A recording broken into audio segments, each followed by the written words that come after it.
thing has been able to show to me that even when crises are blooming or are coming, it has a way of its negotiating power. Yes.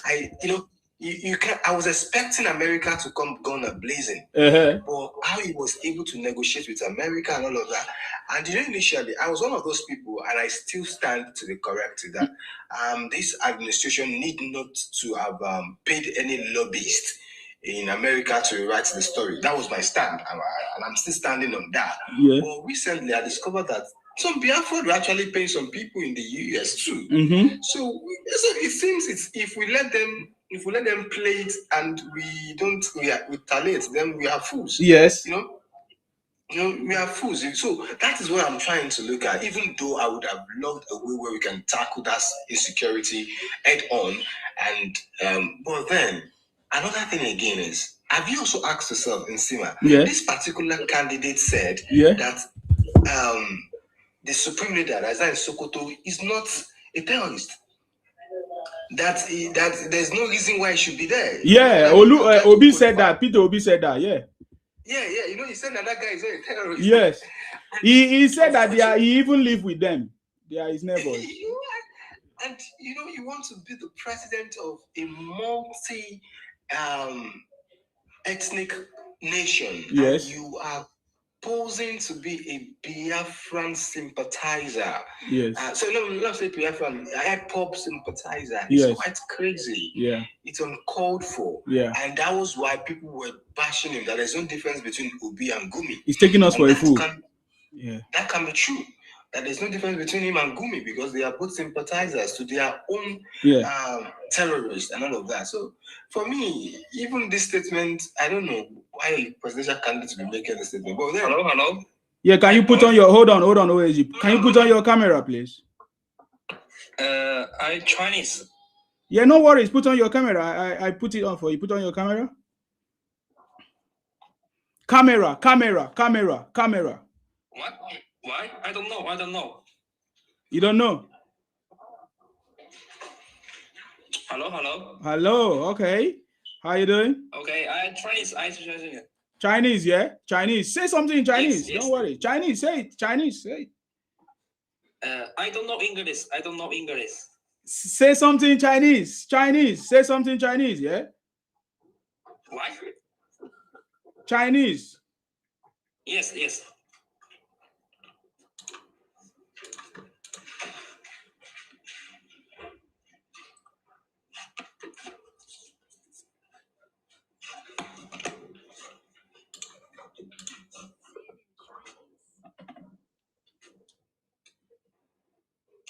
I'm trying to give it to you so that you.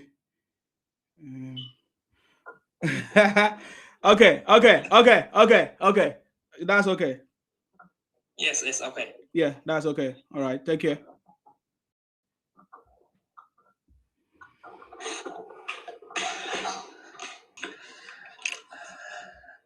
I don't know English. I'm so sorry. That's okay.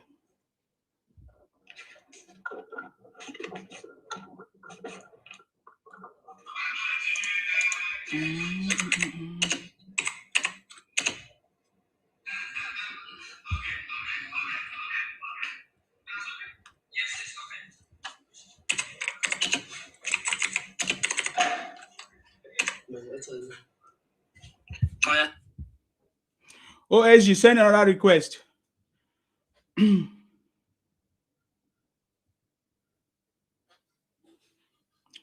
OSG, I've sent you request. Let's go ahead. I was trying to do something with that guy.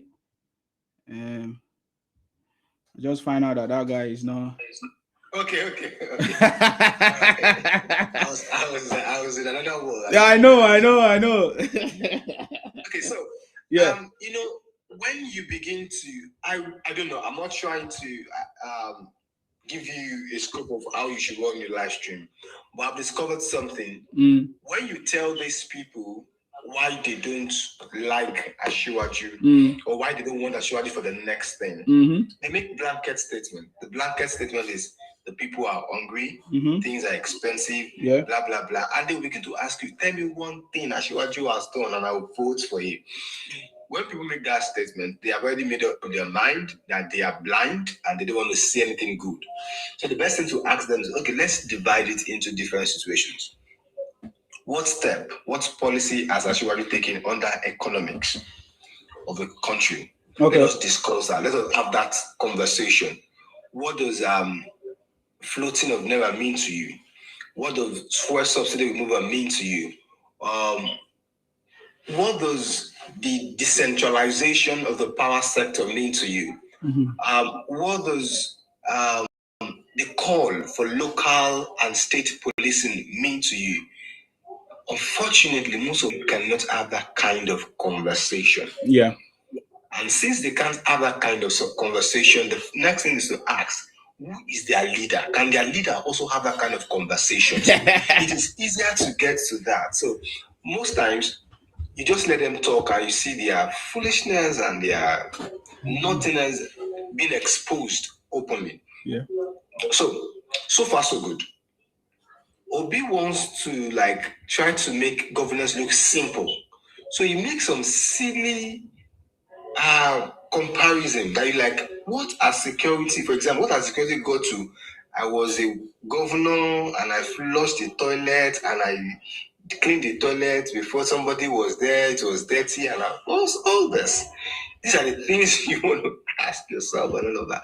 So for me, he is not a candidate. He shouldn't have been a candidate anyway. Yeah. I don't know why people are just. But then, unfortunately, that's the problem about democracy. Is a democracy is a tyranny of the majority, and if the majority are quite foolish, there's nothing you can do about it. Nothing. And Okay. luckily, I still feel. I don't know. I doubt if because I always try to be optimistic that okay, one day Atiku will decide to play the godfatherism for him and leave the ADC tickets for him. And whenever I say that, most of the obedient are always happy and they tell you, yes, that's what Atiku will do. No, and they are pushing the propaganda now that Atiku should not contest the primary, that they should just give it to Obi, just the way he was given the ticket in Labour Party and Obi, even just like the way Obi became a governor in Anambra State. Obi did not win, and Obi was given a ticket. He was just given the opportunity. He never won. He never did anything. He was just appointed, will I say, because he had a godfather then. I get him now. So he has never. That's why he's always. He has already been wired from the beginning not to contest in anything. You see Obi looking for that opportunity as well, even in Labour Party, any party he joins, he just wants them to give it to him. He doesn't want to contest because he knows if he tries, he will not win. I get him. So that is the same pattern. And you say something about lobbying that you don't agree totally that the government is lobbying or whatever. Every government that succeeds in the world has a lobbying team. The US have it, the UK have it, every government have it. It's okay if that's your opinion, but I feel in my opinion, I think it's even too late that President Tinubu appointed those lobbyists or lobby team. It was even late. He's supposed to have gotten it from the beginning. But President Tinubu knows he has his own strategy of how he wants to operate. So I completely respect that. But every government have it. You need to put people that will always speak up, go extra mile, that are knowledgeable in that area, lobbying and going forefront and talking on your behalf and not because this government, I'm talking about our generation now, is a lot of information. We have information, a lot of information, but the problem now is that those information is either bad, good, negative information. The most information that travel far or people talk about most are negative things. So you need people to put things right. You need people to be at the forefront. Even as we complain today, President Tinubu have done more than any other president in Nigeria ever, any other president ever in history in Nigeria. But because there's a lot of the communication is not there, that information is not there. The media in Nigeria are not promoting Tinubu. So because of that, the opposite is happening. A lot of misinformation, negative things are flying everywhere. But if President Tinubu was able to put up a very strong communication team, media team, it could have been the opposite as well, because we could have flooded the media everywhere with the things that President Tinubu have done. that is why some of us are here. We try as much as possible to try to communicate what President Tinubu have done. And that is why when we say these things, many of those guys come to fight us and say, look at you, where is it? Price of food, this or that, because we are limited. We need more people to communicate what President Tinubu is doing, helping people to understand that, So, yeah. So the lobbying team, I would say, is in order, but many people may not agree, but I think it's in order what President Tinubu is doing. We need people to speak for him, because if not, people will go there to sow bad seed. That is especially when a lot of people after his government. President Tinubu is already fighting lots of people that have been benefiting from the rotten system for so many years. It's just one thing. Just one thing. The what they call the multiple exchange rate we used to have is no longer in existence. That multiple exchange rate, do you know how much it has made people to be rich in Nigeria? Do you know how much people use that broken system to get themselves rich? Multiple exchange rate. They will go and collect cheaper rate at the bank, and they will go and sell it bigger outside to the people, and they become instantly rich just by exchanging currencies. President Tinubu stopped that alone, and many people, many allergies, many people that have been benefiting from that system will never be happy with President Tinubu. So, which means this government, any government that progresses, any government that making impact, will always have more enemies, because the people that used to benefit from it, he has blocked those channels. I get it now. Look at the NNPC today. The NNPC is even trying, because we are seeing reports from the NNPC chairman. Unlike before, we never had that happen. The last time it was Buhari that was our NNPC or whatever. Look at it. Can you imagine that kind of system? People that don't have idea, but President Tinubu is doing it differently.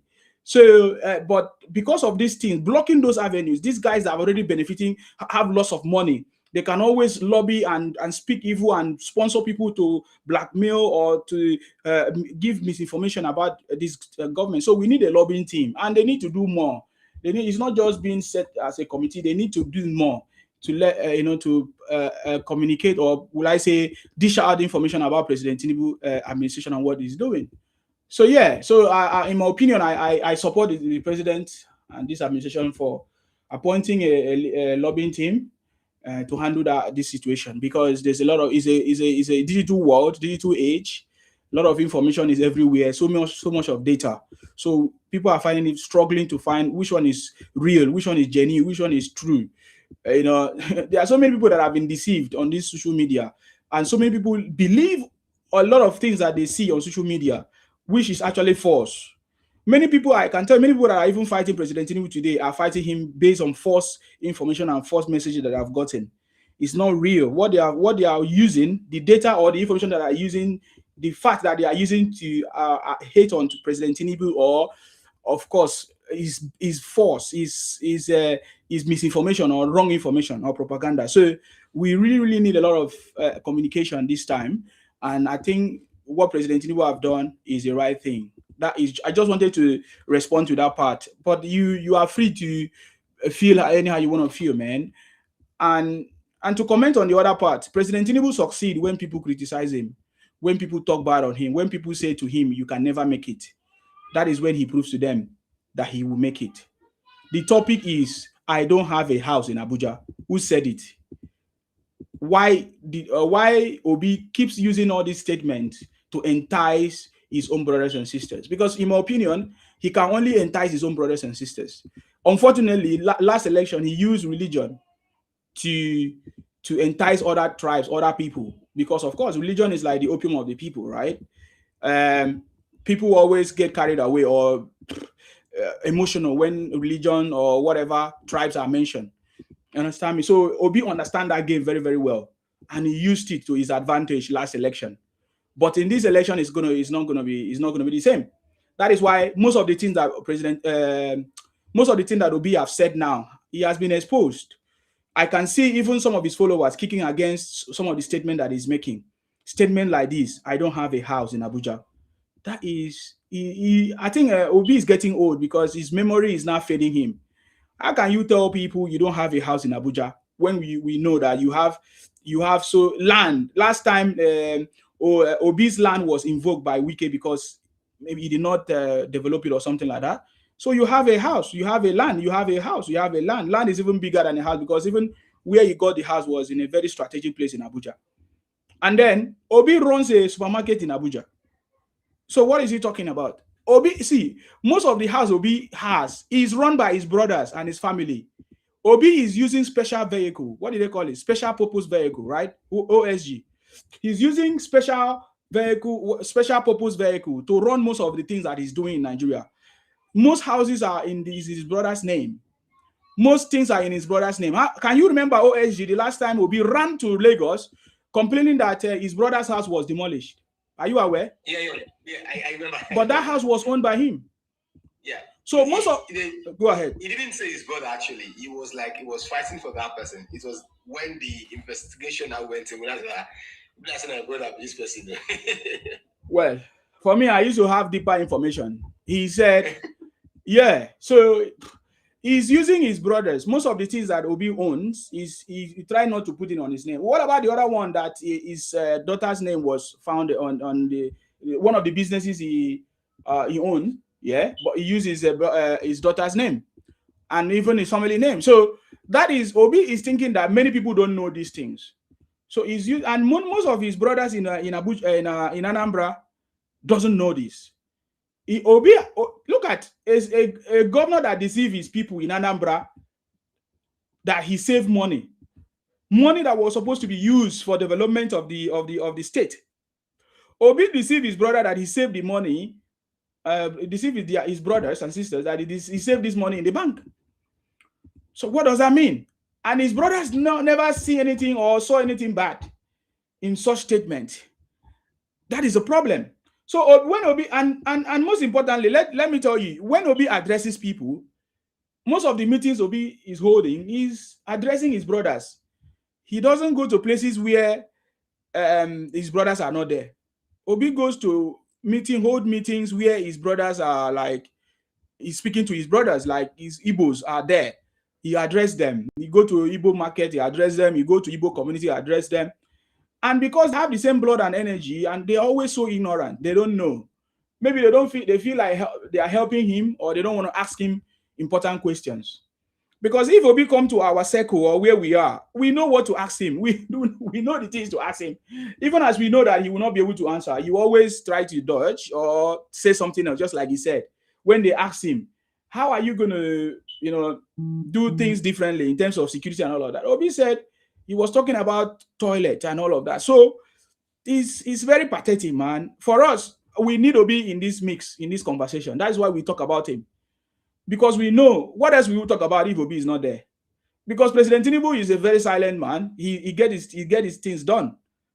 So we need people to talk about. We need Obi to talk about. We need Atiku to talk about, because we know that there is no way they can defeat President Tinubu. Even if heaven and earth runs away, the way I tell you, you cannot defeat President Tinubu. Do you know why?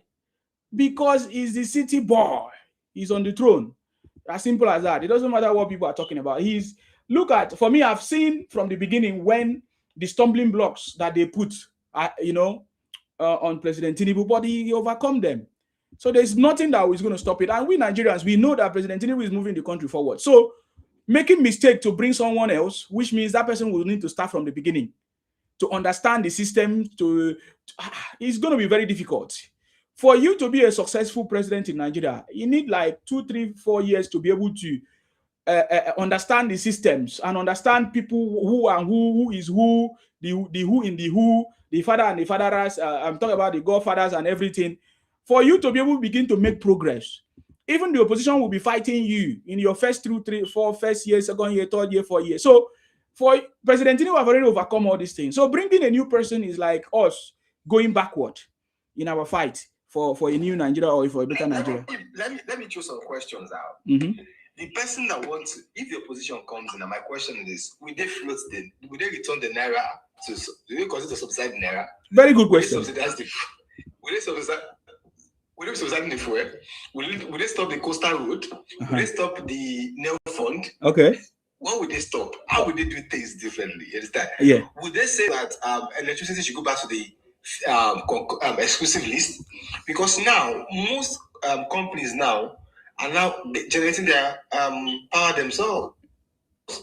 So before you know it, naturally the national grid will die itself. I know that, because by the time companies begin to generate electricity themselves, begin to market a little to maybe neighbor communities and all that, this issue of electricity will die down, and that's one thing. But it's going to take time. Most times I feel sad when I hear that the national grid is down again for the fourth time in a year. It's painful, but I know it with that singular policy that says that private organizations, states, and even local governments cannot invest in power supply in that sector. It's a good way to go. It's a strong decision.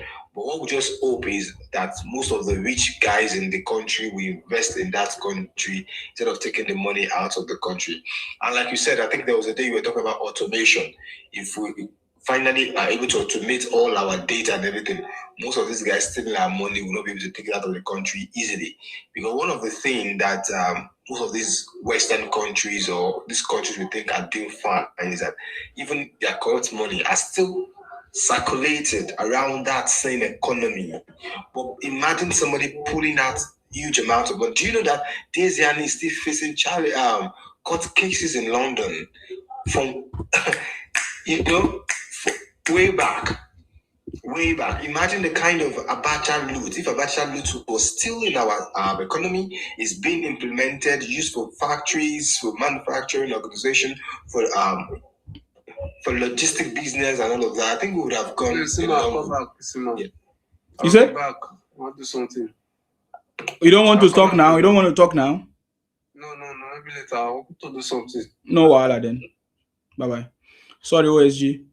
Yeah, that's fine. So these are the things we need to look into. Another thing again is most people don't know that we are now having a real reflection of our economy, not economy based on subsidy anymore. This is what our economy is, and we're getting better. And for me, for someone, if you say this removal of fuel subsidy is wrong, then you're not being intelligent enough to note that when it was first removed, before Dangote refinery kickstart fully, we bought fuel at as high as 1,000 naira, but now it's getting to 750 or thereabout. I just pray so many other companies, refineries, either whatsoever kind of refinery, as long as they're producing standard fuel, can come to compete in the market or be part of the players in the market. We have sufficient fund. And another thing again, I learned, well, I'm here to confirm that the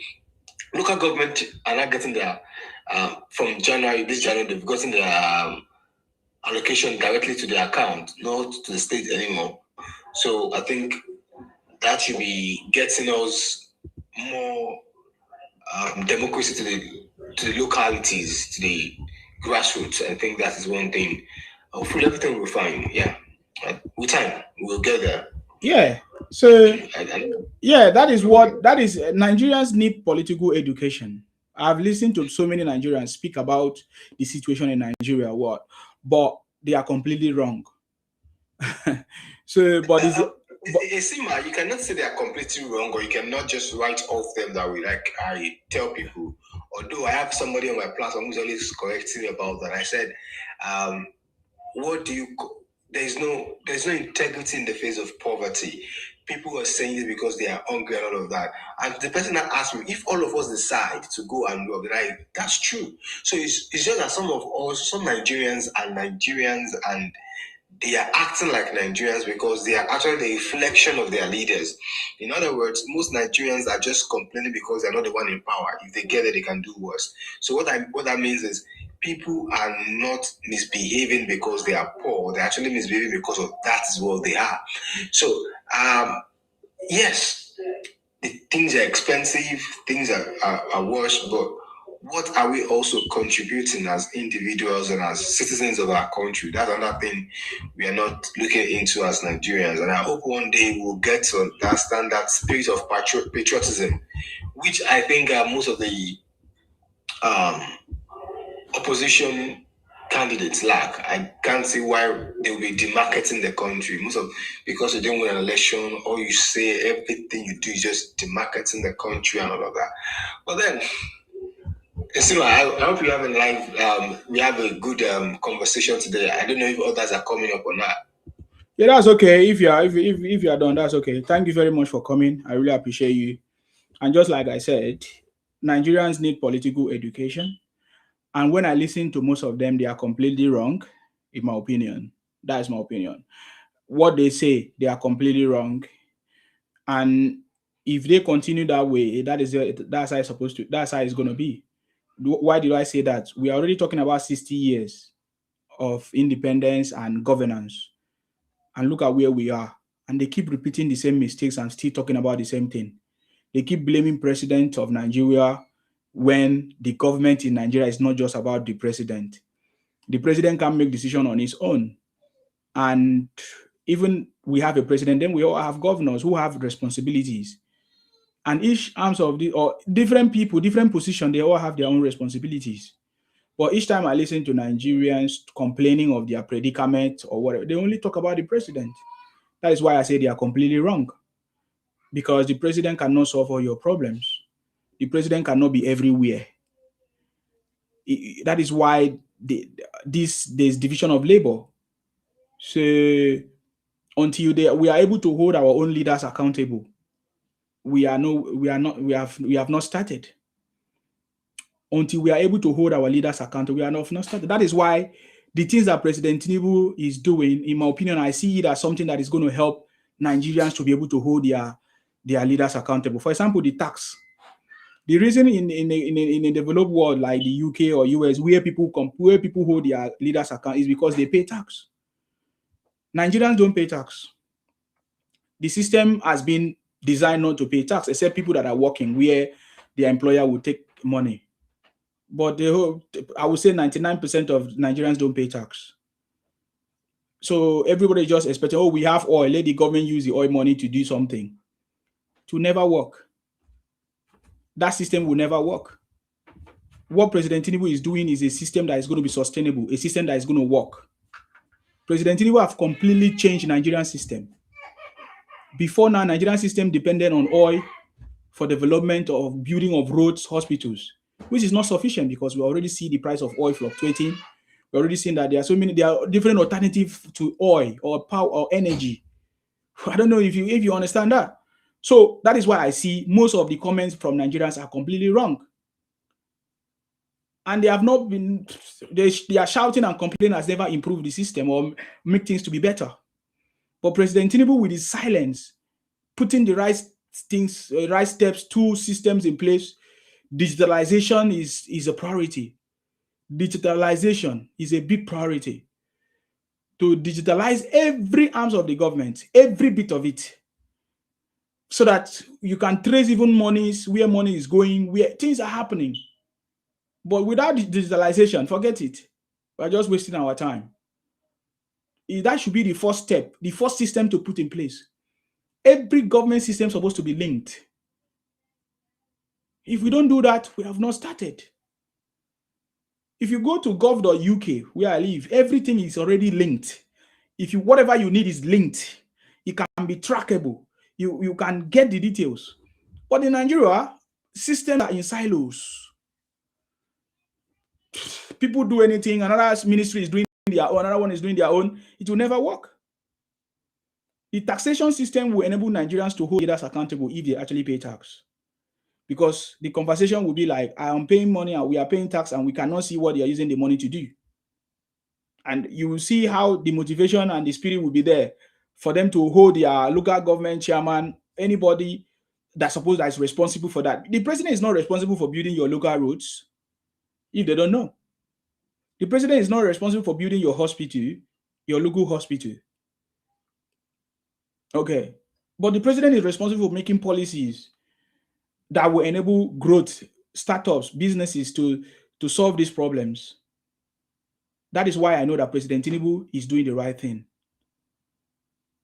President Tinubu is better than Goodluck Jonathan. President Tinubu is better than Buhari. He's better than Yaradua. What did Yaradua do? Yaradua did not do anything. Did not achieve anything. But President Tinubu is putting a legacy that we will forever remember. President Tinubu don't need the salary of a president. I'm just telling you. But he has witnessed different government come and gone. He was part of the people who was even wanted during the Abuja regime, right? So it means he have witnessed every government, and Nigeria is still not progressing. So he came on board. President Tinubu came on board to solve this problem. The biggest problem that President Tinubu came to solve is to make Nigeria to work. That is why he said from day one, he's going to hit the ground running. From day one, hit the ground running. From day one. And he did it. If he was a president like other people, like Goodluck Jonathan, like Yar'Adua, like Buhari, he will wait. He will not do it because he knows that what he's going to do is going to trigger people that is going to hate on him or fight him. But President Tinubu did not care about all of that because he has a mission, his vision, his legacy. He's interested in building his legacy that will forever remembered. That he makes Nigeria to work. He put Nigeria back on track. So that is what I tell people. For me, I don't argue with ignorant people. I used to argue with ignorant people. In fact, there's a video that people are sharing when I used to support IPOP and Biafra and Nnamdi Kanu. You know, there's a video that they are sharing on Twitter, on X, because Nsima is now hitting on them hard. They say, hey, look at Nsima when he was praising Nnamdi Kanu or Simon Ekpa or Biafra. Or yes, I supported all of them. I've never said I did not support them. I supported all of them.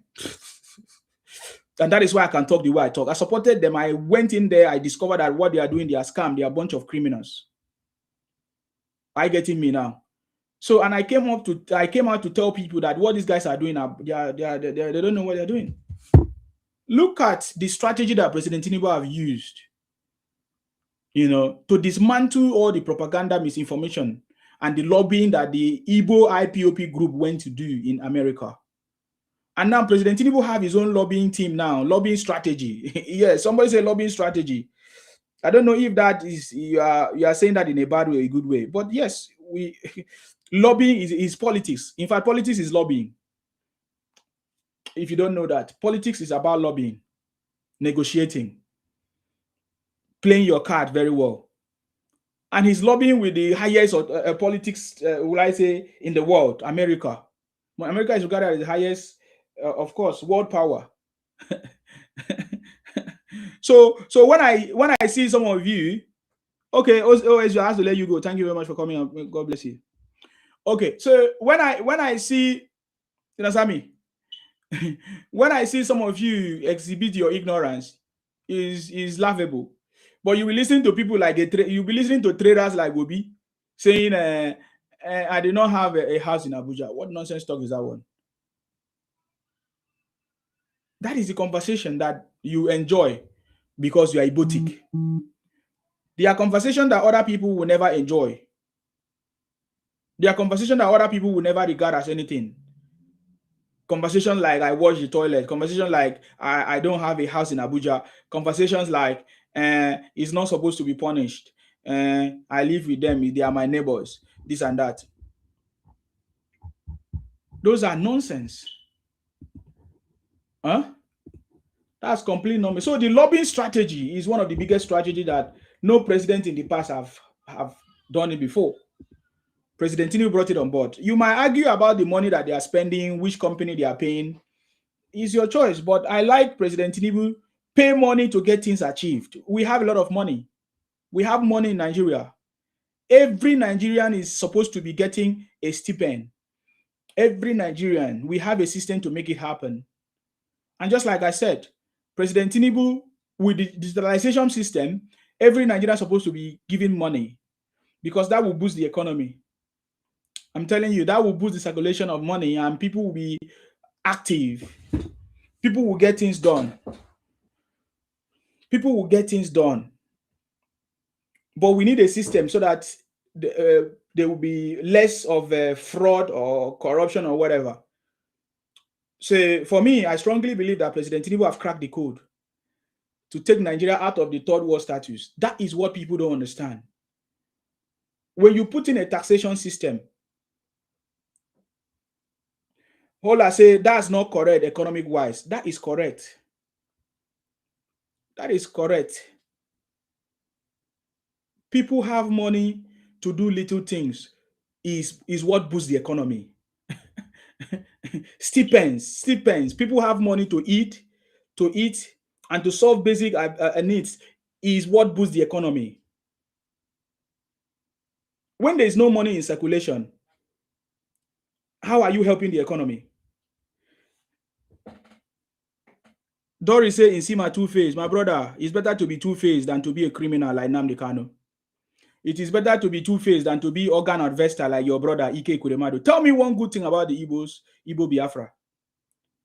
So if you say I'm a two-faced because I'm no longer supporting your criminality, then yeah, say sharing money does not boost the economy. We did the same in 76. There was never a time that money was shared to everybody in Nigeria. You are wrong, Ola. What are you talking about? Where did they share the money? Did my father receive money? Tell me when was any time in Nigeria that money was shared to everybody? It's because you don't understand what I'm talking about. I live in a system that works, and I know what they do here that makes it work. Everybody needs to have access to basic needs. That is what boosts the economy. It will reduce theft, to reduce corruption, it will reduce kidnapping and all of that, because people will be rest assured that they can have what to eat, even when they lose their job or when they don't have a job.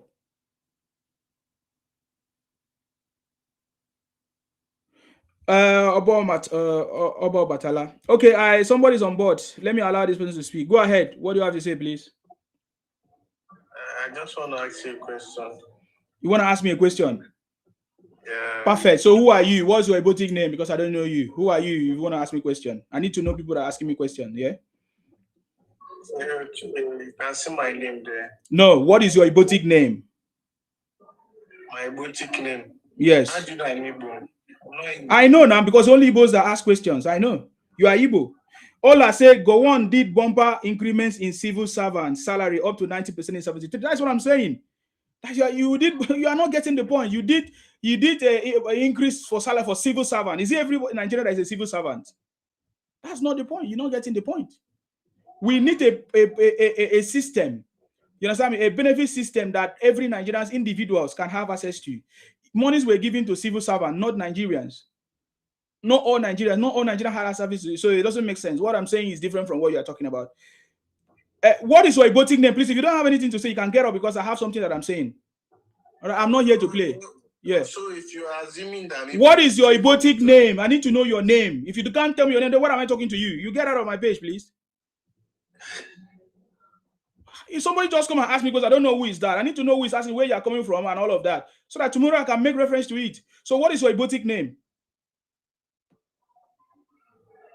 Bro, I don't understand what you... What is your name? What is your boutique name? That is what I'm asking you. You don't understand that? Okay, my name is Nachi. Nachi? So where are you calling me from? I just want to ask you... Where are you calling me from, Oga? Where are you? Wherever you are, I'm behind you. I'm calling from behind you. Yeah, you're a thief. You're one of the thieves. God punish you. God punish you. Idiot. You think that I'm here to play with you guys? I have a lot of things to do. When I come live, I don't come here to joke. Igbo criminals, Igbo Biafra criminal. God punish all of you. You have been talking down on Nigeria for so many years, and we'll keep quiet. You think that we are going to keep quiet this time? You don't know anything. You will never get any vote in the South. I keep telling you that. You will never get any vote in the South. You can only manipulate Igbos. We know that there are Igbos in South everywhere. You can only manipulate them. We are going to stop them. We are going to stop them. We know how we identify. We'll stop them. I get him now. You come here and talk normal. You don't know that I've studied you guys for so many years. You understand me? This one say you are enjoying UK. Oh yeah, come and enjoy with me now. Why don't you come and enjoy with me? Why don't you come and enjoy with me? So let's go back to our conversation. So look at the kind of people that Igbos can give birth to. Look at the kind of leaders that Igbos giving birth to. When you compare the Igbo educated class or wealthy class to the poor Igbos or ordinary Igbos, you see that they are in the same. There is no difference between any educated Igbo man or wealthy man to the poor ones. There's no difference. When it comes to their ideology, they think the same. You understand me? They think the same. They behave the same. Their conversation is the same. when you dig deep. It's only few persons, few people. And just like I always said, out of 100%, 99.9% think the same. Just 1% think differently. They think differently. And that's because maybe they are in a position to think differently. Because when we poke them, we might find out that they are not what we think they are. Are you getting me now? People like us, we go straight to the point. If we support you, we support you. When we discover something wrong about you, we say it. That is the same thing that happened when I was supporting Nnamdi Kanu and IPOP, and I discovered the criminality. These guys are criminals. IPOP, Biafra, Nnamdi Kanu, they are a bunch of criminals. They were never fighting for their own people. They were fighting for their own personal interest. I had encounter with different leadership in IPOP, Biafra, all of them. I discovered that they are a bunch of criminals. Their criminality is top-notch. You may not, even people that live in America, that are Igbo, Biafra Igbo, their criminality is the highest. Their mentality is the worst. They are even worse than those at home. I get it. Did you not see some group of Igbos in America went to Finland to go and declare Biafra? They went to Finland to go and declare Biafra. Now, expanding into other people's territory. One could have thought that if they are in America, they would think better. One could have thought that, okay, if these women are America who spend 20 years, 30 years, they're supposed to have, their thinking is supposed to have been different. You understand me? Their thinking is supposed to have different, that you cannot sit down somewhere and draw a map and force people to become Igbo and force people to join your agenda. It's never going to work. It's never going to work. I tell it to their faces when I had opportunity to speak with them that you guys are a bunch of, I remember when I told them in their faces, many of them, women in America, Igbo women, Chinyere, Azuka, all of them, told them to their face, they're a bunch of criminals, that these plans, these things that you guys are doing will fail. I told him to their faces, people like Rabbi, there's one man they called Rabbi Charles. He said his name is Rabbi Charles, Igbo man, collecting people's money, deceiving people in the name of Biafra.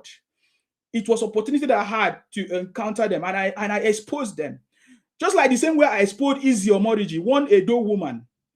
You see, Izzy Omoriji, one Edo woman, trying to give a bad name to the Edos. Izzy Omoriji. This same woman, Izzy, has been, scamming the Edo people, collecting money from them during donations. That they want to do donations to go and feed hungry Edos in Edo State. Izzy Omoriji. She stayed online with her mother, collecting money from people, deceiving the Edos all over the world to donate money to her. It was only when Nsima came that I exposed it. But for so many years, they have been donating without knowing. To the point that this Izzy Omoriji created a Edo group called Edo 247 and used the same bank account that she used to collect money from South and collect all the monies together. She was making money. People looking at her think that she is doing things for the good of the Edo people, but they never knew that she was making money until I came in the picture and I busted her. That is why they are afraid of me. Even the Igbo Biafra people, they are afraid of me because they know Nsima. One of them commented here saying Nsima is two-faced. You can call me two-faced. It's better to be a two-faced than to be a criminal like Nnamdi Kanu or to be organ harvester like your brother Iko Ekuremadu and others, or Evans, a kidnapper. It is better to be a two-faced person, because when you discover something, I refuse to be part of it. I will ignorantly or genuinely support you, but when I discover something wrong, I'll fight against you. You understand me? I will fight against you. I will still use the same platform that I used to promote you to fight against you. The same thing. So I've seen many people record my videos that Nsima used to say, Akwa Ibom is Biafra, Calabar is Biafra. Of course, Akwa Ibom is Biafra. Was Biafra a bite of Biafra in the old map? But today we are Nigerians. And we are not trying to become Biafra. We are already in Nigeria. We have moved on. Calabar was Biafra. Akwa Ibom, which is Calabar. Akwa Ibom is just Calabar because it was Calabar at that time. The Ijos, we are all Biafrans because we are in the bite of Biafra in the old map. Never a time Igbos were there. You could have asked yourself, how come Igbos are claiming Biafra today? When they are not on the coastal line, when they are not on the route where the Portuguese were trading. That answers all your questions.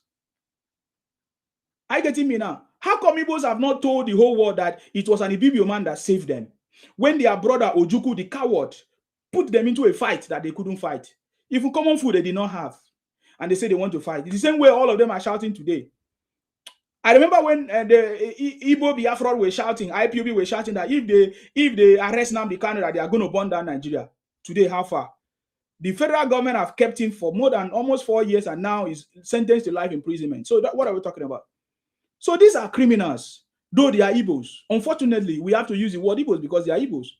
But we know that they are genuine Igbo people who do not support this rubbish, who are not in support of it. If at all they feel some type of way of being cheated or they are not happy, but they are not in support of it. But there are many people who are quiet, but which means quiet is complacent, quiet is acceptance, quiet is yes, I'm with you guys, but I cannot come and speak like you. I will fund you people, I will give you people money. Just like what many Igbo wealthy and educated ones are doing. They are only sponsoring them. You don't know that everybody have known that it was the Igbo elites that sponsored Nnamdi Kanu. That is why the total silence in Igbo land, that everybody was sitting at home. Today, we saw a memo from the Anambra state government that they have finally officially put an end to sit at home. That is the memo we saw from presidency. Sorry, is it president? No. What's his name? His Excellency, Prof. Soludo of Anambra State, the governor of Anambra State. I saw a note he put out. I am not afraid to tell you that I once supported you, and I was very outspoken. You can confirm that, right? Can you not confirm that I was very outspoken when I was supporting you, thinking that you are doing the right thing, until I discovered the criminality, which my forefather and my father told me about it. And immediately I discovered it, I told you to your face that my father and my forefather told us about the criminality of Igbos trying to force us to become Igbos. And that is repeating itself again in this generation. Is that not true? Are we not seeing Igbos going from place to place that, oh, there are Igbos in 15 states, in 13 states. There are Igbos in Rivers State, there are Igbos in Edo, there are Igbos in Osun. Are we not seeing what is happening? We are seeing it to our eyes. And you think that we are going to forget it? Did we not see Igbo group of people went to America to lobby against their own country? And now that the country is having its own lobbying strategy, they are saying, oh, why will the president, why will Nigeria have a lobby team to pay them so amount of money? And they should keep quiet. These are a bunch of criminals. These are fools. And I love it that our president do not give a shit about these guys, these kind of people. He doesn't talk, but get things done. So we understand the tactics of these people for so many years. That is why I'm asking questions. If we are genuine Nigerians and educated people, should we continue to keep quiet after we have watched for 60 years? These same Igbo people, Igbo Biafra people, continue to demarcate Nigeria, continue to use their propaganda misinformation to talk down on Nigeria, to continue their criminality and everything, and we kept quiet. Why should Nigerians keep quiet? To allow Igbos, 60 years now, they have not rested in their criminality, in their propaganda. Why should we keep quiet? Why should we keep quiet? Why should we keep quiet? That is my conversations. I get me now. So we are, it's no longer hidden. Before now, they try to capture us. The Igbos try to capture us. You know, when they are not Biafra. The Akwa Ibom people are Biafra. The Ijaws are Biafra. The people that are on the coastal line were identified as the root or bite of Biafra as at that time. But today we are Nigerians. And I listen to so many Igbos when they want to talk. They say, what is South? They are very ignorant people I've ever seen. The same way they were asking, Omoto, show us the law. The same law that took Nnamdi Kanu to prison for 4 years, kept him in DSS for 4 years, and now in prison for life imprisonment in Sokoto. They are still asking, show us the law. Why will you argue with this set of people, these Igbo people, Igbo Biafra traders from Onitsha? Please go ahead. What is your contribution? I salute you. My brother. Yes. You be more if you don't know so like you. As Nigeria sport finish, so you like them. They campaign for powder pusher. So who are you campaigning for? You know, he can't answer now because I hold him in his balls. Who are you campaigning for? You don't know now. You are not campaigning for anybody. You are not bold enough like me. That is the difference between me and you. That is the difference between me and you. That's why I'm bigger than you. That's why I'm richer than you. That's why I'm more educated than you. Because I identify what I want and I go straight to it. You are educated and you are campaigning for someone who don't have certificate. You are campaigning for a powder pusher. Yes, that is who I campaign. That is who I'm campaigning for. I'm campaigning for somebody who you think does not have certificate. So who do you campaign for? I'm asking you. You don't have. So that is why I'm bigger than you. Who do you campaign for? Who do you campaign for? I'm campaigning for Obi. Very good. So tell us what Obi have done that we should follow you. Tell us what Obi have done that we should follow you. He told us, I don't have a house in Abuja. How do you feel about your candidate making such statement? I don't have a house in Abuja. When he owns the biggest supermarket chain, he's the biggest importer of fake goods from China to Nigeria. How do you feel about that? I feel good. How do you feel about president who is a powder pusher? I feel good. We are blessed to have President Tinubu. Can't you see what he has done? He makes sure that every youth in Nigeria can now go to school. Something that was not possible before. Every youth, if you want to go to school, you have opportunity to go to school without any money. Is a powder lord. Yes, I'm happy. He's a lord. Your own, what is your own? Your own is a trader, a petty trader in our nature. Man is a lord. You call him lord. Call him again. What do you say his name is? He's a powder pusher. He's a powder pusher. He's a powder lord. You call him lord. You see, today it is only possible for young people to go to school even without money. Who made it possible? President Tinubu. And they are kidnapping them. The people that are kidnapping people are your people, are Igbo people, obese people. You, IPOP kidnappers. Those are the people kidnapping people. You guys are the one kidnapping people, and President Tinubu is trying to silence you people. The only president that saved Igbos from the danger, from the carnage that came to sweep the whole of Igbo land. They find me, they give you position. They don't give you. I'm already in position. Have you Googled my name? Have you Googled my name? Google my name. Google my name, boy. Google my name. You are a poor boy. Google my name. Look at the book. Go and read it. Go and read it for yourself. The Ikwere, Ijo, Ibom people are not Igbos or Biafrans. How the Biafra project failed to take over the Niger Delta and coastal region of Nigeria since 1966 to date. Go and read it for yourself. You use generator, the stream, not the shame. You see what I'm talking about? So that shows that you are so ignorant. Why should I argue with ignorant people? You are one of the ignorant people that Obi is deceiving. Is Nigeria a country? You are one of the ignorant people that Obi is deceiving. So if Nigeria is a country, then don't go. Why is that your problem? Why is that your problem? So Nigeria is not a country. Obi want to contest in Nigeria. Obi want to contest in Nigeria. I thought you said Nigeria is not a country. So where Obi contesting? Where is Obi contesting? Is it in Nigeria? Is it where is Obi contesting your candidate? Where is he contesting? Where is Obi contesting? I'm asking you. Where is Obi contesting? Your president go to America. You are not answering my own question. Where is President Tinubu have been to America several times and he can go to America anytime if he wants to. When was that? Many times. He doesn't need to tell you. He hasn't been to America. He has been to America many times. He can go to. He doesn't want to go to America, and that is why the American people are so angry, because President Tinubu is the first president that don't want any affiliation or dependence on America.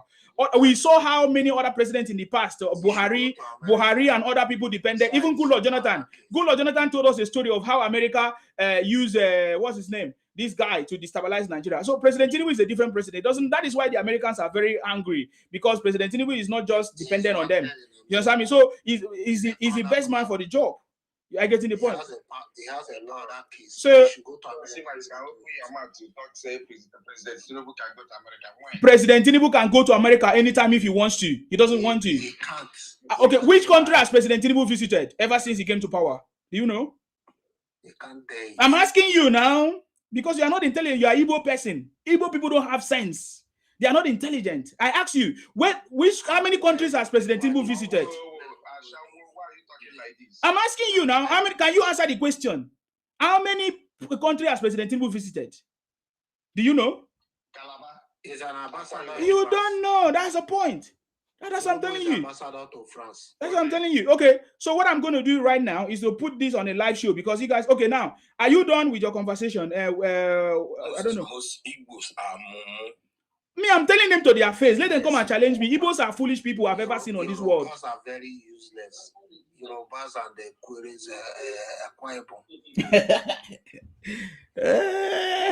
Okay, do you see? I brought him up. He doesn't have any reasonable. Do you see? Do you see his train of thoughts? Do you see the okay, let me mute you because you are not listening to me. Did you see? Hold on, guys. I will give you time to speak. Did you see his train of thoughts? Hold on, BJ. When is your time you speak, please? Did you see his train of thoughts? Ever since I brought him, because I like exposing the Igbo criminality and foolishness. I brought him on board here. Make your contribution. He keep making gaslighting statements. He cannot form a sentence so that we reason and see any sense in his conversations. Did you see it? I brought him here. What is your contribution? Promote your candidate. Tell us something different. Can you convince me to support your candidate, Obi? He said Nigeria is not a country, but Obi want to contest in a place that is not a country. Is that not stupidity? Igbo say that Nigeria is a zoo, but they are bringing a candidate like Obi to come and become president of Nigeria.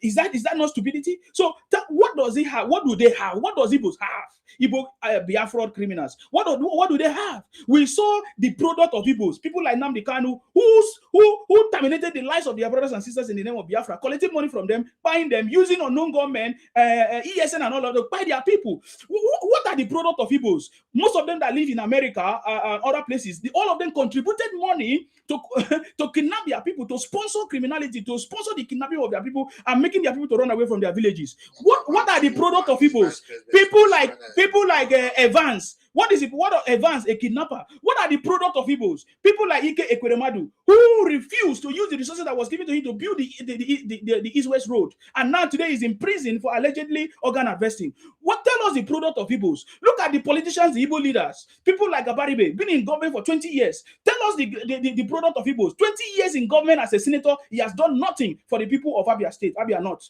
Tell me the product of Igbos. People like Ojus Okalu, who was former governor in Abia State as well, and he did nothing. People like Peter Obi, who was a governor for 8 years, but choose to save the money, the government money in his personal businesses. So what are the product of Igbos? If you come to talk to me, that's why I say I don't take advice from Igbos, because they're thing to write them about, especially the Igbo Biafra. I'm referring to the Igbo Biafra. In case somebody's listening to me, I'm talking about those Igbo Biafra, those sympathizers, those people that are talking down on other people. Those are the people I'm specifically directing my message to. So I brought you here to listen to you. Okay, now, so I'm going to give you time. 2 minutes. Make your contribution. Let people hear you speak. Talk to us.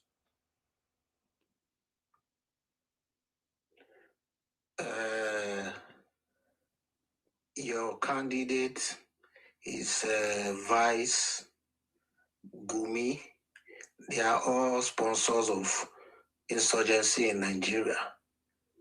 You see, they are trading with them, enjoying with them, dancing with them. That is why they don't want America to come and destroy their business. You see, Tinubu is a powder pusher. He should go to America and answer his case. He should go there. Obi can go to America today, anytime, any day.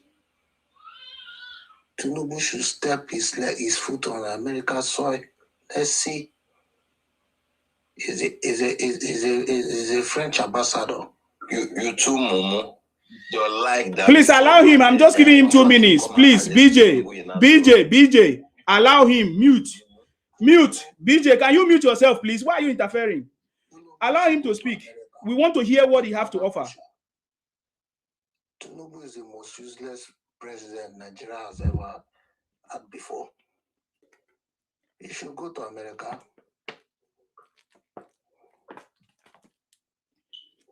He should go to America. Let's see. He should just step his leg there. Just for once. Since he assumed office, he hasn't been to America. He should go there.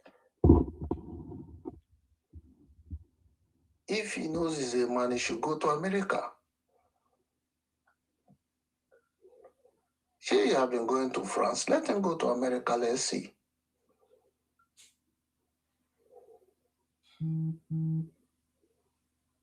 If he knows his hands are clean, he should go there. You are repeating yourself, man. You don't have to think mind. You are repeating yourself. Why should President Tinubu go to America? For what? He's the president of Nigeria. I remember when many of you were complaining that Buhari was traveling everywhere. So what are you talking about? What should he go to do in America? What should President Tinubu go to do in America? Because he has something to do there. because he's colliding with the president of France. He sold his brother, West African brothers, out of France government. Okay, you are not making sense. Fine, that is what he wants to do in America. That's okay. If that's what you are saying, he doesn't have anything. He doesn't have anything to do in America. That's fine. That's fine. That's fine. He doesn't have anything to do in America. Then that's why he's not going there. So why is that your problem? He can't go to America. No, he doesn't have anything to do in America. So you are not making sense. Why should he go to America? Tell me, if you tell me the reason why he should go to America, then he should go to, he will be in America. Tell me the reason.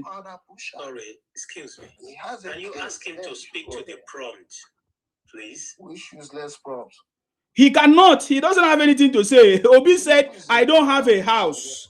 Obi said, I don't have a house. Can you talk something that makes sense? Obi said, I don't have a house in Abuja.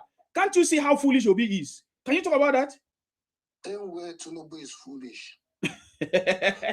Please drop him, please. Yeah, I need to drop him now. That I've given him enough time. That shows how Igbos are stupid. Anyway, thank you very much, sir. Apologetic. Yes, you're welcome. Hold on. There's somebody here before you now. You keep quiet. I know that Igbos don't listen. You don't follow protocols. For me, I want to send you more. I will remove you now because if people don't listen to that is, I say Igbos are foolish. The only tribe in Nigeria that don't listen to procedure, don't follow procedure are Igbos. You see, he just came up. He don't have patience. He can't wait. He can't follow procedure. That is why Igbo land will never progress. Please go ahead. Unapologetic. I salute you. How are you, sir? I'm very good, sir. I'm very good. To start with, before I go to the prompt, I have just picked your book this night. Wow. Woo! Okay. Did you buy it on insimabooks.com, yeah? Yeah. You don't need to send me your account. No, I don't need to send you any account. No. You see how intelligent we are? I don't need to. Okay, sir. All right. Let's go to the prompt. Okay. There is this bit about Obi that I don't understand. Yeah. Sorry, sir, Tokoti. I'm so happy. AG say I got it on Kindle as well. Wow. Thank you very much. I salute you. Go ahead, sir. Sorry. You see, by himself, he will exhibit his folly.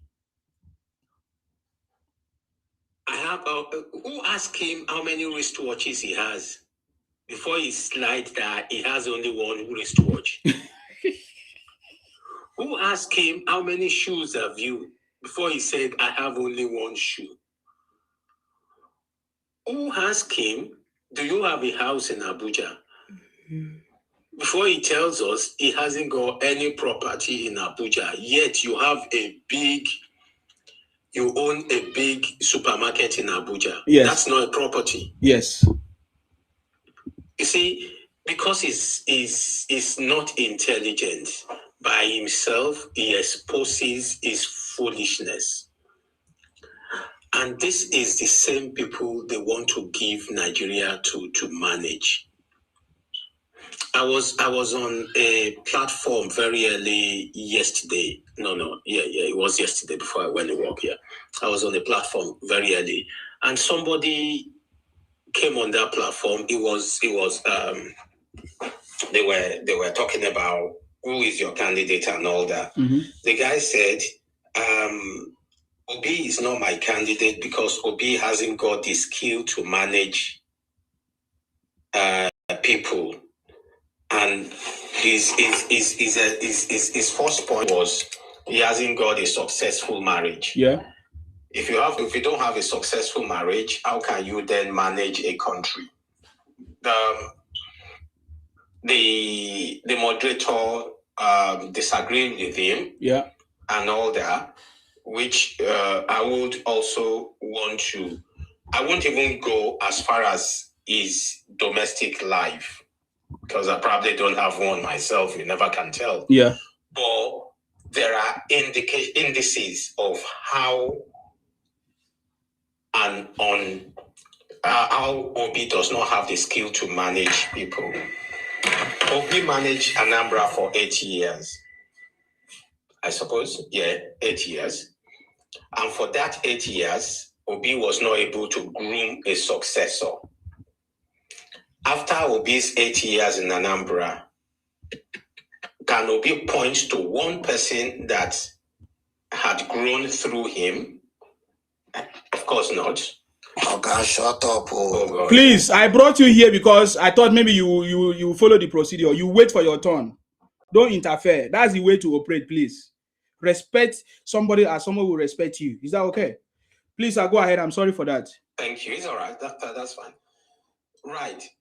We can name 1,000,001 people that Tinubu grew. Shut up your Marty Mugu. Yobi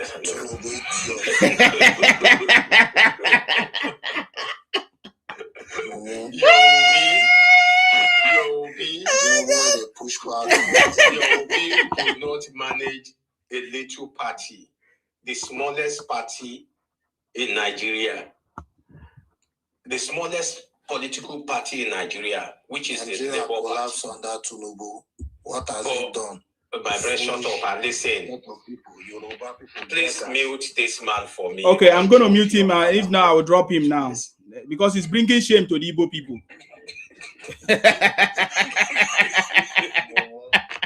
Okay, at this juncture, Igbos, can you see? Nsima is not a partial person. Igbos, can you see? You have people that don't have head. So I'm going to drop him now. I need to drop him. Please, I'll go ahead. This guy is Igbo anyway, Iroko, but he's been keeping quiet. Somebody yes. who could not manage the smallest political party in Nigeria. I think in Nigeria, after Showere's party, the next smallest party is a Labour Party. Who could not manage crisis in a Labour Party will manage Nigeria? Hell no. It is obvious. Tinubu will not go to America because he's a good manager of crisis. These idiots who are saying he's not going to America, do they not see? Are they not seeing what Trump does with world leaders that go to White House? How he useless them, how he embarrasses them. We are too big a nation to go to White House and be embarrassed by a Trump that is a political neophyte. When Tinubu has a business in America, a Nigerian business in America as the president of Nigeria, I know he has a way to manage it. And one thing that is annoying them now is that they fired the first shot. They thought it was going to drown Tinubu or drown Nigeria, but it never did. See how Tinubu managed the marketing. Now they are shouting. We went and lobbied in America. Who started the lobbying? Why are these people, when they do something, it is right, but when others do it, it's wrong. When Adakaboro talked about secession, it was wrong. But when Ojukwu talked about it, it's right. You become right. What's wrong with you guys? Your sense of your stupid sense of entitlement knows no bound. When your supreme leader was demarketing every other tribes in Nigeria, it was not a bigot. Hello, my brother. What is your point now? Oga, keep quiet. I will remove you. If I say something, they worry you. Wait for your turn. No. What is your point? Wait for your turn. Wait for your turn. You get out if you don't understand. Wait for your turn. You see, why are you interrupting people if you don't know what he's saying? Keep quiet first. For God's sake. You see, God's sake. This is another Igbo idiot. Besides, he's using Adedayo. Have you noticed that person? Yes. He's using a fake name. Yes. Yeah, it's my name, my brother. Shut up! It's not your name. Even from the way you sound so Igbotic. Easy boy, Igbotic. Are you not ashamed of yourself? Who are you? Are you not ashamed of yourself? Why are you so fake? Why are you guys so fake? Go and tell your fucking. You see, you can see. For heaven's sake. You're talking rubbish. You don't understand. Use your name. Use your name. Use your name first. Use your name. Use your name first. Can you use your name first? Let this stupid boy here, man. Can you use your name first? First of all. Can you use your name first? First of all. Can you? Because you are an impersonator. Can you use your name first? Let me enjoy their stupidity. What are you saying? I yield the mic. Let me yield the mic and enjoy their stupidity. Okay, so I'm very, very sorry for that interruption. I'm very, very sorry. Very, very sorry. Okay, it's not yet your turn, Adedayo. It's obvious that you are exhibiting your Igbo-tickness. Iroko seems to be different today. He's an Igbo man, but he's different. He's been keeping quiet, so I respect him. Iroko, please go ahead. I salute you. Welcome. I greet you guys. Even if you don't agree with my point, but at least you'll behave very well. Go ahead. I agree. I kept quiet because I found out that all the APC platforms, especially Yoruba platforms. But this is not Yoruba now. This is Akwa Ibom. This is Ibibio. This is Akwa Ibom. So why are you bringing Yoruba here? But it is now a Yoruba. It's not a Yoruba. Is it because the president is Yoruba? Before, when the president was Fulani, you people talk about Fulani. Now that the president, I've noticed that Igbos don't talk about the Fulani anymore. How come Igbos, Iroko? How come Igbos don't talk about Fulani anymore? You were using all types of languages. You never cared. If I make include my own language, that the only thing you will do is to remove me, which means this platform is Yoruba. No. What you can say when I give you talk what is he came. When you started wearing this cap you are wearing, your sense of humor, your sense of whatever. I need to mute you there because you are attacking me as a person. That is not what we do here. Talk on the topic. The topic is, why did Obi try to manipulate Igbos and deceive Igbos when he made the statement that he doesn't have a house in Abuja? Talk on that topic. That is what we are interested in. Don't attack me personally. That's what I'm saying. No, talk on that. How can Obi use such statement to manipulate the Igbos? Whatever you people do, talk about Obi. House in Abuja. Obi is not the president of Nigeria. Obi have many houses in Abuja and everywhere. Obi is different from the company. Obi is different from Nest. Nest is a company. Obi as an individual does not have property in Abuja. Nest is company. Because you don't own anything. You have never done business in your life before. Obi has been doing business and he has been a billionaire for years. You people will come out here and be talking about him. Somebody you cannot even untie the lace of his shoe. Oh God! But because of politics and because of TikTok, everybody now talks. Everybody now feels you can now mention the name Obi. If Obi you can't even if Obi employed, you can't even be in the same office with him. You can't even see him. He's large. He's large. There's no billionaire in Nigeria that doesn't know. Even people prophesy that they even know Obi as a billionaire way back. And because he entered into politics, everybody now opposed his mouth. Obi, his wife is this one. His wife is even your sister. He made it. My sister made the greatest mistake to marry him. That is why my sister is suffering today in the hands of people. That is I'm telling you now. That is why my sister is suffering in the hands of Igbos or Obi. My sister has reported how she is suffering in the hands of Obi. He maltreated my sister. Obi maltreated my sister. No, he tried to manipulate my sister. He tried to manipulate my sister. My sister has been suffering in the hands of Obi. Tell us what Tinubu has achieved. Tell us his achievement. Tell us his whatever he has, and I know he will not achieve anything. He came on a false note. He came with a false name, false identity, false results, fake everything, even to the point of manipulating INEC. But thank God, the Americans are here. He's a powerful man to be able to. He's a very powerful man to be able to. Oga, you just confirm to us that President Tinubu. You just confirm to us. You just see. Iroko, listen. You confirm to us that President Tinubu is on the throne. He's the biggest man. Now, all the things you mentioned, you have been able to prove to all that President Tinubu is so powerful that he can manipulate anybody. He can even manipulate American president. He can even manipulate American president. For the first time, a Nigerian president. Listen to me. Can you listen? You are not listening. You people don't listen. That's the problem. You people don't listen. You just proved to us that President Tinubu is on the throne because for the first time in Nigeria, we don't have a president that rushed to America to go and appease America or anything. He's the president that is so powerful that he feels he can do anything. And now you are begging him to go to America. You are begging the same you that complain that every president is go to a traveler, but now President Tinubu stays in his own country, and now you are begging him to go to America. Can't you see? Yes, he has people. He has people that can work with him. He has people that can work with him. He has people that work with him. They are just there doing nothing. What is the Nigerian business with Palestine? So you see how powerful. When this is supposed to tell them what Nigeria needs. You see how powerful. You see how powerful the man is. Do you see how powerful? Do you see how powerful the man? Do you see how powerful the man is?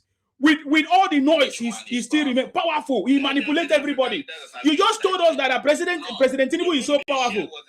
You just proved to us that President Tinubu is very powerful, that he can manipulate anybody, manipulate your pastors, manipulate. Oh my God! I want to be like President Tinubu in my lifetime. I want to be like President Tinubu, a president that can manipulate anybody, manipulate the president of America, Trump, manipulate. Oh my God, President Tinubu is so powerful that he can manipulate anybody, defeat everybody, and all of them still bow for him. You have just admitted your Obi cannot manipulate anybody. Your Obi do not have any idea. Your Obi is just plain dirty statement, making that I don't have a house. That's the only thing he can do. Come and challenge President Tinubu. The board is on it. So that's it.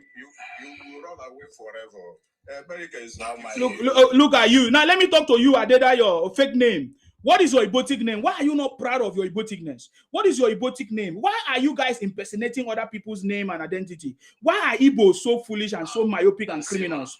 Why do you use people's name? Why do you this? No, you are Oga, listen. Okay, can we make the law? Can we make the rules?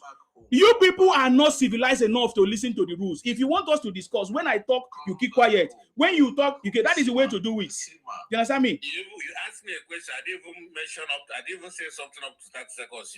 No. You have been. I asked you. You didn't answer. You were saying something else, Oga Iroko. You understand me? How can you be asking me if Obi has a house in Abuja? What has that got to do with the political situation in Nigeria? Is Obi that said that? Man, why did Obi say that kind of statement? What does that have to do with the situation? Okay, that's the problem. You talk and you are not listening. Obi has his own personal. Why are you diving into his personal? But you say Obi is the one. He's the one that told us. Who asked him? Who asked Obi? Who asked Obi about his house? He's the one. Who asked Obi? Who asked Obi about his house? We are not discussing.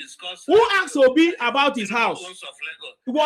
Was there any question? Oh God, that's the problem. I need to move on. Since you are not listening, I need to move on. BJ, that is your turn. Please go ahead. Any other person? I'll draw that person. Nobody asked Obi about any question about his house. He's the one that told us about his house. That's why we are talking about it. Obi told us doesn't have a house. Who asked him? BJ, is your turn. Are you there? Unmute yourself, please. BJ, is your turn. Are you there? BJ, is your turn. Are you there? Unmute yourself, BJ. Unmute yourself. Okay, BJ is not there. I need to remove you. You cannot just come here and stay. If you want to speak, you speak. Don't come here and stay, please. I'm not. So, Adedayo, are you ready to respond to me? We talk back and forth. Like you listen, I listen to you, and that's the way to do it. If not, I drop you because you are using fake name. Why are you not proud of your Ibotic name, Adedayo? Why are you using fake name? Why are you not proud of your name? Why are you not proud of your identity? That is my question. Why are you calling my name? Or excuse me, why are you calling my name fake name? Because we know that you are not Yoruba. That is Yoruba name. You are Igbo. Why are you not answering Igbo names? This name. How can you say this name is Yoruba? Adedayo is Yoruba name. It's affiliated to the Yorubas. That's my name. How are you an Igbo and and have a Yoruba name? If you don't know anything, wait, learn. If you don't. Okay, yes, explain to me. How are you Igbo answering a Yoruba name? Tell us. This is not Yoruba name, out of correction. How can you say my name is Yoruba name? Okay, what is the name? Can you pronounce the name? What is the name? All those people where they answer Igbo name, Delta, Akwa Ibom, Ikwere, is it there is nobody from Ibibi or Ikwere or Delta that answer Igbo name. There is none. There is nobody. All those ones that answer Ifeanyi. Yes, and Ifeanyi is not Igbo name. Ifeanyi is not Igbo name. Rather, Igbos are the one that adopted the name. Oh, Ifeanyi is not Igbo name. Ifeanyi is not Igbo name. This one is a Yoruba name. This is a Yoruba name, Adedayo. Adedayo. You can't even pronounce it. Can you pronounce it? Can you even pronounce it? Can you even pronounce it? Can you pronounce it? See your life. See your life. Tell us how you got the name Adedayo when you are Igbo man. It's a shameful something. You are bringing shame to Igbos. Why all those Delta Akwa Ibom got Igbo name? Child. Can you tell me? It's a very shameful something. Why are you bringing shame to the Igbos? Why everybody that I see brings shame to the Igbos? Why? You see? Why? You see? He does wet. He don't know anything. Shut up. Let me teach you. Oh, God. You see? Remaining 1 year, you will throw this cap away around. Now, so now talk 2023 up to date. I'm still wearing the cap. 2023 up to date. I'm still wearing the cap. 2023, I'm still wearing the cap. If another person take power, it will run away forever now. It can never come back here. APC in the power, since Tinubu in the power, he never came back home. If you stay UK talking rubbish. Tell us how you answer Yoruba name. You see, many people have been telling them that Igbos are impersonators. You have helped me to confirm what I told people, that Igbos are impersonators. Are you getting me now? Igbos are impersonators. I've said it. You have helped me to confirm it. How come you are answering Igbo name? How come you are answering answering Yoruba name? How come when you are Igbo? Yoruba people came from you from Cameroon, Yoruba from Togo. It's looking better for your generation. Yoruba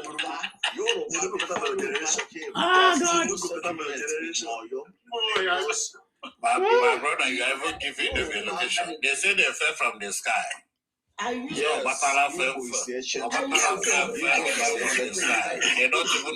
Okay. I'm gonna put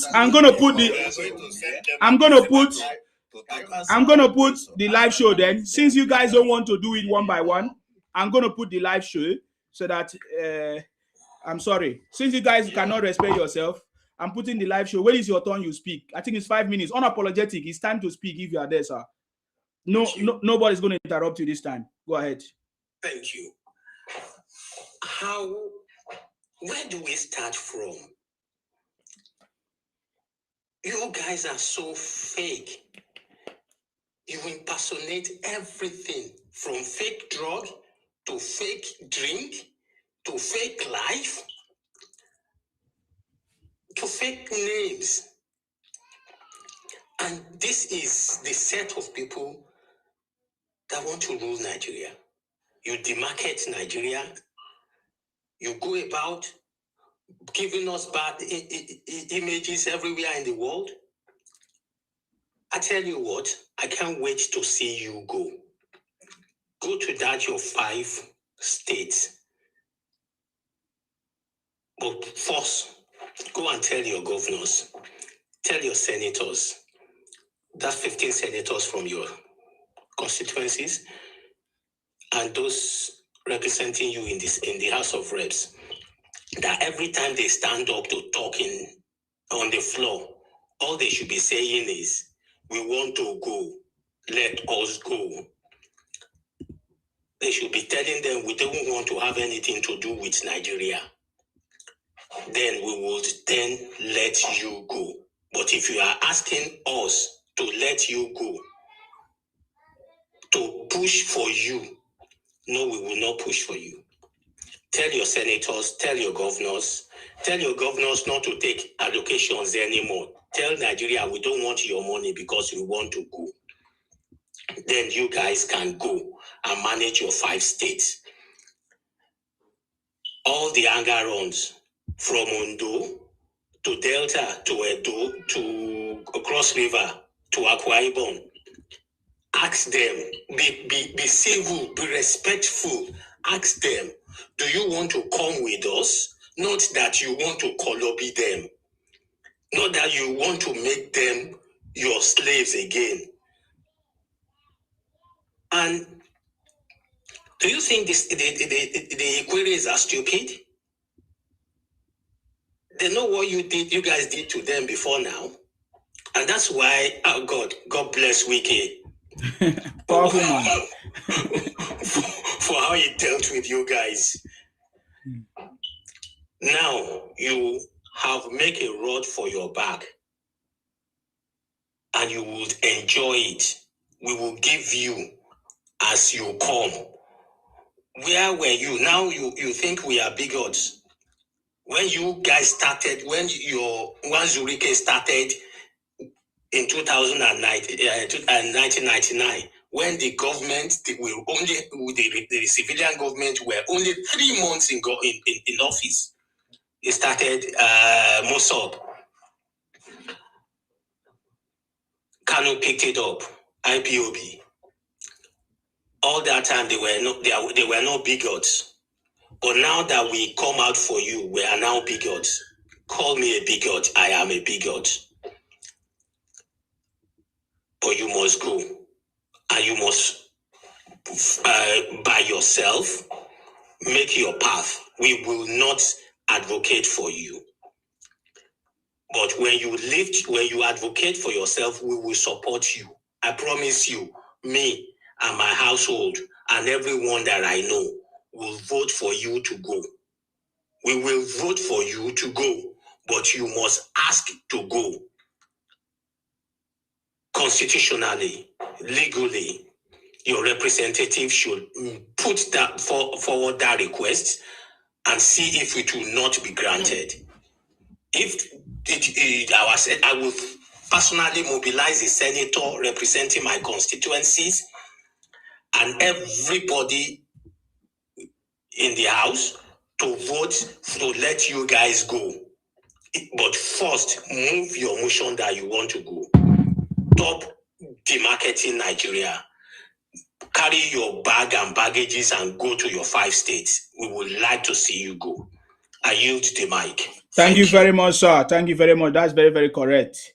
That's very, very. I see you, Ikwere. I see you, Ikwere Social. I see you. Thank you very much for joining. Thank you very much, sir, for that contribution. They have always been doing it. They marketing the country, talking rubbish against Nigeria. But now President Tinubu have changed that, and that is why they are so mad that they have seen President Tinubu have changed the narrative. Iroko, it's your turn to speak. I don't have a house. Why did Obi told us about his personal stuff? I don't have a house in Abuja. I'm still waiting for that Yoruba APC member that will come up and tell us and convince us why Tinubu should do the next 4 years. The only thing you people come up here is just you talk randomly with us. Somebody asked one person that was, where are you heading to? What are you saying? You don't understand you. Say your own now. Let us know why you convince us to vote Obi. Convince us to vote Obi. Listen, we don't need to convince you. We don't need to convince you too. After all, you never voted for Tinubu. You never voted for Tinubu. Why should we convince Igbo? Why should we convince Igbos that never voted for him? Now Igbos are the one begging to support Tinubu. Are you not seeing Igbos begging to support Tinubu? You are eating up into my time. Allow me to say what I want to say. Okay. It's only 5 minutes. I will stay now. Sorry. From every indication, Tinubu had no plan becoming president of Nigeria.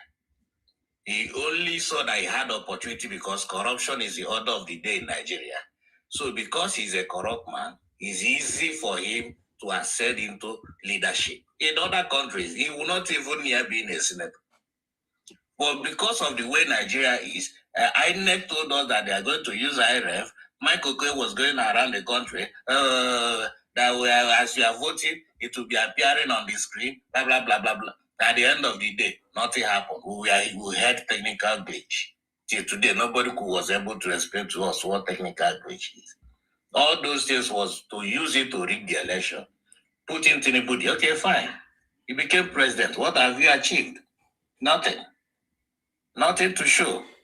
We are still where we are during Buhari's regime. We are not moving forward. Now we have said, okay, it is not a must you do 8 years. If this is your best of 4 years, shift, let another person do. It is a southern thought. We have a credible hand in the person of Peter Obi, tested and trusted, a man without corruption in his name, a man that have lived his life the way a human being should live.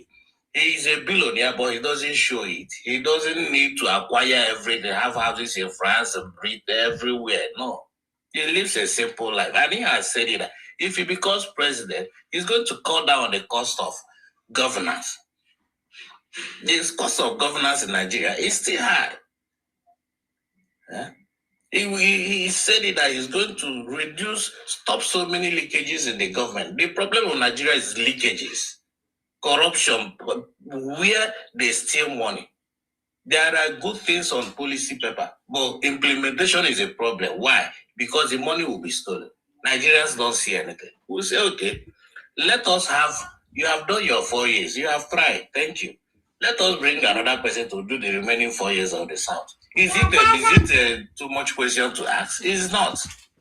Obi is going to give us what we want him to do. Igbos are Nigerians. They are not living anywhere. Igbos are everywhere in Nigeria, having a major position in Nigeria. So where are we going? We are not talking about going anywhere. So how come Obi did not build? How come Obi did not build Labour Party? He left it. He couldn't build a party. How can he run Nigeria when he cannot sustain a party? Listen, politics is not all about party. You people reduce things. You discuss things that at times I wonder, where are all these things coming from? What is political party? Are they not Nigerians? Nigeria will have almost 30 political parties. Do we have Benin, other nationalities? All the parties, they are all Nigerians. As a Nigerian, you are free to enter any political party. You don't need to be here and die there. Don't think that no law in the Nigerian constitution said if you enter a party, you must die there. You can enter one party today and find out that party is not good for you. You move and change another to the next party. The most important thing is your ideology and your character. That is what is needed, not whether party or the party is just a vehicle. Nobody has failed the test now. It's a test of leadership. You cannot bring people together. It's a test of leadership. It's a test of leadership. Even the chairman of APC now is not the one that started APC. If you become a chairman today, after 4 years or whatever tenure that they have a chairman, you step and that person will end there and will enter there. So it's not a lifelong something. Like say, okay. Why can't he start his own party? Why can't he start his own party? You don't need to ask Obi why. He's a failed leader. He's a failed Igbo leader. Obi is a failed leader. Obi is a failed Igbo leader. Please go ahead, Oloye. Oloye Olawale, please go ahead. Are you there? Okay, I'm going to wrap it up for the next person to come up, and I'm going to take you down because we need people that are ready to speak. Please go ahead, Adedayo. You are using fake name. Tell us now why you are using fake name, please.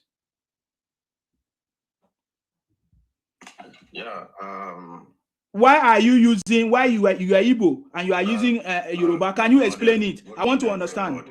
Yes, go ahead. Siba, this my name is not fake name. This is my real name. Okay, but you are Igbo man. I'm confused. Does Igbo answer Yoruba name now? I'm Igbo man. Answering this name doesn't mean it's fake. Yeah. Okay. Explain. Okay. You say it's not fake. Fine. Can you make me to understand? Do you have a Yoruba father and Igbo mother, or how? How do you come up with the name, please? I cannot tell you about my family here. Please. Okay. Respect my family. So why did Obi say I don't have a house in Abuja? Of course, Obi never have anyone. He never have any house in Abuja. So if you see any house built by Obi or buy by Obi, you can bring it here. Put it in we have seen so many houses owned by Obi. Obi is using what is called SPV. SPV. Do you know what is SPV? House out. If you see yes, now house. Obi is using special purpose vehicle to buy houses, to buy properties, and all of that. Are you aware? Is that what? Obi is using what is called SPV, special purpose vehicle, using other people's name to buy houses, to buy properties. Now you allow me to say something, please. Okay, say it. Okay, say it. Yeah. You see, in this country, Number one, this my name is not fake because I'm Igbo man. Doesn't mean I will never answer Yoruba name. Yoruba will live in Yoruba. Came down to South. They tell Ikwere people they are not Igbo. But they answer Igbo name. Ask them question. Yeah? But now answer Yoruba name. You notice are using fake name. Why all those people in South using Igbo name? They are not fake. You cannot call them fake because they are Igbo, denying their identity because of politics. So very soon politics will come and go. Barack will remain. Is it true? Is it true that you are from Osu, Calmness, Osu? Why do you change your name from Osu, Calmness to Adedayo? Are you Osu? Because I learned that all Igbos are Osu. You see Oma people. Is that what? I learned that you are Osu. All you used to use the name. What do you mean by Osu? Osu. You are Osu. Osu. All Igbos are Osu. And you used to use the name Calmness. That language, please. Igbos are Osu. You say you don't know what is this is. Well, you don't understand the language. People are typing it for you. I don't know why. So why are you denying yourself? You are always denying everything that concerns you. I say this is my name. If you come to my passport, I use this name. It's a lie. That is a lie. Of course, you can use it because you people use fake. You impersonate the Yorubas. My parents. You are also people are outcasts. Why are Igbos outcasts? Can you answer me? Go and ask that person where they tell you that. Your name is Calmness. So why did you change your name from Calmness, another fake name, to another name? You used to answer Calmness. I told you, remaining 1 year, you would throw away that scalp and run away finally. You would throw away this scalp. Remaining 1 year, So Tinubu is going back down to Lagos. So if you say remaining 1 year, what if he doesn't go? What if he stay? What will happen? He must go. No, I'm asking you what I know. So tell us what you guys are doing. You are doing everything possible to remove Tinubu, right? Including transferring your voters card to Osun State, right? He already moved. So you guys are transferring your voters card from Anambra to Osun State, right? I told you. So what are the things that you guys are trying to do? You transfer your voters card from Anambra to Osun State or Oyo? Most of Lagos was occupied by Igbo people. Same thing with Ibadan, the same thing with Ojo, the same thing with Oyo. All of them vote Tinubu out of that seat come 2027. I promise you. And that will make you run away forever in that country. Because since 4 years never came back. He only came here in TikTok. As APC man, your man is in the seat, but he never came back since this man become a president. Okay? Keep staying there. Omo Onile, please. Are you there? Omo Onile, are you there? Okay. To wrap up. We can't hear you. Sorry. Hello? Hello? I'm here. Okay. Please go ahead with your contribution, please. Yeah, thank you so much. Bookie say I'm next. I can't see your name there, Bookie. I don't know, say my time already. So, you see, I've been on the one live today, we're having a back and forth with these same people, about Nigerians spoiling Nigerian name. It's just because their Messiah is a failure, Yeah. They give us everything fake. They even gave us fake presidential candidate. And thank God, we failed in 2023. And it's going to fail again in 2027. Even though they never have any party right now. So, Peter Obi have any party right now? Maybe I don't know. Obi will never have any party. Obi will never have any party. Okay. So, I don't have house in Abuja. I mean, we don't care if you have us in Abuja, you don't have us in Abuja. That's his own problem. We know you have a lot of houses in Abuja with a different name. And supermarket. Supermarket. So he have a lot of houses in Lagos. You know, we demolished some of it. He came and tried to cry. We cannot do anything because that house is under somebody else's name. Yes. Obi use SPV, special purpose vehicle, yes, to cover up. So, yeah, so Obi and these people that since Jagaban is in there, you know, they've been trying to do everything they could in their power to bring our country down, that great country. But it can never be easy for them, and they can never be successful. And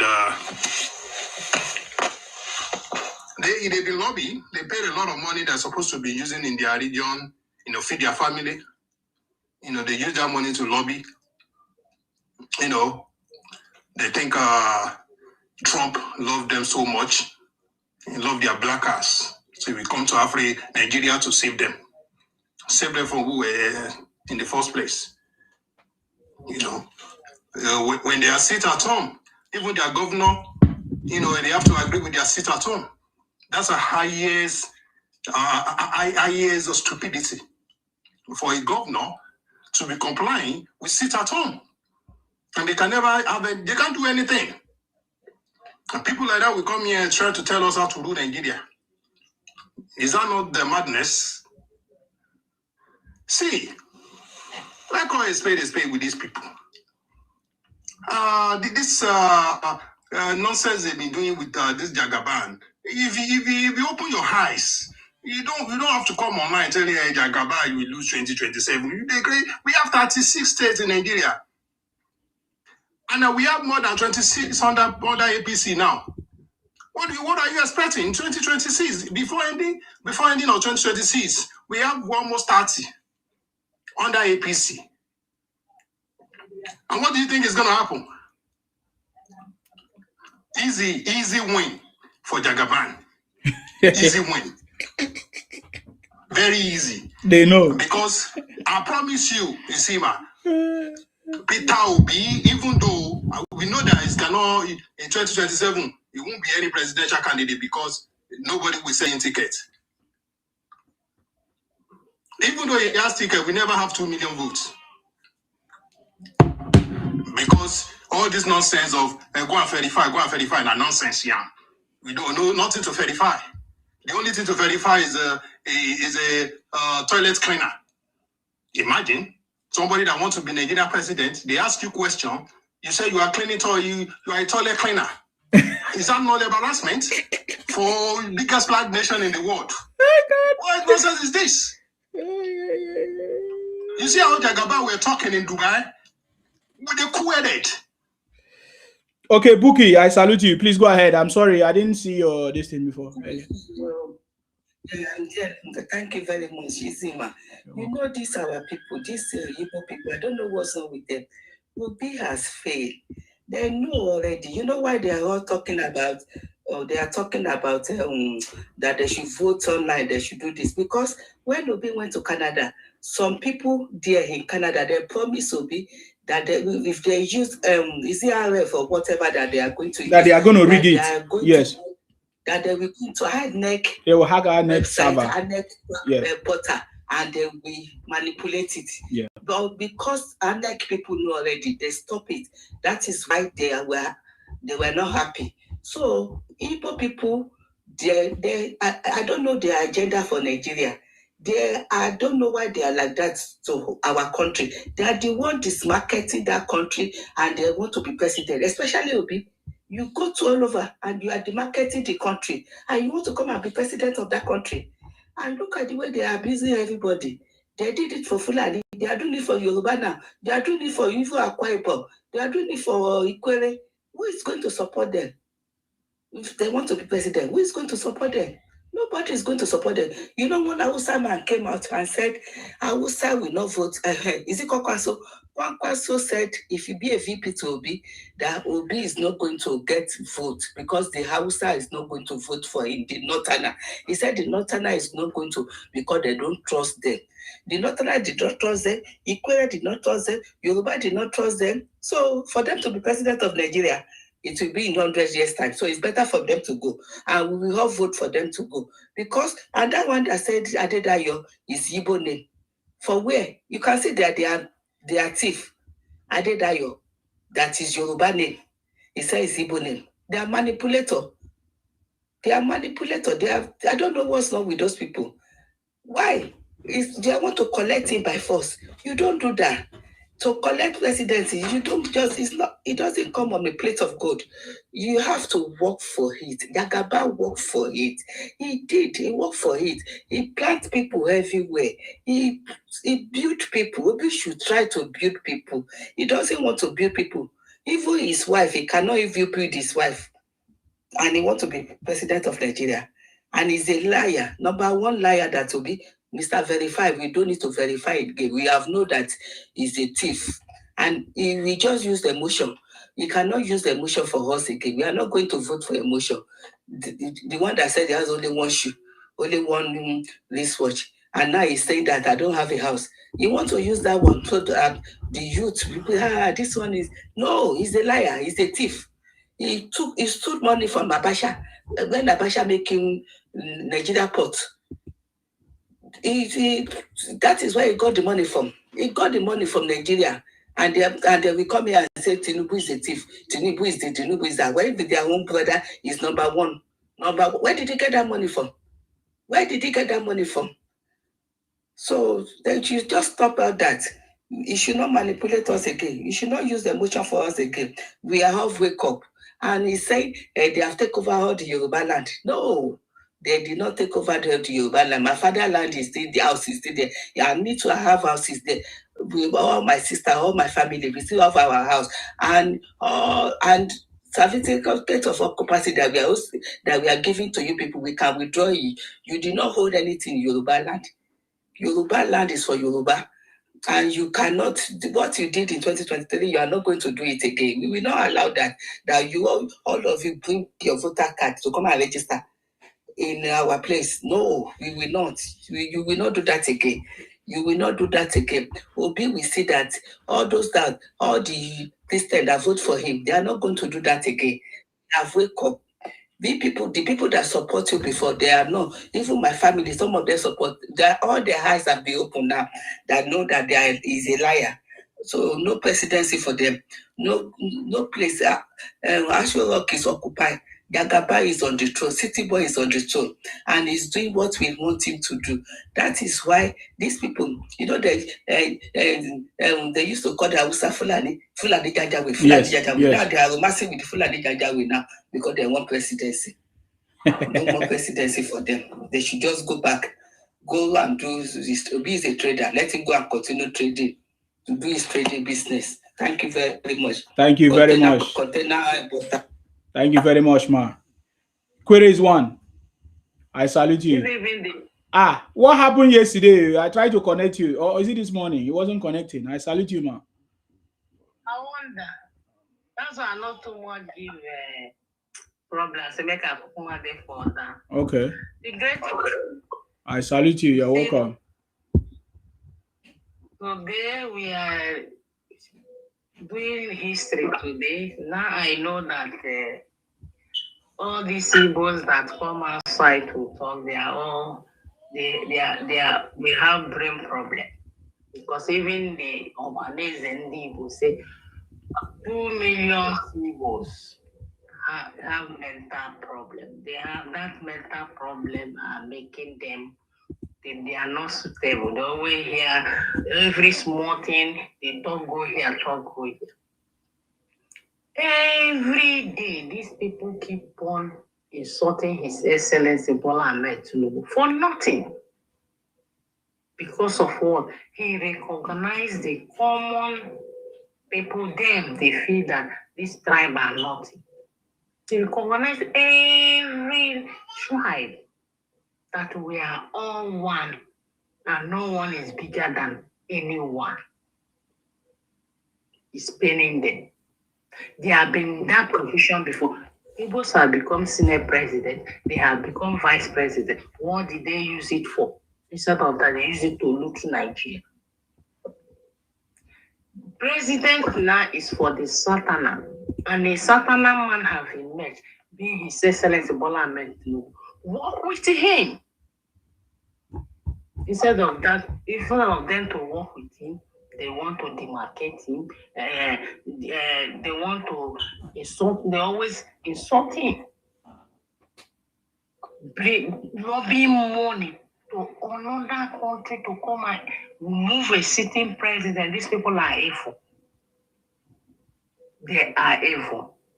But what I'm here to make sure my leaders hear me. These people must go back to their region. So whenever they come to my region, they will respect me. And then whenever I go to their region, they respect us. I respect them too. They never see anything good from this man is doing for them. Look at all what the whole road. They did not vote for him. But he's been doing good to them, but no even appreciation. Every time keep on abusing him. For no reason, because of jealousy and enviness. You will not get it. If you think that to give you presidency is it can't work. Work with your neighbors and get what you want. But if you think you can bully anybody to get what you want, you see, with this generation, you see, if people don't understand this generation, you think it's our forefathers that romance you, our federal government, they romance you, Ojuku, they suppose spy Ojuku for his atrocity have committed in South South. You people supposed to be begging Nigerians apology, certain apology of all atrocity of our fathers done to us in South South when we are under all this territory. Instead of that, you still have man to come and jack up and down, insulting we South people and says, hey, they marginalize us, they give us 10 pass. 6 million. So they have read the history. Only 600 Igbos. And that 600 again is from South. Because we don't want to expose you people. Now we put full stop. You see, this time around, if you people don't keep your mouth shut, we will make sure all hood and corner of Nigeria will know you. All your atrocity have committed in this Nigeria. We have been closing mouth for you people. Go back now and think. You see, with the South people, we are working with His Excellency Bola Ahmed. As you can see, all our South leaders is in the APC. And as me, as a person, we can never bring my own brothers so we came back for you. For people to enter there. It can't work. I'm telling you, everybody want to shine. Hey, I salute you. well done, my brother. Thank you for the good work you're doing. Welcome. You see, we cannot but continue to tell these guys. And what makes them more useless now is that during the last election, they did not vote. They voted tribally for Obi. They voted along the tribal line for Obi, and still they lost. So there's no other tribe that has joined them. So they are still alone. You understand? One thing that I said earlier that I still want to repeat here is that I want to set a 1,000 US betting that Obi will not be on the ballot. Yeah, if anybody want to think what I'm saying cannot come to pass, let us, Kusima will be the umpire here. If Obi, without even winning, let him just be on the ballot. That on that day when they are voting, some people have opportunity to vote for Obi, you have won 1,000. Obi will not be on the ballot as a presidential candidate. Obi and Obi too will never be president in Nigeria. The fluke has happened in 2023 and is gone. Obi is going to deliver you guys to Atiku. I can say allegedly that Obi has collected money from Atiku so that he can use it to cover the loss of 2023. He knows he cannot be on the ballot. That is why he let LP dissolve the way it dissolved. You get. Mm-hmm. Obi does not have any strategy, only toilet cleaning strategy. And party caterer or catering service strategy. Obi is a chemist or supermarket economist. He does not know how to govern a state even. Obi cannot longer win to be governor of Anambra State if he goes back there tomorrow. Because all the things he said, people actually took time to go and verify. And they verified, and it was all lies. You understand? We took our time to go and verify, and we verified it was all lies. All lies. You understand? So we saw that it took the poverty level from 38% to 54% in 8 years. We saw that it was more divided. It divided the people, create enmity between even Christians in Anambra.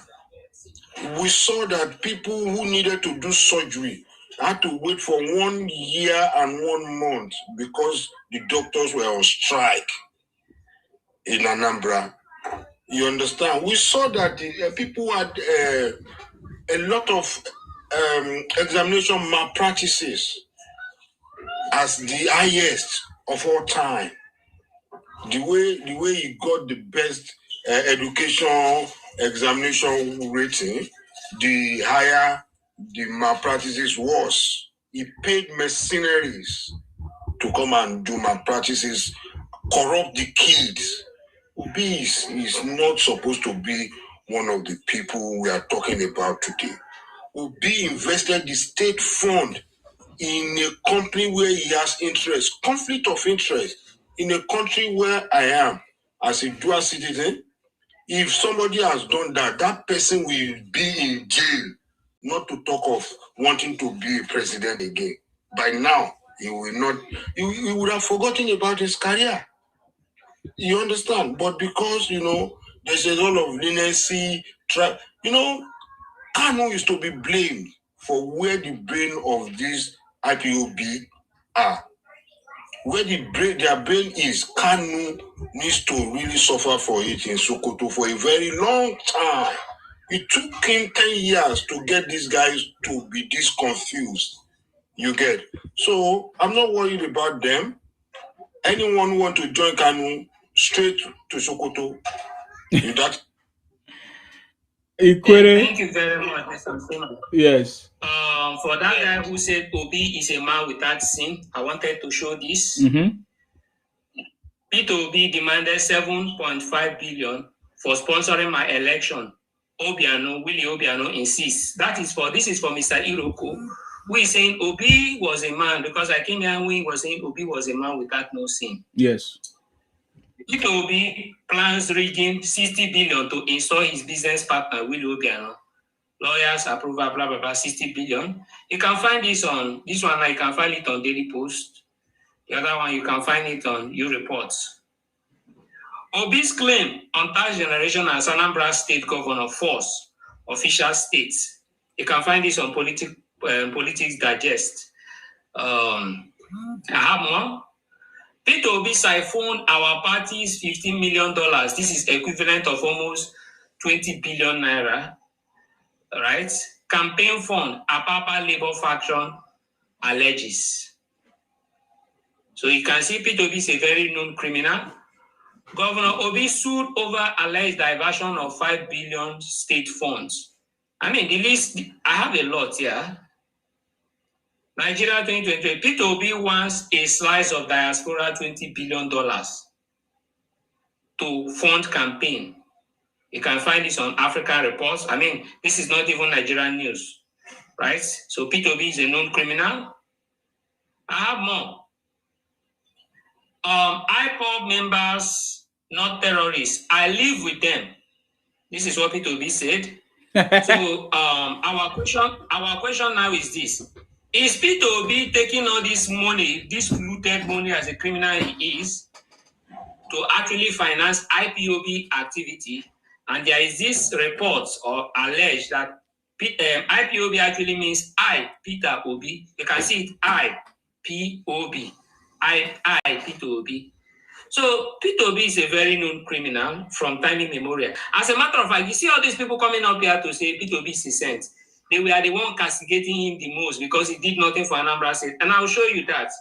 Like I said, you know, I usually come with reports, and I have a lot of that. Let me just quickly play something for you. Sorry? Let me just quickly play something for you guys. It's very interesting. So, this is a video that was made. Now, this is the Anambra people.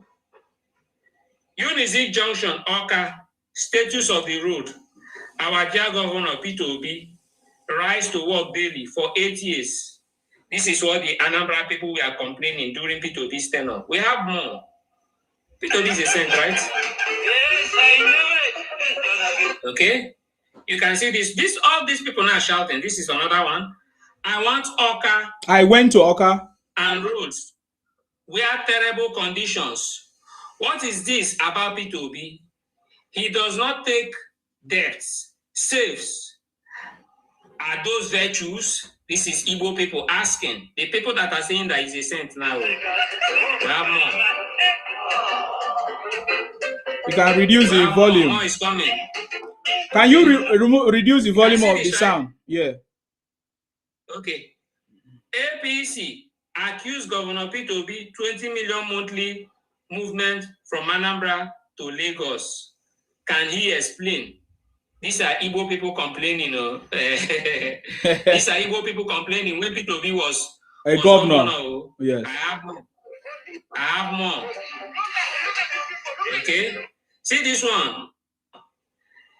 It's only in Nigeria that people with low intelligence or none at all, like Governor Peter Obi, aspire to make political relevance. These are Igbo people when Peter Obi was governor of Anambra State. We have more. We have more. When we tell you Peter Obi is a criminal, you should believe that. You can see this one. Oka, Anambra State, capital, after 8 years. This is the situation of Oka after 8 years of Peter Obi. I would have loved to show you more, but my time is limited. So when I come back, I will show you more of Peter Obi's incompetence and Peter Obi's criminality. As a matter of fact, Peter Obi is the biggest criminal Nigeria has ever known. And Nigeria will ever know is Peter Obi. Peter Obi is a criminal, a heavy criminal, and he can only be president of IPOB or president of Nigeria Gay Association. Okay, Milky Juice, what do you have to say? Yeah, good evening. Shema, thank you for your program. You're welcome. I don't want us to waste time discussing about Peter Obi.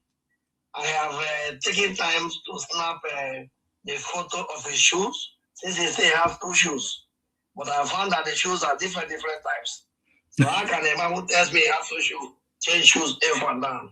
That's number one.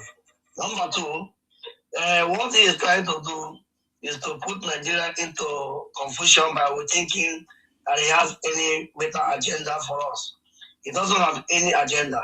As an equal man, I will tell you that in River State, he doesn't go anywhere. By the way, Peter Obi have not gotten a candidacy of any party to contest. So we should not worry ourselves because he cannot, in the party he said he joined now, Atiku is there, so he cannot win Atiku. So if he doesn't win Atiku, where is he going to contest?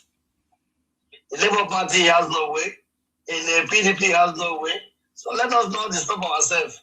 He's trying to make a noise, him and his people, to think that he wants to put Nigerians into, panic or anything. Election is by number. I heard the other one who said he has a people in Lagos. Listen, even all the Igbo people vote for Peter Obi, he cannot rule because he doesn't have the majority. So what are we talking about? So let us not, disturb ourselves thinking that they want to do anything. He doesn't have a house in Abuja. That is correct. But actually, now they have a house in Port Harcourt. They will tell you yes. Because every woman claims that his father have a house in Port Harcourt. And we have been saying, there's a Google map. Show me where your papa has. They let us trace your papa has. No way. So let us not be disturbing ourselves and discussing our things that are irrelevant. Obi is a scam. His supporters are scammers, and they continue deceiving themselves. Thank you, Sima. Thank you very much. Yes, we just because we cannot keep quiet when we see or hear people like Obi use false information, misinformation, and manipulating or manipulation to manipulate people. So that is why we must speak. I don't think silence is the best answer for any fool or for any rubbish or for any information, misinformation. What is important is for us to respond and expose it and talk about it. That is the only way we can overcome it. I know that last week, one of my brother in the Kwele land lost the wife, Grant of four. In this burial, did you see Obi came there with Obi Kubana? Two of them came. He was just like, I know when I come to eat rice. I said, what do you come to do? Nigeria have problem he will solve. He's coming to show that he's a good man. I go with the masses. It's only when they have debt, he didn't go. He have never one day talk about IPOP or criticize them. The Thai people, he doesn't care. But when it comes to other tribes, like what happened in River State, he's very, very, very, very comfortable because he thinks that he can deceive us. They can never again. That time is gone. Rivers people will have known them and will resist them. That's the only one I can tell him. Mm-hmm. Okay, that's fine. He has been using that pattern since last year by making comments like I don't have a house in Abuja, or I wear one shoe, or I wear one wristwatch, or I do all those sentiments are really for poor people or his mentality, because I don't understand what is telling us, giving such statement or that information. I don't have a house when we know that he has houses, lands that was even invoked or revoked. I told you that I've been screenshotting his shoes. He said he have 2 shoes. I have many of his shoes. Many pictures of different shoes. Okay. Yeah. So let us be. Anytime you see people be any occasion, screenshot his shoe. He say he had many shoes, not many too. Exactly. So why is Obi lying to the people? He has not even started. He has not even become anything yet. He has started with lies and propaganda. We saw how Obi conducted a transactional arrangement with Labour Party to make him a presidential candidate. So is that kind of person that want to become a president in Nigeria when he came in through back doors? So we understand all these gimmicks, but we have to expose it. He has only one wife. He doesn't have 2 wives. Okay. All right. I think Iroko, you are back. So you have listened to everybody's submission. What do you have to say about Obi? Obi is a failure. Can you confirm that, please? Yes. Well, when you people come up here, the other person brought pictures of the videos of Obi and all, videos of Papa, videos of inconsequential people. When Obi are not left office, the next day EFCC picked him up. He slept in EFCC custody for I think 2 or 3 days before they released him. He ran to America. Obiano cannot come to Nigeria now or even go to Anambra to. His wife wanted to contest for Senate president. For Senate, they stoned her in Onitsha market. From there, she left and ran away to America till today. So when we tell you that Obi is credible, we know what we are doing. We know what we are saying. Obi is the only past governor of Anambra that can walk freely in Anambra and people will hear him. He is not by power nor by might. It is his doings. He is an upright man and no politician like him in all APC.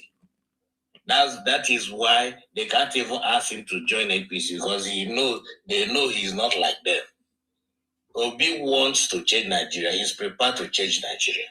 He's not coming to Nigeria to loot Nigeria. So why did he use backdoor to enter Labour Party? He's not coming to Nigeria to support corruption. So why did he use backdoor to enter Labour Party? Presidency to bring in different kinds of. Oga, answer the question. Why did he use backdoor?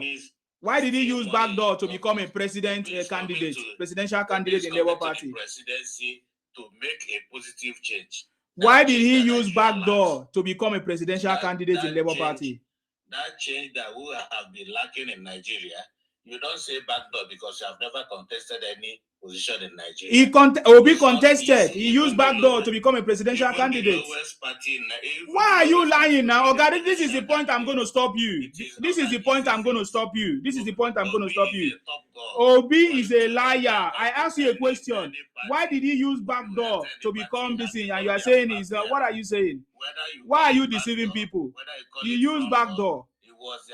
He used backdoor to become a presidential candidate. Why did he use backdoor to become a presidential candidate and run for election? He used transactional. Everybody knows. He used backdoor to become a presidential candidate. Why don't you talk about that? You yourself go and get your own backdoor. But what we are telling you, we'll know who will know the backdoor president of a country. We'll know him. And we are going to remove him through the front door. He has to leave. He has not offered us anything. So what can you do? What can you do to remove?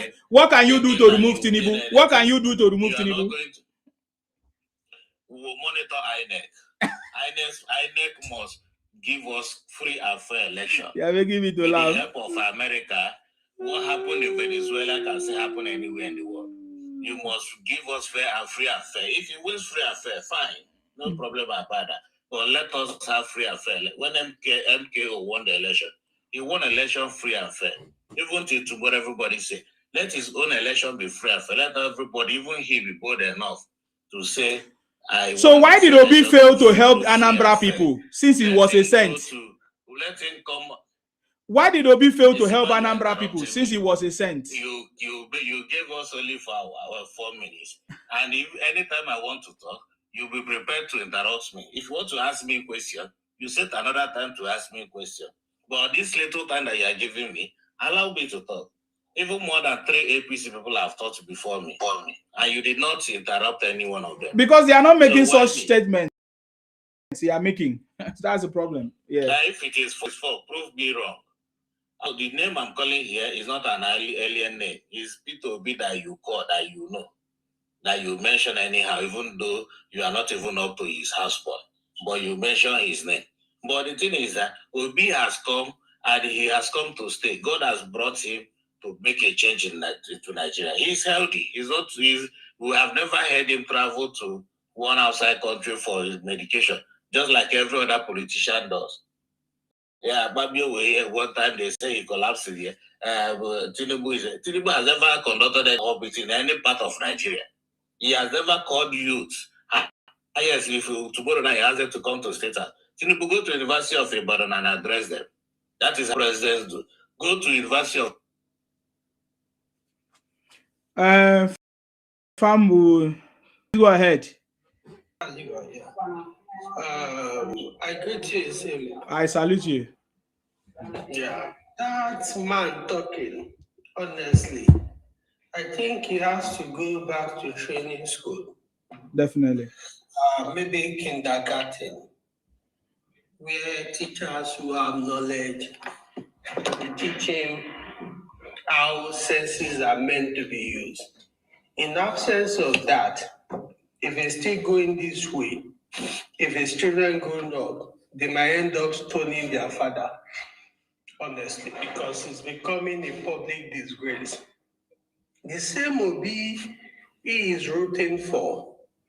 There is an evidence that a young man failed being a governor, an outside governor. This is a young man who did a project when he was outside office in the north. he did a borehole. And honestly, it's quite very unfortunate that the borehole very dark man did was of more quality than the former governor's borehole and the presidential candidate. And what does that tell you? It tells you that he has knowledge of producing inferior things. Because how could you be an ex-governor? Somebody who's going to manage mighty roads that trailers will walk through, passerbys will walk through, now could not build a standard borehole that the Northerners has to send him away from their region. That is how embarrassing that young man can be. The only thing he knows how to do is to cry for sympathy. And sympathy does not really bring solution to a country. It lacks knowledge, it lacks idea, it does not have eyes for details. And that is the young man you want us to drop Nigeria for. A young man who did not build Anambra to a paradise that will attract the world, that will make America come there and sit to say, oh, this is a paradise. That will make Europe come to sit that this is a paradise. That will make Hausa people run down there. The Igbos will run down there. It becomes a state everybody is not willing to go. Is that making any sense to anybody? When people are rejecting your product, what does that tell you? It's not a good product. So why should you say the producer of such product is a sensible producer? It's not making any sense. You cannot market a bad product. Obi is a bad product. People are trying to market him because of his sympathetic way. But when it has to do with knowledge, it lacks it. When we try to do with productivities, it lacks it. Which is an example of when he was in office and outside office. The example of a borrower tell it all. Go and check every product, everything he has done outside his office are so embarrassing. If I were him after election, I wouldn't have even embarked on any project, any project to save my embarrassment. He keep embarrassing himself every minute and every time, and keep defending nonsense. He keep defending nonsense. These things are on social media that you can see that this young man lacks knowledge. If an activist can do something of a greater standard and you do below standard, 90% below standard of what an activist has done, what does that tell us? That you are a failure. Thank you. Thank you very much, sir. I salute you. Bona girl. Hello, Isima. I salute you, man. I salute you, sir. Well done, well done, well done, well Thank done you. to all well-meaning Nigerians on your platform. Obi is a boy, and Obi will always be a boy, Will as remain you a boy. always say. There is nothing in that guy's brain. He's an overrated idiot.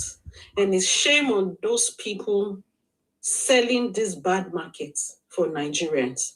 Someone says I heard someone say some few minutes ago that we should not be bothered about Obi. It will be, because out of the information being reeled out on platform like this, that was how people who unknowingly carry Obi on their head like gala in the previous election, they got deceived. So we need to enlighten people. We need to let people know the real Obi, what this empty candidate is made of is an empty candidate. It's even an insult for someone like him to be on the same ballot or in the same race with someone like Tinubu. It's really an insult. It's below the belt. Obi's got nothing in his brain. Obi has no good agenda for Nigeria. Yes, it's fit to be a hyper president, but not Nigeria is too big. And it's too much for Obi to run as a person. He doesn't have that intelligence. He doesn't have the courage. He doesn't have the charisma to be called a Nigerian president. So we reject in all totality, in every form, the imposition of a candidate like Obi. Obi should go to Anambra and maybe be fielded as a chairman of a local government. That is where his brain capacity fits into. In this day and age of technology, Obi is still building borehole that people need to jump up and down to run. In this day and age, that solar is being connected to borehole, even if you want to go the borehole way, to run and bring up water to generate water. Is this day that Obi is building a borehole of 30, as in 3 decades ago, still building it for them in northern Nigeria. You can imagine, is it that kind of person that is going to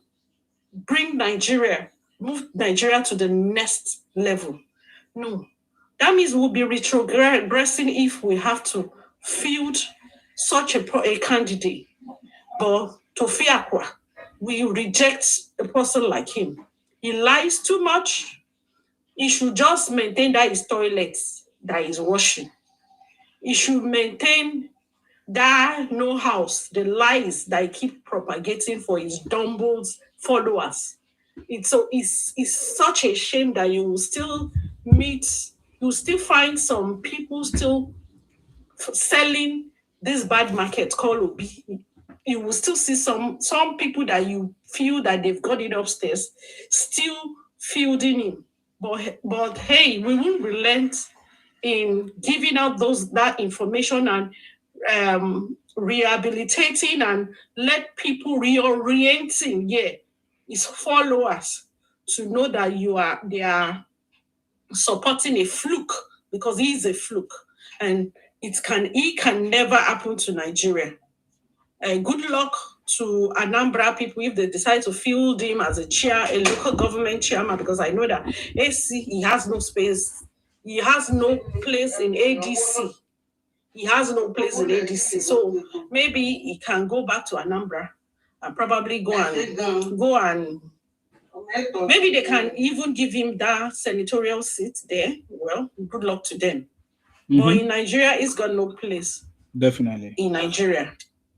God bless Nigeria. God bless our president, President Bola Ahmed Tinubu. We pray for more grace, more strength, good health to move the nation. Thank you very much, Bonagio. Okay, thank you very much, my sister, for what you just highlighted and everything, right? I came up here with certain evidence the last time I came. So I wanted to show one last thing before I make my submission, right? Because this Obi is a criminal. So, and we need to know the type of personality, the type of person we are voting for. You understand? Because nobody can just come up here to gaslight us. We are not kids, we are not babies. Okay? So this is one of what I wanted to show. Same-sex activists endorse P2B for president. In case you don't know what same-sex is, that is transgender. For those of you who are not aware, it is alleged that P2B is a gay.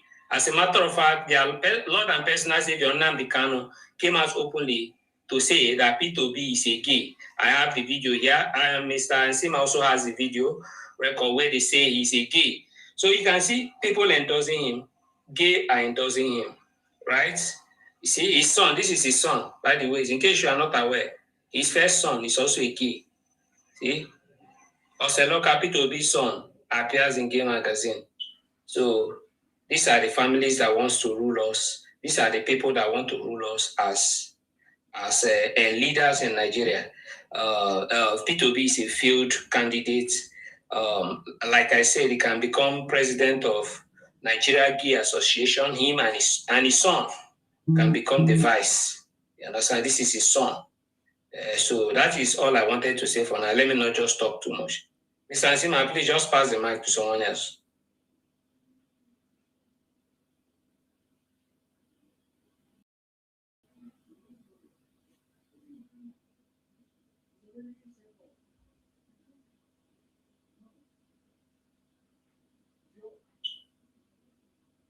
Mr. Ansima, are you there?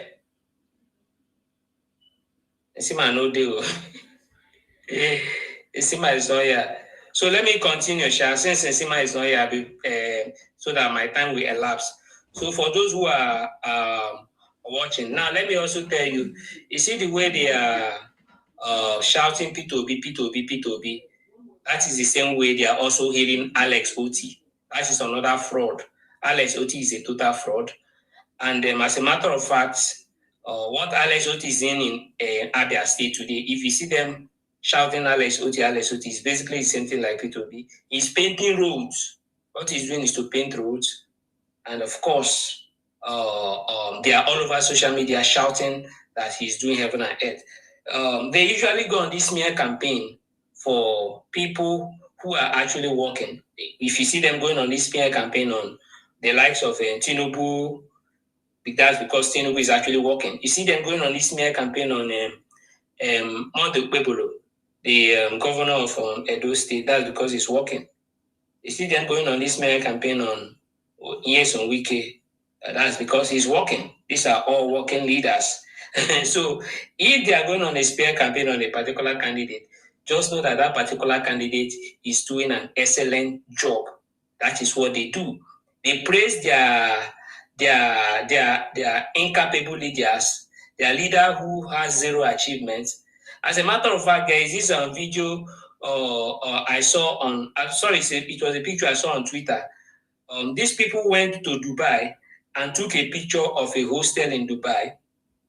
And this picture, they posted it online and said that this is Alex Oti built new hostels for students in Abia State. But people got to dig because people, nobody is actually a fool. People were digging and people got to find out that the picture is actually a hostel built in Dubai. That these people too can say Alex Oti. Alex Oti is painting road. He will just come and paint road and then they will snap it and they say, oh, he's doing heaven ahead. Have you also forgotten when they say that Abia State will have 24/7 electricity?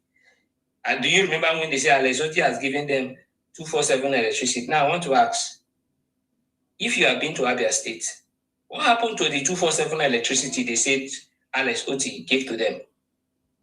What happened to the 24/7 electricity? You see, these people, if you don't know their strategies, bring down all your leaders to elevate their own. So they will have to bring down all our political leaders and elites just to raise their own up there, and you'll be so foolish to fall for their gimmicks. Thank you. Great. I noticed the mic had been opened. Equally started something earlier on. What the Igbo leaders presented at the Oputa panel, they stated that 20 million Igbo youths have mental health problem, and 2 million adults too have mental health problem. They requested for 3 psychiatric hospitals to be built in each of the 5 states in the eastern region. It's all out there. please go and fact check me using Peter Obi's word. Go and read the Oputa panel report. The what do you call the Igbo leaders? I can't remember that now. And do you know what? History has it that the Igbos migrated from Papua New Guinea.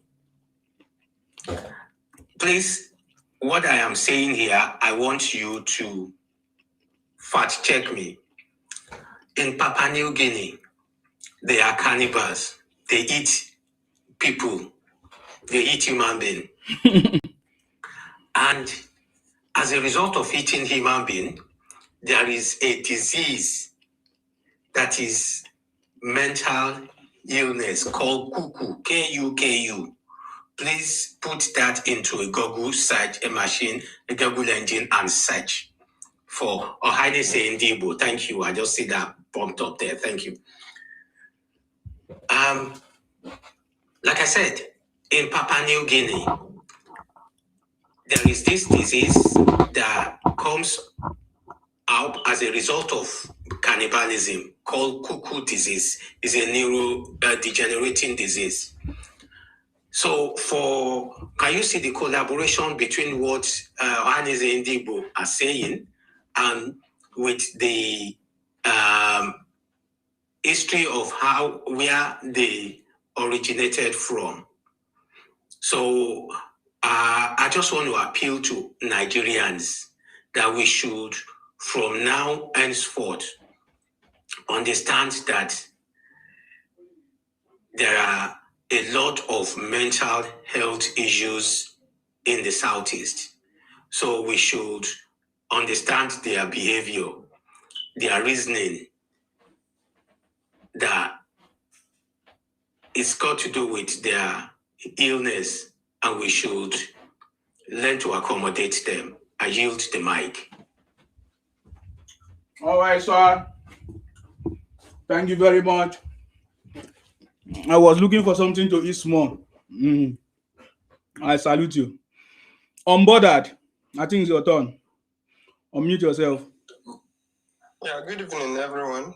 Thank you very much, Mr. Nsima, for bringing me up. You're welcome. I am from Ikwere, and Ikwere is not Igbo. So, one of the things I've understood that P2B is doing is he's using this logical fallacy called appeal to emotion. He's appealing to Nigerian emotions by, trying to act very sanctimonious.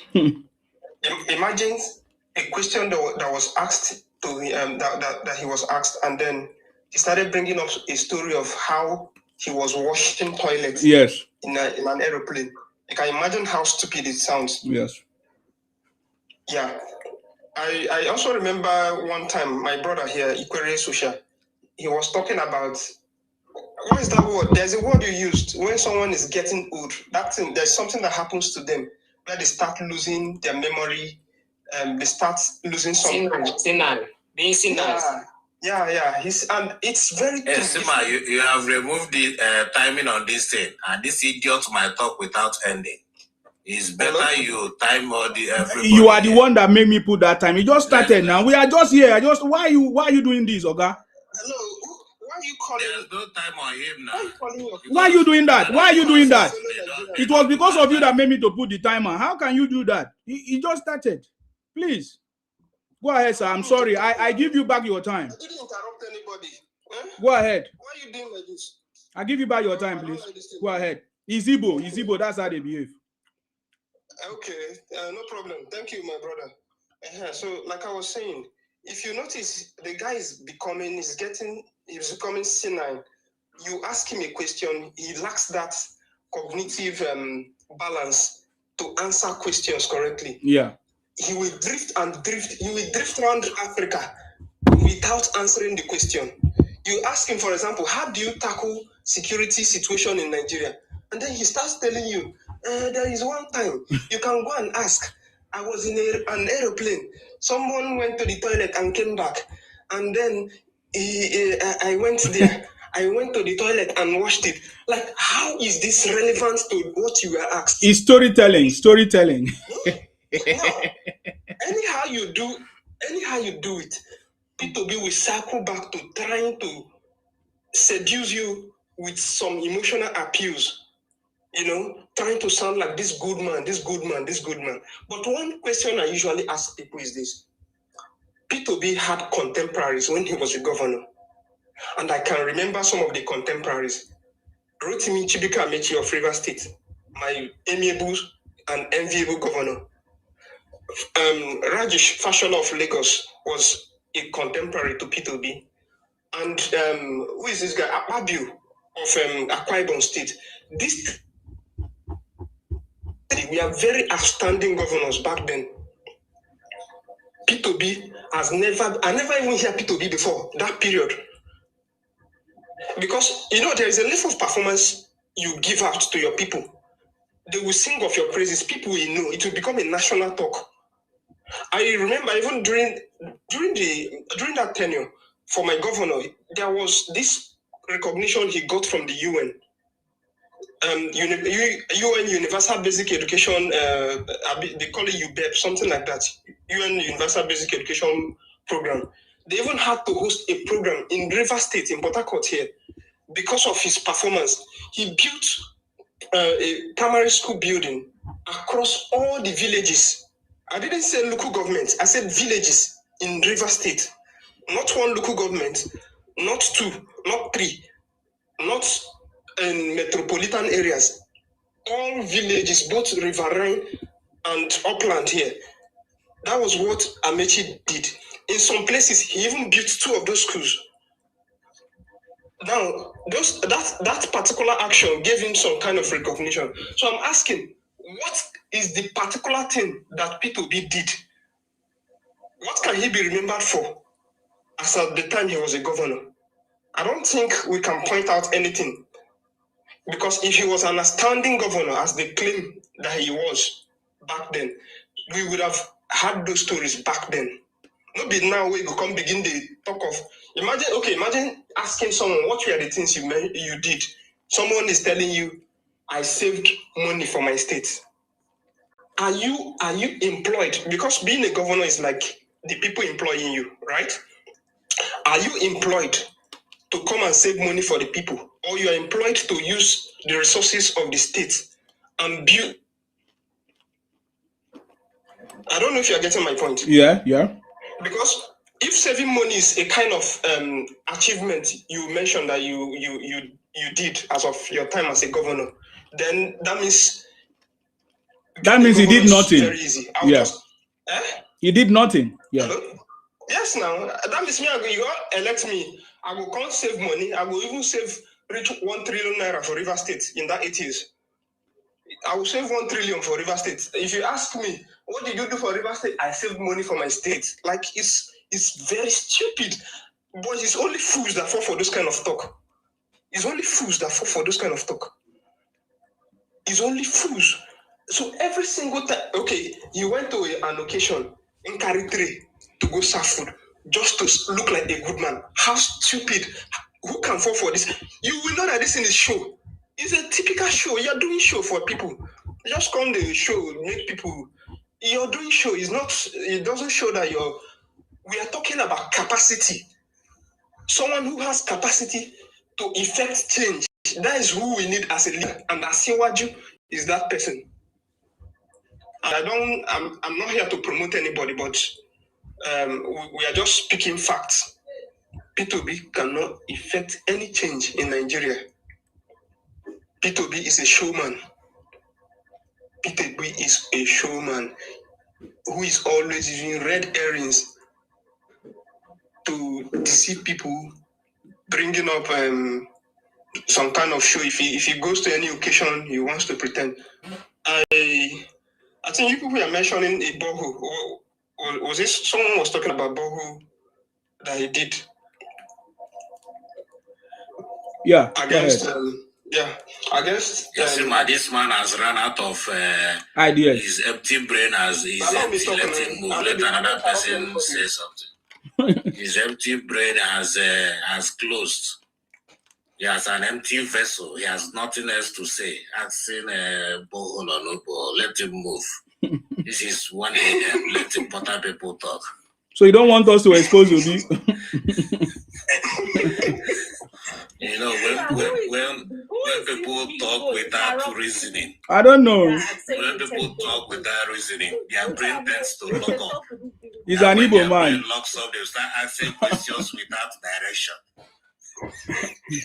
Go ahead. All of a sudden, you just found out that he was just making no sense. You know, as you see, but they say he built borehole. You know, these are APC attributes. Iroko, you are just gaslighting. You are just gaslighting. He wanted to know who said it, and that is correct. Iroko, don't do. Iroko, let me ask you something. He came on the first thing he said that Ikwere is not Igbo. Oh boy, who they drag Igbo with you? Ikwere is not Igbo now. Ikwere is not Igbo. As if you should say Ikwere is not Igbo. Igbos will not be what they are. They will not be below their. No, he's debunking the lies. They will not be the most educated as they are. He's debunking the lies of Igbos. Igbo Biafra, especially in Nigeria. Because you said Ikwere is not Igbo. I mean, you are just making fool of yourself by a big. Oga, your time never reach. Allow him to finish now, so that if he focus, you can debunk him. You can debunk him if you don't like him.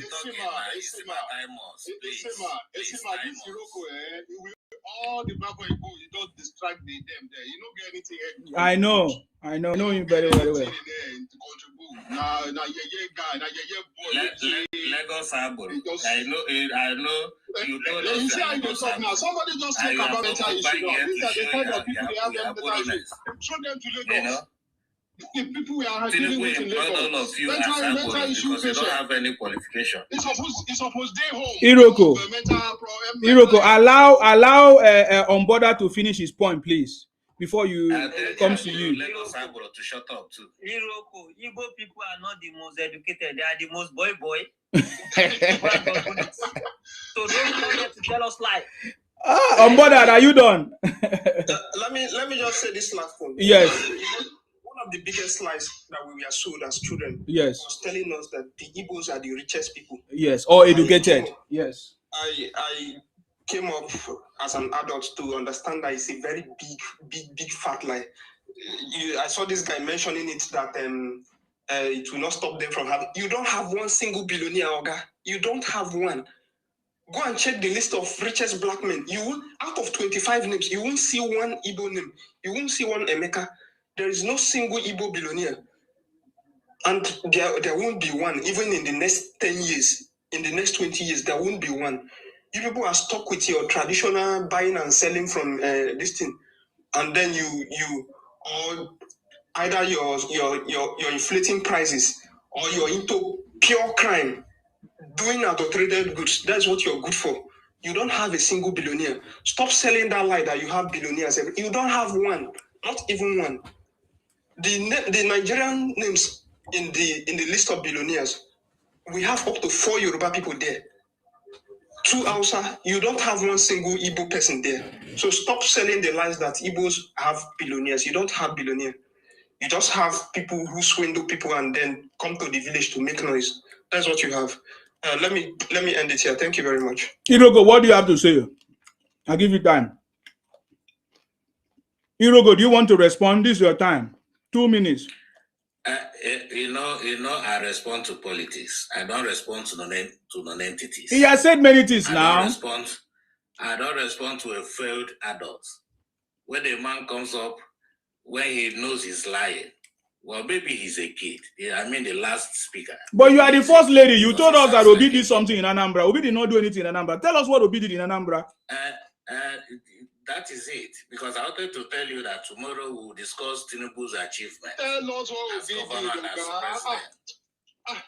Tell us what Obi did. Because if you people can come out after 3 years of campaigning and still be asking me what Obi did, then whatever I tell you, your head is already blocked. You will not hear. you will not even understand. So there's no point me wasting my time telling you what Obi did. And Nigerians know why they vote for Obi all the time. Igbos know why they vote for Obi. Nigeria knows why they vote for Obi. Okay. And the Lagosians know why they voted for Obi. So it's not an issue of Abuja knows why they voted for him. Mm-hmm. I'm sure this bingo just came out from the wood. This bingo just came out from where they are hiding. Those IPOB guys. You can see. So that's where I know TikTok is a free space where prostitutes and all types of people will come on. But when I talk, try and mute them. Maybe she did not see anybody. Maybe she's hanging somewhere in Lucent. You did not see any customer. You are coming up here to distract meaningful Nigerians. Where you see this bingo that just came out from the bush? Where did you see this bingo? I'm sure it just came out from the bush. You just came down. All these people that you see that they are born through away. My mama say, if you ask her who is her father, she doesn't know. The products of those people that they give birth with all that don't know their history. Products of baby factory. The only thing she knows that Tinubu is president. Let me go for Tinubu and see if I can get money. These are one of the people. Finish your point. Finish your point. Stop attacking people. Every day. Finish your point. Tell the person to shut up. Now let me. You are attacking somebody. You are calling people name. That's not okay. The same thing you are doing for other people. That's what I'm doing to you. See, Sima. What I'm telling you is Obi has come to stay. And Obi is the next president of Nigeria gone 2027. What did he do in Anambra? Aklik, tell us one thing. Obi did a lot of things. If I pick up education, Obi moved Anambra State to number one in JAM. Let nobody touch me. Let nobody shut me. Sima, have you seen it? Yeah. Have you seen it? Please, please don't interrupt him. Let him finish. You see why I don't want to mention anything? Because they don't, the truth bites the Yorubas. And why I don't know. Why you say Yoruba? Like hearing the truth. This is not a Yoruba platform. Why are you attacking Yorubas, Oga? Just go straight to the point. The people here, all the people here are all Yorubas. So you did not hear the Ikwere? The Ikwere, you just lie now. You just lie now. Ikwere is here. Akwa Ibom is here. The man that said Ikwere is not Igbo, you should know it's Yoruba. It's only Yoruba. No, it's Ikwere. Okay, what about Rudolph? The Ikwere social. You know their rhetoric. Okay, you are just lying yourself. Obi did a lot. This guy get mental issue. No, they take him serious. He get mental problem. You don't see how is the talk. Iroko, if you want, Rudolph will speak Ikwere for you here. So which one speak Ikwere? You say you are from Benin. You don't know anything in Benin. You say you have not Igbo. Where are you from? You don't even know where you are. Okay, tell us what Obi did. Just go straight to the point. One line, we know the real Igbores. We know the born through Igbores. Okay, you mentioned education. It's true. It's true. It's true. Obi did something in education. What did he do? He was the one that, for the first time in Nigeria, approved miracle centers. That many people that passed exam in Anambra State were because of miracle centers. That led to the reform by the Ministry of Education that intervened to stop those miracle centers. So you are correct. That is what you did. Obi created miracle centers. We understand the other day the way miracle center. What does that mean? Is it not church? Southeast results. What it means is that Obi allowed several centers where they organize examination for young people to pass their examination. They use like third parties, people that will come and help the young people to write their exams for them. So that was the miracle center that will be allowed. Are you serious? Yes, there was an intervention by the Ministry of Education to stop. Is it JAM, even INEL and JAM as well, WAEC and JAM to intervene. Yes, those miracle centers were closed down. You understand me? That is what Obi used to, because how can you explain people that went on strike, teachers that went on strike for so many years? Ethnic group in the yes, they are intelligent in committing crime. In the USA. Igbos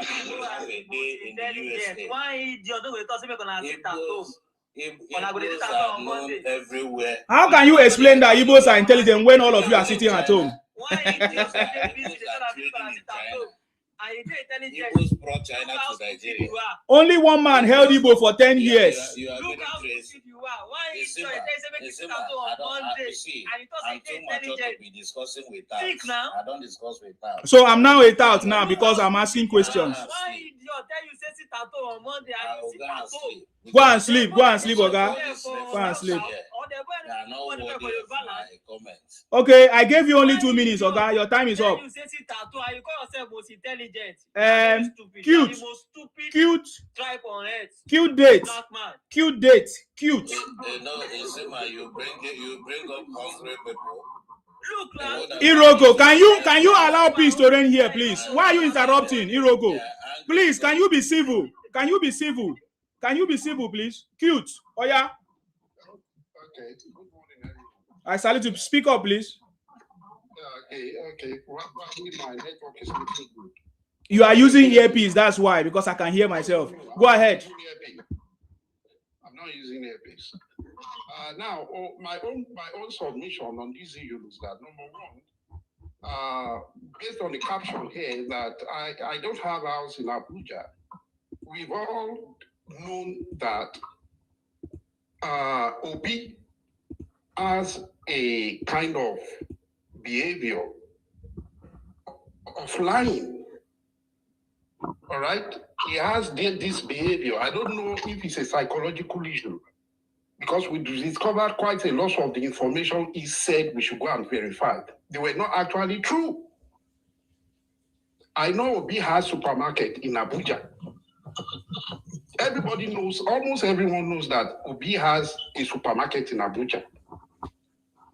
All right? And many houses in Abuja. But it was by himself, he said he did not have any house in Abuja. So I don't know why the Igbos support all these lies. All right? They support all these lies, even in the face of evidence. To the contrary, they still support it. All right? Sometimes ago, I think it was last year, there was this thing that was collated about what the Anabarians concluded about Obi's term, 8 terms in Anambra State. I served in Anambra State. All right? I was very, very surprised that these same people who wrote many bad things about his administration. Anyway, one woman came forward to tell us that, as an Anambra person, that most of those who support Obi, they are not from Anambra. Perhaps she's right. Because those who experience his government then did not have anything good to say about his government. All right? But with social media stunts and advertisement, so many people were taken away. Yes. All right? And for the mere fact that people wanted a change by all means, that was why he had the kind of political clout he had then in terms of the number of people that voted for him, which he might not even be able to get half of that in the next election. All right? So, me, I want to be objective. I don't want to do down his character or say anything bad about him. But Obi lies. We know he lies. All right? There are several information we have verified that were not correct. All right? And moreover, outside not being right, I think he also has some problems. When he's asked a specific question, he began to talk about another thing entirely that had nothing to do with the question he was asked. I don't know whether he's doing that deliberately or it's a psychological issue. All right? So, by the virtue of all those traits, I don't think he's worthy of being a president of a great country like Nigeria. All right? I would rather he tries a senatorial seat in his place. All right? Let us see what he can also do as a senator or an honorable member. All right? After all, some governors are senators today. There is nothing wrong with becoming a senator. Let's assess him again and see what he could do. All right? Instead of the Igbo saying all manners of things that this guy does not have, just to confuse people to vote for him. Anyway, the next election may probably sound a death knell to his political ambition. That might be the end of his political ambition. Thank you. Thank you very much, sir. I appreciate you. Okay, thank you very much. Omo, okay, Omo is not there anymore. Omo Onile is not there. Odinaka, Omo Onile, is your turn. Omo, is your turn. Omo. Yeah, I'm here. Go ahead. Yeah, thank you. You're welcome. Like somebody said right now, when they ask their presidential candidate a question, and we ask, what's his question? Hey, we jump to Z. I don't know why. I don't understand. Maybe something is going on that we don't even think. We don't talk about it. And another one is when you ask a big question, and you ask that same question again in another 5 minutes, 10 minutes. It will give you different, same question will give you different answer that doesn't make sense. So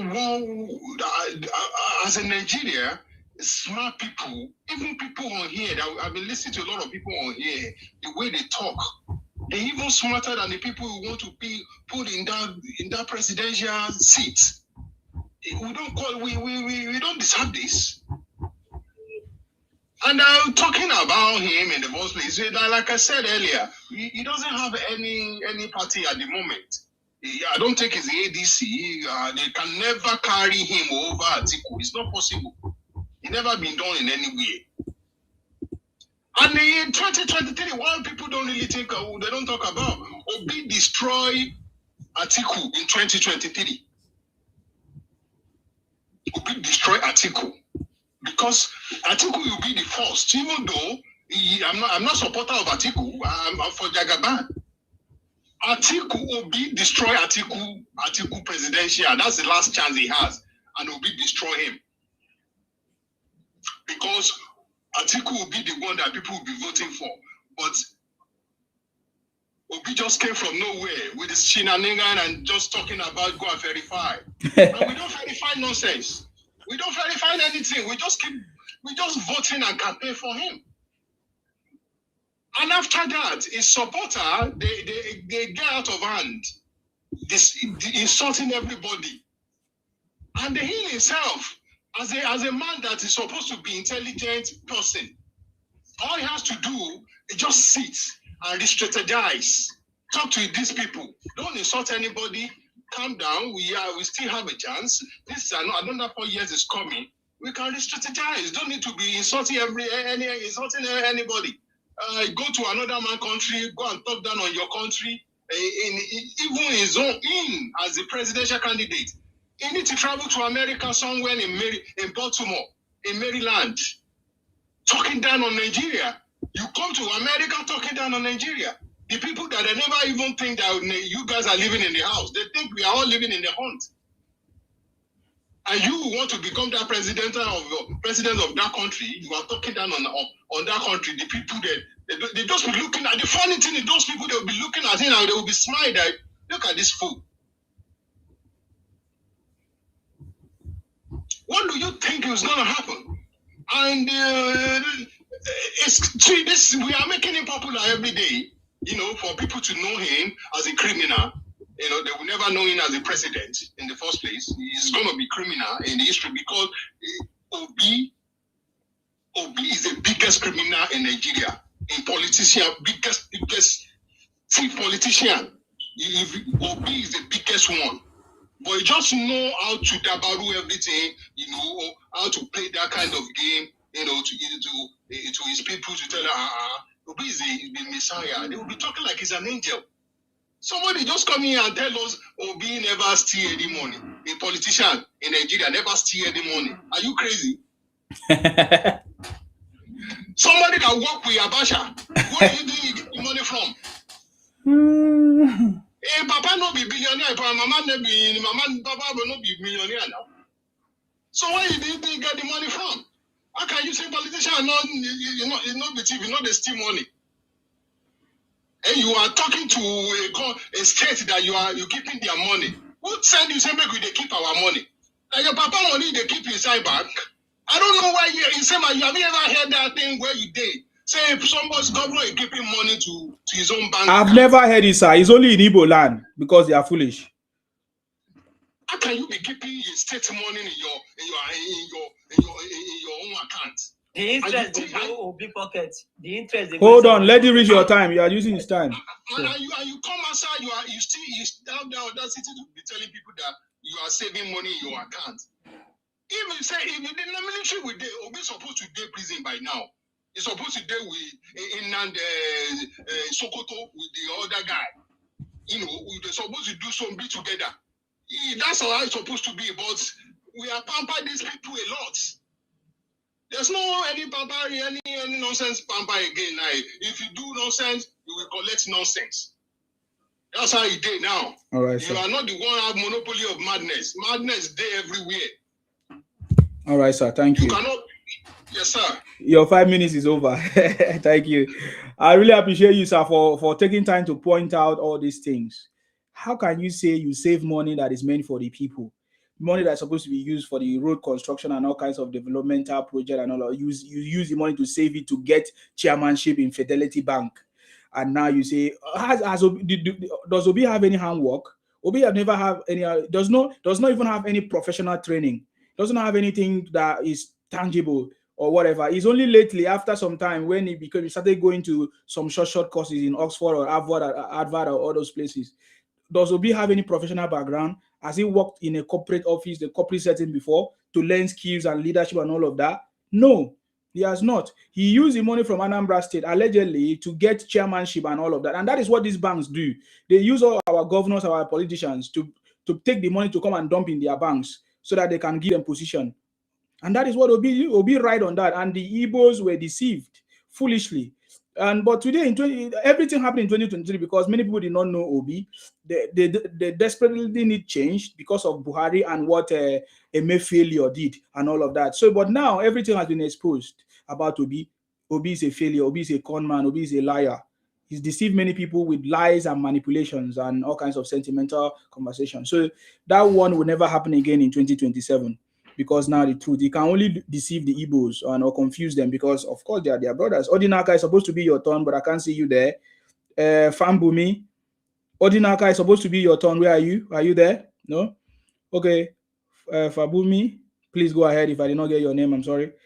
And next person is going to be Watch This. Go ahead. Yeah, thank you very much, Honorable. Honorable. You know they give me honorable. I better go. They don't go finish you. Honestly, yeah, it's quite very unfortunate today, like I have made mention before, that people will be singing the praise of Obi, that they are supposed to stone in a 3 market day. It's supposed to be somebody that's supposed to stone in Anambra in a 3 market day. Put him in the market and stone him. He has not done anything. This is a young man that when everybody were fighting the military for them to leave the democratic system of government, this young man was quite enjoying Nigeria money, sitting down with Abacha, telling those people that Abacha were beating up, that it is good for him to enjoy Nigeria money. He never fought for democracy. He never believed there should be democracy. He was fighting for his own pocket. And this young man was fortunate to be the governor of Anambra State, who never believed in democracy, thinking because of his lie, he was given automatic ticket. to reform Anambra. He was given 8 years, good 8 years for him to reform Anambra. He messed up the state. He proved to the world that he's a failure. He couldn't do anything tangible that millions of Nigeria will see him as Messiah. He was unable to turn Anambra to Dubai. He was unable to turn a little piece of land to paradise. Very shameful. Despite being given a free ticket, unopposed ticket, to be a governor of that state, the same young man was given the opportunity to rule Labour Party. Given the steering of Labour Party, he had a fatal accident that killed a lot of members. It destroyed the party. Is it the same man we want to give the steering of Nigeria? Or we want him to pilot Nigeria? Is he not going to drop Nigeria in the Red Sea and cry and run away? I mentioned that to also prove his failure, this young man said he wants to start doing a charity project everywhere. He picked up a borehole project. He started with eating with the Alumanjeri.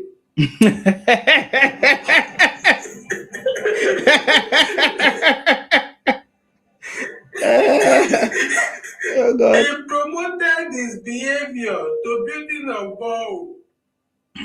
He built a fake borehole that even a stupid man from another generation would not even build. A very dark man built a better borehole than Obi, who is aspiring to be a president and a former governor. He did an inferior borehole that the Hausas were so angry. They sent him out of the north. What does that tell you? That he has also extended his failure out of political office.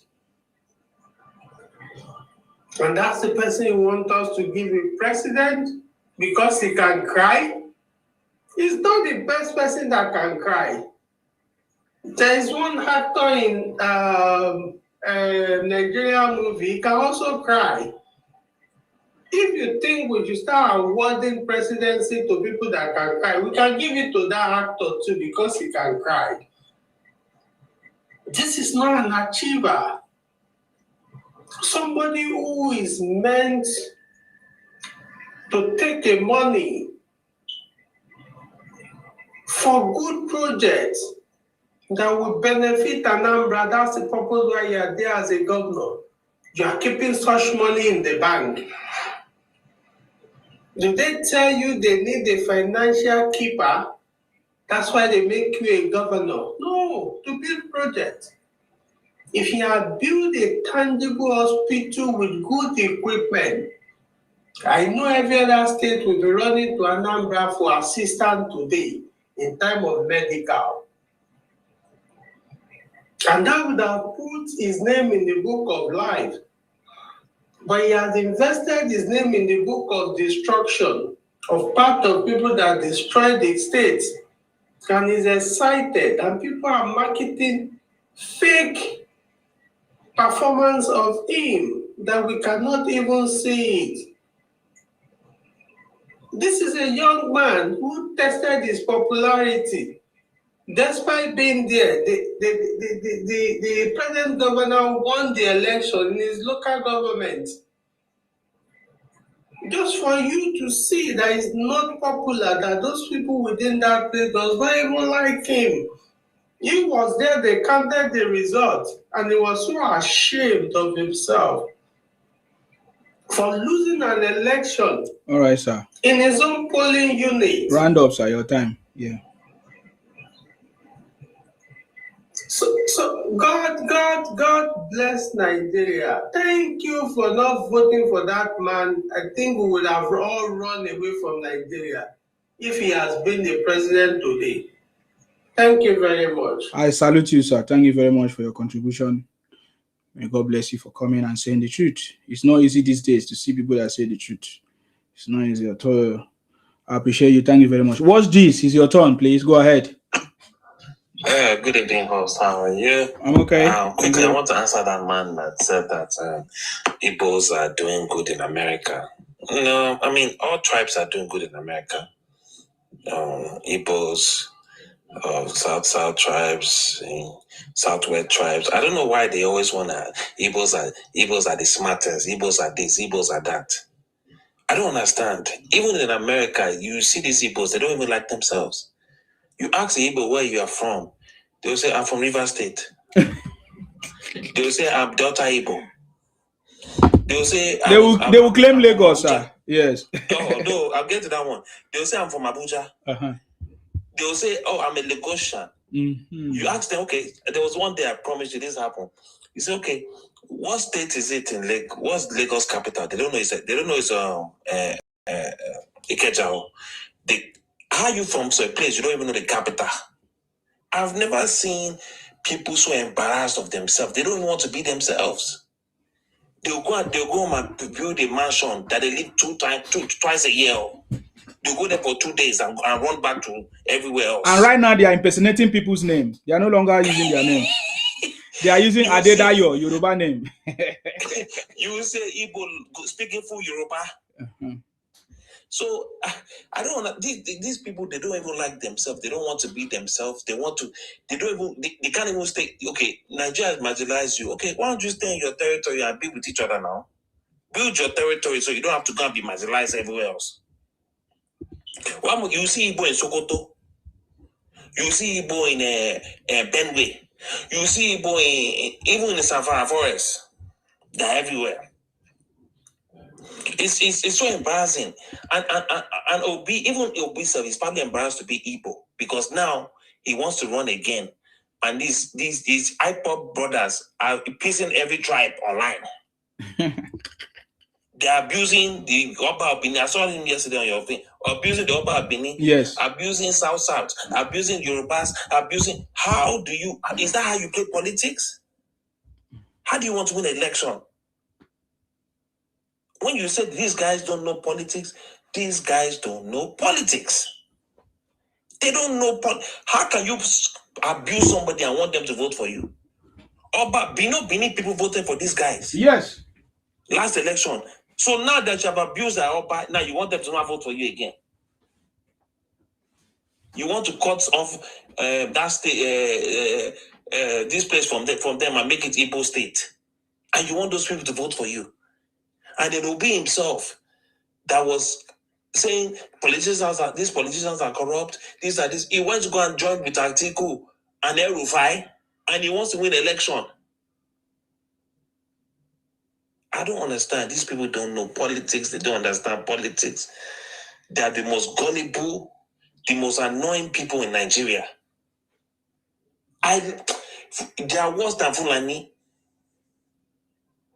Even when I do their woman now, I use rubber.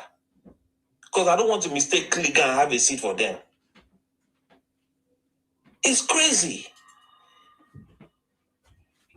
I'm so happy that we don't bother them. I'm so happy we don't bother them. Because if we bother them, they will start to try to cut Yoruba land for them too. They say, we're the engineer, we're here. But even that you don't bother them, but they are still coming to Osun State now. Is it Ogun State or Osun State or Ondo? Is it Ondo? They're coming, don't worry. Yes. Don't worry, we can still kick them out. But South, fight, oh. You guys need to fight. These people are parasites. They want to claim everything but their own. You have your 5 states. Build up your 5 states. Maybe you guys are smart, right? Make your 5 states to buy now. Maybe we'll come there.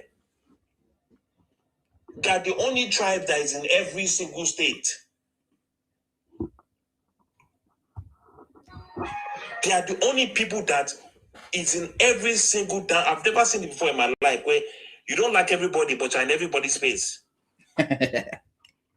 You think you're smarter than everybody, but you're in everybody's space. And go and build your territories now, make it Dubai. They're the ones selling fake drugs. You know they sell fake pharmaceutical schools in America, in Nigeria. They're the ones selling fake alcohol. Everything fake. They will sell their own mama for money. Fake. You know all the alcohol that they sell in Nigeria, na Ibozo. You'll be drinking Casamigos. You could take one shot of Casamigos, it will go down like water.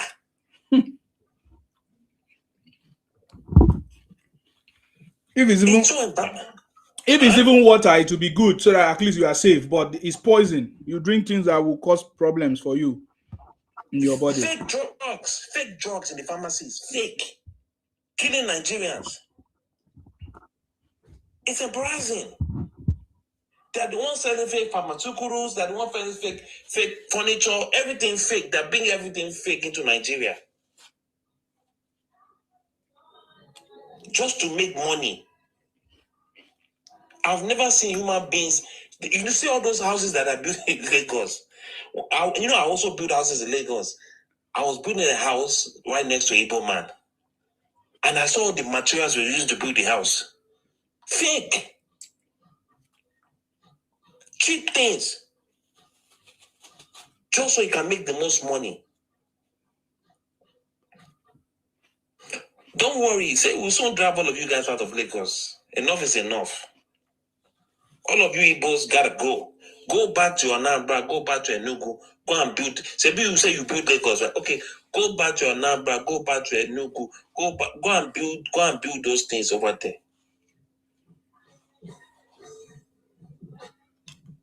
Go back. You are so smart, right? Go back and build your territories now. So nobody have to marginalize you. You will never allow nobody to do. You want to go and be winning governorship or position in your land, but you will never allow people to even buy land in your land. Not that anybody wants land in your land, though, because nobody, even you yourself, you don't want to be in your land, your dry land. One of my ex-girlfriends, she came to that December. Naibo,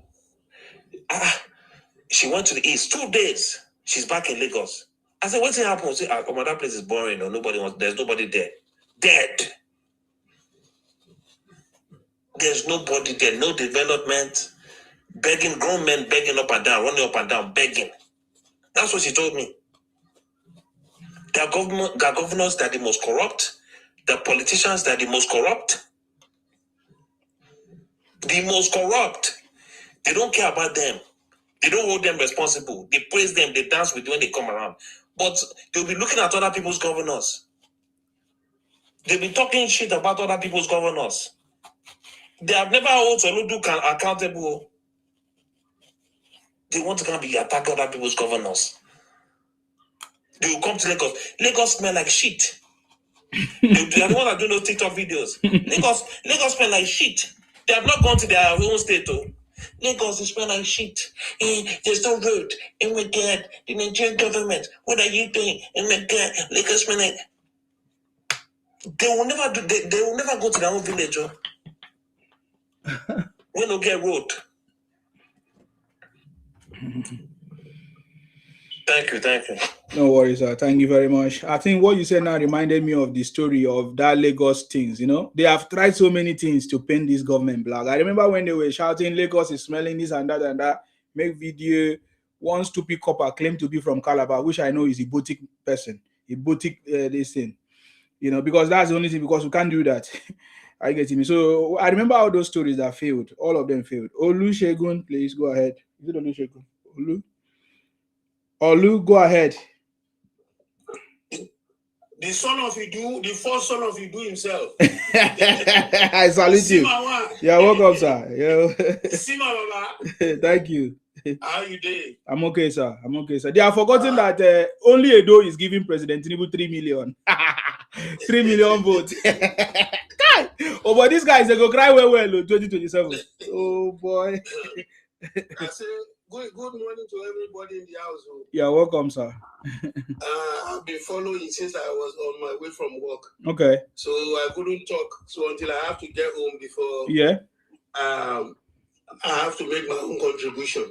Welcome, sir. Many people have spoken. We've had a lot. I've seen the fight between Iroko and our people there.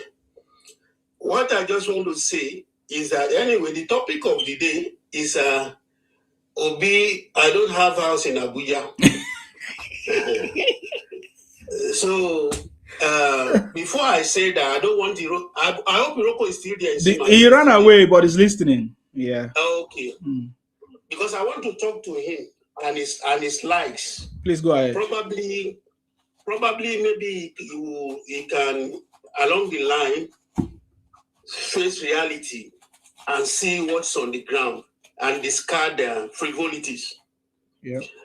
Having said that, I've been saying it to any of our southern brethren in the southeastern part of Nigeria, because as it stands, they are still in the territory called Nigeria for now. I just want them to realize one thing, and that will be the best thing for them come 2027, if they can stick to it. And I've told them several times on Facebook, Instagram, and all others that I have a chance to make a contribution. And the point is this: I just want to implore them to please come on board to the central line. Follow Uno road. Come on board to the centerpiece where the action is. Forget ethnicity, forget tribalism and all those stuff. Because it will happen again. What happened in 2023 will happen again. They will still lose. Obi will still lose.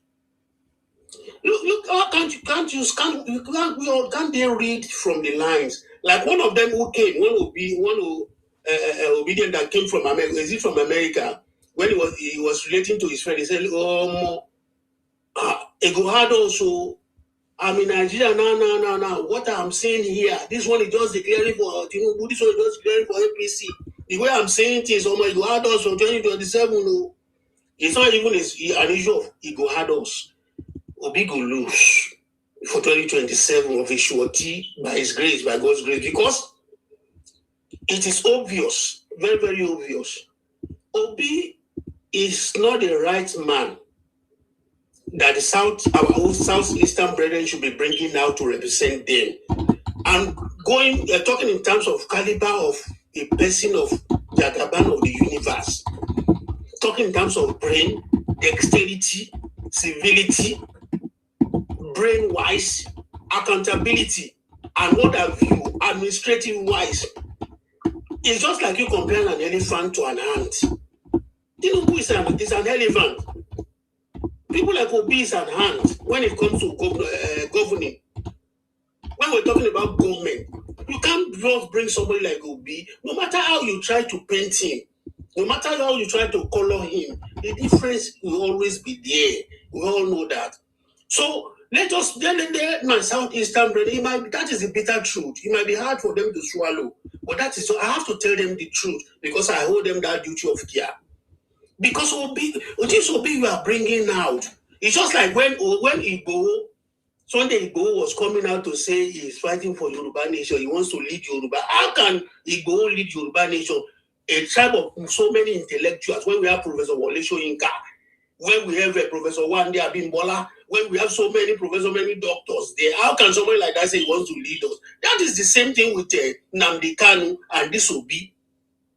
When you have people like Soludo, you have people like His Excellency Dave Umahi. When you have people like His Excellency Opus Odima, you have people of intellectual capacity.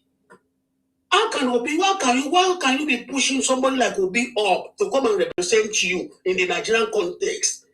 It's a failure from the beginning. It can't work. Iroko, please, I'm begging you.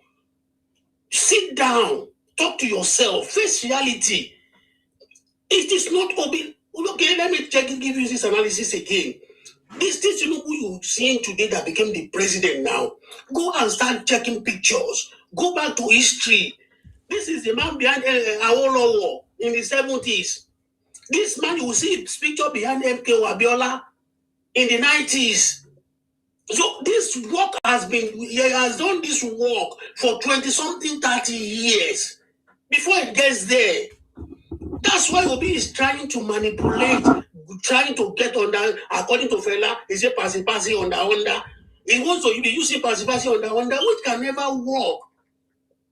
People that you are seeing now in the forefront, actually that you see you're seeing in the forefront, what the miracle of 2023 that happened, it didn't happen from the blues. He has worked for it.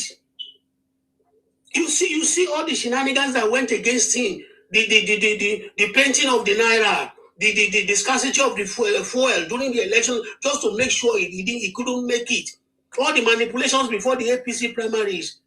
All those things that worked for him was what he has done in the past for 20-something years. Don't ever be daydreaming. Obi cannot make it. It's not possible. Face reality. Join the center. When I tell people, they say, oh, we did it for Obasanjo. Obasanjo was never Yoruba candidate. We all know that.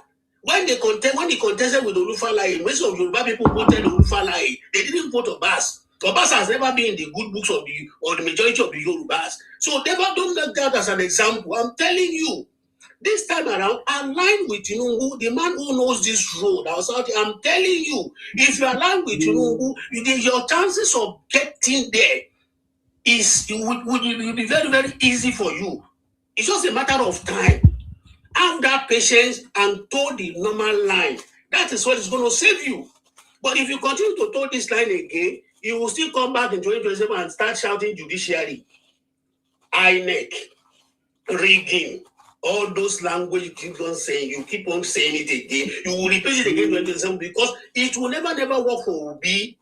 It's commonsensical. Face reality, my brothers, and join the right people so that your own time will come. Just like in Yoruba Palace, they will say, if you see somebody doing something good, rejoice with him so that your own will come. Join the center, follow Ashwaju, let us put him there in 2027. By so doing, he is a man that will always recognize you when you do anything good to him. He will never forget you. That's why he puts Opus Odima in charge of the people who is going to organize APC for him and all those stuff going forward towards 2027. He never said that Opus Odima is an evil man. I won't use it. No, because he has seen their loyalty. He has seen this as very straightforward people. Forget about this show. Obi can never work. Align with the center, which is the APC. When you get what you want to do, when you put Ashwaju 2027, your chances of getting there will be coming brighter and brighter than ever before. I rest my case. Son of Idu, the first son of Idu. Thank you, sir. I'm still very much around. Thank you very much, my brother. Thank you very much. Thank you very much. I salute you.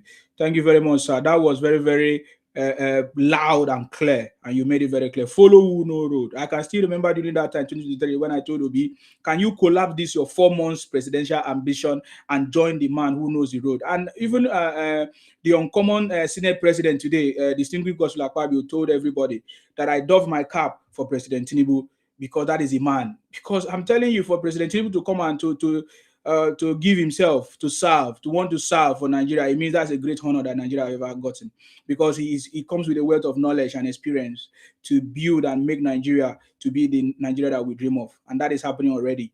Obi is a failure, and there's no way we can go back to failure. That's what I want to say. Thank you very much, sir. Follow who know road. That's always been the key.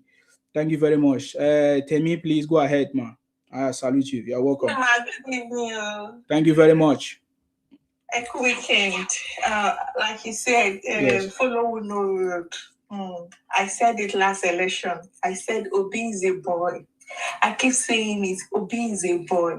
I told them then, say, you know, I don't say this man get Abosini. If you want to do Abosini, at that time go they change voice. I told them, but they never listen. I said this man is lying. This man might be even worse than other candidates. As I'm saying this now, but they never believe it. And boom. Wait till I talk, they come to pass. Your topic said, I don't have house. Okay, Obi, you do not have house. So you are trying to claim a saint. Anyway, unfortunately, we don't need a saint to rule Nigeria. Because if you are a saint, you won't be able to daju kala. Do one carry forward, go shake there, we don't go fit ground. So we don't need a saint. Obi, go back home. Nigeria does not need a saint to ruling. So Obi, and you don't have attribute of leader. You don't have leadership skills. You don't have that physique, that charisma of a leader. Obi, if you become Nigerian president, they don't go respect you as they respect Ashiwaju. You don't see me. Ashiwaju, they command respect. You see, as people home and abroad, they give Ashiwaju respect. Seeing Ashiwaju go, one be a Dani, one Terry Basha, you go definitely bow. But you will be nobody feel bow for you. You don't lose guard. You don't treat yourself like Obi, go back home. Obi is a boy. Go back. Except you just want to waste money. Go back home. Go relax. Go rest. Go re-strategize. You're supposed to re-strategize things. Say, all those things what you do in the past, or you know what, make our boss. You can't still look at. You can't still look at. Oh, am I getting serious? Lose guard more. You go to clean to the wash toilet, go to carry plate. You see how she want to do that kind of thing? You have to pretend. How she want to do that kind of thing? Atiku gone, you see I do that kind of thing. Now only you dey do am. That shows you're a pretender. I said it in 2022. I said, Obi, you're a pretender. I said that you was past, maybe the green snake under the green grass. I said they do voice like woman. So I talk and say that you was past. Pretender, I hate pretender. Show say you was going bad, but you go walk. Like you was going corrupt, but you go walk. What should be the pretend say you don't get house? Imagine, Obi, you won't get house. Ha. Oh yeah, Mileno. We know that means as you don't get house, that means if you become president, you go pack on our money, go buy house with that. Into we lie. Don't want you. Into lie. You go pack on our money, go buy house. As you don't get house, like the case you don't get house. If you become president, you go buy 20 house because you went never buy house before. Opportunity, see money, or what's it for? Opportunity to buy house, you go kill your man, 100. But you see the majority, they don't really get house. You don't get them. They don't need to get house again. Now that kind of people we want. We don't need you where they share day. So Obi, go back home. If you go down to look at government chairman again, we will see whether you don't repent. Thank you. Thank you very much, Ma. I appreciate you. Thank you very much. It's true. Obi was telling us that he doesn't have house, which means the things is focused on those things. I mean, he has planned what he's going to use the presidency to achieve, buying houses and all of that, because that's his intention. I mean, he has been buying houses using a special vehicle, special purpose vehicle, using people's name, using his brothers as to cover up with different names and other people, and to claim that he doesn't have any property or he's a good man, he's a this and that. I think that is one of the worst things that I know about Obi, and that is why we talk about him, because he's one of the pretenders.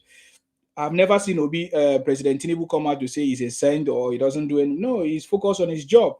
He even told Nigerians, "You are free to criticize me because, I am the one that applied for the job of a presidency. So you are free to criticize me, and I'm going to deliver." That is what he said. He promised Nigerians, and we're seeing President Tinubu doing it gradually, sustainably, because that is the way it's supposed to be done.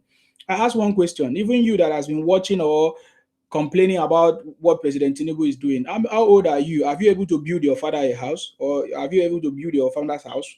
What have you done for yourself? Even for yourself, that you should love yourself, right? What have you been able to achieve for yourself?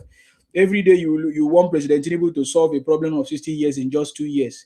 Are you normal? Are you normal? You want President Tinubu to solve a problem of 60 years in just 2 years. How is that possible?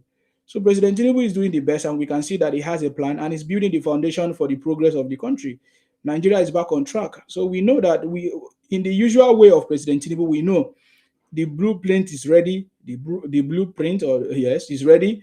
I mean, things are working. Of course, look at the way Lagos is today. Progress is the same way that is going to happen in Nigeria, and we know that because we are already looking at the future. We know that it's not just going to lead us and leave us and things to spoil. No, he's going to make sure there's going to be a successor that is going to continue from where he stopped. And that is what leadership is about. Are you getting me now? So, well, Obi is good to try his luck. And that is why we are talking about him, because he's trying his luck. That's it. But we know the truth. We cannot fall into that manipulation. I don't have a house. What a joke. I salute you, Ayetose. Is it Atose? Sorry, your name. Go ahead. Yes, please go ahead, sir. Salute you. Bro, thank you so much. Good day there. You're welcome. It's good to be here. Actually, let me just start with the fact that Obi is not lying. Obi is never a liar. But Obi is just a manipulator. Obi is never a liar. And the reason why Obi manipulates is because he has a gullible followers. When the word is used, gullible, I'm very happy. This my brother that you add now. Yeah, he has been writing something on the comment section. Yeah, that's why I brought him now. That's why I brought him. Is it Ike? That's why I want to hear his own version of the story. He's Igbo man. Go ahead. Yeah, so what am I saying is that what Obi just said in Abuja is like me now. I don't really like house. I don't really like wristwatch. I don't really like clothes. I like cars. Okay. So you don't wear clothes. Cars. So if I spend all my money to buy car, I can as well park my car somewhere and go to people with my richest clothes and say to people, can you see? I don't wear expensive clothes. I don't wear expensive watch. The foolish people will not ask me that, what about the car you came in with? Because when he was saying that thing, those gullible people around him, you see them laughing, clapping. None of them say, sir, what about the next supermarket you have in Abuja? Who is the owner? How much did you got the land? How much are you paying people there? But none of them is asking him. So he know how to manipulate them because he know that those people, they don't have sense. I'm now talking about the issue of Nigeria. Personally, these gullible people in Nigeria, you know, we have a country where some people are trying to say that they want to leave the country, that the country is not there. So we should be aware that there are some percentage of Nigeria that did not even pray for Nigeria to be good, no matter what. Their prayer is that Nigeria should never get it right. And these are the people that we always against the government, against the policy. Though many people hate Tinubu, because there's one Yoruba dish that said, when you have glory, people will hate your glory naturally. People used to hate people that have glory. When people know that, oh, this glory, you cannot outshine it. This glory is shining too much. Naturally, people will hate you. Even wherever you are working, you are doing everything right. Your boss love you. People will hate you naturally. And that's what they are doing to Tinubu. But they are now saying, they are now making mistake. They are transferring the aggression to Nigeria and against themselves. That's why they are not seeing anything good from the government. Because I think this is one of the best moments Nigeria has ever had. This is one of the best moments. Jose. So this is one of the best moments Nigeria has ever had. When Nigeria is trying to reshape its foundation. When Nigeria is trying to do something that have not been happening for 10, 20 years. In the last 20 years, 15 years ago, mention one thing that is happening now that was happening then. Mention one. Look at what Tinubu is doing. What has never come to pass. What even people that planned it, some of them has passed away. People that, do you even know the people that planned the Lagos-Calabar highway? The Lagos-Sokoto Badagry Highway. Did you know the people that planned it? The issue of student loan, do you know people that have been shouting that Nigeria should be having student loan? But they were unable to bring it to pass. They were unable to make it happen. And you have a man now that have the temerity, that have the guts to make it happen, to bring it to life. That have the political will. And you cannot even appreciate him.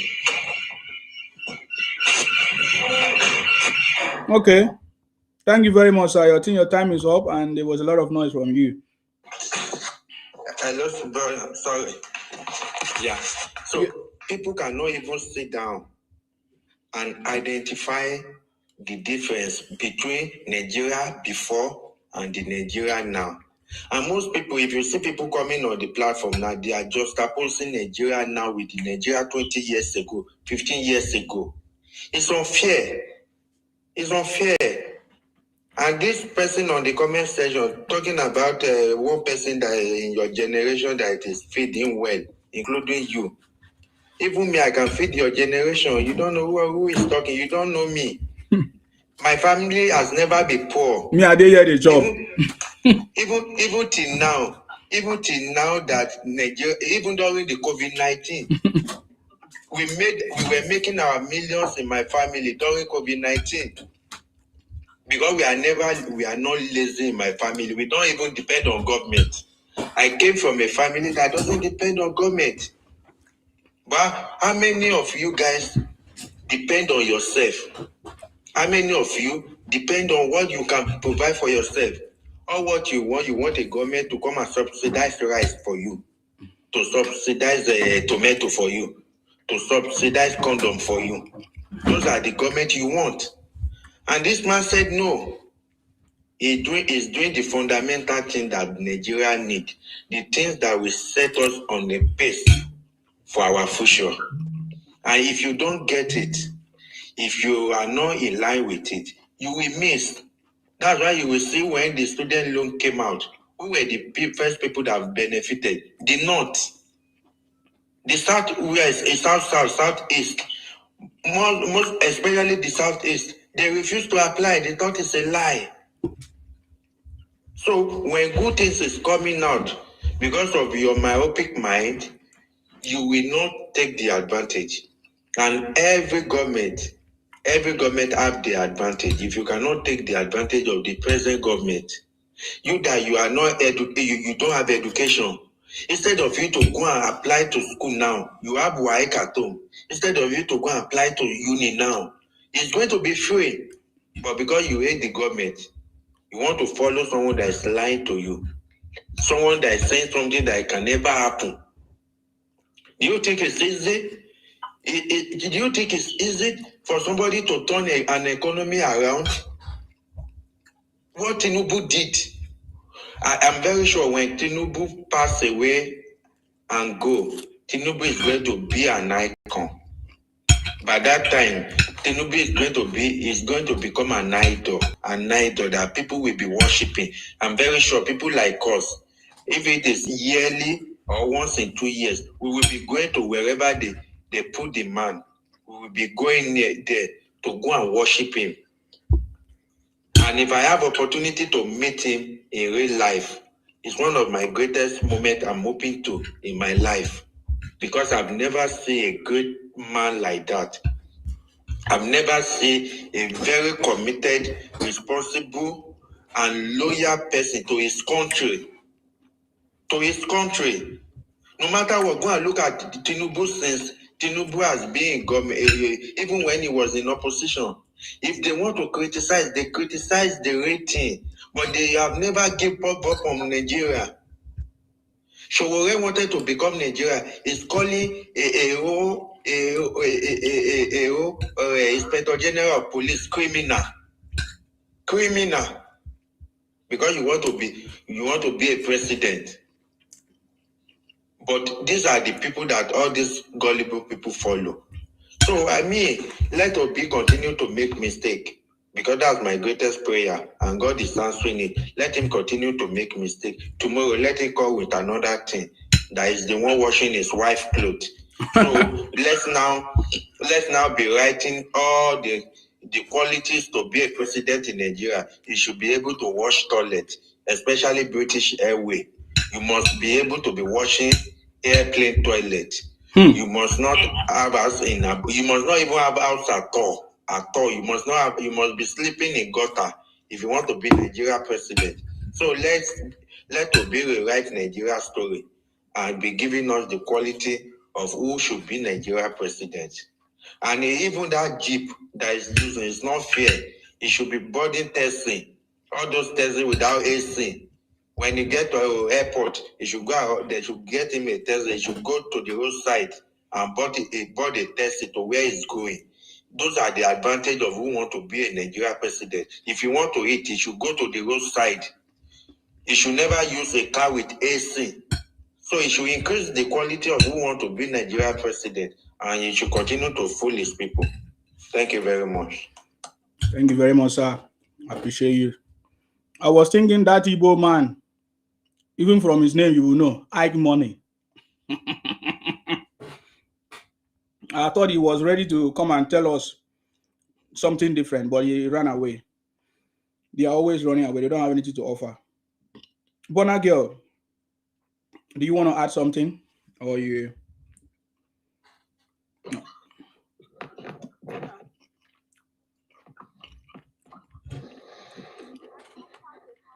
Oh, your we can't hear you. Your volume is too small. Oh wow, we can't hear you, man. What's going on? Can you hear me now? Yes. Yeah.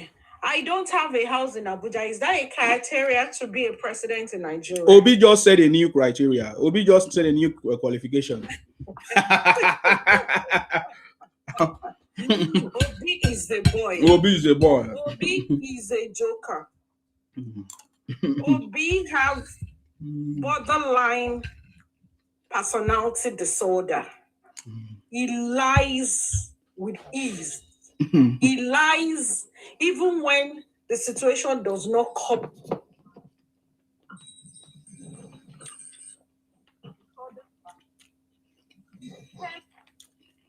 You have gone back. What do you say? The network went back. We can't hear you again.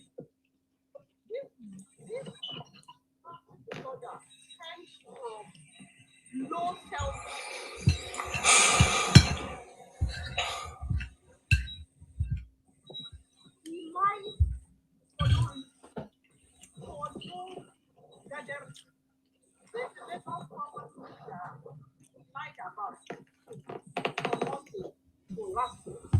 It was later discovered that Bona girl, the sound is very low.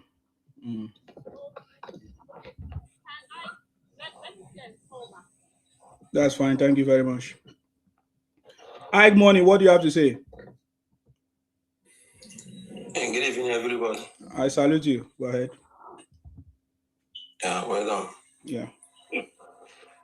My own point of view in this case is, if Obi has a house in Abuja, there is no much case in it. People should verify and show us the house he has in Abuja. So that one is number 1 point. Then another thing again is, what we should be focusing as Nigerian youth is how to make this country better. No matter the trial. I know everybody has his own candidate, but in this matter now, as things is going on, we don't have to be fighting ourselves. What we need to do now is how to make this country a great country. For instance, travel to Ghana, travel to other African countries. You see that their money is better than our own money. How many of us in Nigeria now that is living good? Even to buy Toyota Corolla of 2005 is very hard in Nigeria now. So you are telling us your problems, or is this Igbo problems? To make our future. Ike Money, is this Igbo problems? Is this Igbo problems? What you are just saying now? You cannot buy a car if you want to buy a car. How can you buy a car when you are not working, when you are not doing anything for yourself? How many of us that is working? You say if you travel to other African countries, their money is better than Nigeria. Who told you that? Go there now. Why don't you go there? Ghana money is not bigger than Nigerian money. No, don't worry. He doesn't know. That is why I don't want to. Ghana money is not bigger than Nigerian money. You foolish idiot. You don't know anything about currency. You Igbo foolish idiot. I must make sure I tell you are Igbo. You are just talking nonsense. Why are you talking nonsense? You are very foolish. You don't know what you are saying. May give us the rate. May explain. You can educate him now. If I talk foolish, Oga, no, they tell me to educate criminals. Why you tell me to educate criminals? Criminals, Igbo criminals. You can't educate all these people. We don't educate criminals here. There is Obi. So what are you saying? You just talk nonsense. There is no African money that is better than Nigerian money. You are asking us to verify. Does Obi have supermarket in Abuja? Does Ike money? I'm asking you. Ike money, can you answer me? Does Obi have a supermarket in Abuja? A supermarket is a business, which everybody has business. It's a business, a house. Yeah. Told you that he doesn't have a house. He has a house. He has a house. Obi have a house. Obi have a house to the point that Oga, listen now. Obi have house in Abuja. Obi have. He has it now because we know. Because we know. Because we know that Obi have house in Abuja.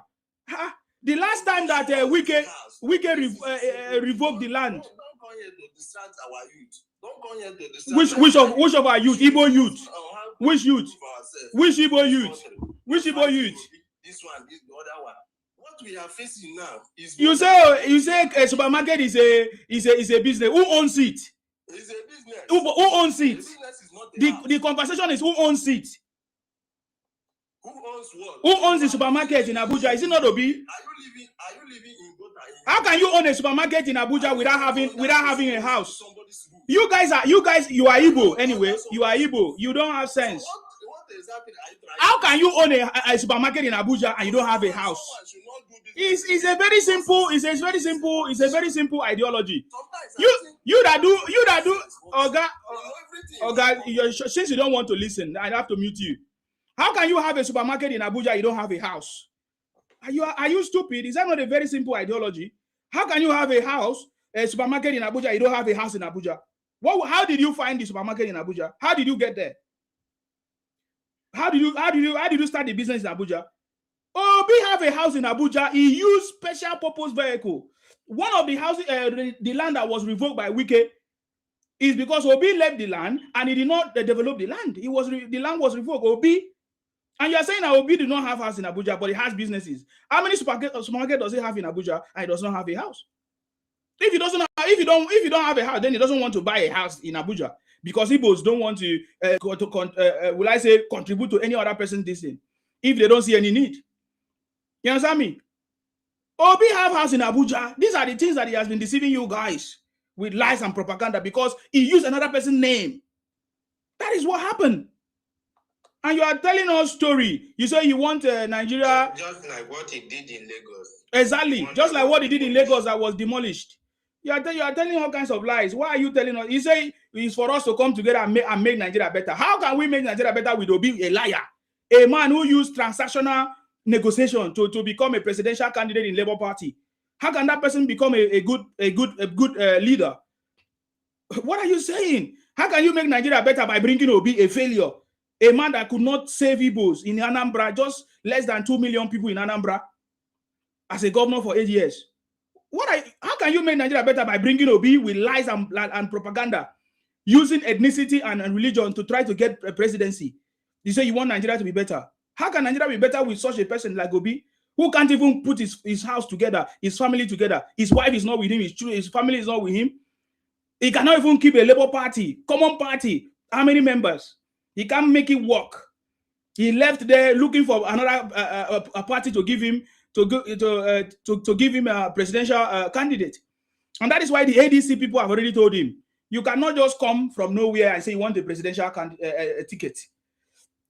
Are you getting me now? So what integrity are you talking about? What are you talking about? You want to make Nigeria better with Obi? No, Nigeria is already better now. It's on the path of success. Nigeria is on the path of success under President Tinubu government. Are you getting me? So this is the problem of Igbos. And the Igbos I'm talking about the Igbo Biafra. The other Igbos are already supporting President Tinubu. I've seen many of those Igbos in Abuja and across the country supporting, already campaigning for President Tinubu. Whether it's real or not real, we already defeating all the defeatables. I get it, just like President Tinubu defeated all of them in 2023. He's going to defeat them again. So I am trying to understand your conversation, Ike Money. You understand? So you are not making sense. You cannot make Nigeria better with Obi because Obi did not make the lives of Anambra people to be better. You understand me? That is how we. Wait, Nsima, let me ask you a question. Check Aba. What happened, Aba? Abia State. What happened there? Abia State. What happened? If you check Abia State, wait, let me. Yes, you are coming now. Let me tell you.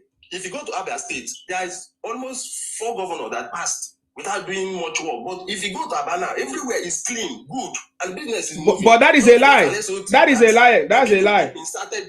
That's a lie. That's a lie. That's a lie. But that is a lie now. Ojus Okalu exposed Alex Uti. Oga, Ike, are you not listening?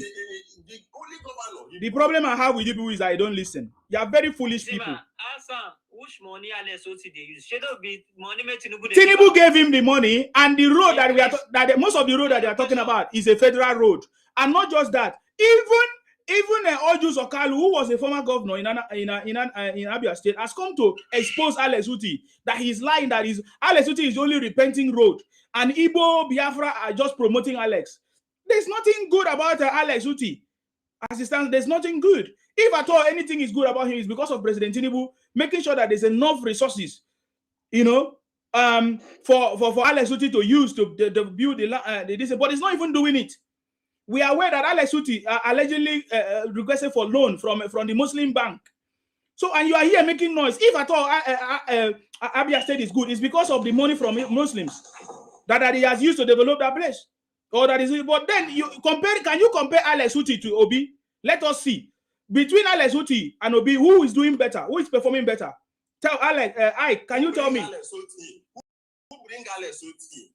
Who bring Alex Uti? Tell us. Who bring Alex Uti? Obi was the That is a lie. You don't know what you're saying, man. Alex Uti became governor. You don't. Okay, so Alex Uti is doing better than Obi now. Is that what you're saying? What do you mean by Alex Uti? Yeah, that's it. We don't bring Alex Uti. You are just deceiving yourself. Alex Uti is even APC. He was just looking for a party that is going to win election. He knows that Igbos are gullible people. In this your live stream now. Have you seen Hausa person in this your live stream?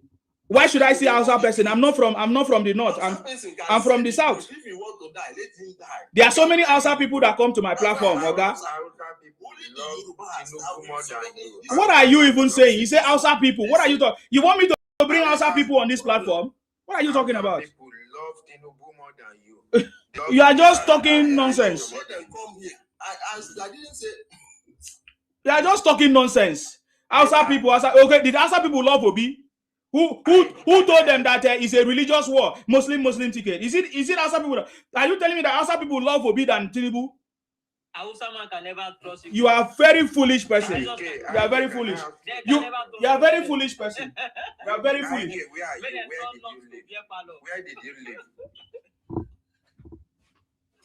Ike, are you in Nigeria or Ghana? Ike. Ike, don't run. You go comment section now. You see, I carry another idiot Igbo come up again. Carry another Mugu come up.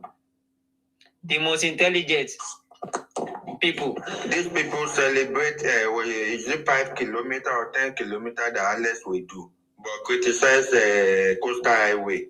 And the Mumu pass now, and they go to say that the intelligence pass, and why he just go sit down for corner, sit at home, both their king and their governor, all the old just go to sit at home. And start a day intelligent. Look how stupid you Igbo people are. The most intelligent, the richest. The richest now. The richest for mouth. Look how stupid. They get four shop for they go get four shop. They say they own Lagos. They own Lagos. What's stupid? That is just they pay me by the reason that you did intelligent. One person tell you say sit at home Monday. I dey sit at home. Wait, who is even richer? Is somebody that have a business in a place and somebody that bought house. Who is more richer? They are the richest and their land is unproductive. No, I'm talking about Obi issue in Abuja that is deceiving them. Buying a house in Abuja or having business in Abuja, who is the richest? Oh, these guys, man. Foolish people. They have a bunch of idiots. A bunch of. But it's unfair. We need education, or maybe we just divide Nigeria. It's unfair. Most of all these people made them talk say they be the most educated. They know they go past primary school. If they don't go primary school, finish like this now, boy straight. Boy now be their secondary school. If you go inside our market now, some of them no feel right teller say they won't collect money for bank. Now all these bank workers, cashier now go every day right say this in Shuku, the something. Look how stupid they are. If you want to know that they talk, go inside market. You see that? You guys see that $57 doctor for Instagram? They drag him. That $57 that he was like, yeah. You guys didn't see that one. You guys didn't see that one. Doctors are complaining about $57 for Instagram, TikTok. What does that mean? No, not one Igbo doctor. That, okay. You left Facebook after blocking me and you came to TikTok to continue your incitement of Igbo against the rest of the tribe, right? It's quite unfortunate of you, man. And the other one bearing Odinaka. You are not an Igbo person, you are bearing Odinaka just to create chaos and identity confusion and crisis. Let me tell us, Nigeria can work if we, the youth, want to tell ourselves. I bear Odinaka because of your stupid sister, Anyanabra. Don't call me names. Don't call me names. I am not in that category with you. Please, I want to make a point. And why I decided to send the request. The reason I sent the request is for us to forge a way forward. I am not in the category of sharing banters because somebody promised me money. So now, if Nigeria must move forward, let me give you a solution. Since some of you don't want to talk about solutions. First of all, How can Igbo man give Nigeria a solution? Igbo man that destroy Nigeria. How can Igbo man be the one to give Nigeria a solution? Igbo man spoil Nigeria with fake good, fake drinks. The first tribe that started a war in Nigeria. You're talking about nonsense. You say I block you. Who block you? Who know you? Do I know you? Can you put on your account? Shut up, because I was eating. Put on your camera. Let's know who you are that I block you. Can you challenge me if you see me face to face? Because if you're a man, I challenge you if you're an Igbo man. Put on your camera and talk to me. You say I block you. Did I know you before? Fake name that you are using here. You say I block you. Who are you? A bunch of Igbo criminals. You are coming here say I block you because these are nonsense. The Nigerians don't see what Igbos did. Recently, going to America to go and lobby against Nigeria. The Nigeria did not see that. Am I the one that paint Igbo black? The Nigerian not see what Nnamdi Kanu did and other Igbos demarketing the country. You are talking nonsense. Who be you? You are foolish idiot. If you're a man like me, open my face and I talk to you people. Open your. You cannot talk here if you cannot open your mic. Open your camera. I want to see you. I want to know who is talking. How much? Okay, how much money did you receive from Obi to come in to promote Obi here? I can remove my camera. Put on your camera and talk to me. I can stop muting me. Because I want you to put on your camera. I want you to put on your camera and talk to me. To know who are you? Who are you? Nothing to offer. Just allow me to help you. Look, can you see Igbo criminals? Anybody that fall into the hands of Igbos are foolish. That you raped your cousin does not. Look, can you imagine? You are a foolish Igbo idiot. God punish you. Igbos are criminals. Prove me wrong. If you are not, you are coming here to run your and talk nonsense. I take you out because just to prove to you that you're a foolish person.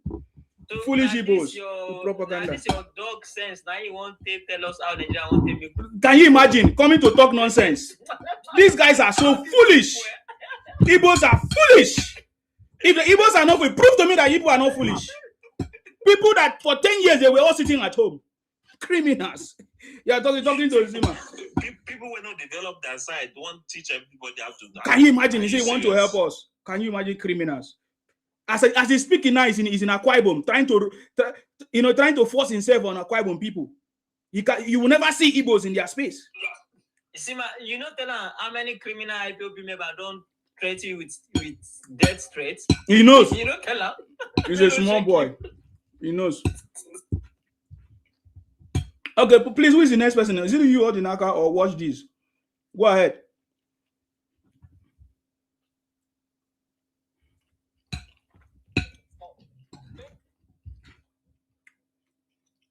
Ato, are you the next person? Go ahead. I can go. What do you say? I can go. Bring another one of them up there, man. Let me enter that spot. I'm not bringing any criminal. I don't want anything to choke me because of Bona girl. If you are free now, you can talk. These guys are criminals. Obi is a boy. Obi is a boy, definitely. There's nothing that can change him.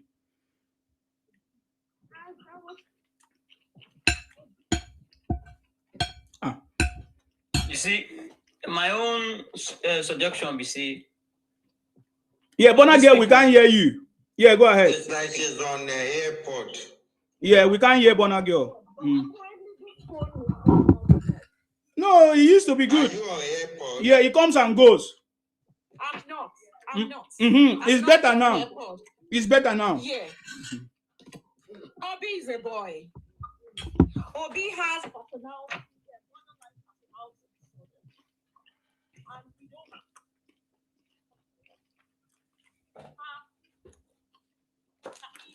Your voice has gone lower again. Change to another phone. Let me change to another phone. I'll enter with another account. Okay. I'll enter with another account. Yeah, but it's good now. You see how it works. Maybe na Igbo phone, na Igbo na get go by. fake Igbo phone, Abi. Yes, na go by you. KOC, the thing they pay you. He tell me say, you see the kind of hustling. I'm sitting in my room eating. In my own room, eating. You say at the hustle. Look at you. You where they say fake product for nature market. I am not pitying you because you deserve what you are getting, right? You are there eating eba, a wedu, and all those of things. Tinubu is sharing dollars, pounds to young girls, pretty girls, but they share you people 100K to be messing your identity and family identity up on the social media, and that's very unfortunate. That a young man like you, despite the fact that you couldn't graduate from school, you accepted to do. You would have done something better with your life. And someone here is bearing all the naka, someone is bearing Atoyese and all of those shitty stuff, all in the name of trying to slander Obi. Let me tell you, whosoever God has blessed, no man can curse. So if you want to slander Igbo from now till tomorrow, I bet your life will remain stressful until you drop your God bless you and embrace the reality. God bless criminals sometimes too now. Do you understand me? There is no criminal that is more we know people. There is more criminal than the Igbos. Case of drug peddling, case of criminal charges. But how about in South Africa? You couldn't even show us their fellow students in Nigeria. We know people who cannot even identify their family. We know people whose identity people that don't say about in Abuja. So this thing you guys are doing because they called you shape jollof rice, shape 100,000, and you have lost your sanity over a man that is old, that can feed your entire generation. I pity all of you because karma is coming back to eat all of you. And only one cloth. We know you are denying I did not send you money over and over again. You this poor boy, denying that I didn't send you money. Which one? How much you said that? How much you said that? Are you ready to pay it back? Bring the receipt. Bring the receipt. Are you ready to pay it back? Bring the receipt. Bring the receipt. I should bring my receipt. I will post it on your life. That's how I shamed Bello. Since that day till now, he has not recovered from the shame. Bring the receipt now. I'm here. Bring the receipt. No problem. I am not going to matter what. Let me give you solution before I do. Now, let me tell you something. If you want to drive a movement that will... Oh, guys, stop making noise. Show us the receipt. Can you shut up? Show us the receipt. Noise makers. Like father, like son, like Obi, like KOC. They are just noise makers. Post it now before you talk rubbish. Post it now. Post it now. If you want Tinubu to continue. No, we don't want you. We don't want you. We don't need advice from you. We don't need advice from you. Allow project Tinubu positively. Stop projecting him as an ethnic bigot. One. Secondly, if you want Tinubu to continue, you can't stop Tinubu. Try to share what Tinubu has done. Thirdly, you cannot come and give us advice. Where were you when we won the election? Where were you? Where were you when we won the election? Where were you? Where were you when we won the election? Are you the one that gave us advice? Where were you when we won election? Where were you? Tinubu won the election, hands down. Tinubu won the election, hands down. So this is another time. So unexposed. Mm-hmm. Won the election. Oh God. Now, for Tinubu to continue, must be a slave. Listen, why have you subscribed to this? Look at the cap you are wearing. Wait, is Tinubu's son wearing this thing by this time? Answer my question. Is Tinubu wearing this cap by this time? You are jealous of Sheyi Tinubu. Obi does not have a son like Sheyi Tinubu. Obi does not have a son like Sheyi Tinubu. You are jealous of him. You are jealous of him. You're just jealous of him. You are jealous of Tinubu and his family. You are jealous of Tinubu and his family. Where is Obi family? Where is Obi family? I learned that Obi's son is gay somewhere in London. Where is Obi's family? You are jealous of Tinubu, the first president that you have seen with his whole family, all of them intact, working for the progress of Nigeria. You are jealous of President Tinubu. Look at you, stupid Igbo idiot. Igbo have never ceased to be a criminal. Igbo have never surprised us to be good people in Nigeria. You understand me? Look at you. I'm not calling for Igbo to join my movement. Why should I call Igbo to join my movement? Anywhere you see Igbo, they are destroyers. They even destroy themselves. Foolish. You understand me? Yes. I will die well. I will not die like a criminal like Nnamdi Kanu.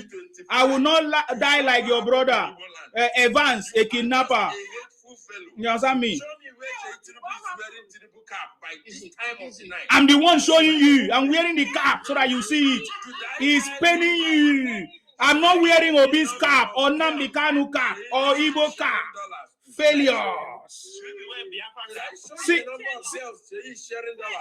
it's not they pay you now. It's paying you. I mean, now you give them the dollars. But I know you have never touched you understand me? But you are here wasting your destiny. Look at this one. He's talking about dollars. We deal on pounds. We deal this Igbo man is very foolish. We deal on pounds and you are talking about dollars. What is dollars compared to pounds? What is dollars compared to pounds? What is dollars? What is dollars compared to pounds? What is dollars compared to pounds? What is dollars compared to pounds? That shows how backward you are. That shows how backward you are. What is pounds compared? What is a dollar compared to pounds? Do you know what is pounds? That shows how Igbo are backward. You are talking about dollar. What is dollars? Igbo criminals. And they say they are the richest. They say they are the richest. You are talking about dollars. What is dollars? I deal with pounds. Do you know the meaning of pounds? Have you ever seen pounds before? Do you know the meaning of pounds? Mumu. Just come here, going to talk rubbish. Come here, run propaganda. We have defeated you. This is Jagaban. This is Jagaban. This is Jagaban. This is Jagaban. This is Jagaban. Jagaban. You need liberation. This is Jagaban. This is Jagaban. Liberation from IPOB, right? From your economic liberation from teach your own mother. Obi is coming because liberation from IPOB, right? That can liberate you. No, it's a bingo. It's a bingo. I tell you, the woman talking is just talking. I don't want to respond. Liberate from. So not in the same kind of. Liberate us from just keep quiet. Liberate us and go to IPOP, right? No, I don't know what an IPOP is. No, what? That's your brothers now. I don't know what an IPOP is. That's your I can help your entire life. But for you to reduce yourselves to become non-entities just because one man's ambition is riding on your human sentiment. I can't fix it around my sanity, man. How much is inside your account? You say you want to help someone. How much is inside your account? Don't mind the idiot. He's talking about. That's why. This man knows how much I sent him when I just start He's laughing like one of a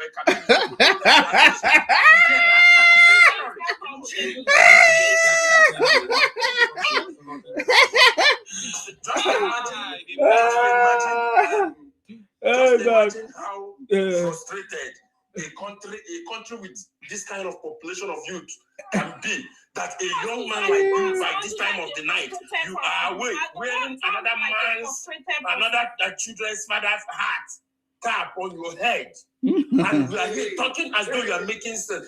And you should be ashamed of this thing, man.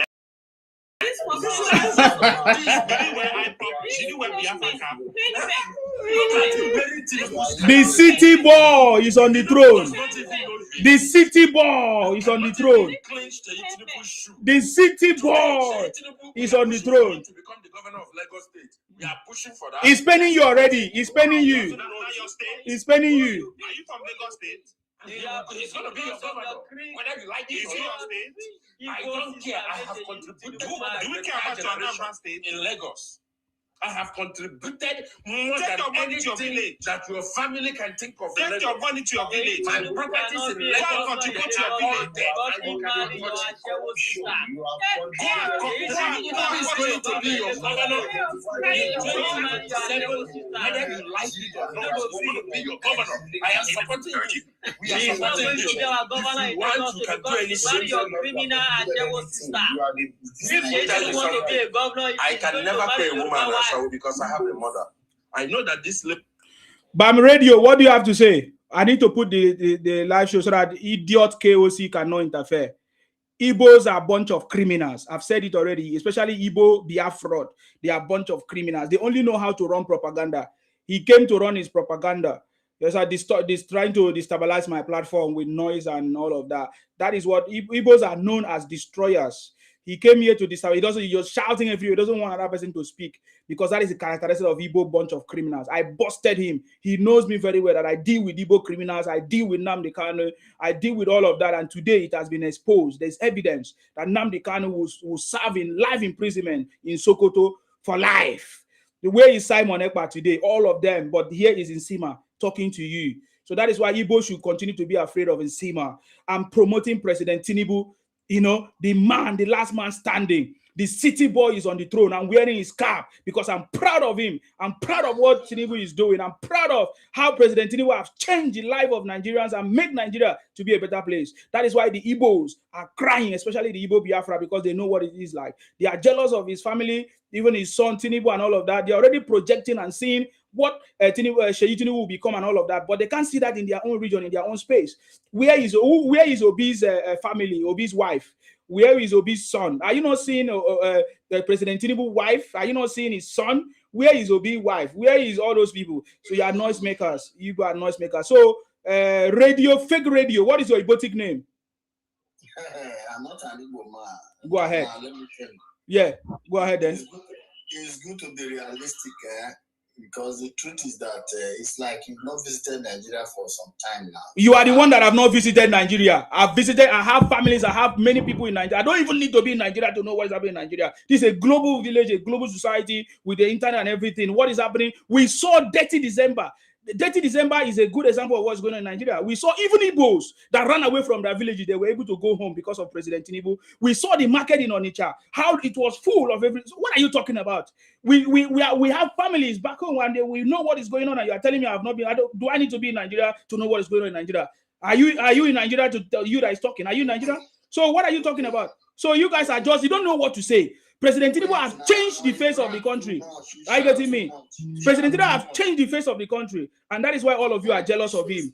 Are you getting me now? Who do you support? Who is your candidate? Let us know, because now you know my own. Who is your candidate? Tell us. Who is your candidate if you are proud of him? Who is your candidate? In fact, it's even better for me to vote myself because I will. You don't have candidates. You are one of the failures that we have in Nigeria. You don't have candidates. You don't know who you support. You are a failure. This man here, you are a failure. First of all, you can't even use your real name and talk. You are a failure. You are a failure. You are a big failure, and you will continue to fail. Igbo will continue to fail. Now you deny your identity. You say that you are not Igbo. It's only Igbos that the market. You are Igbo man. You are a fool. I've been seeing your comments. This is not the first time. You are a foolish person. You are a foolish person. I brought you people here to expose you people. How Igbos are foolish. Igbo Biafra are so foolish to the core. They talk from their nyash. Igbos are very, very foolish. They are the same. Igbos are the same everywhere. Very, very foolish. We make noise and we defeated all of you. We defeated Obi. We defeated Obi, and we'll continue to defeat you people forever. We continue. You say you guys are the one that make the loudest noise.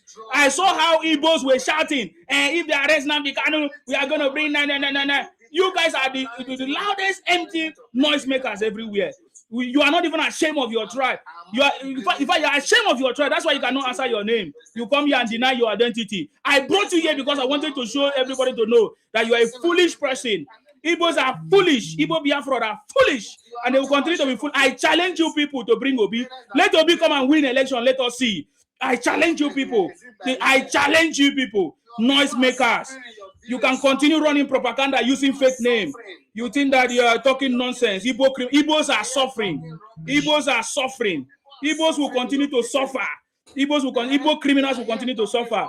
Nonsense people. Bunch of criminals everywhere. You think that we are here to joke with criminals? We will deal with all of you this time around. This 2027, we will deal with all of you. You are talking about President Shehu Tinubu. When last did he wear Tinubu cap? I'm going to show you something. Shehu Tinubu that was born with the cap for so many years.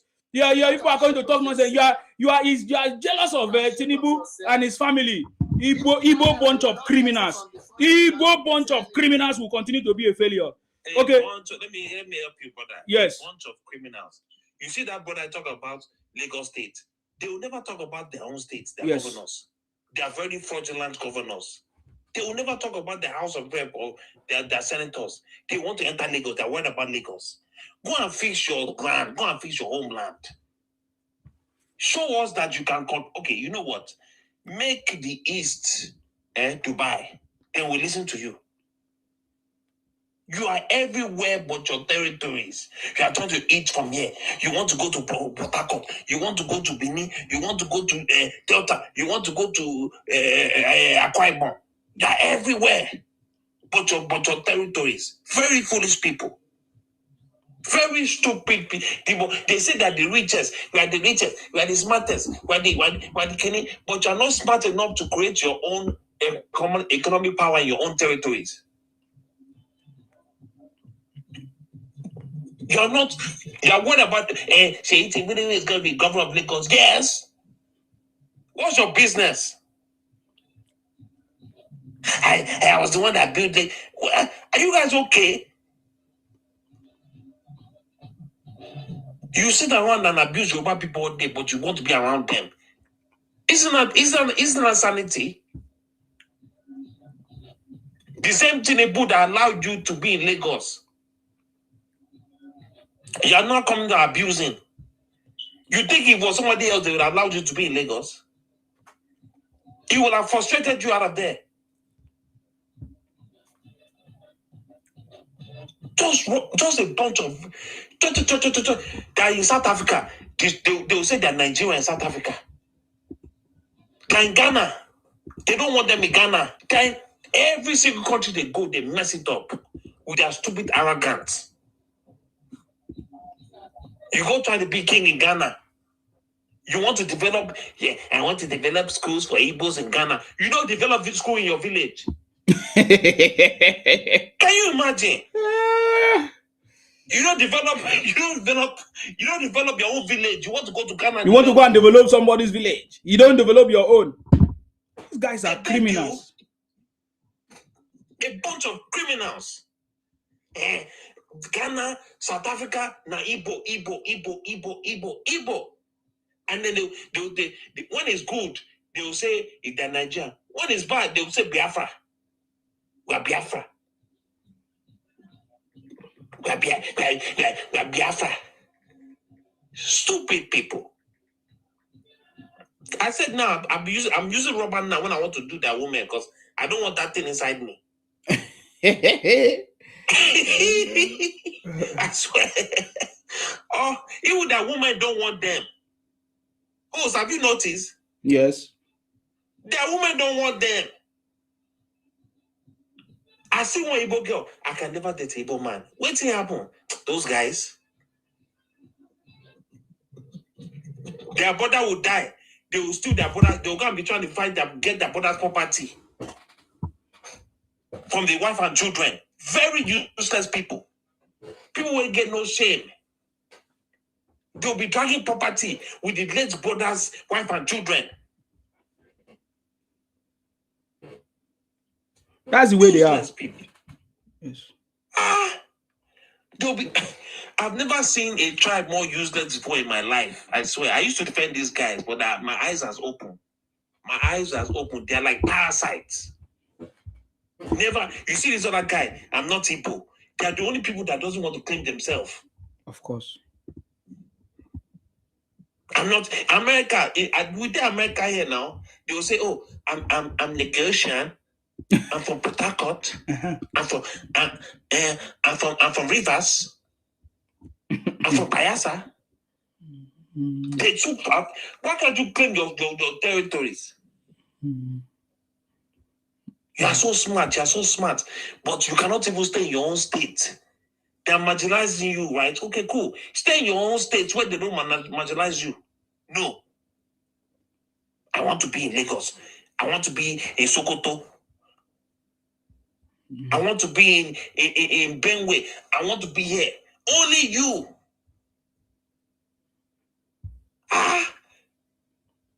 You want to now run for president. God forbid. They are criminals. It's because Nigerians have not been paying attention to them. We will expose them. That's our job. Yes, go ahead. So, all these criminal Igbo people, they are all ungrateful soul. What Tinubu do for them? If you go Ojo local government now, these criminal Igbo people, now them be the vice chairman of that local government since 1999. Now this Tinubu, now they still talk anyhow too. But now we are working on that to set the record straight. Because Yoruba people, we too they accommodate people. But these criminal Igbos, they don't misuse the privilege. That is why they disrespect our Oba, our Bale, our elders. So I know, say, one day, if this thing don't get out of hand, they go stop. If we did knock their shop, go inside like Ladipo, go Alaba Market, they use jazz, they kill them, they buy them one by one. They go sit tight. Because now this propaganda may don't enter their head. May Zig do, Awolowo do, Ojukwu do. This criminal and they can't come, him to do now. They hate everybody and they don't like themselves.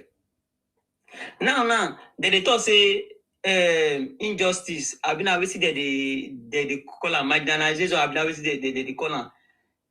If you want to know how wicked, the reason why I hate these Igbo people, go inside Ladipo market or inside Alaba International Market, go rent shop. May you and one Igbo guy can't get issue. And you know be Igbo. May come carry and go their task force shaman. You go see the way they go take see truth. and they go shame jam, pour everything on top of your head. They see truth because say you know be Igbo. The only tribe men discriminate pass for this life. Now discriminate Igbo people. They hate themselves. And they believe say only person may come for Anambra and be the main Igbo. You see all these boy, they be Osu. They know they can't say no good. They call them say they be Aboki. Imo, they talk say they be Ashewo. They know they marry their self. They know they call them Igbo. Now this Anambra people now they discriminate themselves among themselves. Now that stupidity now they bring come Yoruba land. They come they tell us say you before Oyo State, you know be Lagosian. Why they call? And for Yoruba, we don't get that kind of stupid their stupid mentality. Say we believe say we will be one. That is why you go see say you know if you see any religious quarrel for Yoruba land. Because our own motto we say Yoruba first. That is why this stupid criminal Igbo, once they come with their Ghana must go with their nice boss, we see they go first do now to go they learn our language. Because they know say now our weakening point with that. Now we see they fit take interact with us with that. So all these people, if Ona go do mistake, let that Obi enter. Oh my God. Wait till Igbo people go do us for Nigeria. If you want to check me, go inside their market, may go to see the injustice may they do. Because say or they say fake goods for you, say you can't go return them. You go see the way their task force go take, turn the matter, change jam, support their Igbo brother. May you can't think if to say na Igbo man be the Lagos State governor. Come be their come be president. Basically, they go do us for that Nigeria. Many people go wrong, come out for Nigeria, go Ghana. I swear to God, because history don't even talk and say before for Lagos State, na Igbo people na in for police. And because everything their wife they do, say if you fight their wife because their husband are police, they go wrong. You go use police arrest. What's I hear for one elderly man who say 1970 something. So make on no both that criminal Obi na no go area. Till Nigeria go die, Igbo man no go be Nigeria president. That's correct. Bonage, it's your turn now. Maybe your phone will allow you to speak or to say what you want to say, please. Go ahead. Obi is a boy. Obi is a bingo. Obi is a rogue. Oh, God. Obi is a liar. Obi is a thief. Element like Obi can never be Nigerian president. And hey, Igbos, go and learn how politics is being done. This is not how to play politics. Definitely. In the next 20 years, you can never come near the seat of power in Nigeria. With the way you've done politics in the last couple of years. And moreover, even if Nigeria even want to pity and have mercy on you, is it element like Obi that you should bring forth? Is that the best you've got to offer? You have better intelligent people in Igbo land. So why not field your better candidate? I didn't mean Nigeria even want to overlook all your madness and shenanigans in the last couple of years. Obi is not the kind of candidate that can come near the seat of power in Nigeria. We've got intelligent people in Nigeria. No element like Obi that has borderline personality. Obi that lies effortlessly. Lies without when there is no reason to lie, it will lie. Is having a house in Abuja, is it a criteria to be a leader of Nigeria? No. But why would you bring that kind of lie? It's another question that was being asked. It's another thing he's always saying. He just want to sensationalize every question. He just want to make people look as in have pity party, kneeling down, greeting every dick and Harry, saying he's going to watch wash toilets, a big liar like Obi, a very stupid, unintelligent liar. He lies unintelligently. Do you need to even lie, or do you even need to bring such statements at every avenue that your questions are being thrown at you to answer intelligently? Instead, he will be chasing stupid things. How he went to wash toilets when he's not even being sent. Who send you a message to go wash toilet? We don't want a toilet washer as a Nigerian president. We don't want such elements in the power of state. We've got intelligent people who will, even our leader does not, as in, has no business in washing toilets. We don't need a leader that is bothered with washing toilets of the airports.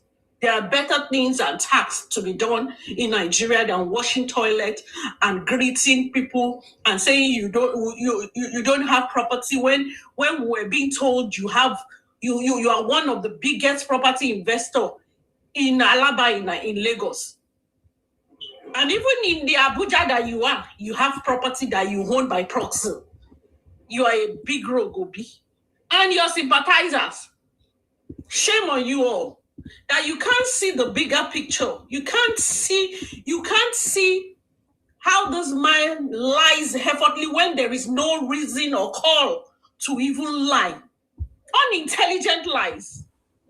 Unintelligent lies. We are not saying everybody is a saint or we want a saint as a president, but even when you need to lie, you need to have, there are some intelligent lies that even people would, before they can really, really see the lies there, people would have swallowed that lie. But here, there are, even before B says the lie, say people have already unveiled the truth. They will know that no, this is lie. Lie. Shame on you, his supporters. Shame on you, his supporters.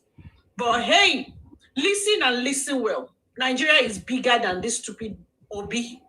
That you are hawking like gala. We don't need element like that.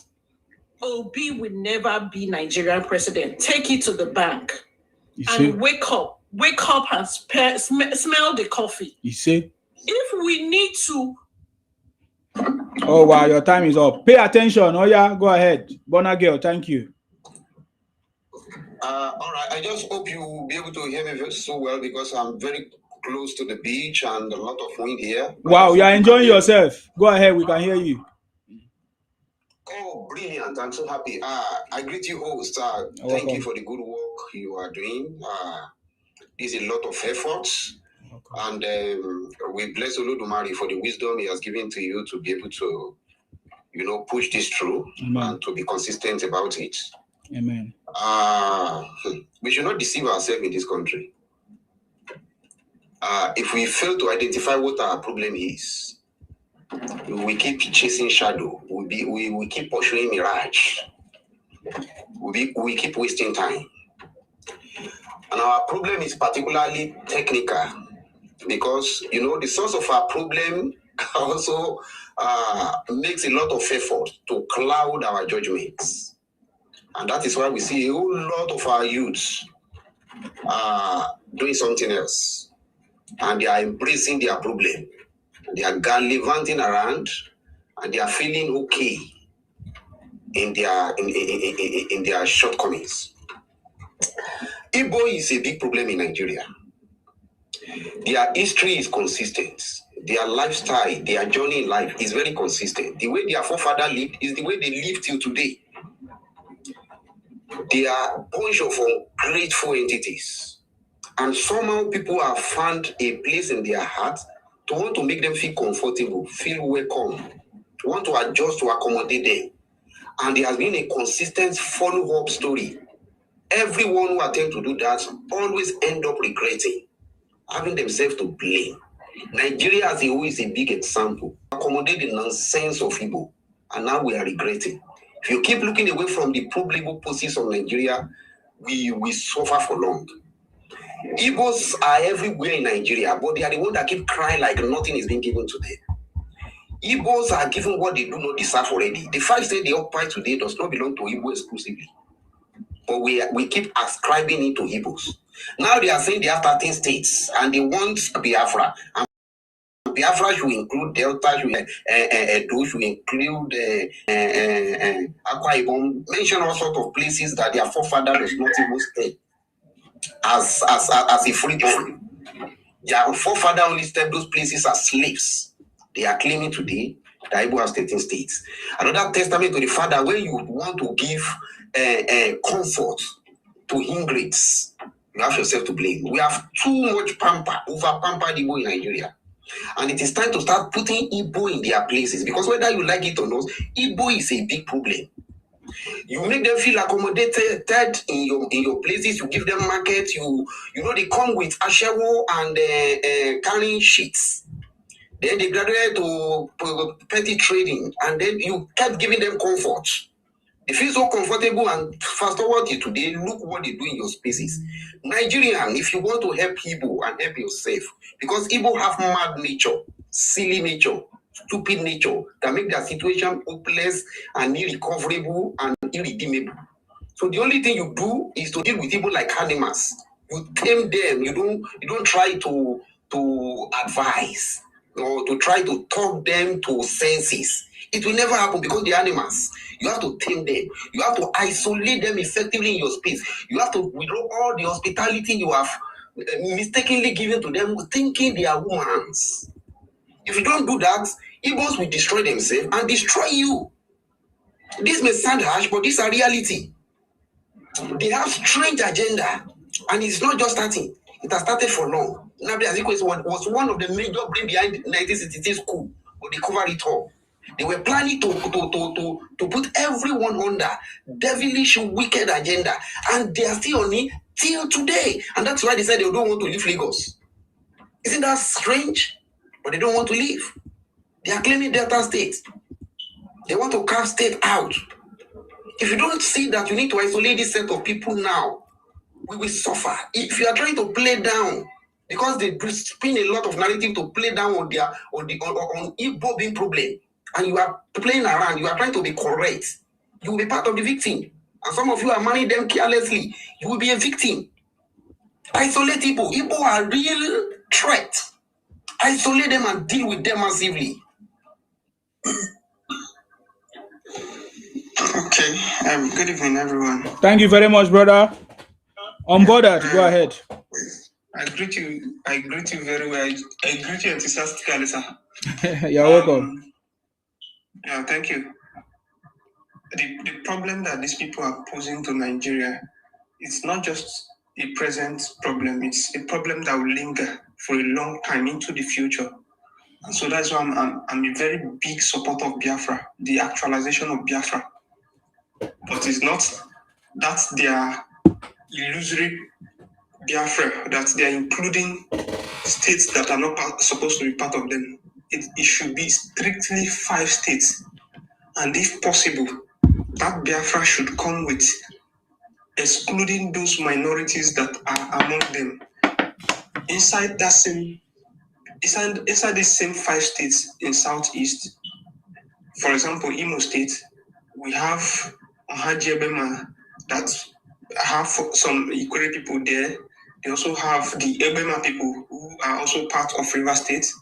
And then they also have some pockets of Ijaw people in that same local government. We have Ngokbala, which is the largest local government. Mind you, these 2 local governments I mentioned now are the 2 biggest local governments in Imo State. Ngokbala is the largest, followed by Jagaban. You can go and confirm from the internet too. Ngokbala has very good number of Eche people of River State that are also part of that local government. And these large local governments are the most marginalized local governments in Imo State. And do you know the irony of it? These are the local governments where oil and gas has been found in Imo State. Currently, they are bragging about Imo being the most Largest gas deposit. Yes, deposit. Do you know where the gas deposit is? It is in Ohajiebema. Which is not Igbo. That gas deposit is in Ohajiebema. Of course. Now, do you know the reason that these local governments were carved, these places that are supposed to be part of River State, the reason they were added to Imo State? Now, let me explain that to you. Imo State has a sum total size of 5,400 kilometers square.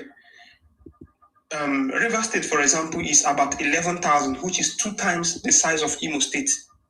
The population of Imo State today, currently, is around 5 million. The population of River State is 10 million, which is 2 times the size of Imo State. So, as of the time they were carving out the state, they just wanted to give them a little bit more size, make it not be like say they tiny like half plot. They just say, okay, we're going to carve small from here, add. That was what happened. That is why it is like that today. But that mistake, of course, it's going to cause some grave consequences later on. That is the reason they added those parts to Imo State. Now, let me also show you something here. The Igbos have always been marginalizing Nigeria right from the inception of Nigeria. Let me use that same River State and Imo State as an example. River State has 23 local government, despite the size and the population I mentioned, whereas Imo State, that is at least half of River State, both population and size, has 27 local governments, which means they will be having 27 different local government allocation against 23 local government allocation that River State has. Whereas realistically, if all things should be equal, ceteris paribus, if Imo has 27 local governments, River State should be having 54 local governments. But it's not like that. Instead, we are having less. This is marginalization of the highest level. This thing permeates towards other things too. You can check with other local governments in the Southeast. It's a similar story. There's also a document I would have loved to share with us here so that we'll see how these people marginalized the Nigerian workforce as far back as the 1960s. This is the atrocities these people have always been committing and will continue to commit. We need to stop these people by giving them their Biafra. This is what needs to happen in Nigeria. If you need that document. Good morning, everybody. Good evening and good afternoon. Is that Yoruba greatness? I salute you. Yes. Wow. Yes, Isima. You're welcome. Look, we can't afford to have these Igbo or Sioux people, or even choose one of them as president of Nigeria. In the land, Osu, if you move near them, it is a big taboo. And that's me watering down the words because I have to be very careful with my words on here. Now, imagine now having one as, God forbid, what they cannot even marry in their land. They now want to come and make one a president of Nigeria and then turn us all into Osus. God forbid. Such a thing should happen. Look, you Igbo people, Uswama, Usu people, go and take care of yourselves. In fact, your problems are too many. I am saying, I'm advocating that at this point now, what you people should be campaigning for, or even asking the Nigerian government for, are churches. Churches in your region. Because you people need the Holy Spirit. You have so many problems, spiritual problems, that only the Holy Spirit can oversee your issues. And we don't want your spiritual problems to overwhelm us in other Nigerians in Nigeria. The atrocities that you have committed in past times is now disturbing you. Now, because you're so disturbed, this is why you're gallivanting and crying all over the place. Instead of campaigning for one of your Osu brothers to be president of Nigeria, go and call the Nigerian government to build churches and conveyance institutions in your region. Because you people are not right. Seriously.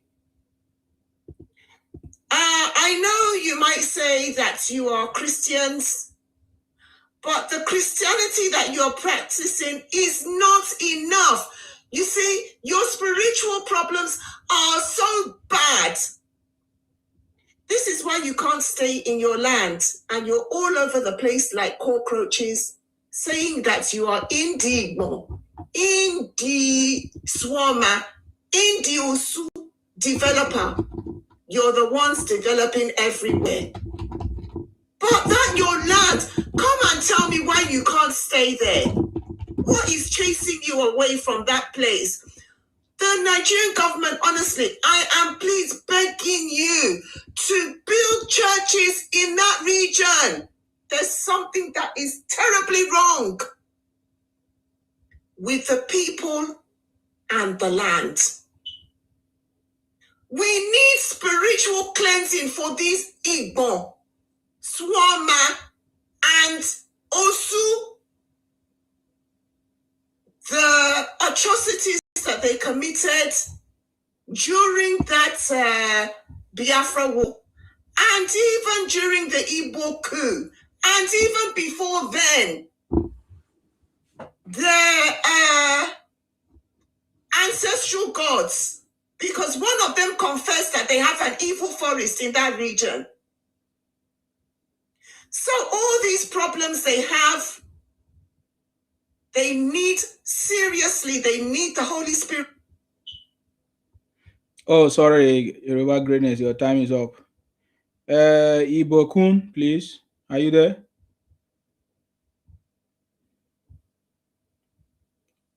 Ibokun, are you there? Okay. Yoruba Greatness was still saying something before. Okay, let me wrap it up and give Olusegun. Olusegun, are you there? Let me try and bring Yoruba Greatness back. Olusegun, are you there? Okay, Yoruba Greatness. I'll give you an opportunity to continue your conversation because I think you were saying something before that one went out. Okay, Yoruba Greatness, go ahead, please. They said they have something called Alusi. Maybe it's Alusi that is angry with them. This is why they can't stay on their land. Look, you people, you need some serious spiritual cleansing. Serious one. In fact, I am begging the Nigerian government to go and negotiate with the Vatican in Rome so that some form of exorcism could happen in that region. Because I don't understand why these people are not focusing on their spirituality. They have serious issues. Serious spiritual issues. And it is that spiritual issues that they're having that they're now propagating across the whole of Nigeria. They now want to bring one of their Osu sons to come and stay and be president over us. So that, God forbid, we now become Osu. God forbid. God forbid it. So, Isima, yes, please, we need to speak about the spirituality of these people because something bad is hanging over them. And we cannot allow this infectious, disproportionate spiritual disharmony to affect us. We need more churches and we need more mental homes in that region because these people, they have serious issues. This is what I have to say. Thank you. Thank you very much, Yoruba Greatness. I always want to listen to you. Thank you very much. I salute you. Thank you very much for coming. I appreciate you. This fake Adedayo is your turn to speak. Fake name Adedayo. I don't know. You have been unable to explain to us why you are using fake name. Yes, go ahead. Good morning, sir. You are the boss. Yeah. Thank you for bringing me up.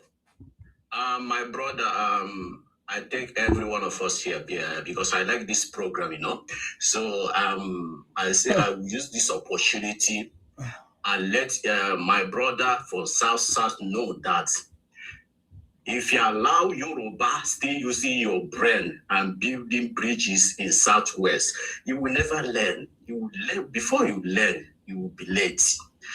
All the mineral resources this country have today belong to you. But tell me one oil well. Shut up, please. Shut your mouth. Go and cure yourself. You people have serious spiritual issues. Go and cure yourself. Go and cure yourself. You have serious spiritual issues. We are going to call the Vatican. The Pope needs to come and visit your region. The Pope needs to come and visit your region. You people are suffering from spiritual curse. You will never learn. You will learn in Keep quiet, sir, and let me speak. Let me speak. You need to be cured from your spiritual curses. There's something in your land that is disturbing you. You need to be cured. Seriously, you have some serious spiritual issues. Serious spiritual issues. You need the Holy Spirit. You need the Holy Spirit. Nobody wants you on the land because of your spiritual curses. And Lucy is angry with you. And Lucy is angry with you. One of you confess that you have an evil spirit in your region. Here and attacking evil people. You need to be cured. We need churches in your region. We need serious. Honestly, you people, we need churches in your region. You people are suffering from some serious spiritual. Honestly, you people, you need to have. I need to be prayed for. Holy Spirit needs to be in your region. You need the Holy Spirit. There's something that is wrong with you people, honestly. Spiritually, you need the Holy Spirit. The Holy Spirit needs to come upon you. Holy Spirit, please come and save this. Come and save these Osu people.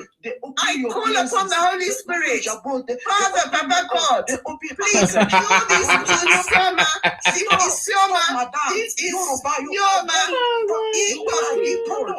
I call upon the Holy Spirit to save them so that they will no longer disturb the natives of Nigeria. I call upon the Holy Spirit.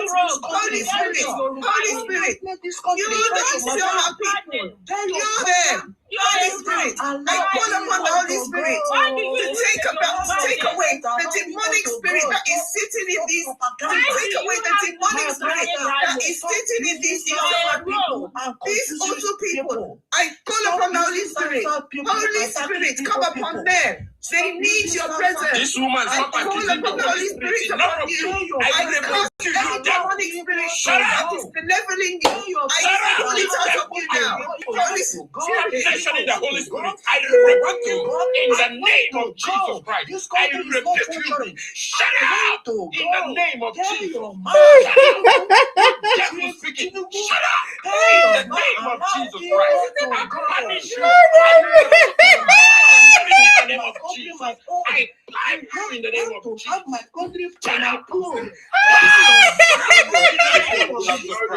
I shut you up right now. You devil speaking. By the power of the Holy Ghost, I compel you bow in the name of Jesus Christ. I compel you. In the What is wrong with you people? What? Okay, I have to meet you, Adedayo. What is wrong with you? You don't have to mute me. I have shut down the devil. Which devil? You are the devil. KOC, you are the devil. You eat Igbo food. You drink Igbo water. You eat. I have not done anything. Yoruba greatness. Don't worry about these people. We know who they are. Are you a Yoruba?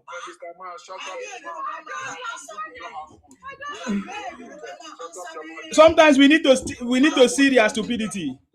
Yes, we need to see their Adedayo. So you don't want. Let me respond to you now. You say the Yoruba people are helping the South people so that you will not come and take over our land. That is a good thing. Because even me, I'm angry with the Yorubas. Before now, the Yorubas allow us. They did not want to put themselves. They did not want to fight. They left us. They allow Igbos. They allow Igbos. Oga, listen now. Let me respond to you. Oga, listen. I'll go come on you. That's the one thing I don't like about you people. You wait. When it's your time to speak, you speak. I'm talking. You keep quiet first and listen to me so that you know what to respond. I am keeping quiet for you to talk. So keep quiet and listen. So when I will give you time, you speak. So you are angry that the Yorubas are now in support of the South people. Because from what you said, that is what you mean. Next time I will remove you, KOC. So you are angry that the Yoruba people are speaking or in support of the South people so that you guys will not take over our land. For me, I was angry with Yoruba people because I know the story. They're not supporting you. You understand me? They use you. They are not.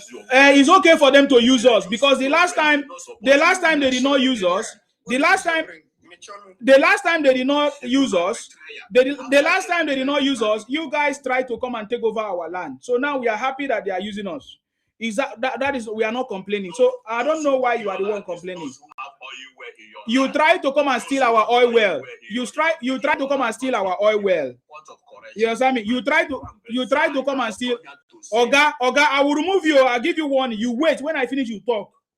Okay, because when you were talking, I did not interrupt you until when you started talking rubbish. That's when people interrupted you. Listen to me. Yes, definitely. If you are not happy that the Yorubas are speaking for us or are using us, that is your problem. We are happy because the last time they left us, they allow Igbos to want to come and take over our land. If not our ancestors that stopped the Igbos, they would have tried to run us, run us out of our own land and Igbonize us. But thanks to God that they not Igbonize us. So we are happy because now, when it was Buhari, when Buhari was in power, you were shouting Fulani, Fulani. All of a sudden now you are not shouting Yoruba, Yoruba. I don't know what is it. Can you see that the Igbos have a big problem? We are the ones. We are happy that the Yorubas are speaking. They are supporting us. No, of course, we are together. You understand? So to stop the shenanigans of the Igbos. So you feel like without the Yorubas, you can take over our land. Is that what you're saying? So for me, I don't know why you are angry with the Yorubas now. I don't know why. And check those who taking your land already. Go and check. If you don't know, I will listen for. They already taking your yes, land. who is calling? But on border, yeah. Hausa Fulani and Yoruba people is already taking your land. On border, what do you say? Let me. You have everything. That's okay. Go and check. You say my village. Is it not yet my turn to talk? No. General is here now. General have not spoken. Please just give me 2 minutes. Let me. My time is still running. Wait. You see, where you people wake up, it will be too late. Oga, we don't want you to speak for us. Speak for yourself. Very, very betrayers. They are betrayers. Who are betrayers? They are sitting in power now, doing nothing. 3 years is gone. This year now is 4 years. Tell me one project this month start and finish. They are TikTok talking Igbo. Coastal Lagos, Lagos to Calabar Road, Coastal Highway. Coastal Highway. It's your president. Call your president. Have the number. Call your president. Allow Igbo to go. Stop talking. Allow Igbo to go. If you Tinubu come today, say Igbo, okay, I give you that thing. I did that your first people can change that name. Go and change that name. It's my name. It's my name. Why you not proud of your name? Why you not proud of your name? He's ashamed of his Igbo name. He's ashamed of it. Why not to answer your Yoruba name? Why not to answer He's ashamed of his Igbo name. Ashamed to be a Yoruba. He's ashamed of his Igbo name. You are a rogue. Come back with your name. Okay, you are a rogue too. But if you see South people answer Igbo name, you allow others to abuse other people.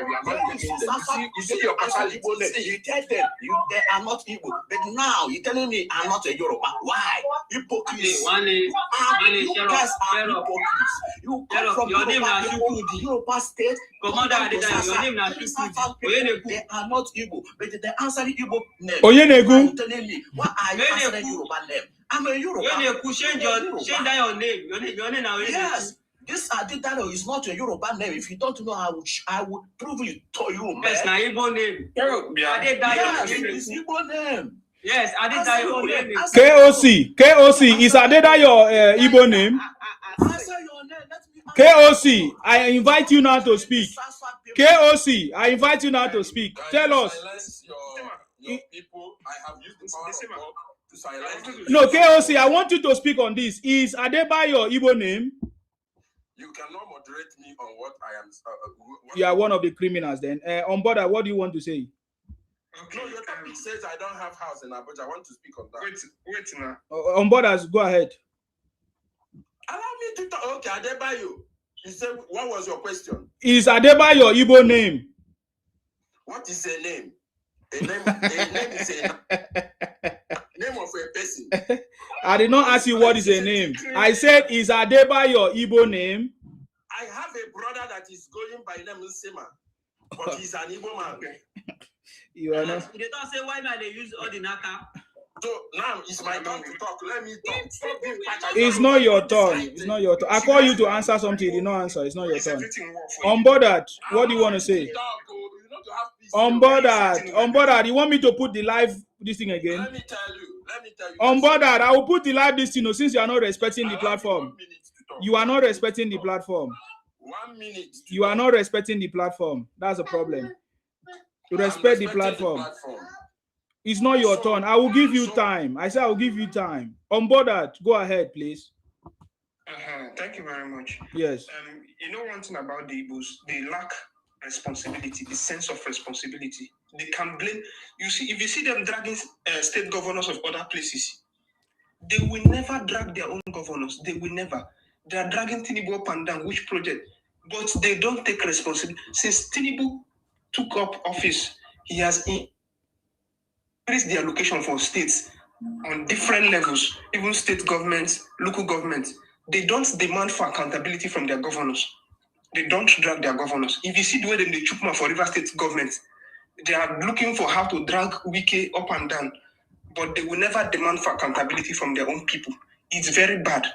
And then for this guy that is saying that we are one, oh God, if I begin to recount the events post Biafra War or towards the ending of Biafra War, some of you here will start crying. I lost an uncle to these Biafras and wicked people. I lost an uncle. They buried him alive. We never saw his corpse. Very sad. You don't even, if I start, I will start getting very emotional and angry. If it is not true, may God destroy your life. I will not even want to go there. Why will I start lying about that? Why would I start lying about it? I'm from Ikwere. You can come and verify. If you see the things, do you know we have the stadium that's called the Stadium in River State. Hello, please. You know, Wike is not a leader. Allow him to finish now. In that Inquire land. Because we can use to allow me now. All you criminal, you cannot have all you do that. You cannot drink it. Allow him to finish first. What do you gain? What do you gain by interrupting other people? Why is not like miscreants? Oh God, can you wait? Can you wait? What is wrong with you? What is wrong with you? You know what they are trying to do? They don't want me to expose them. That's what they are trying to do. Don't worry, I've removed him. I've removed him. Go ahead, unbothered. 2 minutes, please. Let other people speak, unbothered. Okay, thank you. Yeah, so if I start recounting the things that these people did in the past during the old Jordan government, my brother, people will start crying here. They killed, maimed, and massacred my people. Oh God, they use spy. No, they use spy. Okay, sorry. So these people did all sorts of evil, atrocious things to my people. So we are conscious of those things, and we will never let that kind of thing happen to us again. That is why we are pushing back, and that is why we are fighting back. We are always pushing back. We push back to the core. Whatever it takes, we will stand, and it will not happen again. This is what we are fighting for. These people, there is a stadium called Liberation Stadium, and we currently have a road called Liberation Road. That is the old PH Aba Road. It was renamed to Liberation Road, and there is a reason for that name. It's to commemorate an event, a very, very sad event that happened back then. We can't hear you again, unbothered. Let other people speak, please. General, go ahead. Okay, I don't have much things to say. It's just to hit the nail at the head. You know, the problem we are facing in this country is that because our federal government, after the civil war, WHRO, the federal government pampered these people. That's why they are having this kind of mind. Okay, tell me other tribes they give 20 pounds to. You know, 20 pounds, if you want to value 20 pounds of today, you know how much it is. So no other tribe that give 20 pounds to, it's only them. And tomorrow they will say, after the war, after the WHRO, the federal government give them 20 pounds. Which other state or other people they give 20 pounds? That is not enough for them. And again, even the place they are staying is not only the older place. The Ghana people, all these Benue, other people, the older place. They take that place to be their place. Okay, everybody leave the place for them. Making that 5 states. And again, they are still making it, they don't like this kind of people, boy people. They don't like themselves, but they'll be pretending they like themselves. If you are like what one lady just said, going to Alaba International or whatever, so somebody said that which is true. And these people, they don't, every time they continue to be doing every bad thing every day. Okay, now, federal government give you people 5 states.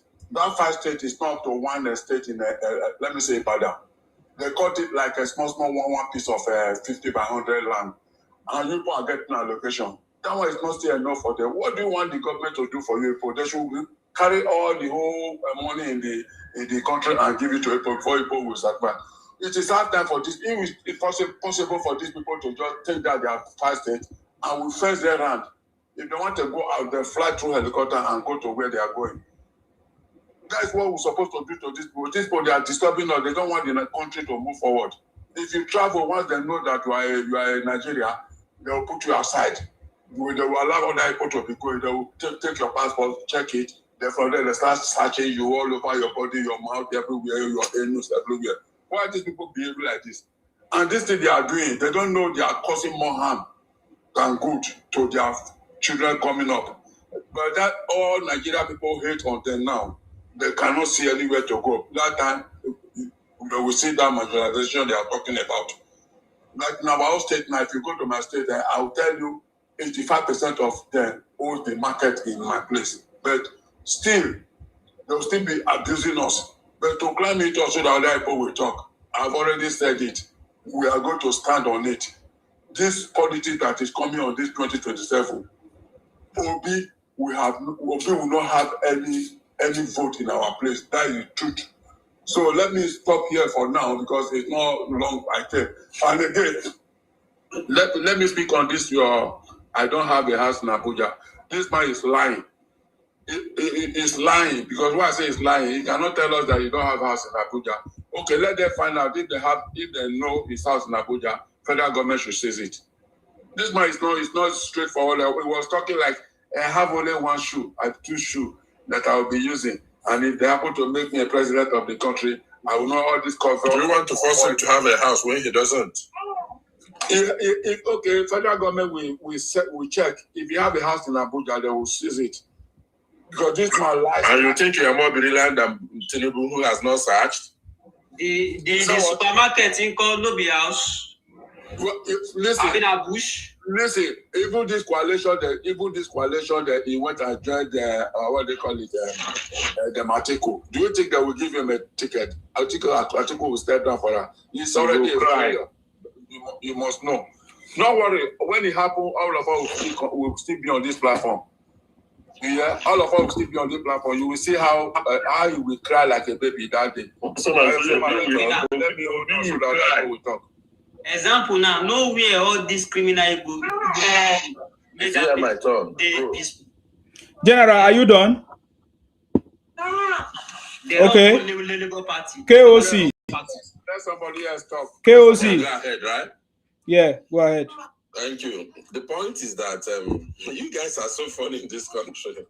When I look at this topic and the way people take turn to lambast, blackmail, rebel, and seditiously talk about the Igbo, I ask myself, is this the country that my big brother Zeke of Africa insisted on keeping together as against the insightful advice from Awo, my elder brother?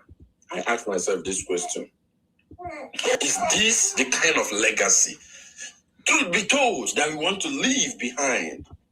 A legacy that provides, a legacy that does not want to place humanity above hate, a legacy that does not think of productivity, all-inclusive good, a legacy that wants to, do something that has nothing to offer our future.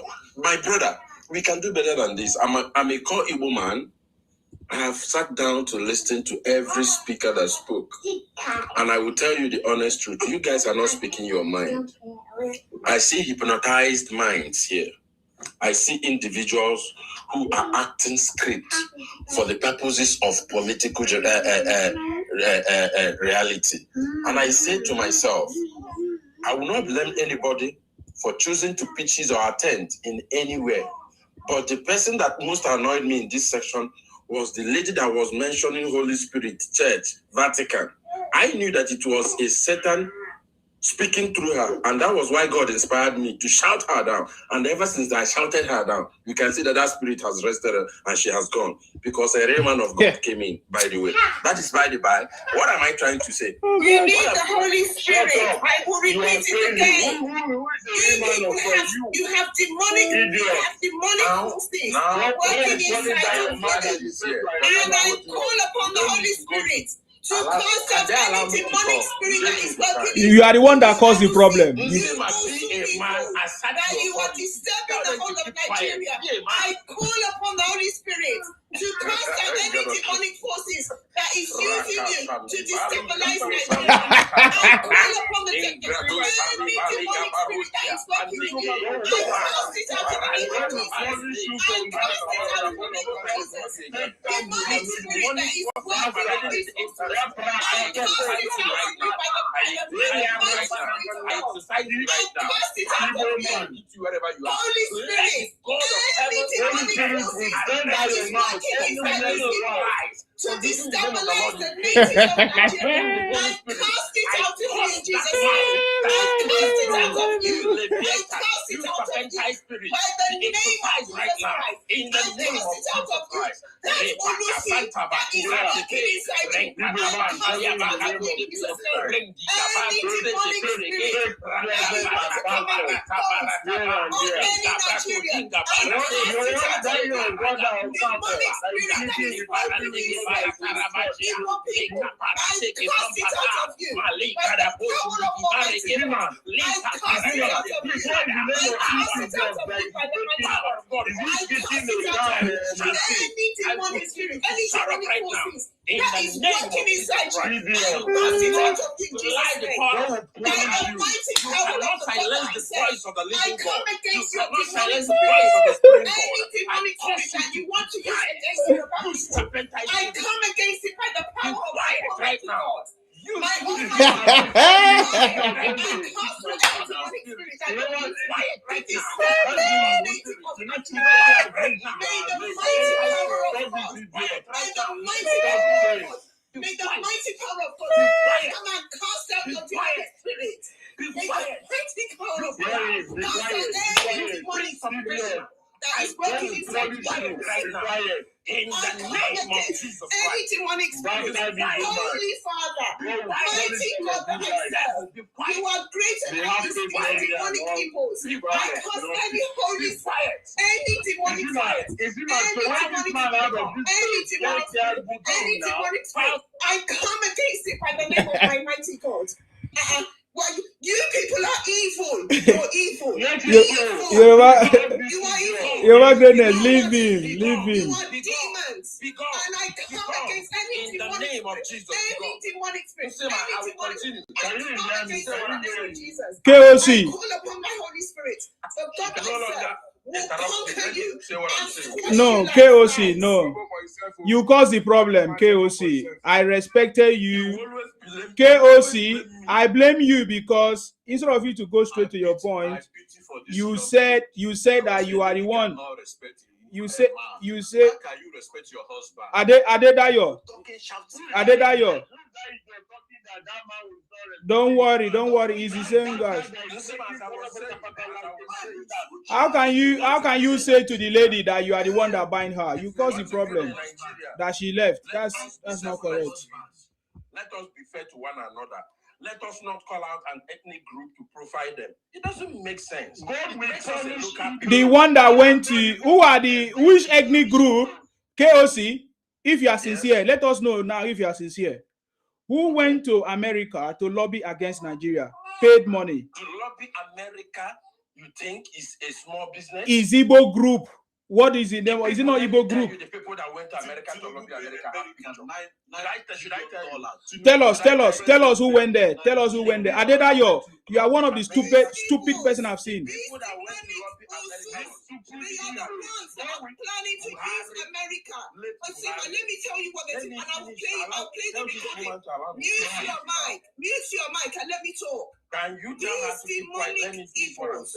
Woman, be respected. Are using are planning on be respectful. Allow me to finish my time. Let me talk. Mute your mic. Can you talk to they are planning to go and lobby the Americans to come and see Tinubu. I call upon the Holy Spirit. Any of your evil plans by the power of the name of Jesus will be destroyed in Jesus' name. You will not have any power to destroy Nigeria like you did. I come against you. Any demonic forces that you're using, I come against it in the name of Jesus. Let me continue. I am a respected man. To that country, for the way you cannot see that will be destroyed in the name of Jesus. Any land that is not your own, you will not have the power to take it by the name of Jesus. I call upon the Holy Spirit to come against the demonic land. You will not take it by land. You will not take it by land. You will not take the lands of the bankers. You will not take the lands of the queer people. By the name of God, you will not take what is not yours. You will not. In the name of Jesus Christ, any demonic plan that you have, I come against it by the have the demonic forces that is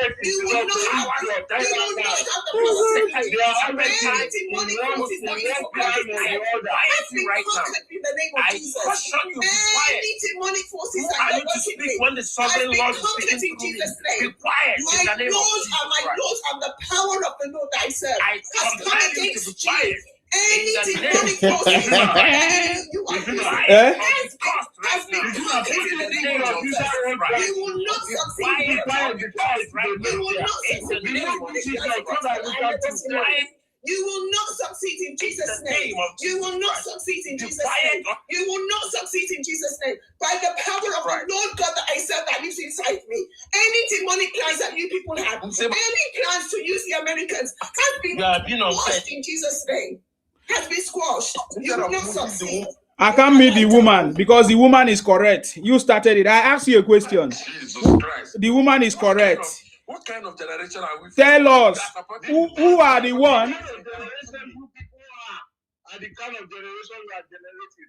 And then we remove all of you in that land of Nigeria. The way you are destroying Nigeria, God will destroy all the land of the Igbo.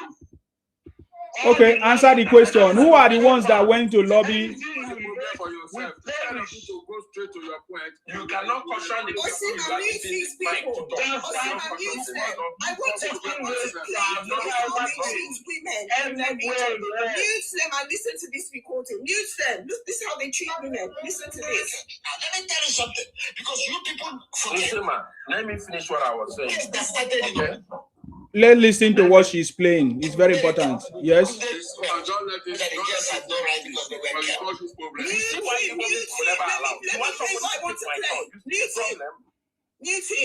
You see the problem. You see, this is the same way Nigeria is. Hold on, guys. I'm interested to listen to what Yoruba Greatness is playing. Please. This is how demonic and evil these people have. No respect for women at all. No respect. Listen to this. You are not a woman, you're a prostitute. You see? Come man. Okay, please listen. Don't worry, Ibeku. Let us hear what she wants to say. We have to listen to her.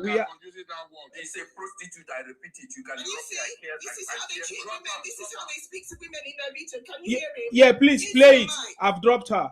Dropped him.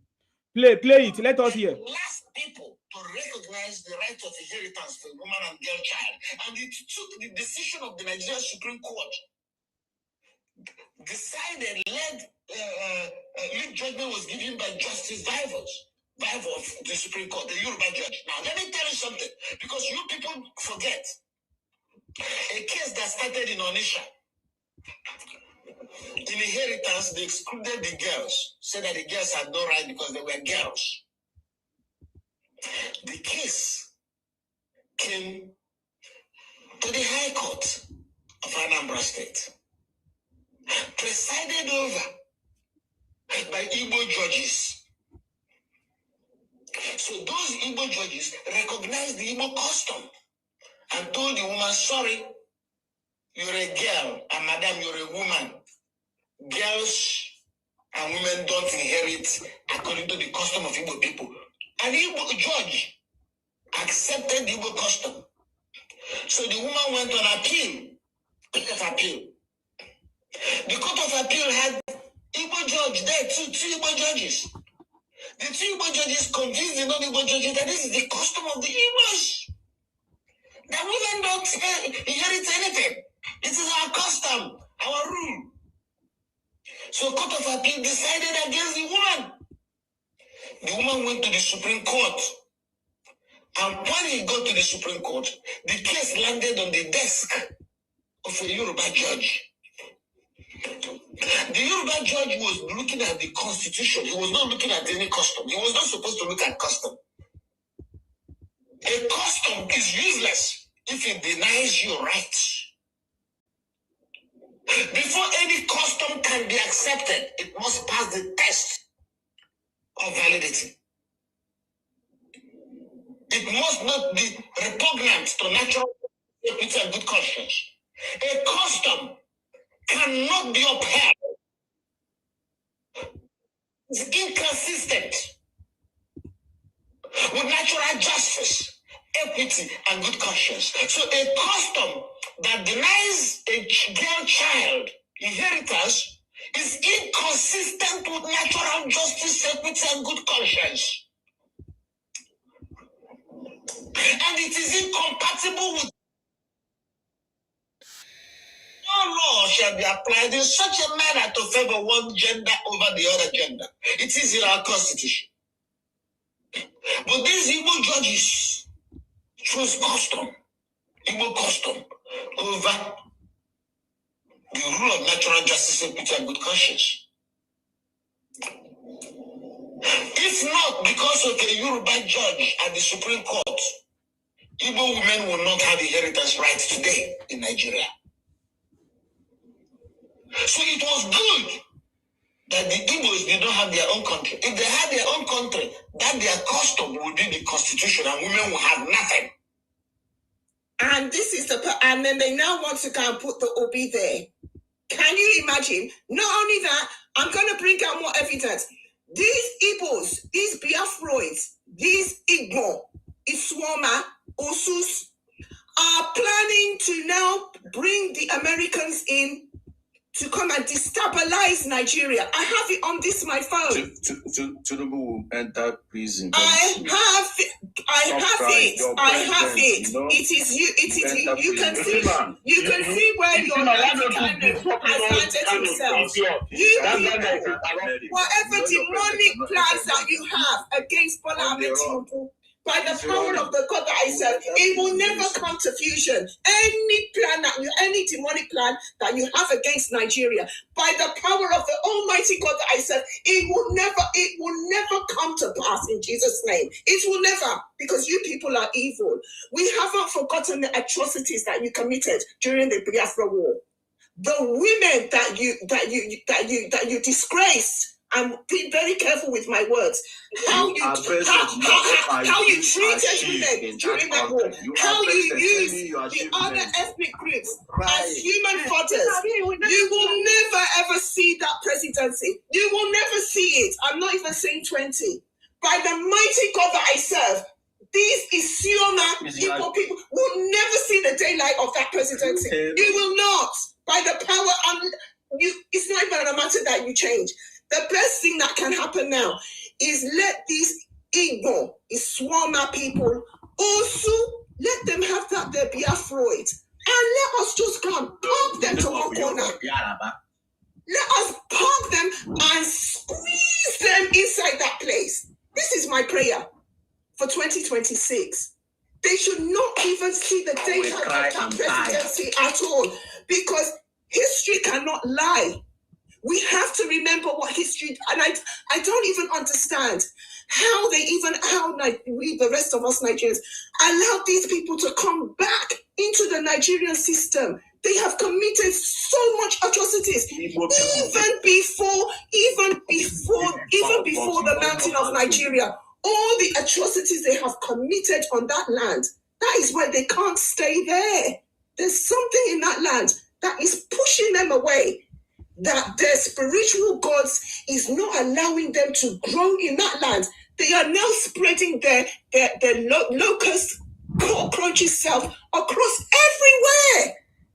Can you imagine if this man became president? Oh my God, the discrimination and what will happen to the rest of us? They will now infest themselves in all the government parasitos and alienate everybody, because this is what they do. It would be very, very dangerous to put them there. What Tinubu do now? Look, even if Tinubu didn't do anything, we prefer it than to have you also people in power. God forbid. It will be the worst curse, as the also people are cursed. It will be the worst thing that can happen to the rest of us. God forbid that will be take power. God forbid that any of you will have the ability to take power in Nigeria, because you people are the problem of Nigeria. You are the problem. you and those Fulanis, because you are not ancestral to the lands, and you are. I'm so happy. In fact, you see this, you're insulting of Yorubas. We want you to wind it up even more. Wind it, because with your own hands, you are using to destroy yourselves. You are using your own hands to isolate yourselves. Continue to wind it up. In fact, I want you to wind it up even more. Wind it up. You will never see the daylight of that seat. Never. You will never. You can shout that you're useless also for as long as you like. Every day, come to TikTok. You will continue to cry. You will cry and cry. Cry till you dry. You will never see that power. Thank you. You will try and Thank you. Thank you. Thank you. Thank you. Thank you. Thank you. You will never see the daylight. Thank you very much. You will not. History is there. History is there to teach us, and history cannot lie. Okay, let's do like this. Thank you very much, Yoruba greatness. Thank you very much. Thank you very much. Hold on, guys. Let us follow the sequence. Thank you very much, Yoruba. Oga, I've been respect. I will remove you, and when I will block you. Will never come to my platform again. Since you don't respect the platform and the rules, you wait until your turn when you speak. You say what? What did you say? Say it again. I challenge you to say that thing. You say it again. Say it again. 2027, P2B will take that power from him. Okay, I've blocked him. Don't worry, I blocked him. He never come back again. He has to use a new account. Since you don't follow the rules, Ibuku, is your turn. Thank you very much. Isima, is it good morning where you are, and happy New Year to you. Same to you, sir. On the platform. Same to you, sir. You see, let me start by saying that enough of this favorism government is giving to these Igbos is becoming too much on we Nigerians. I am a Nigerian, I'm in America. I am tired of the Igbos. For God's sake, all this leeway they are giving them in everything, they will insult everybody. They don't want everybody to talk. Anything they say, that's what they want it to stay. And all they are saying is all lies. All they are doing is all fake. Fake drugs, fake baby food, fake water even. People are producing use that word again. Say, not use that word again. You say powder. Sorry. You say okay, sorry. Everything they are doing is fake. We are tired of the Igbos. And we are tired of the way the government is pampering them. Government should take action. But we, the Southwest, I think it's enough and over for the Igbos in Southwest. From 2026 to the election time and forever again, it's never again for the Igbos. Everything about South, not even Southwest alone. Because they should stay where they are kept or where they belong. Look, anywhere you go in the world, they create problems for that country called Nigeria. They want to bring Nigeria down and have a Biafra. And they are hurting us. We that are Nigerians, they are hurting us seriously in everything. Why don't the government let these people go? These idiotic people will still say that somebody is holding them. Let them go. They have representative in the House of Assembly and in the Senate.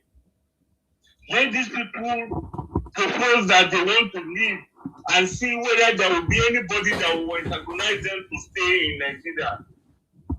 Everybody is fed up about the Igbos.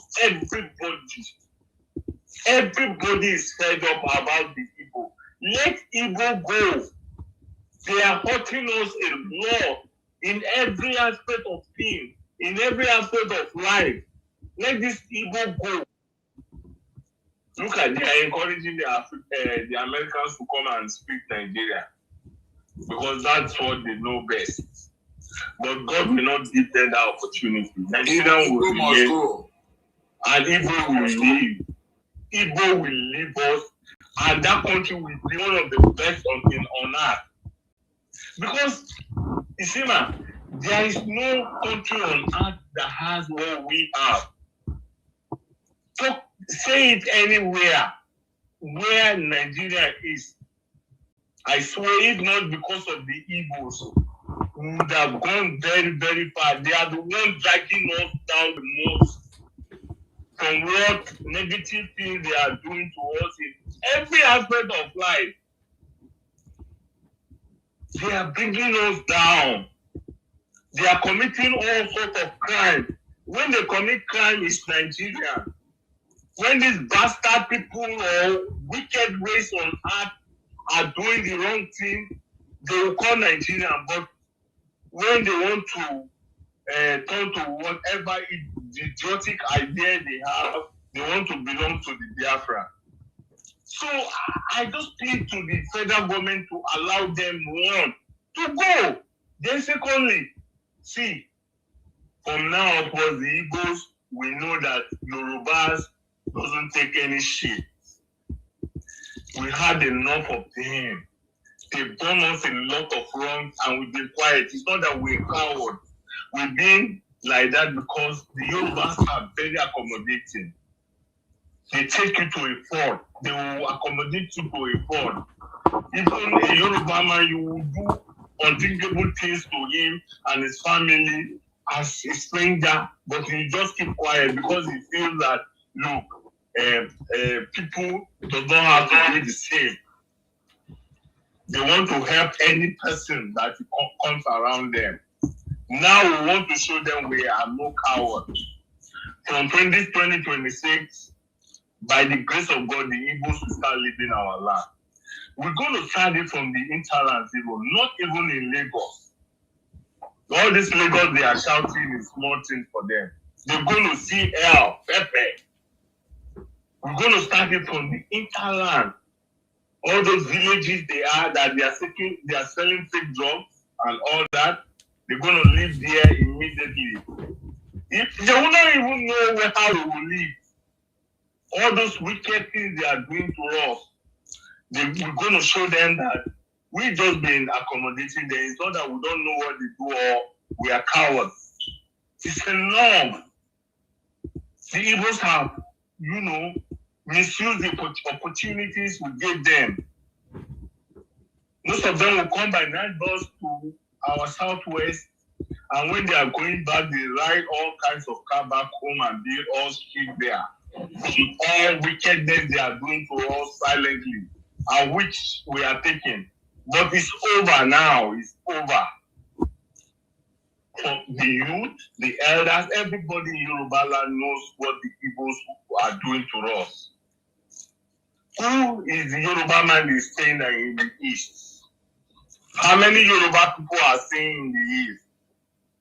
If a Yoruba man, look, I was a sales rep when I was in Nigeria. I worked in one of these American companies in Nigeria. In area market, there is no any stranger that can have a shop or any other tribe that can have a shop in area market in Onitsha. Why? They said you cannot come and compete with them in their place. Me that is talking to you, if you are going to Enugu from Onitsha, there is this filling station before you get to Okija Junction. I wanted to buy a filling station that was old, that was there. I will not talk more than this. When I have analyzed the sales of the filling station, Do you know when they knew that I am a Yoruba man that I want to buy that police station, they refused me. They say they cannot sell it to a Yoruba man. But they buy plots of land, everything in our place. They've not seen anything.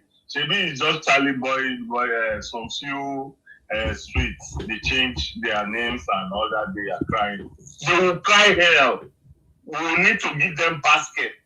Because if we give them bucket or bath, it will not be enough for them. These people are cruel, they are wicked, and we're going to show them that it's not only them that have that ability of doing wrong. There are people that can also do wrong. We are leading them because we are human beings, we have flesh, we are accommodating. It doesn't make us fools. Okay? You are just wonderful. God will bless you. God will keep you. God will guide you. Sorry, can I just respond to what you're saying? You could have wait until your turn, please. There are other people here. Maria, wait first. Yes. Other people want to speak. I brought you because I saw you make a request. Thank you, sir. Yeah. You see, you've been doing a very wonderful job. You know, this is not my first time on your platform. I've been coming here in and out. You see, you will grow. I pray you become one of these Nigerian leaders because you have actually opened a lot of eyes that were closed. A lot of people that were taking things for granted. You've made them understand what is going on. These Igbos are very, very, very nasty beasts to stay with. They are not human beings at all. They do everything. It's I or anybody. Thank you for giving me the opportunity as leader. Thank you very much, sir. I appreciate you.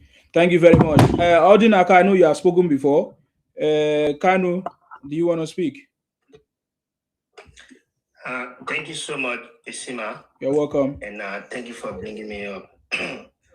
To be honest, actually, I know a lot of people have spoken on this platform. And yeah, some people are really well appreciated, and some people just come here to talk jargons. Actually, if you click on my profile, my name is Kanu, and I'm from Abuja. Okay, so I want to tell you the story because if you check my profile, you will see Kanu in Sokoto. So I just want to tell you the story that take me to Sokoto prison. If you allow me, I will go ahead. Do you allow me? What do you mean? I give you a chance to speak. I don't know what you want to say. Go ahead. Say what you want to say. Thank you so much. Actually, I'm Nnamdi Kanu. I was born in 1967 in somewhere called Abia. In 2012, I moved to UK and I have one small barber salon which I manage. Until a friend of mine just visited me, said, "Oh, Kanu, you have this idea. Can we make sure that you get some money from Nigeria?" That's how we started bringing. That's why we established Radio Biafra in 2012. So what we always clamoring for is to bring the war to Nigeria and make sure that we bring Nigeria down. So the Biafra that we said that we're trying to establish, my people are so stupid. My Igbo people, they are very stupid, useless bastard, and they started contributing money to me. So the money that they contributed to me is kind of the thing that always gave me the energy to talk nonsense and to behave stupid on my Radio Biafra.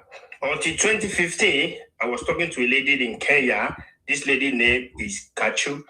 Kachu, he was the one that actually, I'm so stupid. I have my wife, my family in UK until I was talking to this lady in Kenya. This Kachu is my girlfriend, is my woman's friend.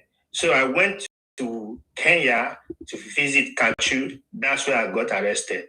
And from there, they brought to Lagos. And from when they brought me down to Lagos, I was charged for treason and inciting war to Nigeria. So now, actually, I'm very sorry the way I spoke to the judge, because I said the judge doesn't know the law. Yeah, it was a mistake. I wish the judge can forgive me, but the judge will not forgive me. Right now, I'm in Sokoto prison and I'm enjoying myself. So my message to all Igbo is that it shall never be well with you for pushing me to prison. Thank you.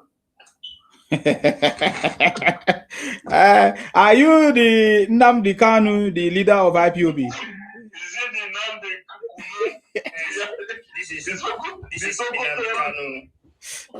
This is Nnamdi Kanu. I thought they say you should not handle phone. How do you handle phone? Who gave you access to phone? Actually,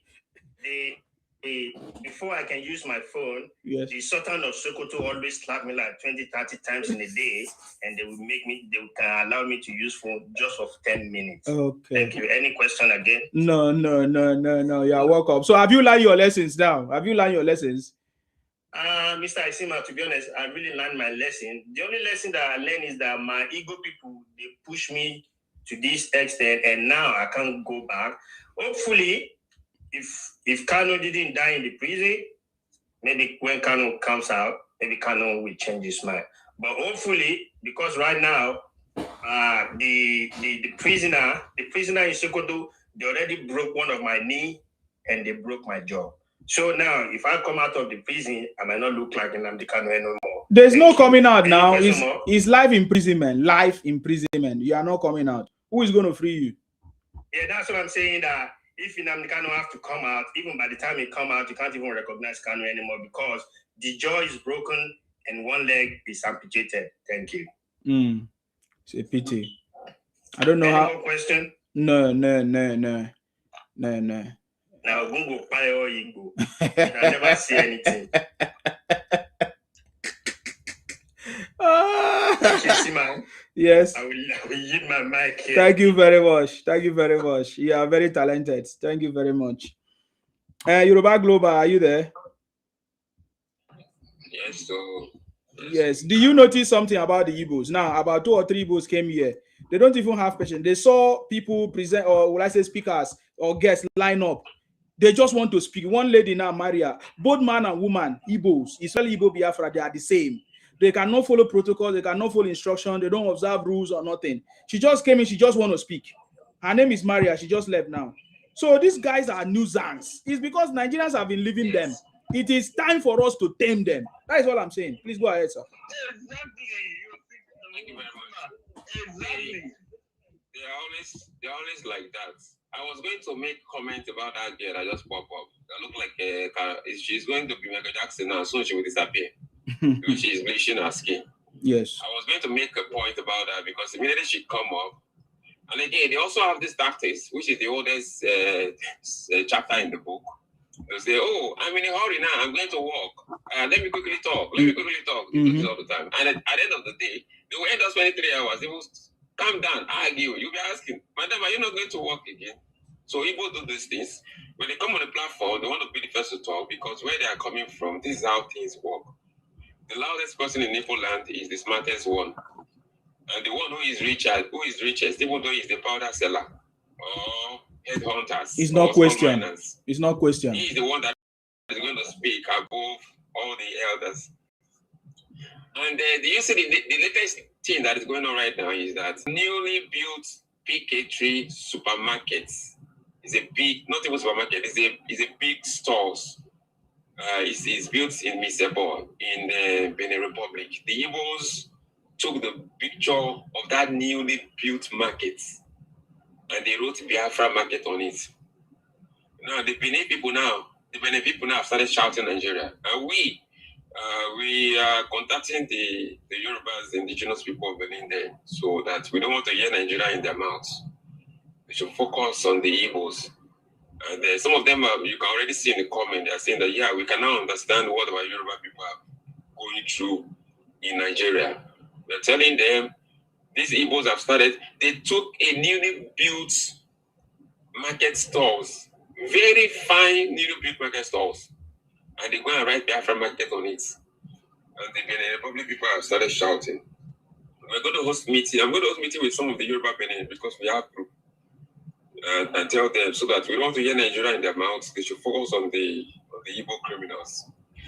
And you know, in many cultures, you have people who have fantastic culture in Nigeria. But when you look at the Igbos, their culture are it's very, very crazy. Because everything Igbo want to get is money. You see? And here are some few forces that tend to stack up behind that kind of behaviors. Because Igbos want to get money. Because when you ask yourself this question, why are some people very aggressive in getting rich by all means possible, irrespective of the people that get hurt? Because this their drive isn't just about money. Money becomes a symbol, not the real goal. And here, let me mention some few forces that tend to stack up behind that kind of Igbo behavior. In Igbo land, there is scarcity plus fear. Some people, they grow up feeling unsafe financially, socially, emotionally. Even when they later have enough, their nervous system still believes, if I don't grab everything now, I will lose everything. Fear narrows empathy. That is the situation of the Igbos. Another thing about the Igbo is that money is identity. In Igbo land, money is the identity. When you go to other people's culture in Nigeria, we have a sense of satisfaction to a high degree. When you go to the Igbo land, they do not have a sense of satisfaction to a high degree. So they have scarcity fear. And that is why you see them committing all sorts of criminalities locally and internationally. Money is the identity in Igbo land. For the person to be satisfied, to feel that they have arrived, to feel that their life is no more in fear, they have to go to Europe. You will see fantastically rich people. When you enter some of them, their houses, they are very, very simple house.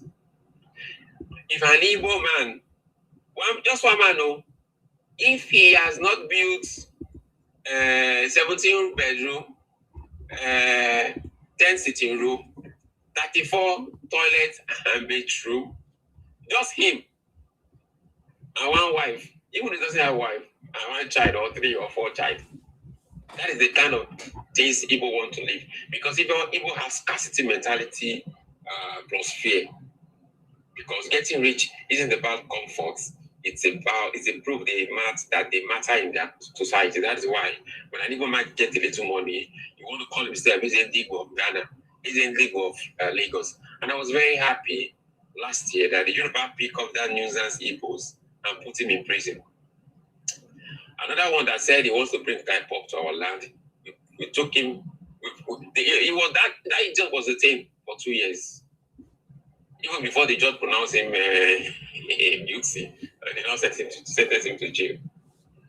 This is the mentality of Igbo. And if you do not understand this, you will start giving them space in your area. Nobody should give people any type of space. Money is identity in Igbo land, and Igbo have the mentality of scarcity and fear. It's not just a mentality; it is a reality. Because where Igbos are coming from, they have absolutely nothing. Anambra governor said more than 60% of the indigenous people living in Anambra State are run away from that state. What do you think is the reason why people will leave their land, their comfort zone, the best place they can call home? No matter where you travel go in this world, you will always remember home. All Nigerians, most Nigerians, I will not say all because some Igbo criminals, they want to stay abroad. Most Nigerians want to come back to Nigeria and live there, at least build a house. They have hope that they will come back home one day. They are like that they will come back home one day. So why, if they really love their home, why are they migrating all over the place like Vesta locals who has no home? It's because people have scarcity where they're coming from, and they have fear. And that fear is the driving force that anywhere they go, any little opportunity they have, they want to take over everything. They want to change that and disrespect the natives of the land where they are. And this is why Igbos have to be dealt with totally. Nobody should give Igbo space because they're going to destroy you. They don't care. Money as an identity in Igbo land. There's also Igbo have this power addiction. Power addiction. Can somebody say amen? Amen. Say amen. Power addiction. Amen. Amen. You see, man, when I came up, when our sister Yoruba Greatness was dealing with that guy, and that he just started speaking in tongues. Oh, I started recording. I'm very excited. Oh, you recorded it? I have that video. I'm going to send you. Oh my God! Oh my God! That was the best session on this live since I've been coming here. That was the best session. Imagine criminals speaking in tongues. I didn't tell you. Let's continue. Somebody say amen. Amen. Amen. Amen. Identity. So for some, from Igbo people, wealth is equal to worth. The wealth they find their worth in the society. That is why you will see an elderly Igbo man will be speaking, and you will see one Igbo criminal powder seller who is just a 16 years old. He will tell the man, okay, Baba, shut up there. What do you talk? What do you know? I will travel to Mozambique. I will travel to Ghana. I have shop in Ghana. I'm selling Gary Granola. In fact, me, I'm telling the Ghanaians they don't know how to sell Gary. I have to teach them how to do business. So I'm just making like a joke, but a small Igbo boy who has who has gotten money out of criminalities, he would be telling Igbo elders to keep quiet because he's a poor man. He doesn't have no one. So money is identity. Money is worth in Igbo land. So the richer you are, the more senior you become. Power addiction also happens in Igbo land. When the Igbo were in charge of Nigeria from 1960 to 1966, what did they do? That criminal. He took the capital to Enugu, which is very, very far away from the Ikwere people, far away from Akwa Ibom. I mean, why didn't that man put the capital in somewhere like Imo border, at the eastern part of the Imo, which is very close to Cross River, and it's also close to the Cameroonians. You remember, the Amazonians were part of Nigeria then.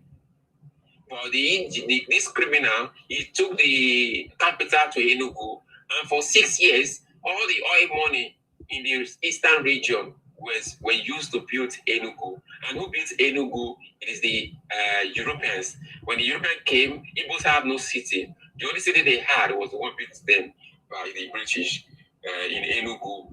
And then they took all the money, all the resources from the southeastern states.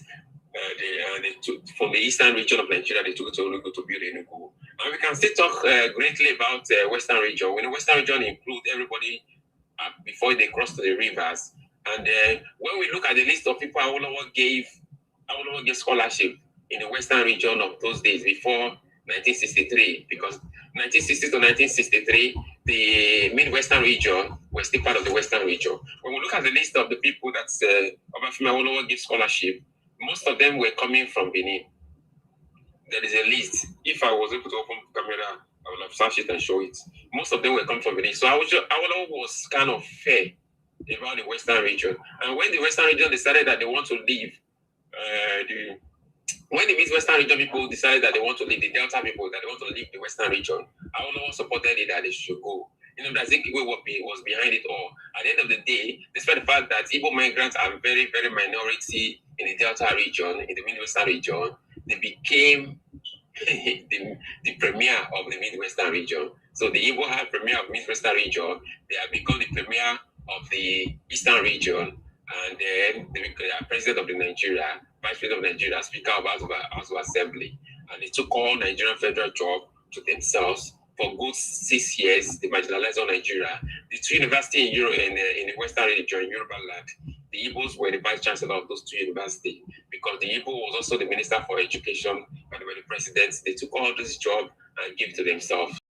On our soil, they took all the jobs. They have to premier. Even the university that was built in Igbo land, it was still Igbo that is the vice chancellor of that university. Power addiction. Power addiction. Money as identity, scarcity plus fear. Money buys control.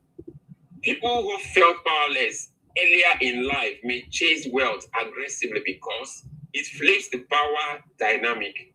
Hurting others can feel justified if it restores a sense of dominance. This is perfectly description of Igbo people. And we must be careful to be saying that, oh, have mercy on them, forgive them. No, Igbos are not people you have to joke with. There is a thing in their blood. There's a thing in their blood, in their mentality. You can see how aggressive they speak, how disrespectful they are. Do not let them disrespect you. Don't give them any chance. Yeah. I want to ask you one question. Why are you interfering? Why are you interfering, Oga? You wait. Let him finish. I give you fantastic lecture. You want to ask question? Wait, let me finish. Moral disengagement. Somebody say amen. Amen. Amen. Thank you. Oh my God. You see, man, one of my friends have told me, in fact, several people have told me that I should start church. Several people have told me, I swear, even my sister told me I should start church. I say, yeah, my sister, don't call me. If me I start, if I start church today, you be collecting offering. In 1 year, I go reach Pastor Yakilome. My own packaging go strong. Wait. Let's continue. Moral disengagement. If don't usually think I'm hurting people in class. They think that's just business. Igbo do not think that they are hurting you. They think it is just business as usual. There was a video, I don't know if anybody have seen it, a Yoruba lady who bought eye drop from an Igbo person in Lagos, and she put that in her eye. She almost go blind. Anybody have seen that video here? Yeah, sorry, I have it. You have it?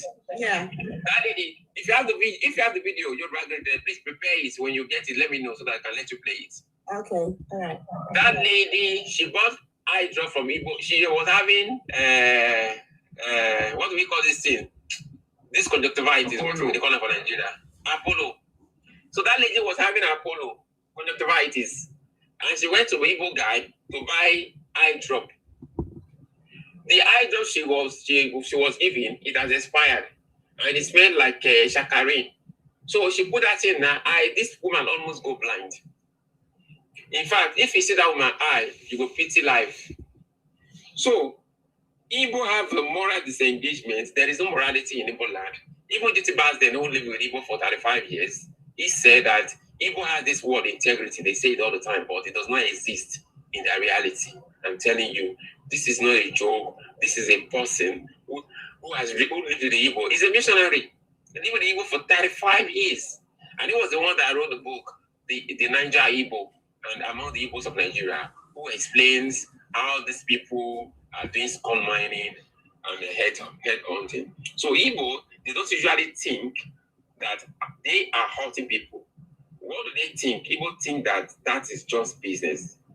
They also think everyone will do the same. So the way they are doing criminality, the way they are trying to push you out of your space, even in 1956, the Western Region Premier, Chief Ladoke Akintola, he said in a video, that video was, he said that in Yoruba during his campaign. I wish it was in English. I would have played it here so that you guys will understand. It was fantastically exactly the same thing I'm going to say about the Igbos. How the Igbos will come to your space. They don't care about the native. Because they see you as somebody who's going to kick them out. So they want to kick you out first. It is in their nature. This is their mentality of Igbo. Igbo are totally disengaged from morality and ethics. Nothing like ethics or morality exists in Igbo land. Just keep that in mind. That they think that is just business, and then everyone will do the same to them. They also think this way. And also, Igbos are weak people. They don't usually think that they are hurting people. They think that everyone will do the same to them. They also think that they are weak, they are stupid, and they deserve other people are weak, other people are stupid, and other people deserve the treatment they are channeling on them. So this mental framing turns harm into a side effect instead of responsibility. Another one, there is cultural reinforcements, which is also very common with the Igbo. So some environments openly reward ruthlessness. Igbo land reward ruthlessness. They reward criminality. When their children bring money to home, their parents don't ask them. That's why you see Igbo women are involved in prostitution. What are Igbo women known for today? 97% of Igbo women are prostitutes. Whether they are ones on the street, they are street prostitutes, there's the one that sit at home. Now we have TikTok. I mean, the business is booming. So there's cultural reinforcement, some environmental policy reward ruthlessness. If success story glorify predators and call them visionaries, guys, listen, if success story enable and glorifies predators and call them some visionaries or hustlers, empathy starts looking like a liability instead of a virtue. In Igbo land, empathy, it becomes liability instead of a virtue because predator bring money and the corporate. That is why you see, if any Igbo man is arrested for criminality, the Igbo police will be asking you, why are you doing this business? Because in Igbo head, both criminality, both normal way of doing business, both normal trading, all of them are business. And I've told Nigerians to be careful when you are using the word business for the wrong thing. Igbo call everything business. When Igbo police arrest an Igbo criminal, they will ask him, why are you doing this kidnapping business? Why are you doing this baby factory business? Because in the Igbo head, everything is the business. This is how they think. These people are very backward. They're very unreasonable. Another one, unresolved emptiness. Like I said earlier, Igbo feel a sense of emptiness. So they have this unresolved emptiness, which also allow them to be misbehaving all over the place. This was uncomfortable but common. No amount of money fills internal holes like shame. If Igbo man have a little money, he is not satisfied because he is still shameful until he becomes the richest person in his village and is able to get that title Igwe, which they stole from the Benin people, Igwe, which is the name for the palace of Benin. So when Igbo people are shouting Igwe, they do not know the meaning because that word is not theirs. They added that W. Any word across the Niger River that gets to Igbo land, they will add letter W to it. And then it becomes Igwe. There are many Benin words that have been changed to Igbo words. They will just add letter W to it and it becomes Igbo word. For example, Chuku that Igbo people used to say, it used to be Chi Uku. Chi is a female goddess and the Uku means great. So it becomes Chuku. So that Chuku is now used for the supreme god, which they also relate to Jehovah. The God of the Bible, because the Igbos, most of them consider themselves Christians. So Chi is a female goddess, and the Uku means great. So Chuku came from that, and the eye disappeared, and the word was melted up. It's not Chuku, which is what Igbo refers as the supreme god. So when you are saying Chuku, you are talking about the greatest female goddess in Igbo land. Some people do not know this, but that is how they come about that Chuku. Chuku does not mean Jehovah. It does not mean the biggest God. It is the great female goddess in Igbo land. Unresolved emptiness. When we talk about important things to note in Igbo. Excuse me, brother. Who is this one now? 1 second. I want to one second, please. Let me stop here so another person can speak. No, you will continue. Say Ife Chuku. No, I want to get busy. I'm here. You know, see, in Benin language, sorry, in Benin language, we call it Efe Chuku. Efe Chuku. They not turn it to Ife Chuku. Yes, Efe is a word. Chuku is God. Then they not turn their own to Ife Chuku. So instead of them using Efe Chuku, they now turn it to Ife Chuku. We call it Efe Chuku from Olucha. From Olucha, those names start coming up because we own Olucha. But today they say they are the owner of Olucha. We still leave it for them. Today they are making us. Sorry to interject. I just want to add that one to it. Thank you. Thank you very much. I didn't say you be Igbo. That's why my God has to be up. Yoruba Global, your time is up. You have given us so many lectures. Thank you, I'm going to, when I come back, I'm going to talk about how we can prevent ourselves against this criminal behavior. So now we have learned something. Because I know if I give you time, man, there's a lot you have to say. So let these guys say something. Thank you very much, Yoruba Global. I appreciate you. These lectures is coming more and more. Our campaign is getting stronger because we have to tame these Igbo criminals. Yes, Lolly, what do you have to say, please? Go ahead. Yeah, good morning. Hi. Yeah, I want to talk about all this, and particularly with regards to Obi saying he does not have a house in Abuja. Obi is a billionaire, and he kind of like tries to try to post a narrative to say that he's a clean person. Yeah, a man who says he kind of like cleans toilets or he has just one wristwatch, or just like trying to kind of like dissuade the fact that he is that rich and that maybe all his money came from humble beginnings. But he forgets to note that when he was governor for 8 years, I didn't see anything good he did in his region.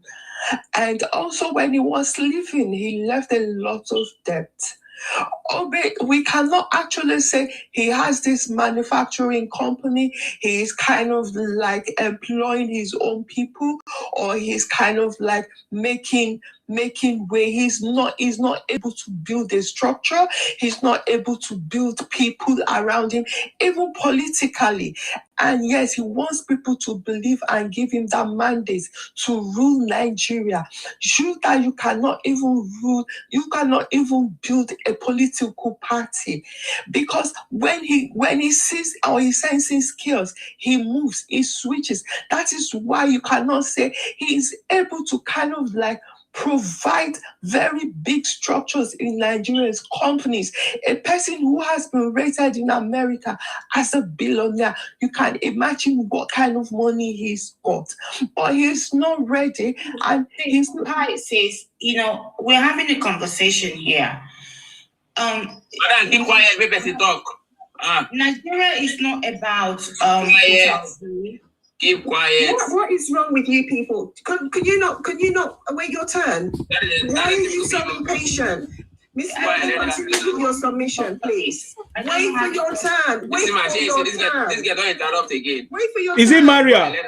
Maria. What's wrong with you? Show some manners. Miss Lodi, continue with your submission, please. What I am saying is essentially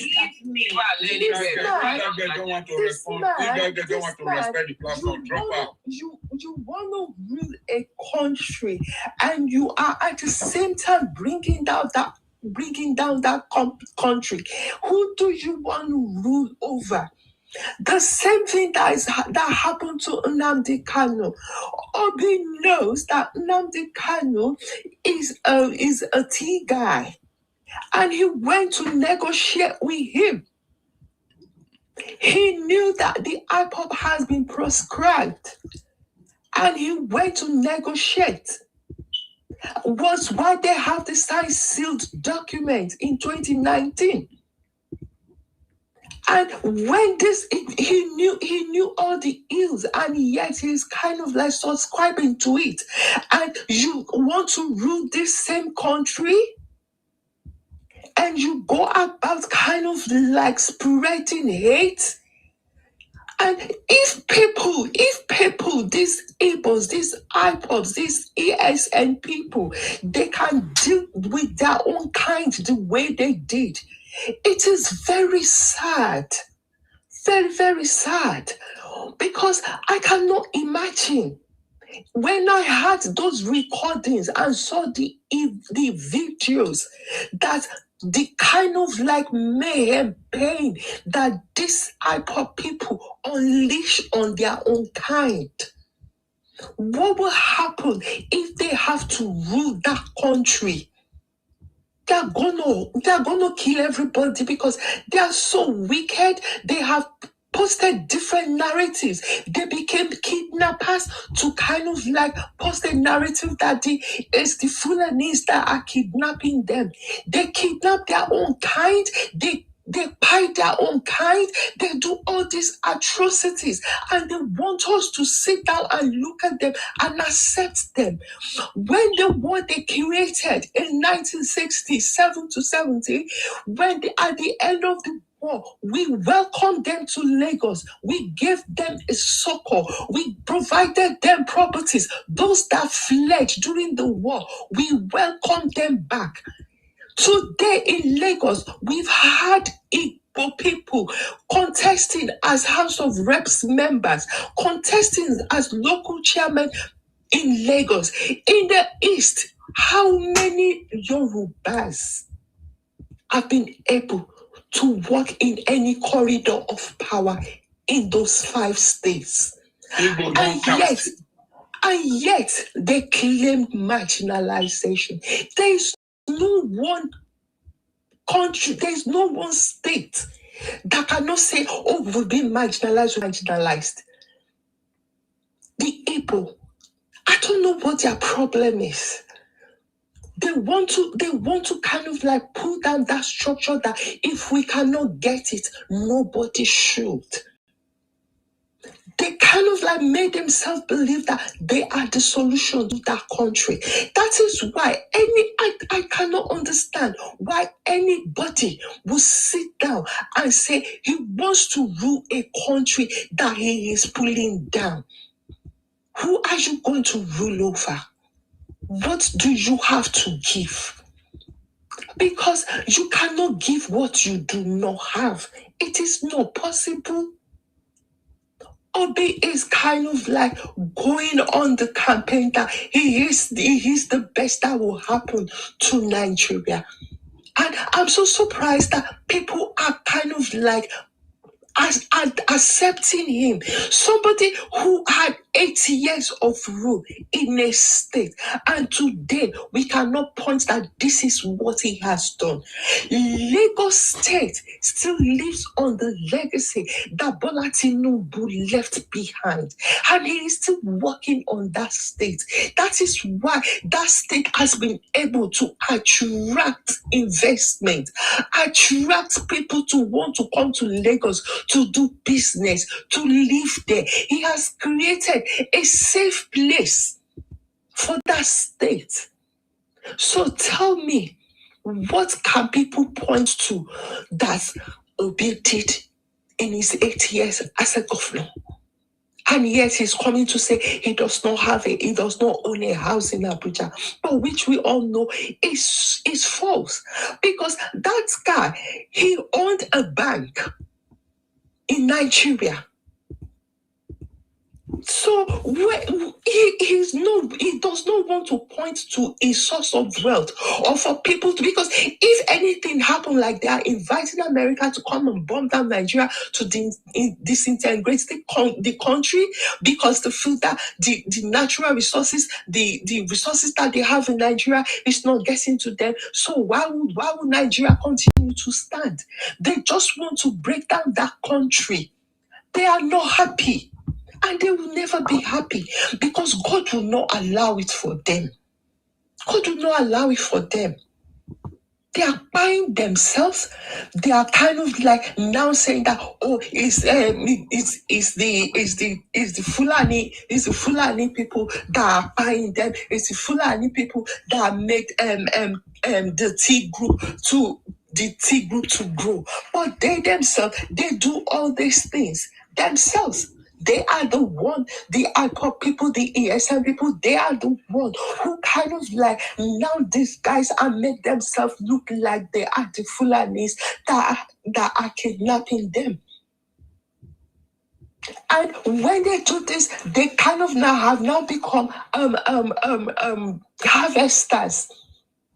They sell human parts. Just to bring down that country, just to say that government is not working.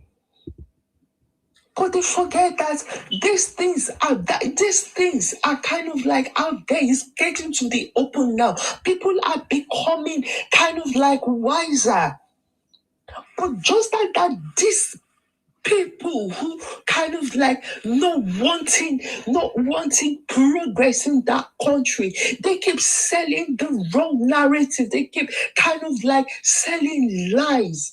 They've not seen anything good that government has done. The tax bill is there. They are saying no, that they are taxing them. They don't even know it. Most of them they have not even read what it says, how it's going to operate. They don't. Even when you say, oh, that they have built coastal roads and everything to connect regions. They say, oh, is that what he promised he was going to do? This man is here to stay 3 years in power, and he has been able to do all this. He has increased allocations, but these able people, they do not want to call out their governors. Their governors get allocation as other states, but they don't want to kind of like provide basic amenities for the people. You can imagine where a person sits down in one place and says that you be not going out on a Monday, you don't go out. Do you know what that has cost the economy in that region? It has cost them, they have lost so much money. But because these people, due to the deep-seated wickedness in their hearts, they don't see it as anything. People have fled their places of abode. They cannot go back to their villages. They cannot go back to their homes because of this wickedness that they have unleashed on people. But why is it that we people, we cannot sit down and look at it that these people, they don't mean any good for us? See, Nnamdi Kanu, with all he did, even till today, he is not remorseful. And there are people who are saying, he has done good.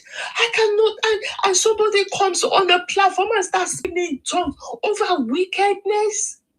That is the height of it. I cannot imagine that let's just sit down and look at this thing critically. Let's sit down and look at this thing that if everybody is saying this man has done this, have they actually sit down to look into it, to get evidences so that they become informed? So when they are arguing, they will not be arguing blindly, so that they will not be following blindly. But it's like these few iPod people, they have kind of like sow a seed of wickedness, of hatred into their own. They buy people, bury them alive. I don't know. I just think that they really need serious prayers for them. If they want to live, they know the proper way, the proper channel. We have a constitution, and they say they want to live. They should follow it. But because they just do not want to live, they're just painting a narrative to say we are better off without Nigeria. And they are claiming Biafra. Where is Biafra on the map? There's no Biafra on the map. The earlier they get that known to them, noted into their score, that there is nothing called Biafra anymore. They are just making up Biafra to make money out of their kind, going about soliciting for funds for war. Soliciting for funds, going everywhere. Nnamdi Kanu lived on these funds, enjoying himself, taking women all around, sleeping about, spending money, because there are people in diaspora. They kind of like work so hard, and out of that hard-earned money, they kind of like pay money into this T group's account. So that I don't know why people are so very gullible. And I think it's noting that if anything is going to happen, these people, they just have to let them go. Let them go. Nobody's even holding them, but they just keep saying they want to go. They know they are not going anywhere because they have nowhere to go to. So, because they have nowhere to go to, they want to hold every other person into ransom to make it seem like, oh, you are holding us behind. What are we? We are not holding them. Nigeria is not holding them. If they want to go, they say where they go about it, they should negotiate it. Not by kind of like making the country look so bad. They go pay lobbyists in the US. to destroy Nigeria, that very country that has kind of like brought you to the present state you are. Why? Nnamdi Kanu, what you did, oh my God, it's still, each time I think about it, it's so traumatizing. It's so traumatizing, very wicked. Very, very wicked. That man is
Thank you. Mama, I see you. Thank you.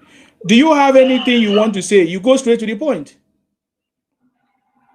I am still talking, but when other people were actually having their submission. That is the point. Go straight to the point, please. Other people did not waste my time. Yeah. They were saying something that makes sense. That's why I did not interrupt. Okay. I am sorry for wasting your time then. Thank you. Don't waste our time again next time, please. Nobody waste our time on this platform. Sir Martins, please go ahead. I appreciate you. Hello. Yes, go ahead. Good morning, sir. I salute you. I'm enjoying the chat. I don't know when someone comes to a chat that couldn't have any point. I don't get it. They come to a chat, come and ramble. It doesn't make sense. So these are people. We are know what they want. How can you go and campaign against your country? And the same time come and tell us, vote for me. Who are you fooling here? You hated me so much that said that I want to be bombed. And you hated me so much, say I don't have any value. Say everything is not working in my country. And you say, at the same time, you say I come and campaign for vote for your candidate. Do you make sense? And at the same time, I even noticed these people. Their Obi doesn't even have a party. It seems like as Obi got party. No. So why are you saying we should vote for Obi? These people are crazy. You don't even have political party. You are orphan. You are for party. And you say you have a big dream for Nigeria. You are mad. Mr. Man, everybody's having political party now. Everybody, all the aspirants, they know their party. It's only you, Mr. Daydreamer. If you don't get party, and someone say, why we must vote for Obi? I mean, go to vote for people on his house. Which party is Obi? This man just doing business, just run me around. I can tell you at the end of the day, you will not see any party. Your pain will be too much. Say you don't want to heal up. You say you are stubborn. You want to impose your caricature Obi on Nigeria. You are crazy. You want your will against Nigeria to be in your own way. You want to do everything about it on Igbo tanks. Not in collaboration with Nigeria. You want to bully the solution. I don't like Igbo people. No, just shut your mouth when I'm talking Igbo. When I'm talking Igbo, you don't get sense. You don't get sense. Let me tell you. Just shut your dirty useless mouth. You are shutting your mouth. Traitor. Igbo traitor.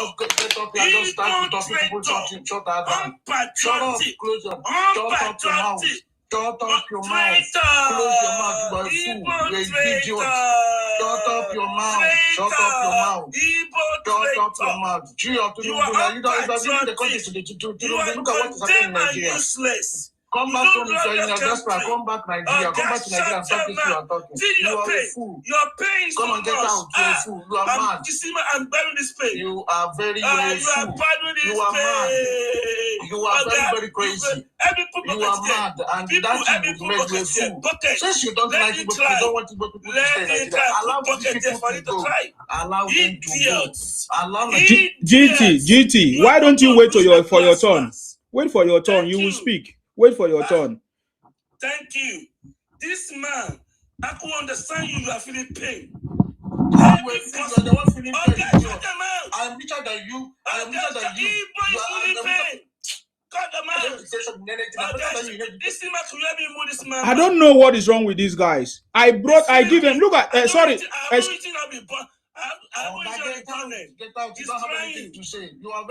Sorry, Sir Martins. Sorry, Sir Martins. Do I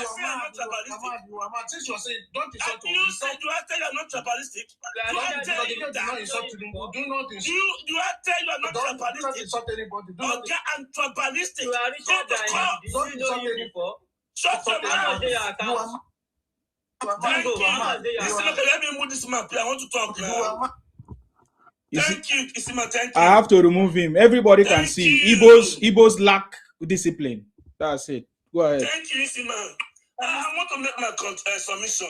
And this man is backing. Mr. Martin, I'm not the one that put pepper in his ass. Mr. Martin, good evening, sir. Emma Binu. Can you see that these people, sincerely, they need prayers? They are spiritually disturbed.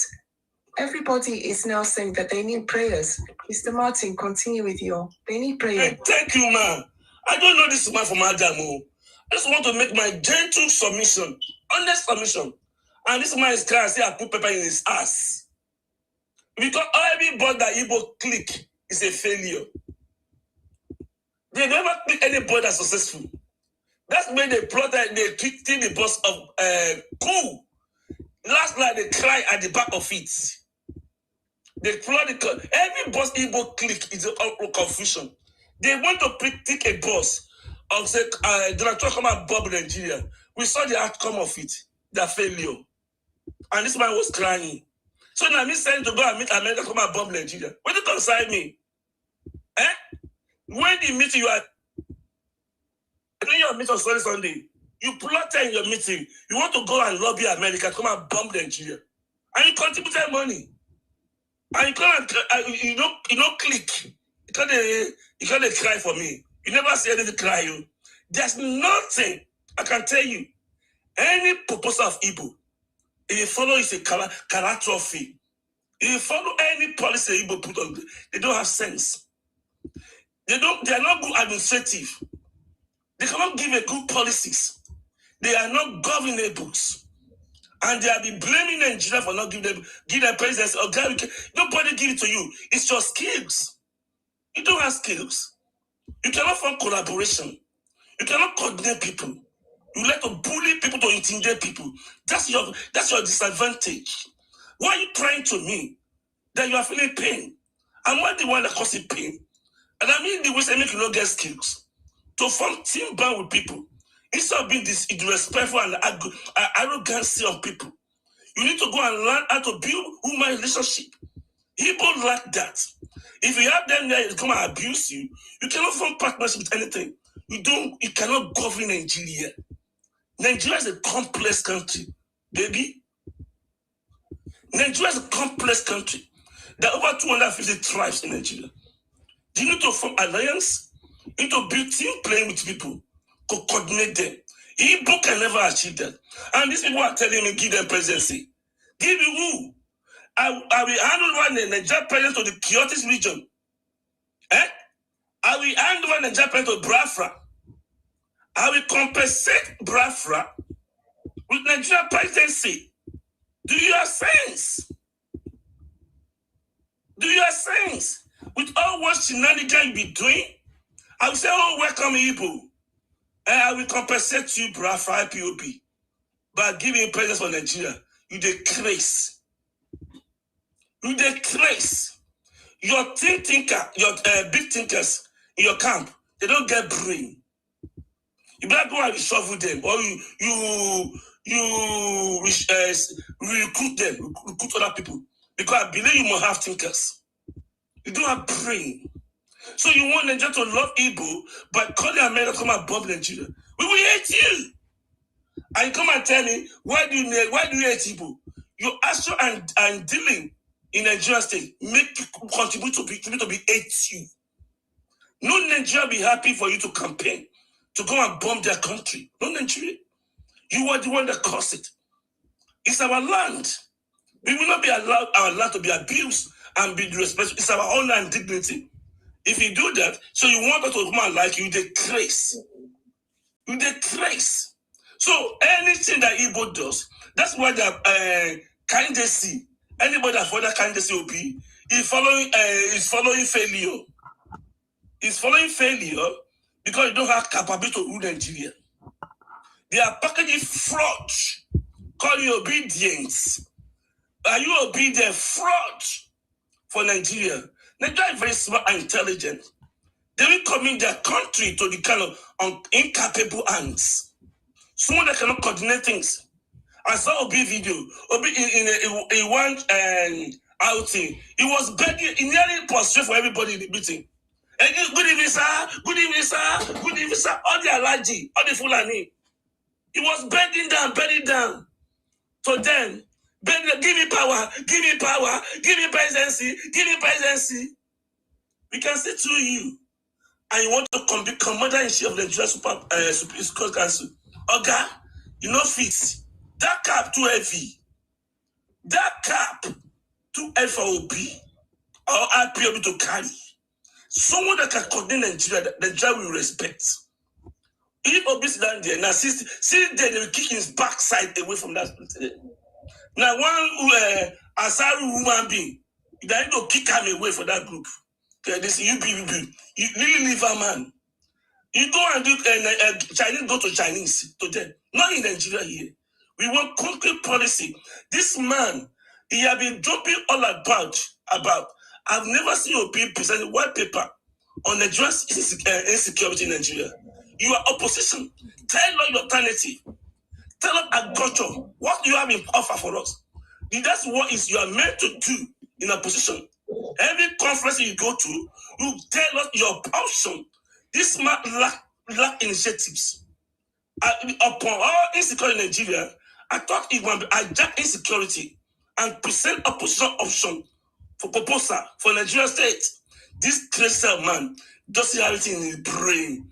It's a good opportunity for him to campaign, to present papers, to have insecurity in Nigeria. This man not like brain. The only thing vote for me.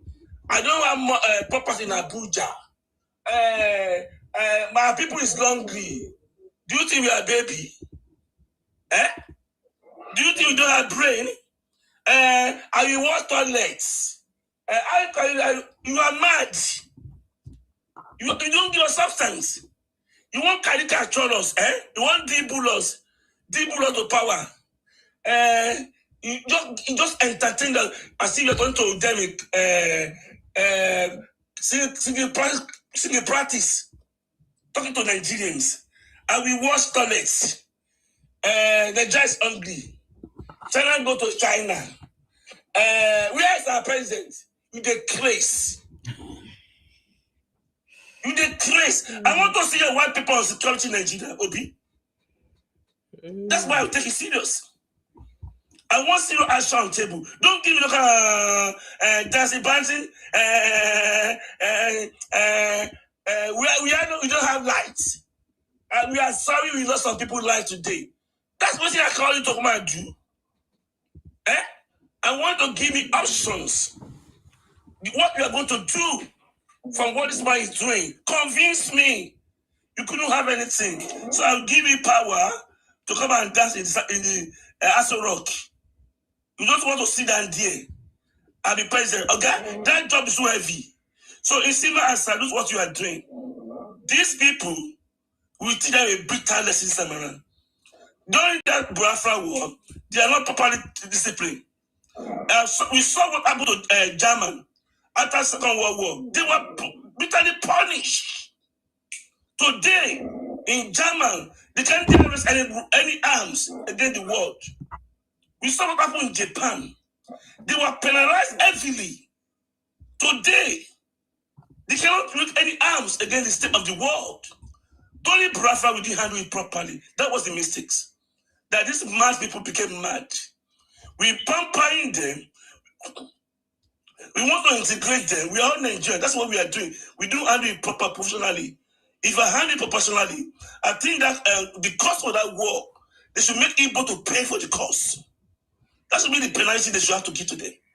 The cost for that war, the money for Nigeria to win that war, they will put on Igbos. They need to pay back to the Federation account.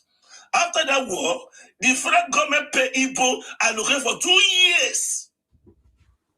They were in the war. After the suffering of that war, they reimbursed them. The money allocation. We don't treat them properly. That's why they became mad. If they treat them brutally, they will be behaving like mad cow they are behaving now. You give her 20 pounds.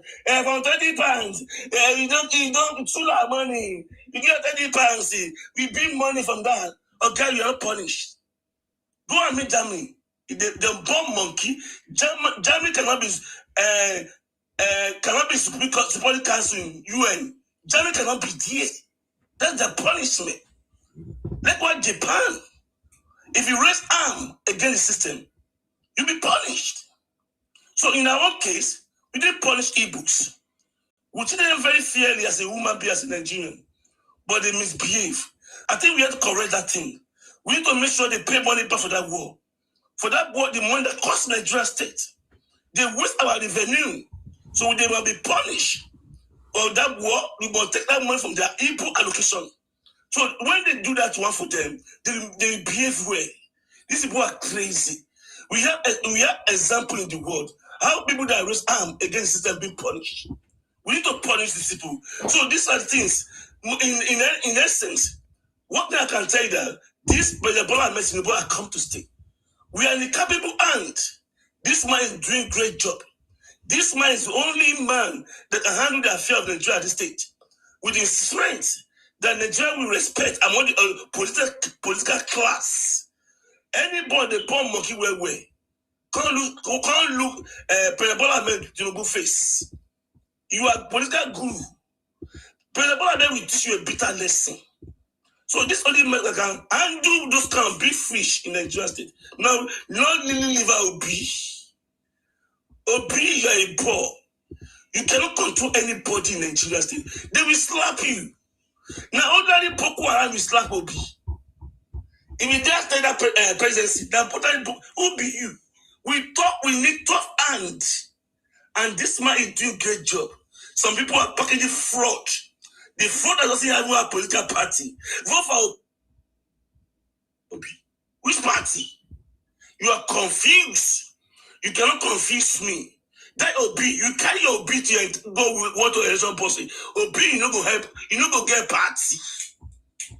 Your Obi no go get party. You just look and waka.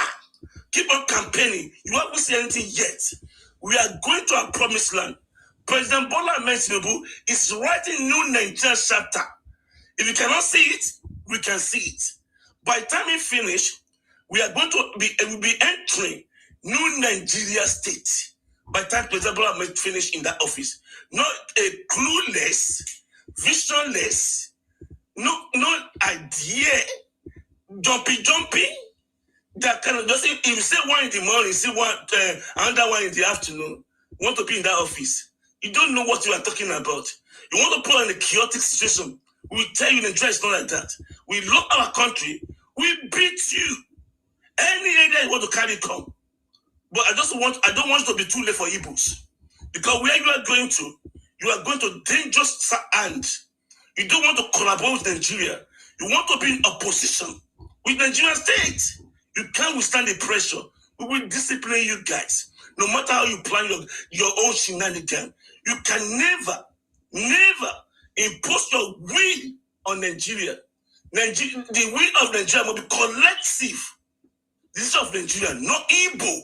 It's of Nigeria. If you cannot do that, we cannot help you. So anywhere you come to beat, we will defend our territory. But for you to say you bully out your own way, it will never happen. I just pray that God realize their failure in time and retrieve their footpaths. But we still love Igbos because we know they are Nigerians and we know that President Bola Ahmed do love them. We see what President Bola Ahmed doing in the Igbo land. How many roads have been constructed in Igbo land? Because they are brother. Brother can misbehave. We love you, but we can tell you, no matter how you misbehave, the job will stand gidigba. We will tame you down. We tame you down. Thank you, man. Thank you, everybody on this side. I celebrate you, great Nigerian people. The people that love their country. You're going to stand with your country. You're going to protect your honor and dignity. You will never allow anybody to molest your honor and dignity. I salute you. Many of you shall be your bread because you love your country. You are here to contribute to this thing. Somebody is still going to work in the morning. I thank you for loving your country. We stand with Nigeria state. Irrespective of anybody that's in office. It's our country. We don't have any other homes. If any chaotic happen in Nigeria, it will affect every one of us. Not even come to our country. We will defend our country. We might be going through hard time, but the time will pass. but our country will remain the same. Our children will enjoy our country. I salute every one of you. May God be with Nigeria State. May law and peace reign in Nigeria State. Nigeria protection and security be handled. We're going to finish this area we are now. We enter our chapter. I thank President Bola Ahmed Tinubu for what he's doing. I was not in fan before. I was in camp of these Obi idiots during that election. I was their camp.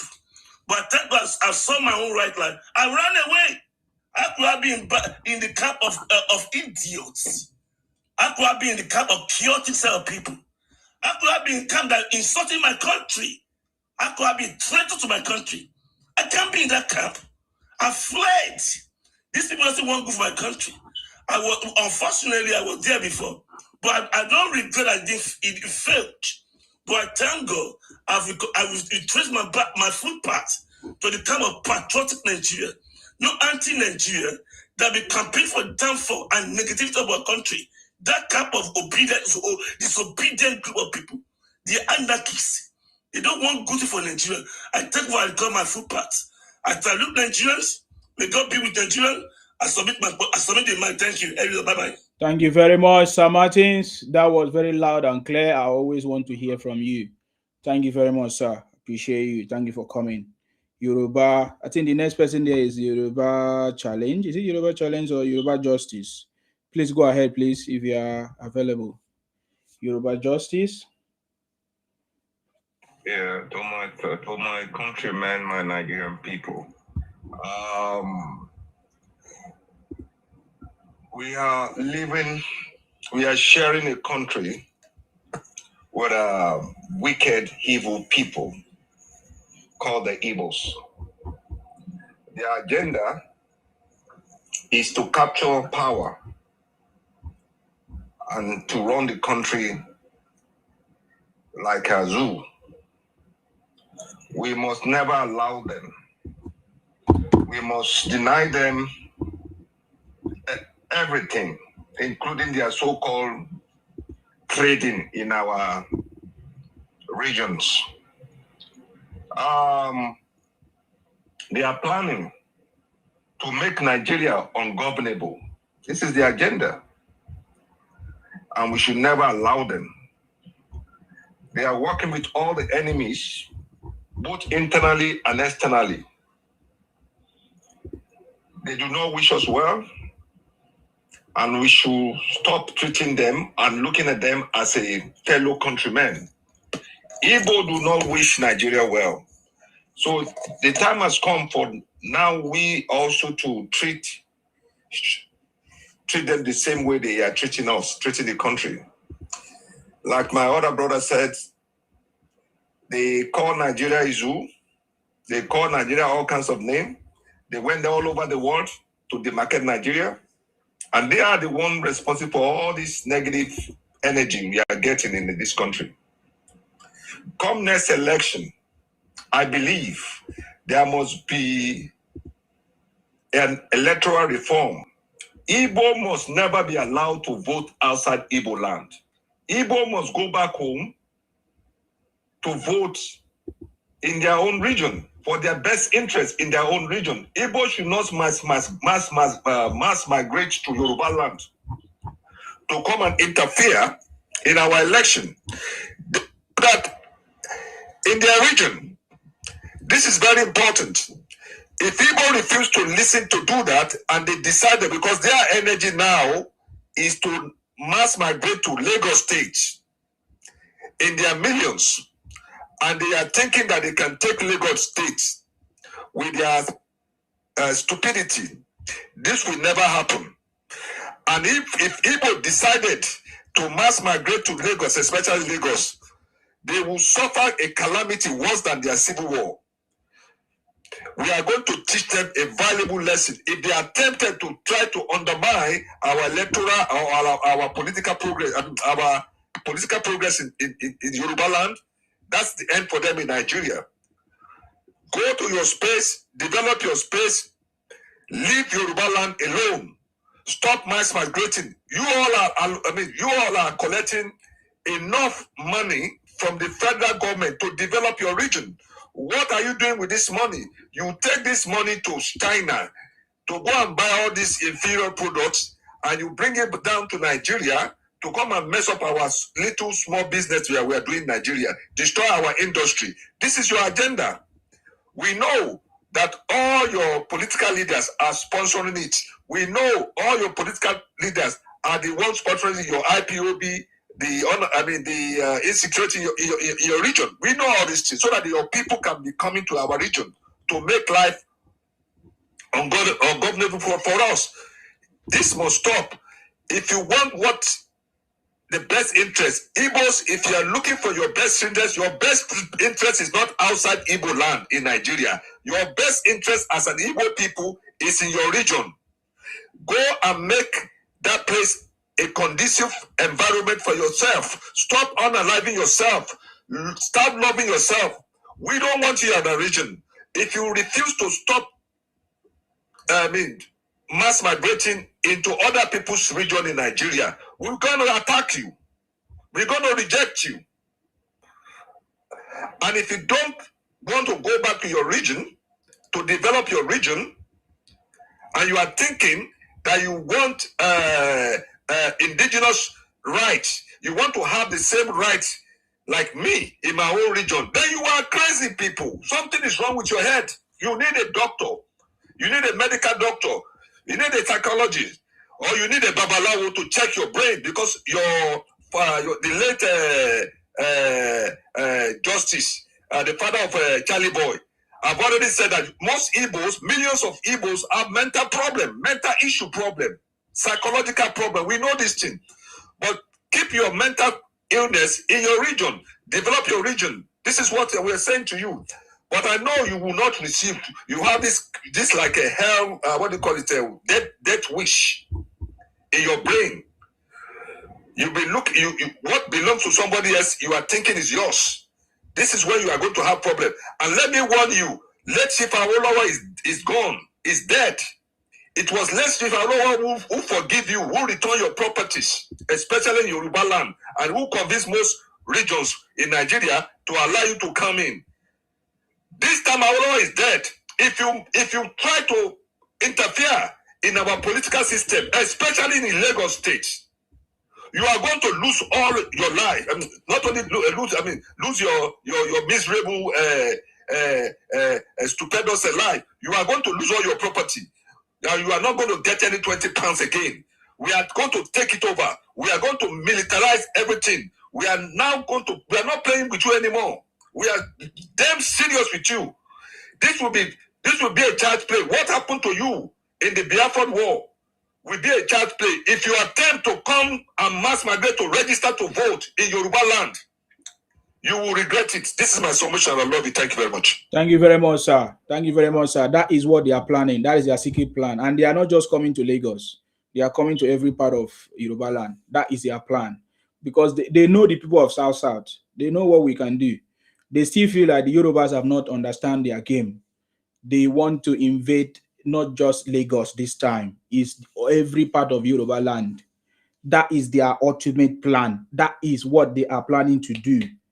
You understand? So I'm happy that the Yorubas are rising up against that anyway. So, and General, I salute you. Thank you very much. Well done, my brother. Good morning once again. I salute you. Anyway, I'm very busy and I don't have more to say than to say, okay, these Igbo people coming up to social media to rant, they're only disturbing the rest of the people that meant their business. All these people that are doing all this thing, if you want them, they don't have anything. So they want to pull down the rest of the people. Like what the last caller just said now, said, if they messed up with the way they did the former time, this time around it's not going to be a child play, which they're supposed to know.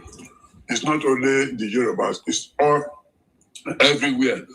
And what I want to put to their mind is that they don't even know how to do political something or whatever. They don't know how to do it. Okay, now you are fighting everybody in the country.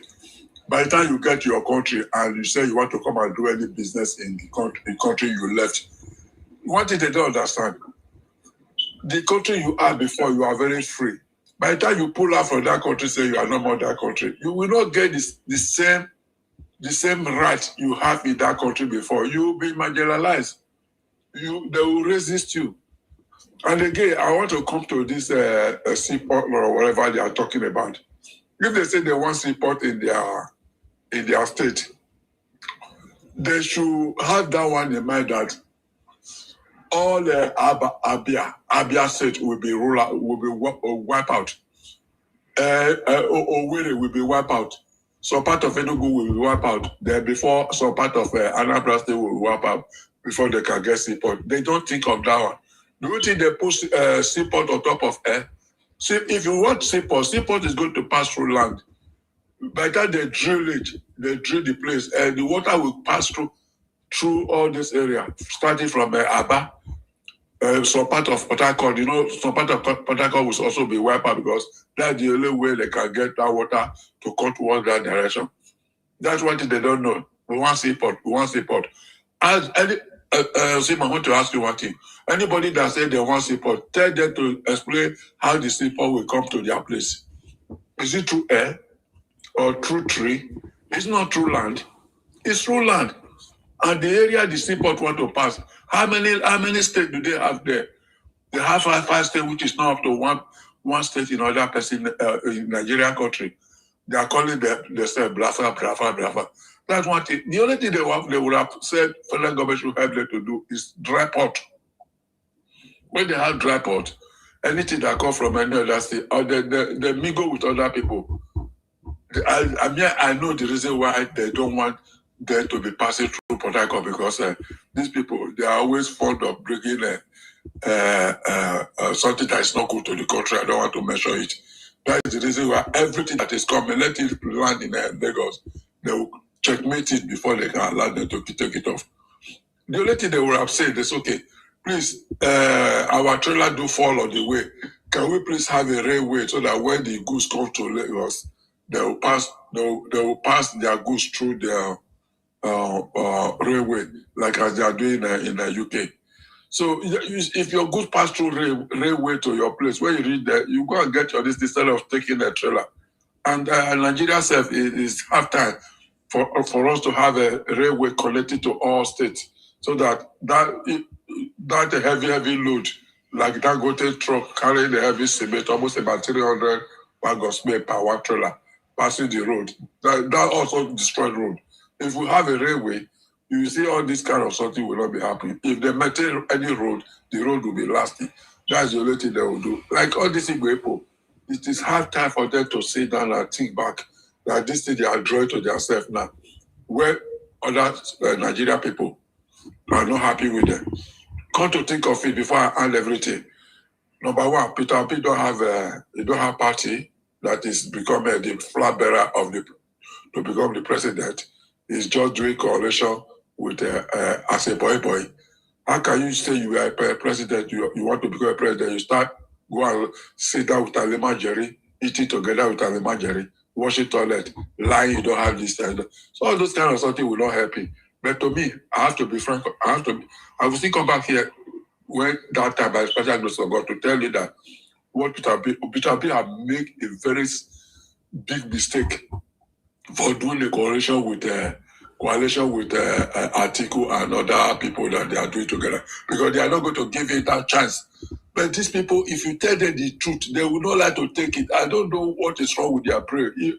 It's hard time for us to say, okay, let's bring a 1, 2, 3, 4 of Igbo people and open their brain and see what is inside. If it is block brain they have, I don't really know. Everybody are trying to put them in the right track. They will tell you we are the richest. I can overheard what somebody said, if you bring 10 people that is a billionaire in that Nigeria, Igbo man is not among of it. Go it. Say 10 billionaire in Nigeria. Igbo man is not one of them because they have a store in Alaba International, they have small shop in somebody's house or the house they built. At the same time, they'll be telling you we develop in Lagos, we develop everywhere, But whereas your place, you have not developed it.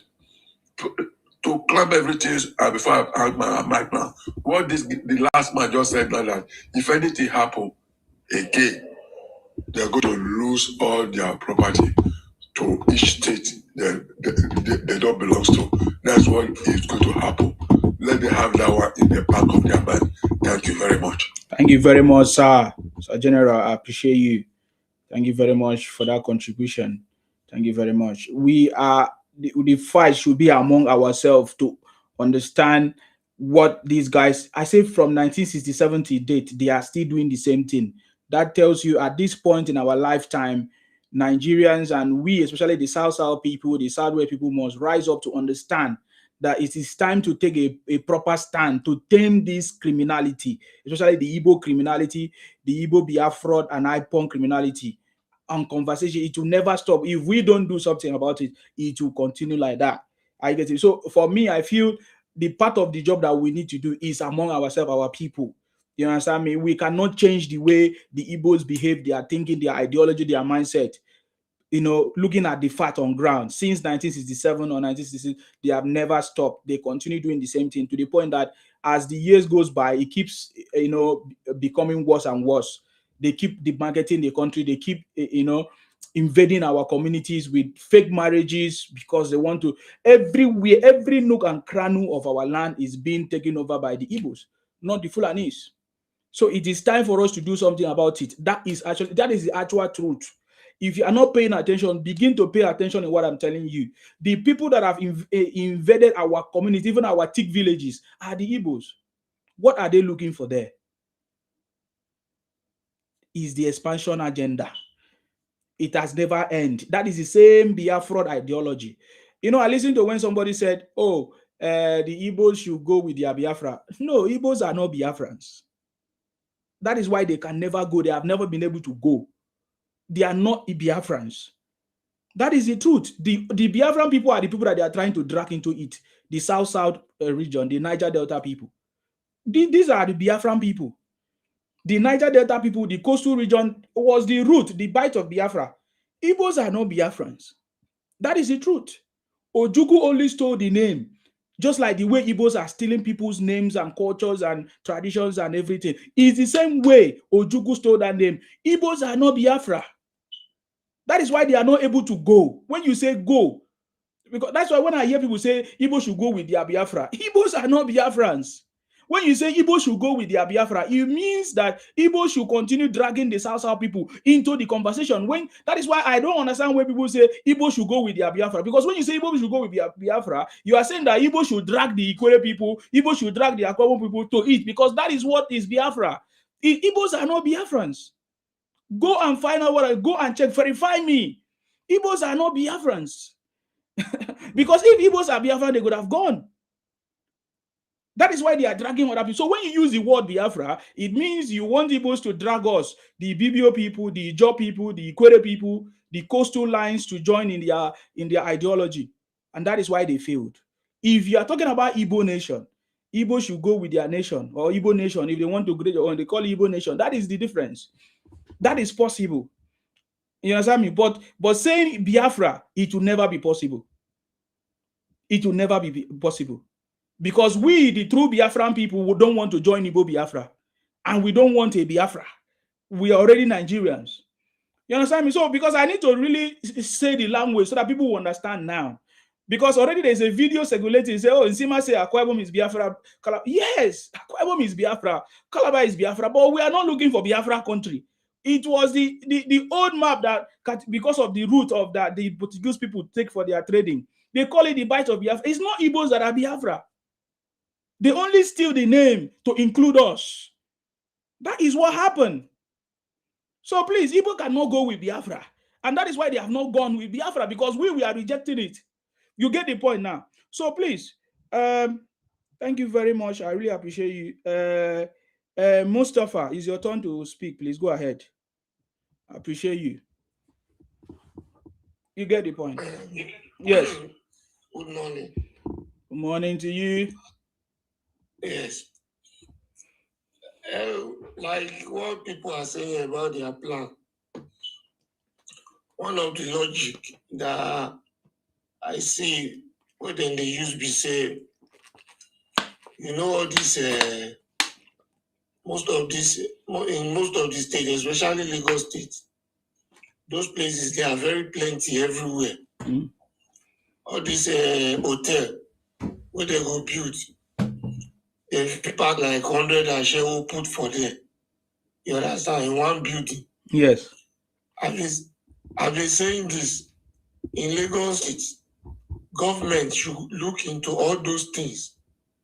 Because in the last election, when they brought their people, now all those hotels, then they hide them. So they vote finish, they go back. So government should go and stop, and they are using all those things to pollute our society, to train our children, bad things. Because all those places, they are selling drugs, different kind of atrocities and all that. So government should look into that. And again, if you go all this, especially all this Lekki area, Lekki, Epe. Okay, you say they are selling powder. Powder, don't use that word. You say okay, powder. Yes, powder. And all these tablets where they leak.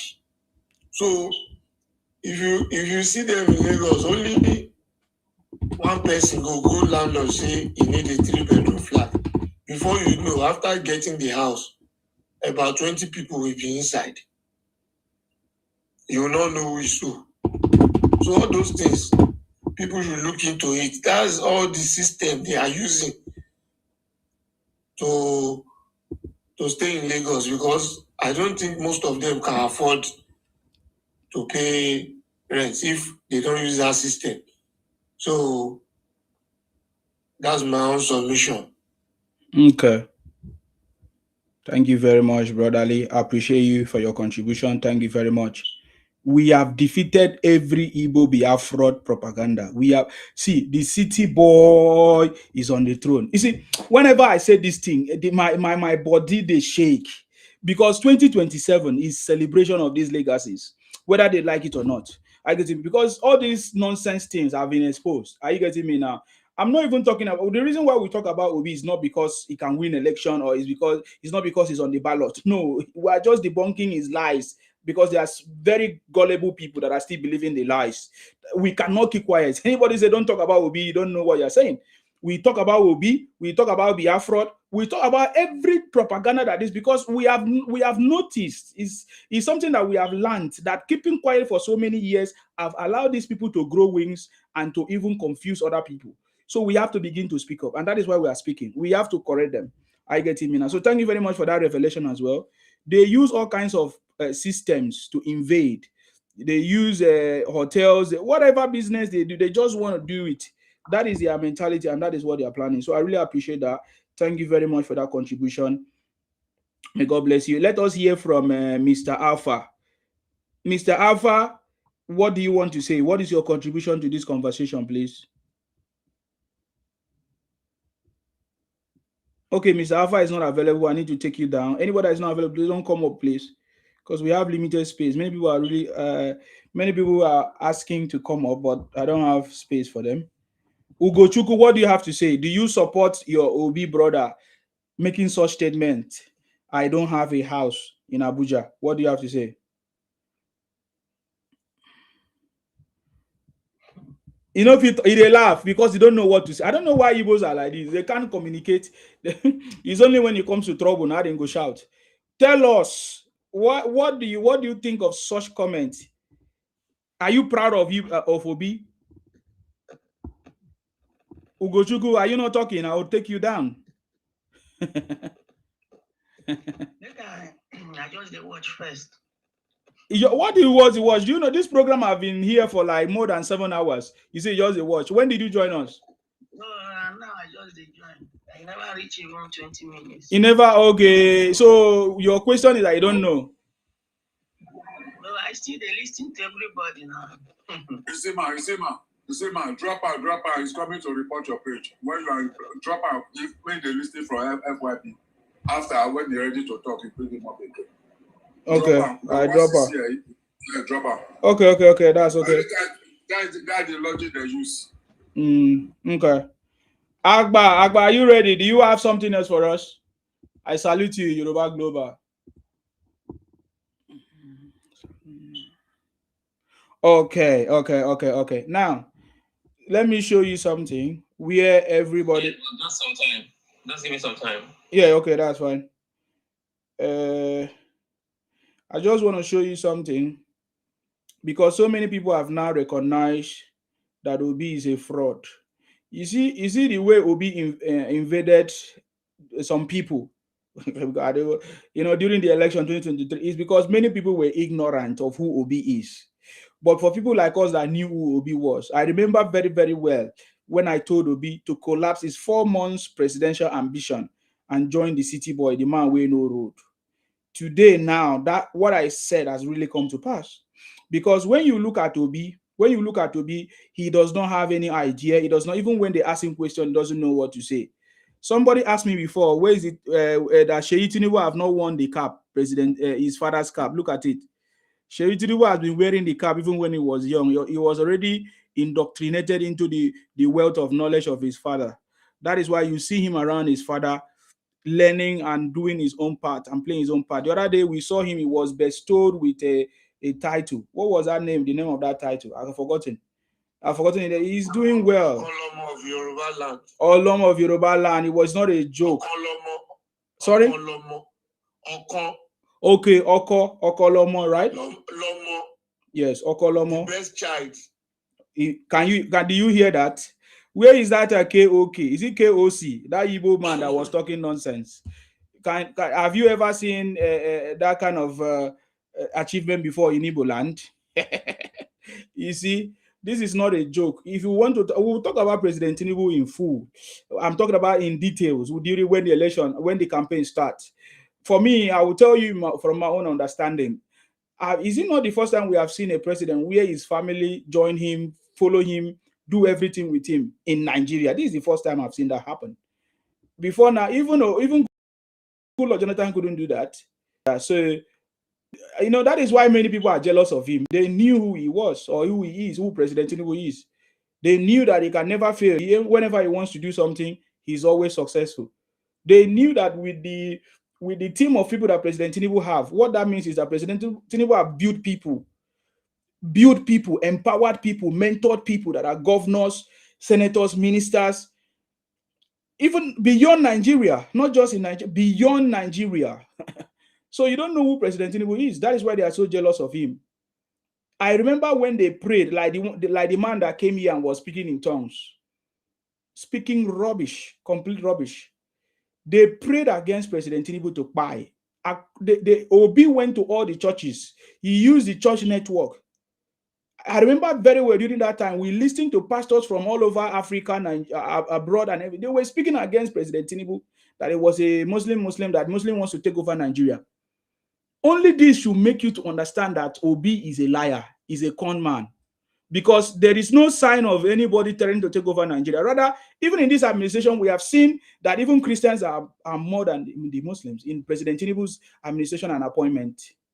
So what are we talking about? So, but they use this misinformation and propaganda to try to deceive people.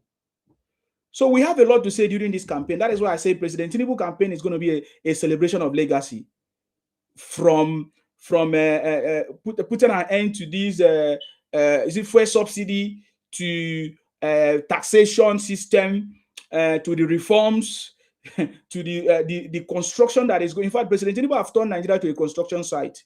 I've never seen any president in the history of Nigeria at once the project going on at the same time. Over 500 roads in construction at the same time.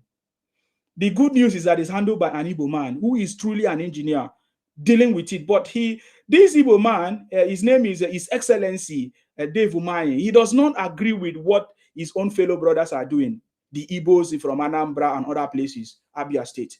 He rejected it. In fact, I have a video during the campaign. I will play it for you again.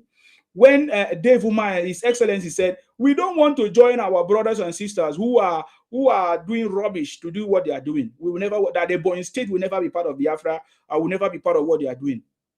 That is why I respect that man. Even if I know that the Igbo blood is still in him. But it's not as high as those people from Igbo Biafra or Anambra or Abia State or those places that are so deluded people. I get it. So deluded people. I've never seen a tribe of people who watch criminalities grow and praise criminality and take those individuals as heroes. I've never seen it happen in the history of any other part of this world. Only in Igbo land. They cover up their criminality, they cover up the truth, they don't hold their leaders accountable, yet they try to condemn every other person. We saw that even in Obi. Go and download Obi tweets from since 2023 till date. There is no one thing he has said good about the country. There's no one condemnation that Obi has condemned whatever that is going on in Igbo land. We have seen so many things have happened in Igbo land. We have never seen Obi condemn them, condemn any of his people or anything there.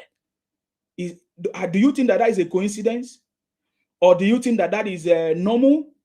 Or is a mistake? Or is an oversight? No, it's not an oversight. This is a reality. That is what they do.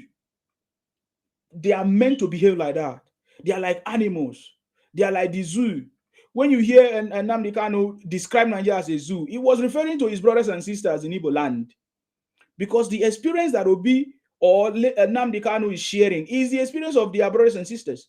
We never have those kind of life in where I come from.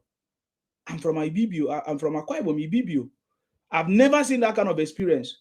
Even when we don't have, you will never hear us say we are kidnappers, or we are like organ harvesters, or we say fake things. No, but the tribe or this set of people who try to loud their emptiness that they are the richest or the education or educated people.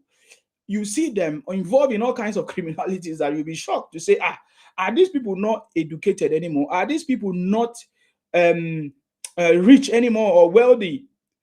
You understand me? Yet they will find out that they are not the richest. They are just making noise. It's just a way of trying to cover up their poverty. The most poorest people in Nigeria are the Igbos. They poor in knowledge, they poor in character, they are poor in every sense of patriotism. The most poorest people in Nigeria are Igbos. But you hear them try to, because that is the truth. If you see a poor man will claim to be rich. But if you see a rich man, you will never see a rich man claim to be rich. Have you ever seen it before? I've never seen a rich man claim to be rich. But I've seen poor men claim to be rich. That is how life is. It's the opposite. You know, like poles repairs, unlike poles attract. That is how it is. A rich man never say he's rich. The rich man will try. We even see it in Obi. We even see it, Obi. Obi is trying to prove that he's a poor man. But he's the richest man. Because Obi was already in government at his early age. Obi, one of the beneficiaries of Nigerian government system, from military to even democracy as we speak. Obi was enjoying Abacha's government when Nigerians were crying of the military system that was going on.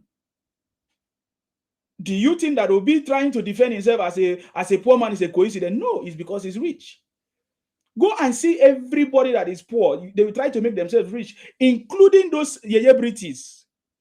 Yeye British who claim to be rich are poor, but they need to fake it. According to them, they say fake it to make it. But Obi, who is a rich man, is claiming that he's not rich.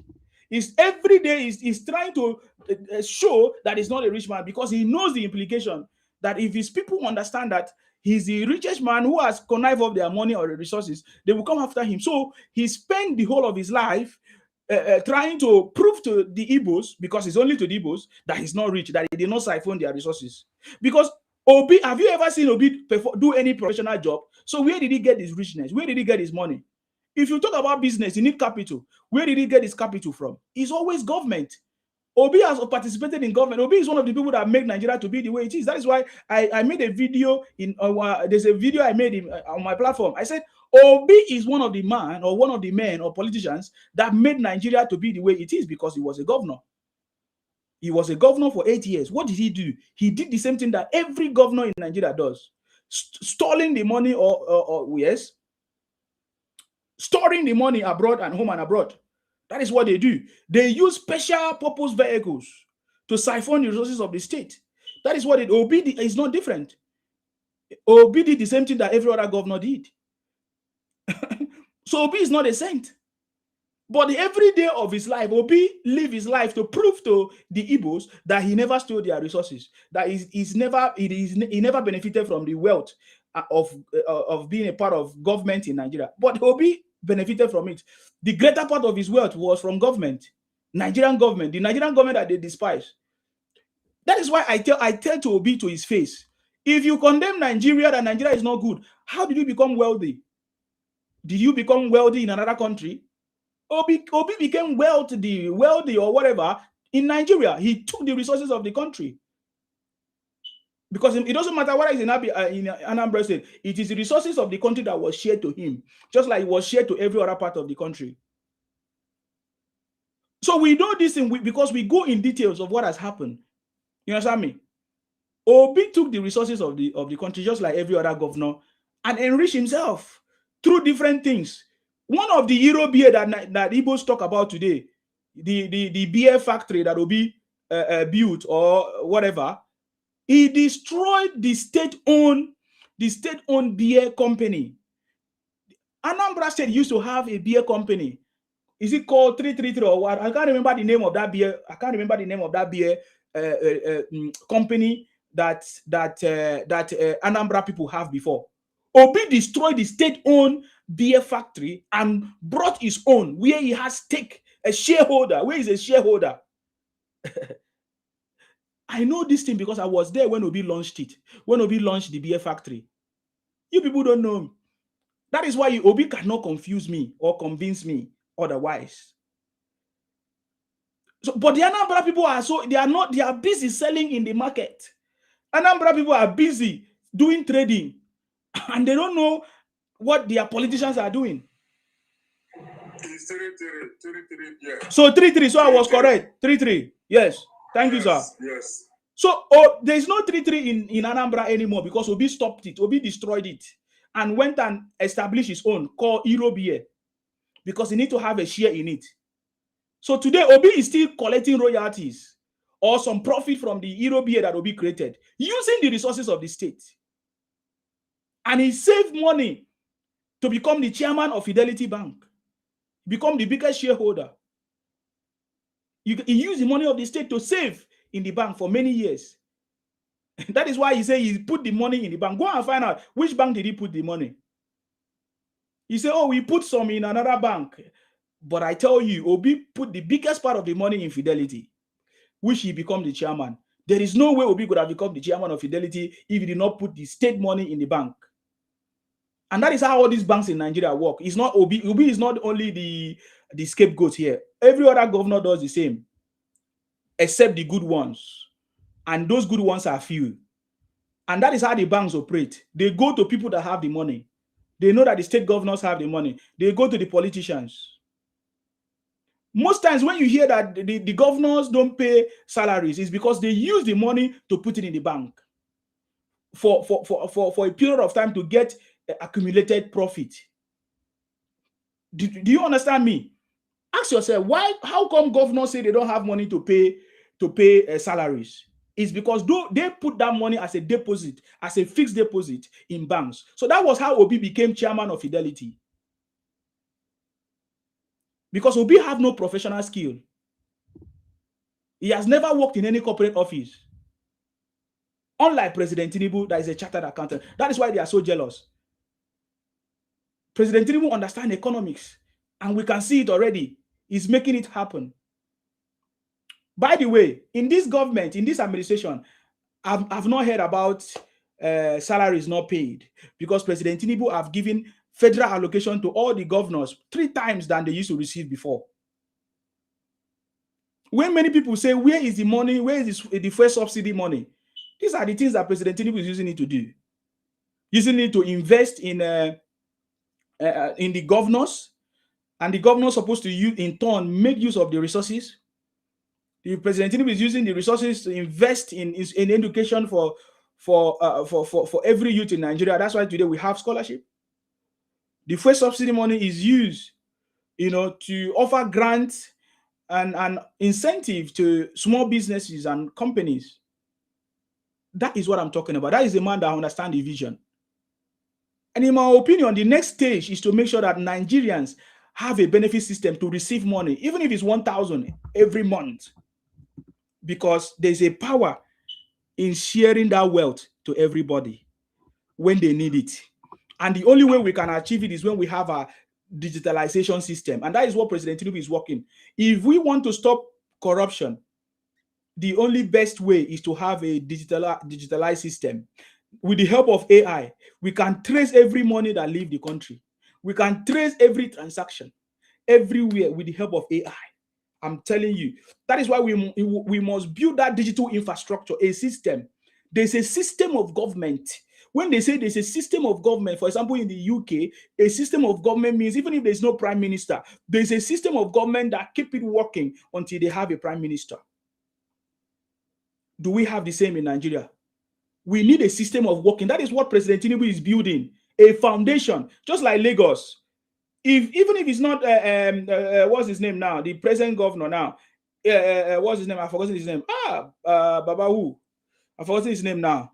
The governor of Lagos State. Yes, Babajide Sanwo-Olu. Even if Babajide Sanwo-Olu is not there, there's a system already in place that if another person comes, he has to follow that system that make it work, because that system is working. That is what President Tinubu wants to put in Nigeria. And many of these people knows that he's going to block all loopholes. And some of them say, oh, it's President Tinubu it's only President Tinubu that is going to benefit from it. Just like they say, oh, President Tinubu is using his government to collect taxes in Lagos. His company to collect taxes in Lagos. I don't even understand what I'm saying. So they know that the city boy is on the throne. And that is why for us, we support it. Because for many years, over 60 years, we have tried different systems that did not work. Let President Tinubu make it work. And it's going to work. Don't think that the South that is 100% APC today, that is a coincidence. No. The South people are very, very stubborn people. That is why the Igbos did not defeat them. Because they are very, very stubborn people.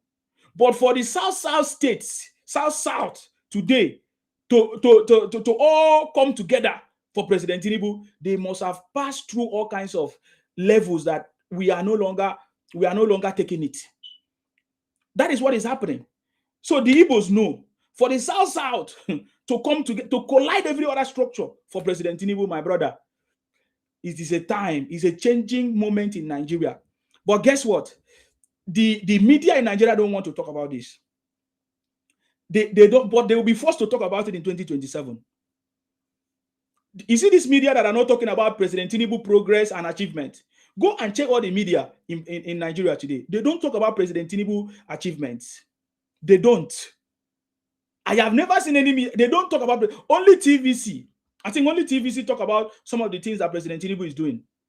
But other media houses, what they do is to attack President Tinubu. They bring some topics and sentiment to attack President and paint President Tinubu black as if he has done nothing. You get the point now. But 2027, at least by 2027, some of the policies and the things that President Tinubu is doing will be very visible for everybody to see. He has cracked the code to take Nigeria out of the third world status to a developed one. President Tinubu have, taken Nigeria to the highest level that we have never seen before. Our GDP is growing steadily and sustainably. Our economy is now stable. Our Naira is now stable. This is what they never thought it would ever happen. They never thought that that will stop the multiple exchange rate. President Tinubu made it happen. Now we have a single rate. Are you getting me now? Do you understand what I'm trying to say? So this kind of government and system and leadership is what Nigerians are not used to. That is why when President Tinubu started, he started by doing things. What he said he do it, he did it. He said it, he did it. And they never believed that. They never thought that is possible. That is why everybody were agitated. They say, oh, President Tinubu is the one that is making us suffer. He did not just give us chance. He just removed subsidy. These are people that have been suffering for years. Because even during December, upon the subsidy that they used to have, during December, the price of food always double or 3 times safe. The price of fuel that they complained that there was subsidy. I remember every December, there's long queues and those prices always double or triple. But this time around, President Tinubu removed all those loopholes. Did you hear of fuel subsidy? Did you hear of food scarcity? Do you hear of queues? All of that was eliminated. And President Tinubu have provided a platform for growth for more companies. And besides, I'm hearing news of many refineries starting up both in Yoruba land, even in Ibibio and in Akwa Ibom, in other places. Many refineries are trying to set up. So It will be like MTN. Remember when MTN and all this network came and all this phone? It was very expensive. I remember those days when Nokia was very expensive. Even SIM card, you can't buy it. But today, all those things are. President Tinubu have provided a platform where all these things will be possible. The policies that encourage more businesses, small businesses to grow, and all of that is what President, because he's an economist, he's a chartered accountant. That is what they never understood. That is what they don't know. They take President Tinubu for granted. I remember when Fayose told them, Fayose or Fashola said, you should not underrate President Tinubu, and they think that is a joke. The people are thinking like is there anybody that President Tinubu have not mentored in the political space in Nigeria? Is there any? Can you say there's somebody that President Tinubu have not mentored in the political space in Nigeria? Enough is enough. That is why the city boy himself decided to say, okay, I'm going to run for presidency. He waited for the right time. He gave every other person opportunity. He gave Buhari opportunity. He gave Yar'Adua opportunity. He gave Goodluck Jonathan opportunity. Don't you think that President Tinubu played a part in all those things to make them president? He did. Goodluck Jonathan could have not been president without the support of President Tinubu. Go and find out when they went to visit President Tinubu's house and beg. Goodluck Jonathan emerged. Same with Buhari. He gave them all those opportunities. Goodluck Jonathan, that is a lecturer that everybody say, oh, this is the first educated president that we have. What did we get? What did we get? So, my brothers and sisters, I know if you are a boutique, what I'm saying will not make sense to you. I don't have any problem. But by 2027, you will confirm that what I say is correct. Do you know why it's correct? It's because I use data history with my own knowledge to put it together and predict. Are you getting me? And that is why it is correct. I'm not a soothsayer, I'm not a prophet, I'm not a messiah. But I tell you, with this calculation, I knew that something has happened already, which some of you have not seen. Nigeria is on the high pedestal. Go and check all the history in Nigeria. Every president that emerged runs to America to go and bow down to America. This is the first time we have a president that did not bow down to America. In fact, we don't have total dependence on dollars anymore. Our money, Naira, is now put on the map. China now is now paying us in Naira. There are transactions that is going on in Naira right now. And even our card, before now, they cut down our credit card. You can't use your Naira card abroad or anywhere. But now you can use it. Are you not aware? So do you think that this is a joke? Nigeria is back on track under President Tinubu, and we are so much happy. Therefore, he will continue and finish his term. It might not be perfect. There may be some other thing that is missing. And I can tell you, those things that is missing in Nigeria is not directly, President Tinubu is not directly the cause of it. Is our other government, part of the government, like the state government that is not doing their job and the local government that is not doing their job. And that is why President Tinubu is fighting for the local government to function. Right now, for the past 60 years, the only government that has been functioning in Nigeria is the federal government. How can it work? It's supposed to be federal government, state government, and local government to function. So the other government, arms of government have not been functioning. Only the federal government. That is why most people refer to the president as the problem of the country. Because they don't know that other arms of the government exist, like the state government and the local government. I think President Tinubu is very, very particular about local government functioning. That tells me that is a man that wants things to work. In fact, from day one, he hit the ground running. A man that is very conscious. He came to make Nigeria to work for the legacy, not for a second term. But because he deserves it, he will get the second term without any stumbling block. Let me give opportunity to Dauda to speak if you have something to say. Dauda, please go ahead and make your point. God bless you. Thank you, my brother. Yes. My brother, and God bless you. Bless you more. If many of you are coming up with this point on TikTok, we'll rest now because we have received a lot of attacks. You know, all what you said is true. Very true. Nigeria has two categories of people. There are the people that believe economy is when government gives them food to eat, share food for them to eat. So as much as the government doesn't do that, no matter the economic terms that you are using to connect the development of Nigeria, they will never understand. This kind of people, when you are out for development, you abandon them. When I say you abandon them, it's not that you neglect them, you neglect their point of view. You don't have to please them. He said bye-bye to them. If they will key into it, let them key into it. Then you have the category to understand how economic works. When Tinubu was campaigning, he used the slogan, 2 slogans. One went viral, people didn't take it very serious. Emiloko and let the poor breathe. I want to talk about let the poor breathe. Okay. I want to talk about let the poor breathe. Okay, go ahead. They have buried the let the poor breathe with insult on Emiloko. So I want to bring out let the poor breathe. Before Tinubu came, Nigerians don't know how to detect who their enemies are. They are very weak at that. That is why when you are liberating them, they'll be fighting you.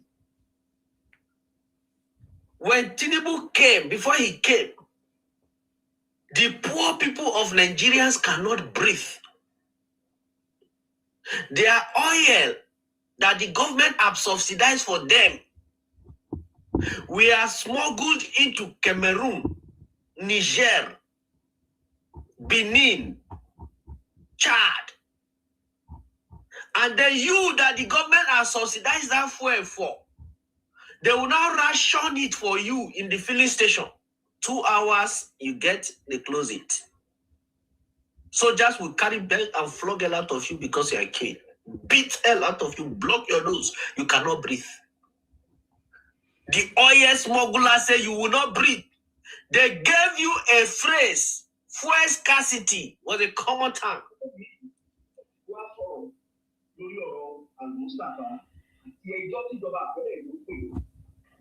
President Tinubu came.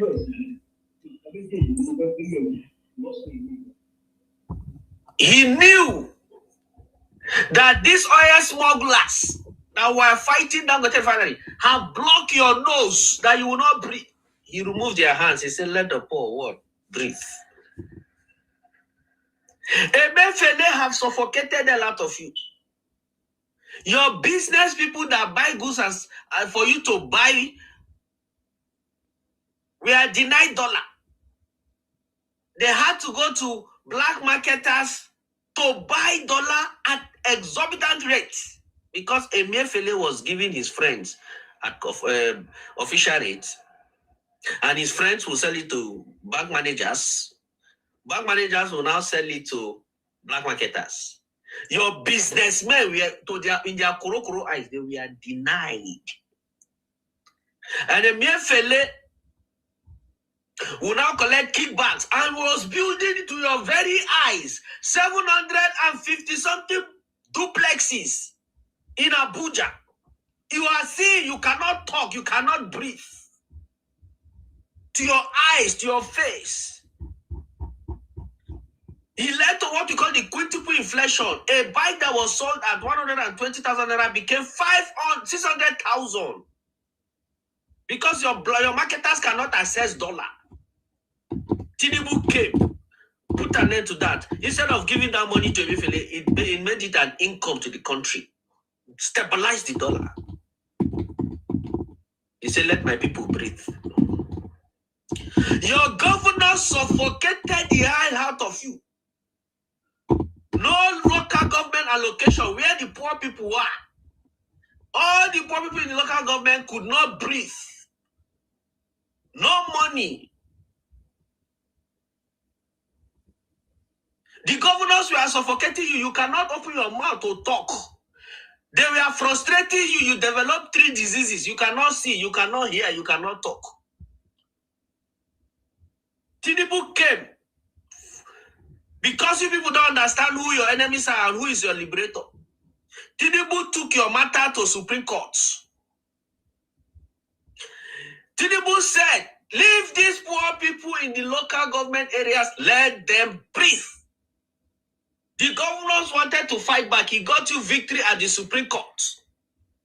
Now he told the governors to their koro eyes, this is a decision by the Supreme Court. If you am respecting you, give the local government their money. If you will not give them their money, I will use executive order. Now the local government chairman are now shouting, we cannot breathe, we cannot breathe, we are collecting our allocation, we are collecting our allocation. Now I hear my community, the chairman is now building road. Just now. Before, local government secretariat is like a place where they are rearing chickens because they don't even have money to maintain it. Tinubu said, let the poor breathe. They were using a tax system that suffocated all of you. Poor people were paying tax. Minimum earners were paying tax. Business people who are not making money pay tax. Tinubu came with his freedom jets. He said, oh, the poor people in Nigeria have been suffocated using this tax system. He said, let us remove the hands of this suffocating tax from their nose. He said, bring a new tax system where most of the people are exempted. You will get, if you are going to pay tax, you first remove 20% of your rent from the tax. So if you are doing business, if your turnover is not 100 million, you are exempted. He said, let the business poor and the living poor, the government worker poor, let all of them breathe using the new tax system. But my fellow Nigerians who are not understanding who their enemies are trying to frustrate this man. You should know that the many of those people that don't want to see the good of Tinubu are calling for the division of Nigeria. So anybody that don't want Nigeria to work will always criticize who is making it to work. Are you understanding this idea? Anybody that doesn't want Nigeria to work, we criticize who is making it to work. So Tinubu is receiving the highest criticism in Nigerian presidential history because Nigeria is what? Shining like Edo. Right? Now, your private sector, you have been suffocated on your private sector. They will carry your lithium.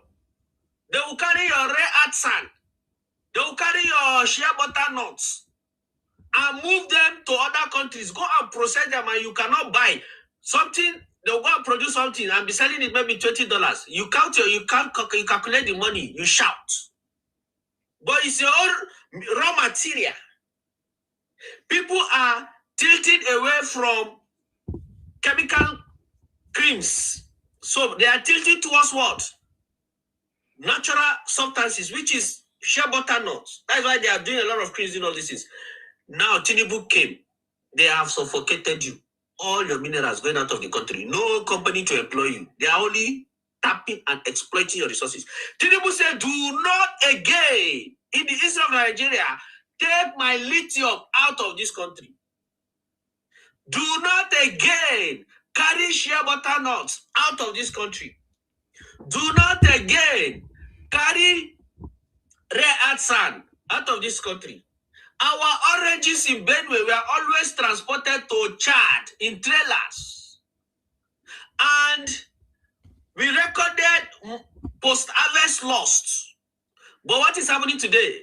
If you want to prove me wrong or right, Google it. You will see us if you can Google it. Just put lithium plants, Wasa, Abuja. You will see that the plant is 90% completed. Will be employing 3,000 Nigerians. They will say I am lying, but if you will complain, this is after Tinubu took office. No more exportation of lithium plant. He is now agitating for you to get company that will employ you. You are still there shouting because you are enjoying.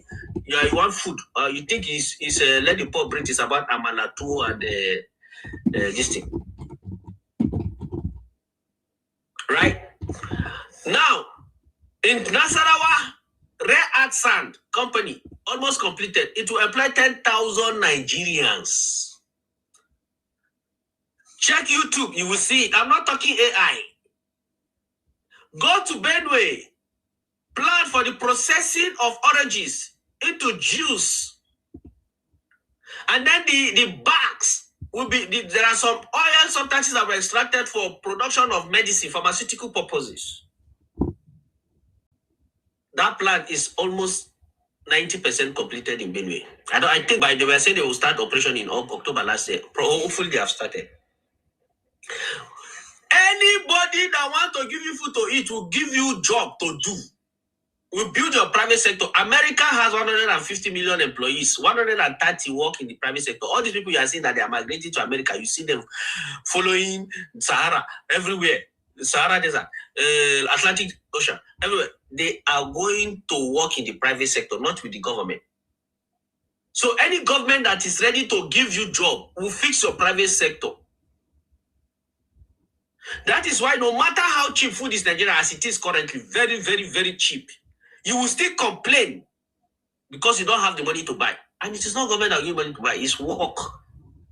Nigerians put in over 1 billion of hours. I use one kind of calculation based on what they earned in 2018. To earn 40.something billion in America, people work to eat. So, but it so baffles me that Nigerians don't understand. I don't want to even go deep because some of the matters that I'm bringing the one that will resonate with the poor people. If we begin to talk about credit guarantee company and the value it will add to our economy, I know some of you will not understand what that is all about. Before Tinubu came on board, they were paying bandits not to attack people in the community. It is only Tinubu that is now using forest guard, go into the bush. They said, oh, even before Donald Trump placed Nigeria as a country of particular concern in terms of security, the first thing that Trump signed about Nigeria was request to buy weapons. Tinubu had already taken action to address this by the kind of weapons he wanted to buy from US. He had requested for it. Trump had approved it before the issue of Nigeria as a particular concern came up. So which means this is not the character of a country, of a leader that doesn't want to take action. For him to have requested to buy weapons before you even place him on his country declare his country as a country of particular concern. But there are people in Nigeria that you will never convince. I declare them slow ram. I said, if you want to understand the relationship between Tinubu, if you want to understand computer processing units, if you understand the relationship between Tinubu and his critics, you understand CPU. Now in CPU, you have what you call cache memory, which is a temporary storage because the RAM is slow. Mm-hmm. Because the RAM is slow, if you say you are going to wait until you assimilate the data, it will slow the CPU down. So there is a cache memory that will allow the computer to absorb the information from the CPU so that it will continue to perform pending when the slow RAM will now understand and grab the knowledge and store the data. The critique of President Tinubu, their brain is very far away from Nigeria because it is situated in Burkina Faso and Ghana. They have filled their brains with data from Burkina Faso, with data from Ghana. Their RAM is slow. They cannot absorb what is happening in Nigeria. And if Tinubu is going to wait for them, they are going to slow down his performance. If he's going to say they must understand before he proceeds. So what he has done is to successfully declare them a slow RAM. And he has used cache memory. My brother, you are one of the cache memory. We capture it quickly. We absorb it quickly. When they are ready with their brain, we give them. When their brain is empty, with if they remove some percentage of data from Burkina Faso and Ghana, we put more in their head. But we will not wait until they understand. Before our central processing unit, President Bola Tinubu will continue to do this, but we are not going to waste that time. Nigeria is shining. As I'm talking to you, Tinubu is no longer, we are not going to microzone Tinubu, saying that Tinubu is the architect of modern Lagos. Lagos is a microzone now. We have gone macro. Tinubu is the architect of modern Nigeria. When America was building its economy, it focused on physical foundation, digital foundation, research. Take a look at all the things that Tinubu is doing. Physical foundation. He inherited road networks, worth 13 trillion from Buhari. Said, Devil, we don't have the money to do all this road. Focus on those roads along economic corridor. Are you not seeing concrete pavement? Have you seen that kind of road in the history of your life? And those roads are not just any kind of roads. They are physical foundation for the economic development of Nigeria. Those roads are along economic corridor. If your brain is a slow RAM, you will not assimilate what is happening in that country. When you look at the digital, I said America also invested in digital foundation. Internet was first funded by America through the National Science Foundation. Before it was, the government removed its hand and handed it over to internet service provider in 1995. What is happening in Nigeria? We are now in the era of cloud computing. You don't need to install too much of IT infrastructure to run your things now. The cloud computing is serving you. You can subscribe to their services. But you need a very good internet connection for cloud computing to work effectively. What is Tinubu doing? He is installing fiber optic, which is different from the cables that we are using. They are slow. They are twisted. Now he is using optic fiber that is going to increase the speed of our internet, and he is installing them across 19,000 kilometers across the 6 geopolitical zone of Nigeria. This is the man that has seen tomorrow. Digital foundation. Where I want Tinubu to step up, as far as the foundation of Nigeria, is to increase research. Smartphone came because government supported some brains to do research. Tinubu should increase research grants for people who are ready to use their brains, not people who are looking for Apple II and this thing. Those ones, their own system is different. We are going to give them their own kind of. You talked about Tinubu increasing the money of federal government, state chairman. Yes, my brother. If I used to tell people, wake up today in your state, take a book and a biro, draw 2 columns. One, call it federal government responsibility. The other one, call it state government responsibility. List all your responsibilities, the things you need today, and under state government. List all the federal government responsibility for you today under the federal government column. You will discover that most of the things you need, immediately you leave your house, the road that you need to get to the interstate road is under your governor. So it's your governor's responsibility. The water you need to drink is your governor's responsibilities. Many things. The schools that your children need to go are under your governor's responsibilities. So if your social safety net are under your governor's responsibility, if your governor owe you this much, a good president will do what? Will increase his income. After the removal of first subsidy, Tinubu increased the income of local government state chairman 3 times. 3 times the amount. And you will stay in the whole year. You cannot hold your governor accountable. The man that is fighting for you to have a local government autonomy is the one you want to complain about. The one that fought oil marketers on your behalf is the one you are complaining about. The one that look at the Nefele and kick him out of that nonsense he was doing is the one you are complaining about. The one that is trying to give you a propor tax is the one you are complaining about. Nigerians, how do you understand your enemies? How do you discover your liberators? How do you who bewitch you? I want to go Pauline now.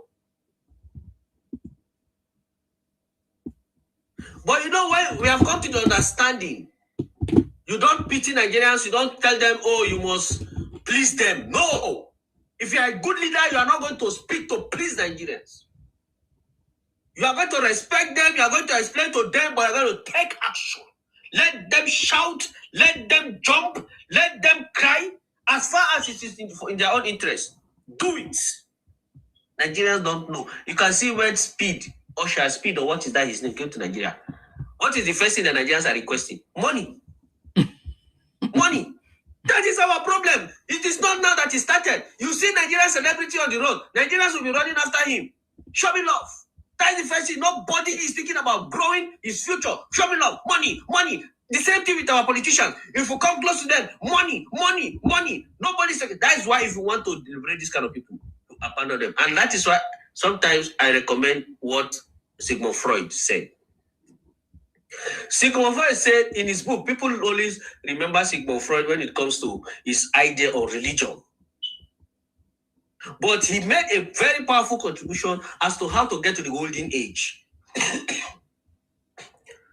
He said, to go to the golden age, you need a leader with a superior insight.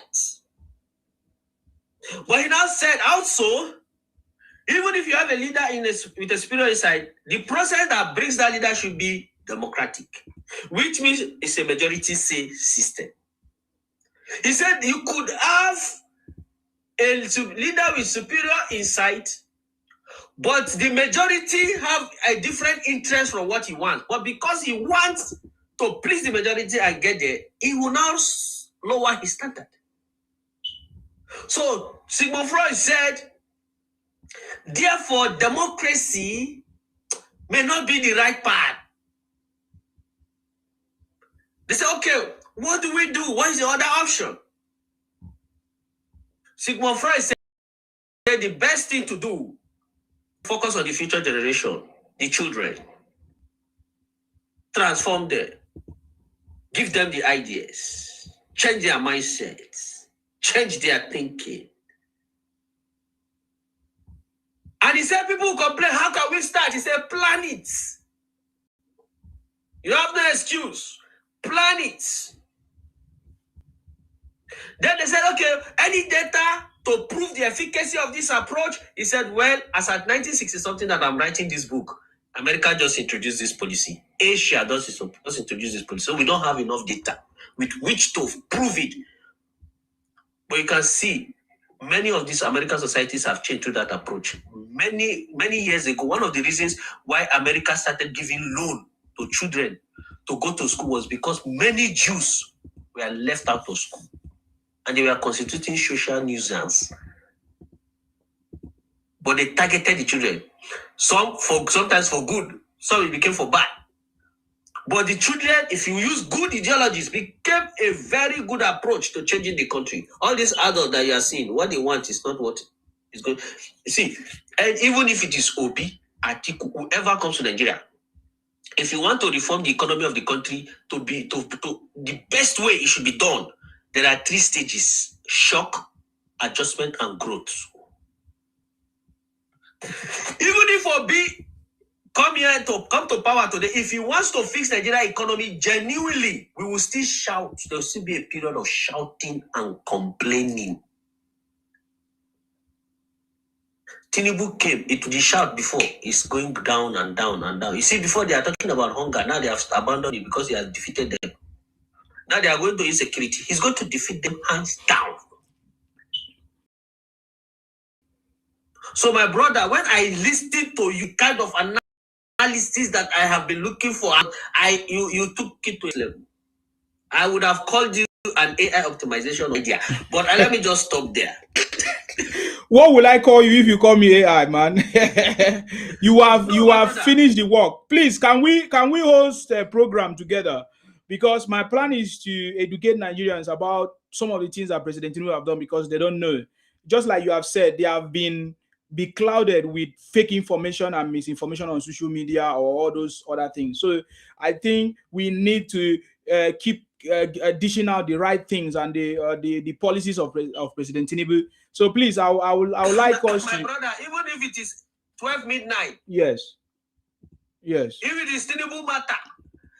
Because I didn't introduce myself well.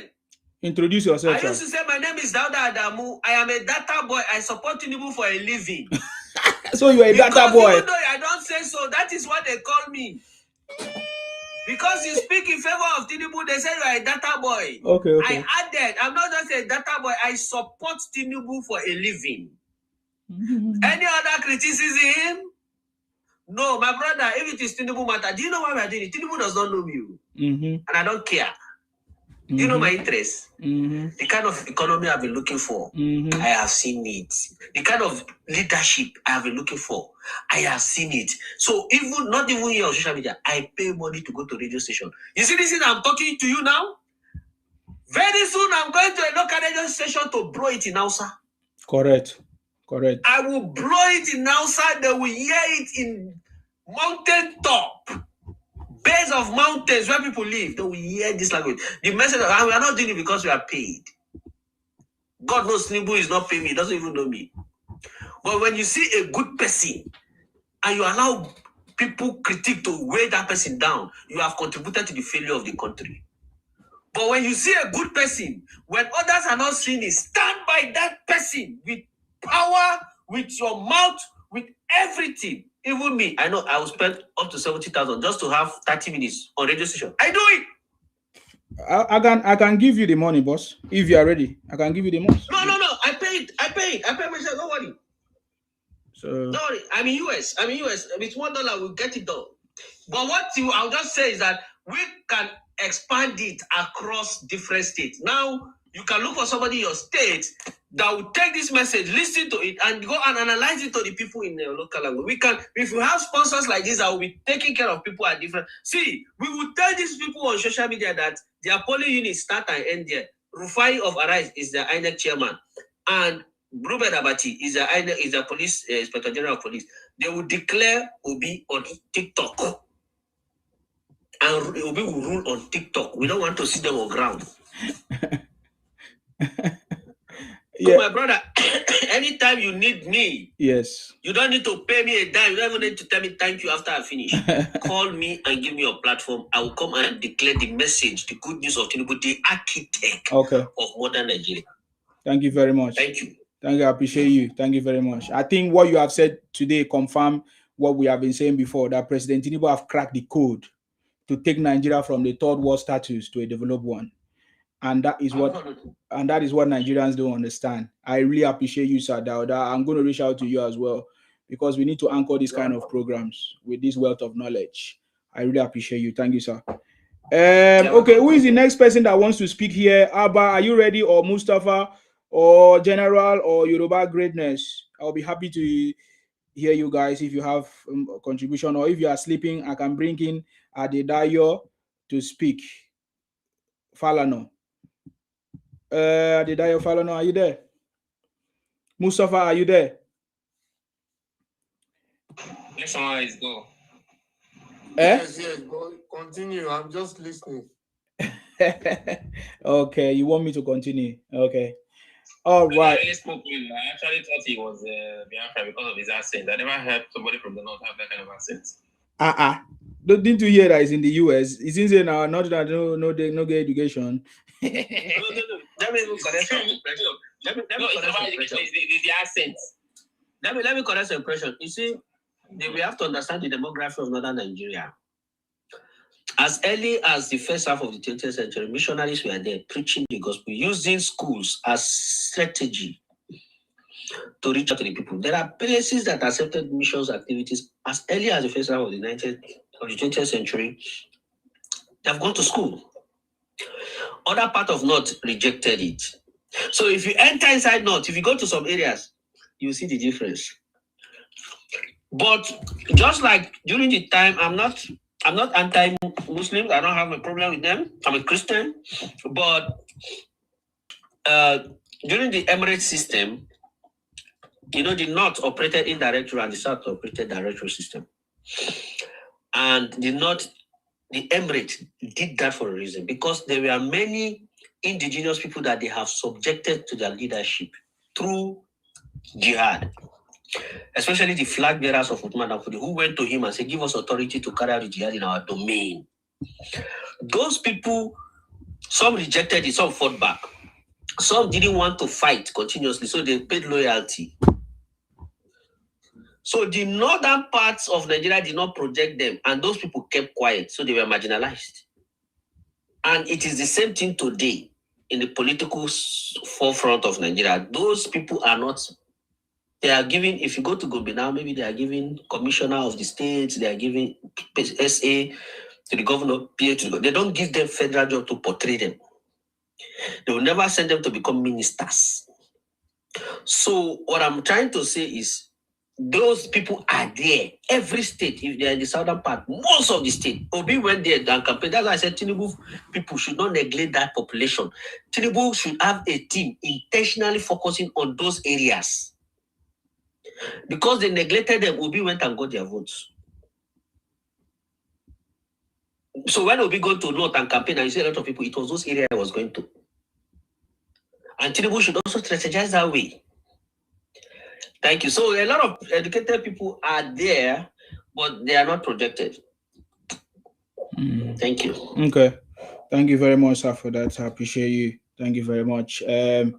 I really appreciate your conversation this evening or this morning, depending where you are anyway. So I really appreciate that, because some people think that when Sima talk, they have paid me money. I think you also emphasize on money stuff.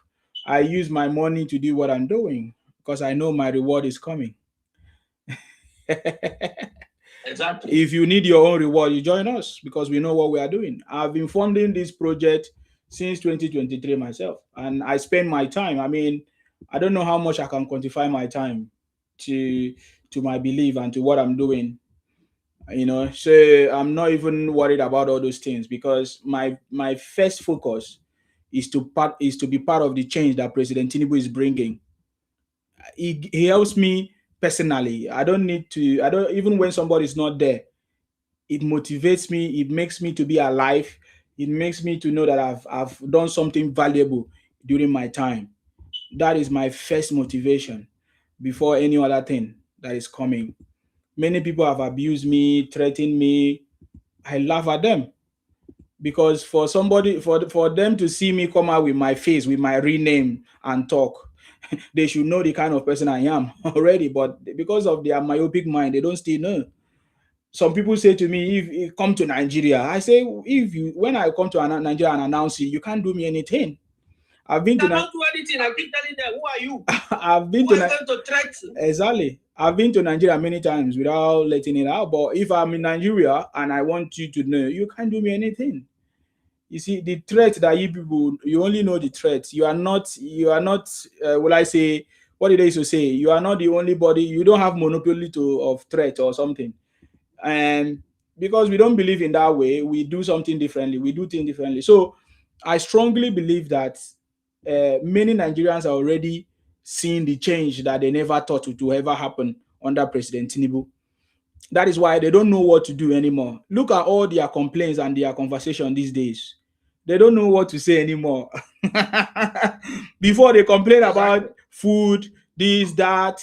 Now food is coming down, and I didn't hear them talk about it. It was when it was high, all of them were shouting, hey, hey, hey, hey. But now it's come down. They can't use that one anymore. The latest one is this insecurity. And look at the way President Tinubu have handled it. So intelligent, so professionally, and as a leader, he dealt with it. He's dealing with it gradually. Are you getting me? He said that he's spending 9 million for the lobby team. I told them if the 9 million finished, we will add 10 million. You will know whether you are the only propagandist in this world. I wonder. You didn't touch on that, the issue of what do they call it? Education. For many years, we have seen strikes, ASU strikes and all of that.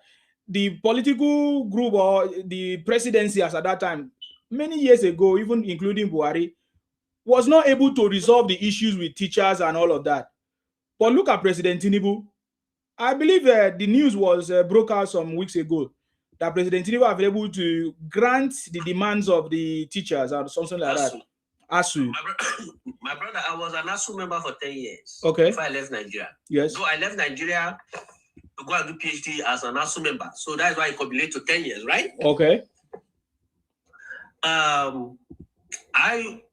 We have hosted national ASU where decisions have been reached or strike or not to call off strike, all those stuff.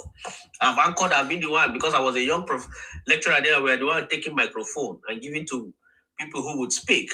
I have the letters of appointment to carry out those roles and everything. But here's the thing. Tinubu have you ever seen ASU come out to be saying the government has done well after negotiation? It is happening now. It is not only this, a reform going on in the education sector that will be able to define when, if you are in the private universities, when you will start and finish. If you are in government universities, when you start and finish. He's now trying to polytechnic should be degree awarding institution. We need many. Do you know how many universities America has? We need to stop all those divisions. We need to give the polytechnics right to award degrees. We have over 3,000 universities in America. You enter here, you see university. So that's education. Now, how is using education to all those things now? If you ask those people critics, they don't know all these things. Tinubu we were shouting, doctors are doing japa. That is all little. We were shouting that live in the country. Nobody had offered a solution. But guess what Tinubu did? When Tinubu came, there are 18 universities that offer medical courses in Nigeria. Tinubu called them. Sorry, it's not here. I'm sneezing. Cold. Yeah. Right? Tinubu called 18 of those universities, including the universities where I was teaching before. He said, how can we address this problem of exodus of our doctors? We want you to increase your intake. Now, those guys don't know that Tinubu is taking this action, right? They are there criticizing. Yes. Or emotionally. Their reason for critiquing Tinubu is emotion. It's based on emotions. Now, Tinubu called those medical schools. He said, we want you to increase the intake so that we can use this as one of the solutions to the problems. They now said, Mr. President, we don't have accommodation for these students. And our labs, we don't have the capacity to accommodate them. 18 verses, guess what did Tinubu do? Tinubu gave them 110 billion. Now, Mr. Critique wants this problem to be solved today. When we say Tinubu is the architect of modern Nigeria, when we start giving him that accolade, don't come and challenge us because now he has given the schools money. They want to build hostels. You know how long it will take to build the hostels. You know how long it will take to expand the labs. You know what it will take to admit the student. You know how many years they will go to school. By the time probably they are coming into Nigeria to serve the country, Tinubu will be either heading out after 8 years or must have finished his tenure. He has solved the problem for years. That is the... See, when we are supporting this man, we are not supporting him. When we are passionate about this man, it's for a reason. Tinubu will finish his 8 years and we will continue another 4 years again. We are going to make it like that. That is not outcome. My brother, I go support that one. Tinubu will finish 8 years and we will continue another 4 years again. We are inside it, no problem. So 2027, we are in abroad here, but we'll go back and we'll fight it. It's going to happen. My brother, and even let's talk about the politics a little bit, right? Okay. In the history of Tinubu, I want us to draw the graph. Either the graph, or I don't know what kind of diagrammatic representation of my idea you will do. Tinubu started as AD, building a structure to ACN.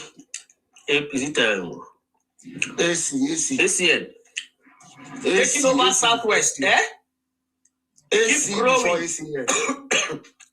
Keep growing. Accumulate knots, keep growing. Now he has reached the culmination of his accumulation, Accumulate south, accumulate southeast, back north. The graph will show that Tinubu have been growing in his historical life. Let's take Obi. You lose here, you jump to this one. You lose the structure. You move here, you jump to this one. You move. No consolidation, right? Atiku, the same thing. You miss your ticket here, you jump to this one, you lose the structure. You lose the structure. The only structure that have made you perform better in Nigeria is PDP. And that structure has been emptied into APC. How can two people that are jumping from one party to another without consolidating their structure come and face the master strategist who have built a structure and is at the peak of that now? How?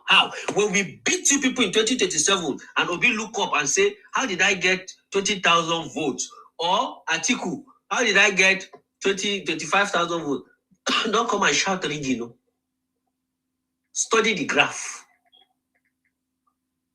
Study the graph. What has happened over the years? In 1 year, you cannot maintain your structure. Atiku, in 1 year, you left PDP. And it got empty into APC. Obi, you are roaming about. You are now a hanging politician, but you managed to become an agency recently. before I declared him a hanging politician of Nigerian political space.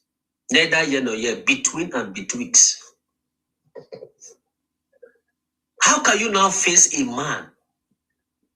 Before he defeated, he didn't have power. He didn't have this consolidation. The man that is having power is building his structure. You that don't have power, you are scattering your structure. And you say you want to face this man in 2027.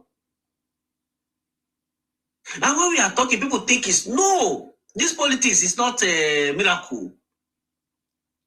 It's calculation. And that is what we are seeing in Nigeria. May God give President Tinubu long life. May he give him good health. The places he have lapses, may God help him to correct them. May God strengthen him. But as we are hoping for a better Nigeria, we should not also forget that one day the world will end. We shall go to heaven. So we should bear that in mind also. Thank you very much. Thank you very much, sir. Thank you very much, sir. I appreciate you. Thank you very much. I mean, I wanted to add to that conversation. You know, I've said it before, what is going to happen during the second term of President Tinubu. There will be a constitutional change or reform about presidency, the style of presidency.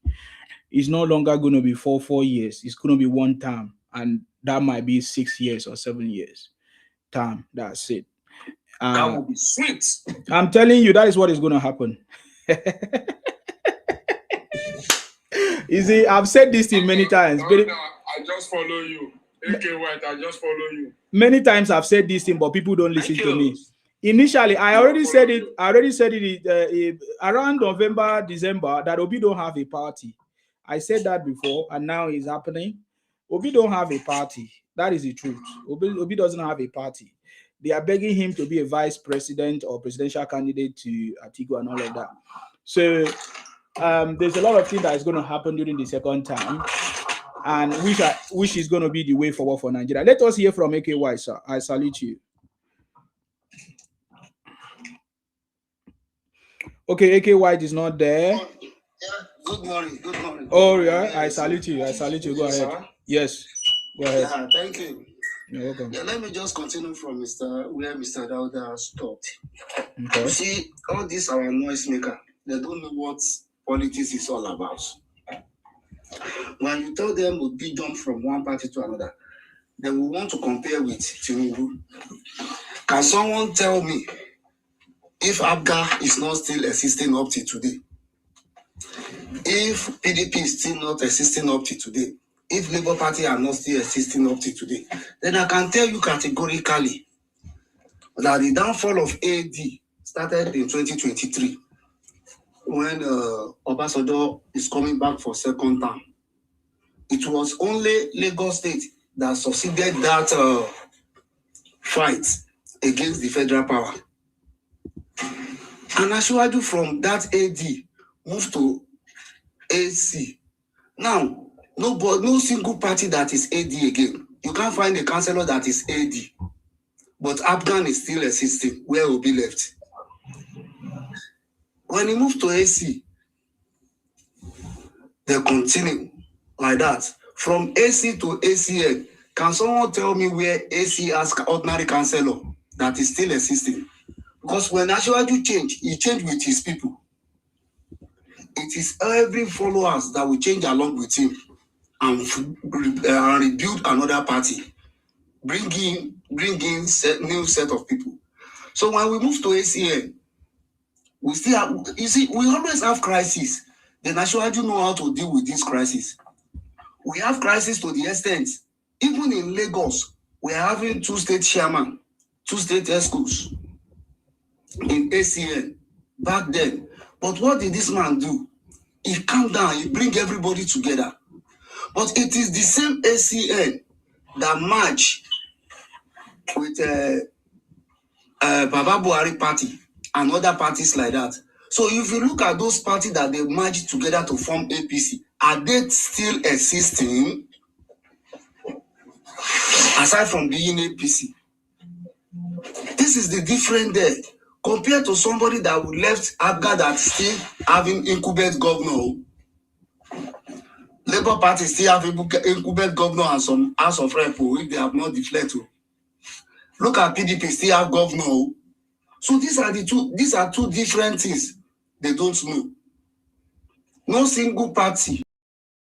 Ashwadu always go with his people. Can we bring out commissioner under his regime, those he appoint as commissioner to work with him? How many of them is supporting him now? How many of them is supporting Obi today? How many of his appointees? They will say it is not necessary to build person. They will say it is not necessary to support to build anybody, but it is necessary to come and build Nigeria. Someone who cannot maintain ordinary party and bring them together. That is the person that wants to maintain the whole of the nation. So it is uncomparable. Ashwaju is well prepared. And most of them, do you know that all these JC, if you ask them, they will tell you Ashwaju is a senator. Tell them which year did he become that senator. Ashwaju was senator in 1992. He was a senator in 1992. And that was the 1993 presidential election that was nullified by Onfriun Wosu and Igbo man. They went to court in the night to deny that election during IBB. So most of them don't know all these things. They thought Ashwaju is just and if they want to talk, they will tell, we know Obi mother, we know Obi father, we know the secondary Obi go. Is it not the same name he used in 1992 to contest as governor, as a senator then, he's still using up today? Or Ashwaju have it in mind in 1992 that as I'm going, I'm still going to be the president of Nigeria. That has been lying since 1992. These are the things they don't know. You just want to say something against anybody that is not in your own side. Well, Isima. Yes. 2027 is just by the corner. Because there is no way you can change these people. But thank God, Obi the market itself on daily basis. Any interview will be granted. It's always the market itself. Because they will ask him the question they won't be able to answer. And that shows it's the marketing itself. How will you fix the security in Nigeria and washing toilets? How do you fix electricity power? I will go from China to Bangladesh. So it shows how the capacity he has to rule. Somebody that cannot bring his family together. Husband in Nigeria, wife is placed, children in another country. I don't believe that Batman is capable of doing anything. Obi is not capable of doing shingbai. So I don't have much time. Let me just be listening to you because I'm at work already now. Okay, sir. No wala. So, thank you very much for your contribution. Thank you for the time you've taken to come and add your own voice, because that is what we need.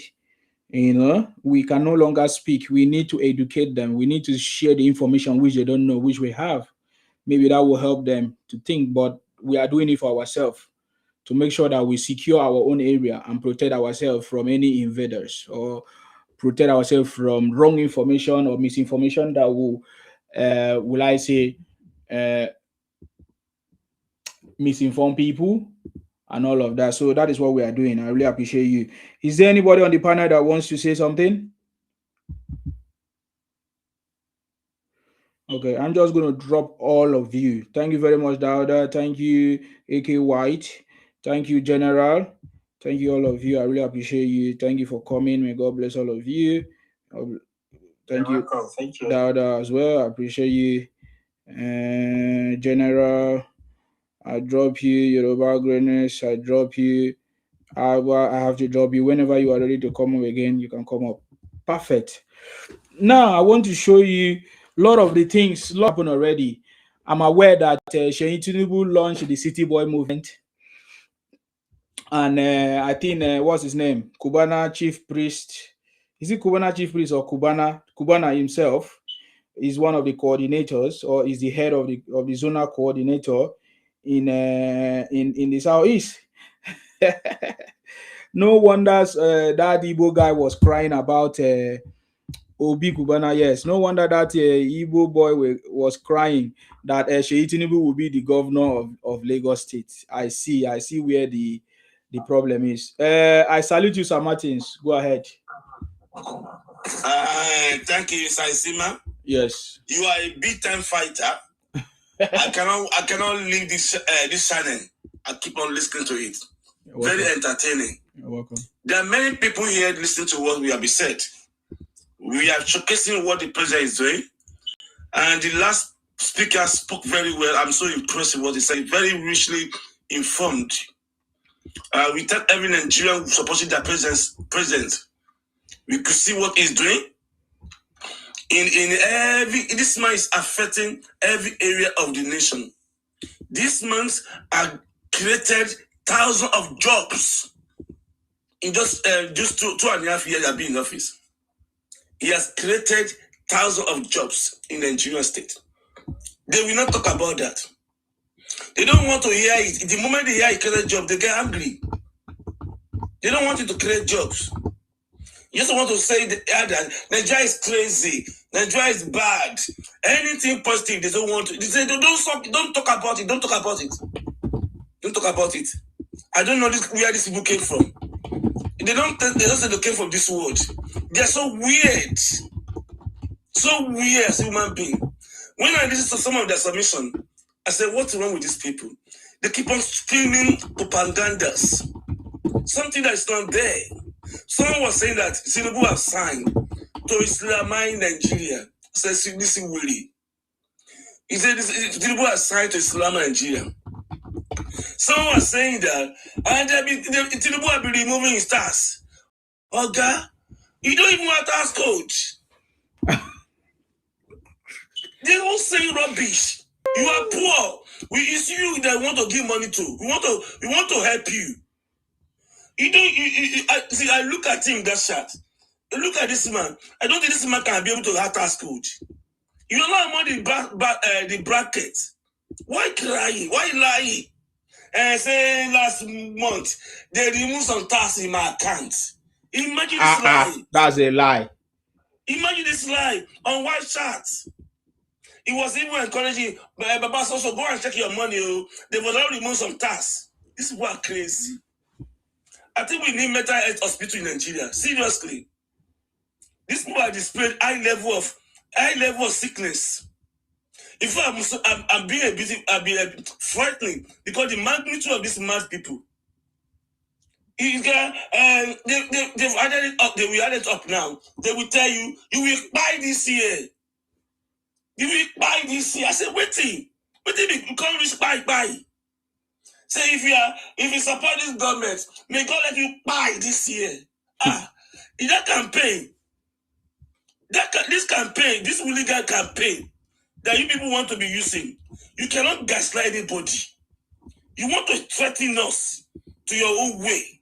He said, make Nigeria not happen to you. Nigeria has happened to President Bola Ahmed Tinubu. There are many Nigerians that happened to. Nigeria happened to several people that are millionaire Nigerians.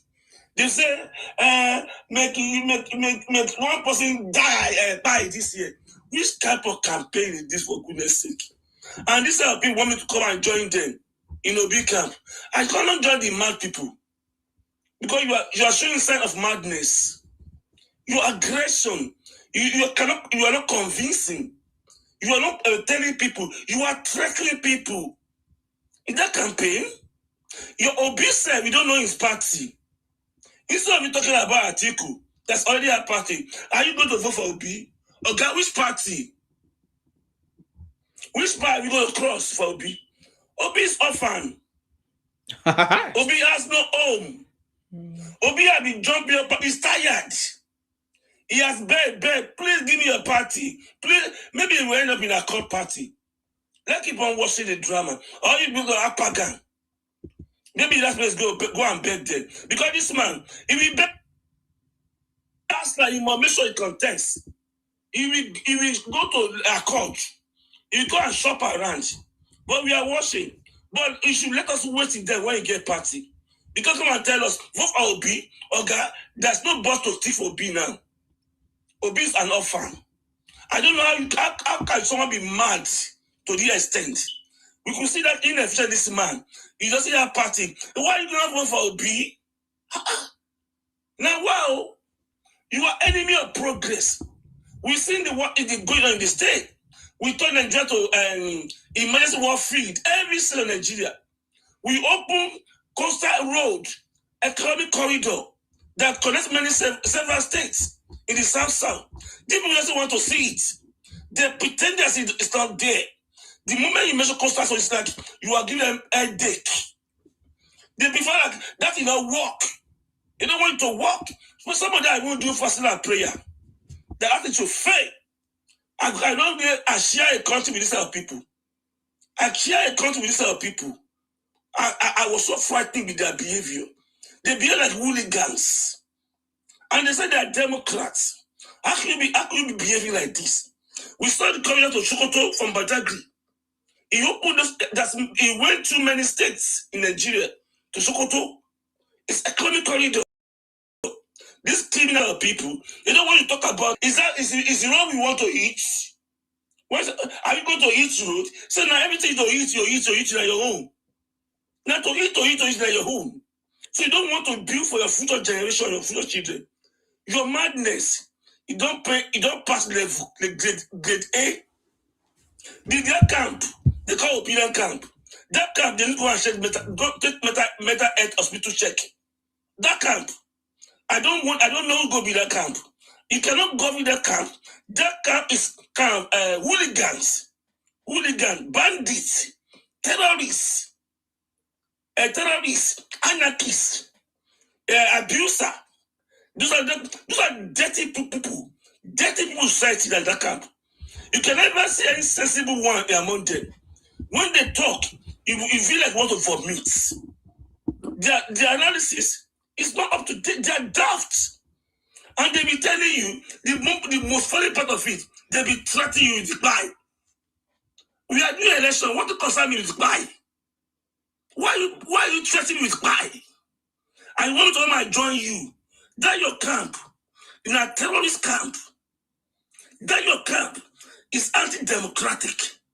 That your camp doesn't give people freedom. That your camp is kind of it doesn't camp. I wonder what these people, where they came from. But we are happy and glad for President Bola Ahmed Tinubu. We are having new Nigeria. You cry, you don't cry, We know this wicked music. As they go as they pain them, it they sweet us. As they pain them, it they sweet us. We stand with President Bola Ahmed Tinubu gidigba. We true Nigeria. We won't let this opportunity pass by us. We will grab it. We will make use of it. We won't let us lose this opportunity. We have never in Nigeria history had a leader like this that came from grassroots to the top. Nobody in Nigeria is able to achieve it.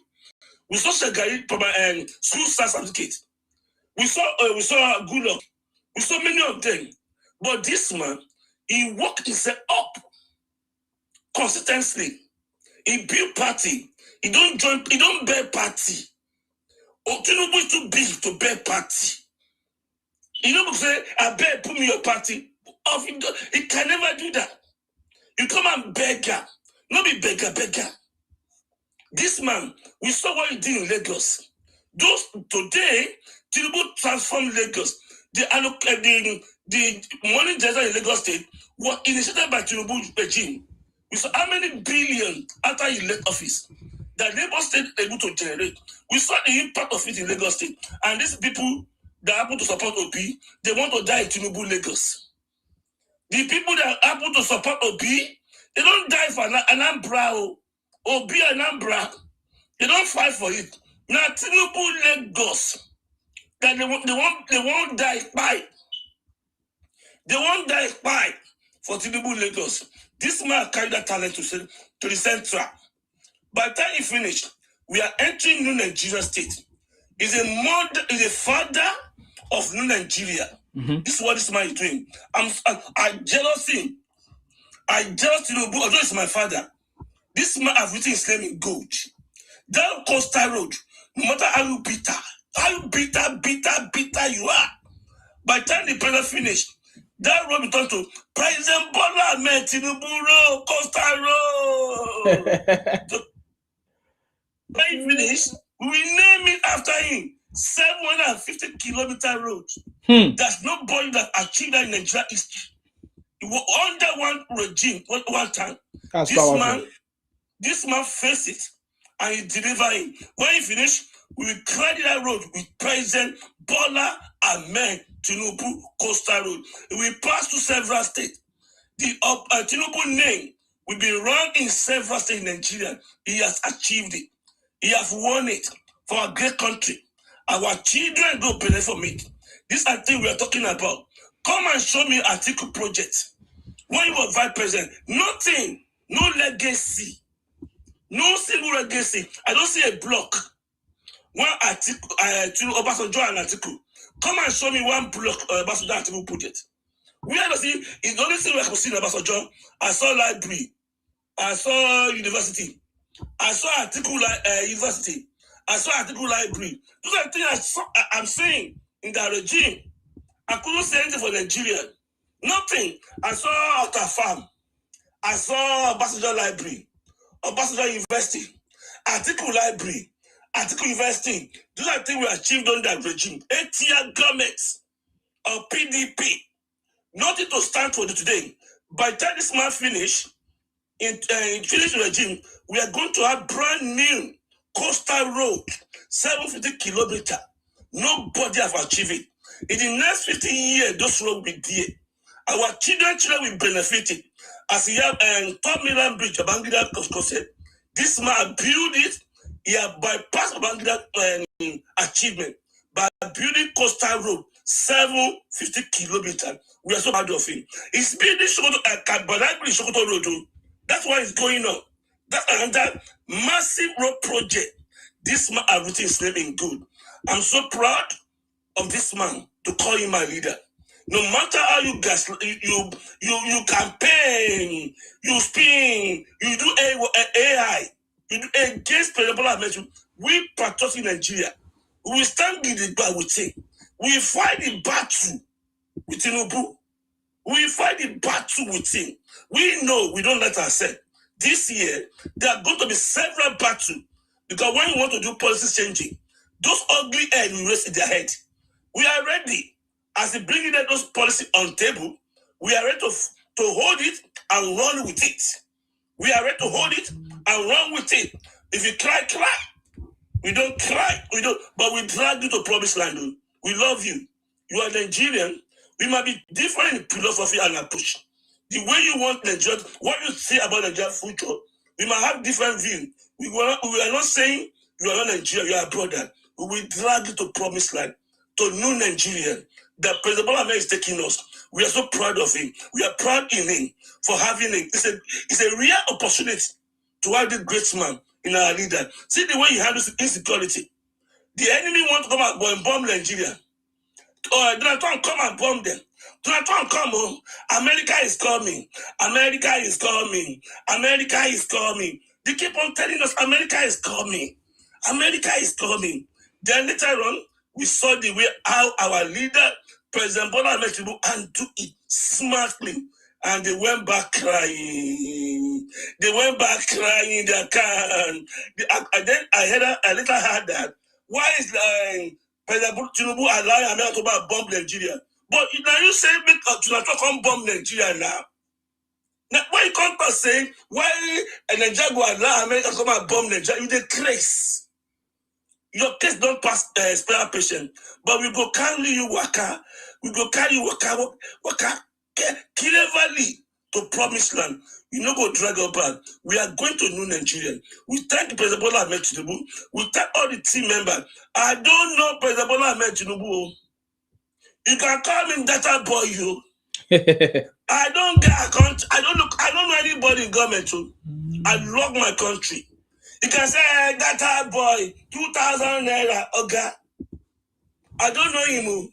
But if you call me that name, I take a rob body. You know they pay me. I rob body. He take a rob body. Boy, yes, sir. Data boy, yes, sir. waiting again. See all your gaslighting. I like that part. All your gaslighting. You don't go enter any bus. You could anything. I saw one message yesterday. Someone was saying that he was supporting Peter Obi in 2023. But now the reason why he did that, he wrote it down there. And why he's not changing his mind. And then I said that, oh, you are not bigot. You are not a bigot. Abba. So all those people that vote for Obi, are they bigots? Okay. All those ones that vote for Obi, are they bigots? You don't get sense. We drag you to promised land. So, Mr. Isiman, I salute you for what you are doing. You are doing a great job. Money. What is so confident in this project? We thank you. Thank you, I sir. don't get money to give you. I don't get money to give him. But because I'm not it's not a data boy. They never say my check. Maybe they'll give me $60 billion. So I get this book and give to them. The Ikwere, Ijo, and Ibom people are not Igbos. This is one of the books that I've been talking about. It's finally out. Yes. Who wrote it? Nsima. I'm the one that wrote it. You are doing great. This guy, you are doing excellently. Yes. That's good. Nsima You books. actually give back to the community. Yes. NsimaBooks.com. NsimaBooks.com. The book is available there. Don't let Igbo see you, they will come and pursue you. Because the moment they say I say, what did they do in Sima now? We said let the Sima quiet. You can't go write book. Why is my go write book? You see my wife can't go write book. So you go throw another blow to Igbo.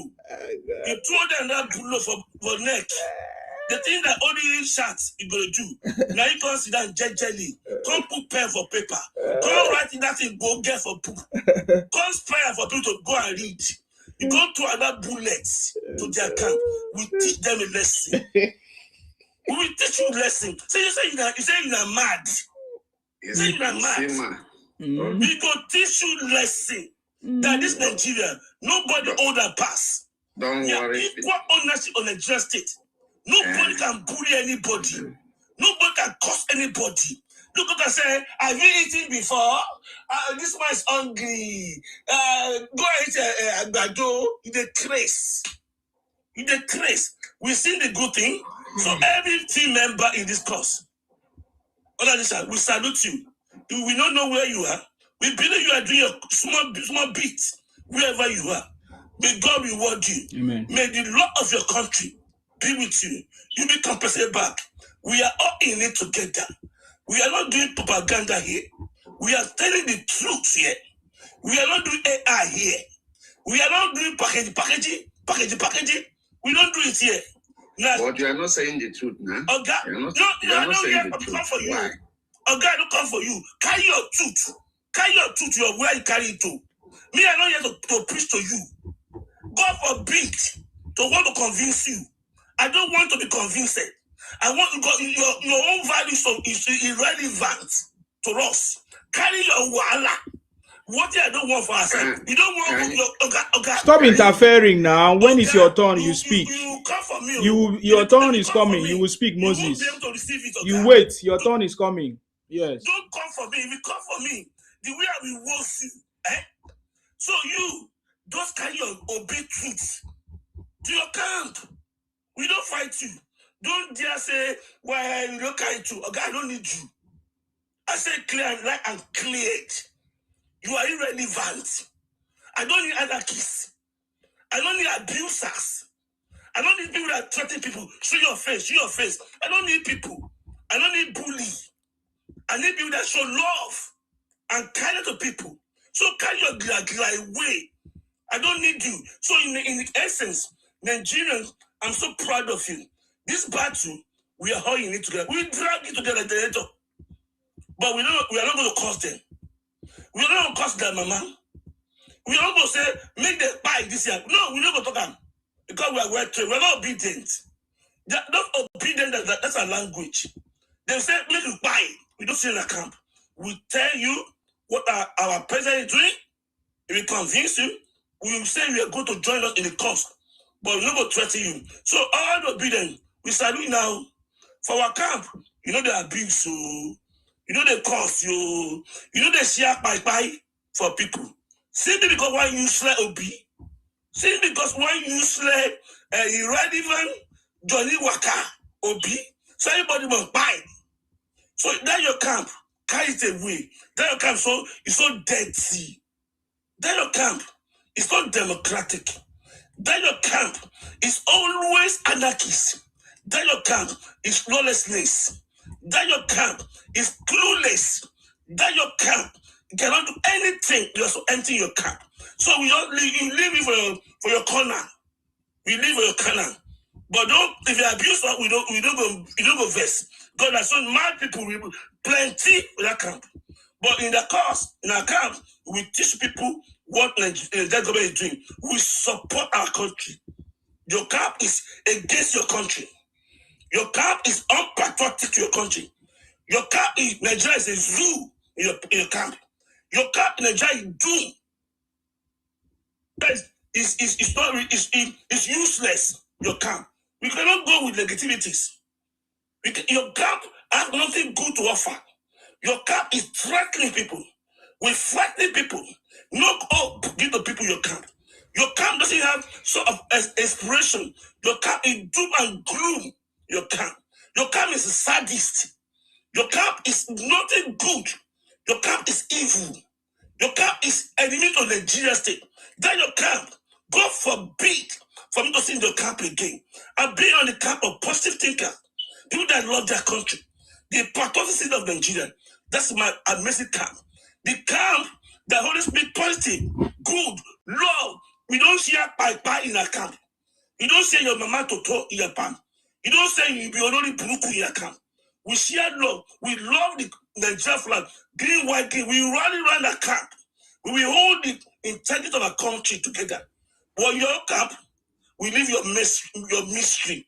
Now cry end you 2023. This 27, you go cry tire. You go cry enter TikTok. You go cry. Somebody you go cause. You go cause.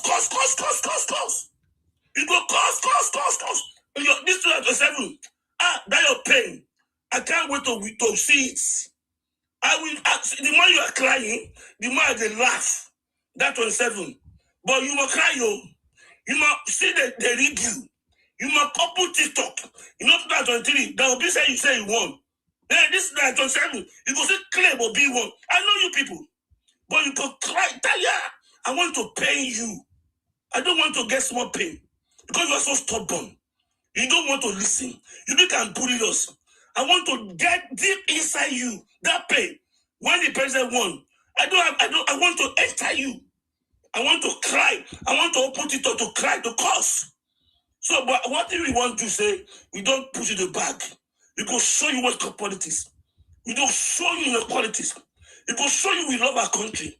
We support good thing. You bandits. You bandits. That want to tell me, come and join bandits by voting for Obi. I'm here with Obi. Me can't join your bandit group. That group that chatting, bye, to your face. Don't call Nigeria. Criminal gang. That you will come and join. I will be Curtis. So you see, man, I salute you and what you are doing. I love your channel. You are doing a great job. You see, yesterday you haven't slept. You are doing a great job. We salute you. When we finish the course, when you cross the road, we're going to rejoice together. That we fought them 2.02. We are done 1.0. We did a red nose. Red nose, we did a red nose. Up to now, that's checking. Only 1.0, we did a bullets. That's crying. But when you can't get a 2.0, that's crying, eh? Oh my God. Because they know Taliban is going back to the north. Abuja people are taking it. So no cry again. It's after 16 years. Then when you come back, Salsa grab it. Salsa grab it when you come back. So this is my Southeast labor. That crying, that crying. May God have mercy upon you. I salute every part of Nigeria. Your country is very issue. Although you might be having issue now, but we are going to go through it. Like every other country in the world. We saw in many countries in the world, and they are going through their own difficulties. So we are going through our own, every country in the world going through their own. But by the time we emerge in it, out of it, we're going to be happy to be in Nigeria as we always do. I'm so happy to be in Nigeria. I salute the green, white, green. I'm not gloomy and doom.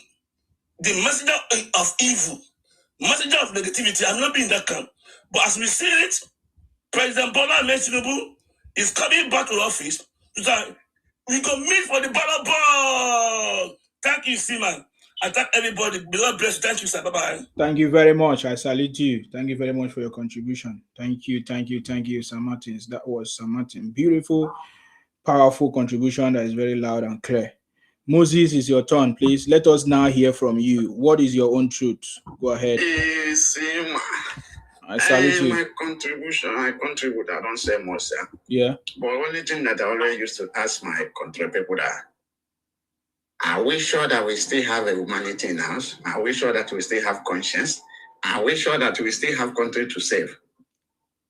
Are we sure that we still know what we are doing in that country? I'm not sure, because if we still have country to save, we cannot be coming online and praising people that who is not doing anything for us, praising the government who is looting us, praising the government who is putting our mothers, our sisters, our brothers in poverty day by day, making their life miserable, making them to suffer, making them to cry for no reason. And we all still come online to praise all these people and say this people is working for us. Why? This people is just looting us, taking the resources that belong to everybody, making the honey that belong to everybody. Are we sure we still have a conscience? It's like everybody in that country, the citizens have lost it. We have lost it. Because if we still have it, I don't know the reason why a citizen of Nigeria today will stand and support Bola Ahmed Tinubu, any part of the including people, no matter the kind of politicians. We don't have to support these people, because these people is dealing with us. Nigeria is going through a lot. Nothing is working in Nigeria. No single thing is working in Nigeria from beginning to the end. No single thing is working in Nigeria. There's a lot of poverty in the country, a lot of crime in the country, a lot of hunger in the country. There's no good road, no good water, no good hospital, no good school. Nothing is functioning. So nothing is just good in Nigeria. Nothing. Let's tell ourselves the truth. Where were you born? Where were you born? We all live in Nigeria. And you say nothing is working and you are still alive. And you are still alive talking. Nothing is. And you are still alive talking. Are you sick? We need to say the truth. No, are you sick? Are you sick? Are you sick? I'm not in Nigeria, and I need to say the truth. But when did you leave Nigeria? Were you not in Nigeria? Did you die? Yeah, I live in Nigeria. You live in Nigeria until you grow. Where did you get the money to travel? I don't ask me all those things. Because you said you have to prove to somebody that Nigeria is not good, like the way you are talking. So there's no proof. You don't have any proof. I asked you, where were you born? There's no proof. There's no proof. You were born in Nigeria, you were raised in Nigeria, and your head is correct. Are you sure your head is correct? 100%. Is your head correct? No, I'm asking you now. We want to find out if Nigeria is good or working. Is your head correct? My head is correct. You were born in Nigeria and your head is correct, right? Yeah. Prove that Nigeria is working. No, Nigeria is not working. Nigeria is not. What are you talking about? You grew, your head is working, and you are talking to me now. No, I'm asking you. Wait. Where do you live now that you think is working now? Where do you live? Where do you live now? I live in Canada. Is Canada working? Is Canada working? Yeah, it's working. Look at you. Look, you don't want to complain about the code itself, even the code itself. No. This is a natural thing. No, it's not a natural thing. It's not a natural thing. No. It's not just a natural thing. Do they have code there? They have. It's a natural thing. What are the other problems that they have in Canada? Excuse me. Okay, you say code is okay. Let me tell you the problems that is going on in Canada, in case you don't know. Yeah, because it's like you don't know. Because you are just talking out of ignorance. No. You are talking out of ignorance. Tell me what is working in Canada. Let me prove to you that it's not working. Everything is working. What is working? There's nothing that is what is working. Everything is working. Now let me tell you now. There are about 1, 2, 3, 4, 5, 6, 7 problems in Canada. Okay, can you mention one? I will tell you now. Listen, now pay attention. Don't interrupt me. Yes, if you interrupt, I will remove you. Now, Canada is currently navigating a complex mix of economic, social, and environmental challenges. Did you hear that? Canada, listen, no, they interrupt me. But I will explain to you now. How can you explain to me? Are you Canadian? No, I'm Shut up, please. Igbo criminal, you're talking nonsense. When I'm talking, don't interrupt. I say I will remove you. You say Canada don't have a problem, and I want to tell you that Canada have a problem. Don't interrupt me. Okay, I go come on you. Mute. If you like, come on. I say mute. I'm not having conversation with you. I'm telling you now. You mute. When it's time for you to speak, you speak. I'm responding to you saying that Canada do not have a problem. And now I want to tell you now that Canada have a big problem. And they describe it as a complex mix of economic, social, and environmental challenges. Key issues include a severe housing affordability crisis, high inflation, impacting cost of living, strained healthcare systems, and economic uncertainty driven by potential trade tariffs and low investment. Environmental concerns such as climate change, which are because you are stupid. You don't know that that's a problem, which I told you that you have a problem there. Climate change and social issues, including foreign interference and also prominent. Even in Canada, they have foreign interference. Now, let me now mention those problems one by one. Number one, housing and cost of living. Rampant inflation has led to high cost for groceries, rent, housing, which have outpaced income growth, creating a significant affordability crisis. This is particularly acute for youth. Look at youth, self can't even afford it, with skyrocketing rents and high interest rates. Can you hear that? Number one, housing and cost of living. In Nigeria, we don't have housing. We own our houses. If I stay in my father's house, I don't need to pay any rent. I don't need to do anything. Okay, keep quiet. Don't interrupt me because you get me angry. Keep quiet because you're a thief. Keep quiet. Now, number two, economic uncertainty. The Canadian economy is facing difficulties due to sluggish investment. They don't even have investment, but Nigeria can boast of investment. Potential USMCA, that is US, Mexico, Canada agreement, tariff negotiations, and low business hiring, making the economic environment challenging. Number two, they have what is called healthcare and mental health issues. The healthcare system is under pressure with rising mental healthcare needs. As 1 in 8 Canadians, over 5 million report mental health. Over 5 million people report mental health or substance use disorders, with many having unmet needs. Are you listening? Now, we have what is called crime. How many now? I've mentioned 1, 2, 3, 4. I'm going on number 4 now. Crime and social issues. Reports indicate a rise in violent crimes, including increased rates of sexual assault, domestic violence, and rise in hate crimes targeting minority groups. That one is there. Now, number 5, environmental challenges. Canada is a top per capita greenhouse gas emitter, contributing to climate change impact like drought, heat waves that affect food security and infrastructure. Now, number 6, foreign interference and security. A public inquiry highlighted foreign interference undermining democratic processes while the national terrorism threat levels remains at medium. Immigration and detention. The country faces criticism over increasing detention of migrants and all of that. So every country has a problem. So Nigeria is not peculiar. So because of problems in Nigeria cannot make you to say that Nigeria is not working or whatever. You are talking out of ignorance. So can you now understand that? And that is not all though. There are plenty of them. I just brought that one. Can I say something? I'm not saying don't say something. So don't talk rubbish on my platform. No, you are the one talking. You are the one that is talking rubbish. Everything you said now is rubbish. Everything you are talking now is rubbish. There is no problem in Nigeria. The only problem we have are Igbo criminality. Igbo stealing, Igbo rubbish. That is the only thing that we have. Igbo demarketing. So you need to come and get out of my platform coming to talk nonsense. Thief, idiot, Igbo criminals. Do you think I have time for Igbo criminals? I don't have time for Igbo criminals. Don't come and waste my time. I don't have time for idiots. Don't come on my platform again if you don't have an important thing to say. Idiot. Yes, please go ahead. Good morning, Sima. I salute you. You see, Sima, let me tell you something. This is the kind of people that you are dealing with in Nigeria. This man here is a evil people. You can't even defend your country, but you want to defend somebody's country. This is how we know that. And he just traveled to Canada just yesterday. Oh, he's defending Canada. Can you imagine criminals? Evil people. Oh. You can't cannot even defend your country. You are defending somebody's country just because you are there, you are eating their cake. Very foolish people. Very foolish people, stupid people. And this is an old man. Oh. This person where they come here now, when they talk now, that very old man. Yes, I know. No sense. Be like say the code don't even freeze the brain, and because the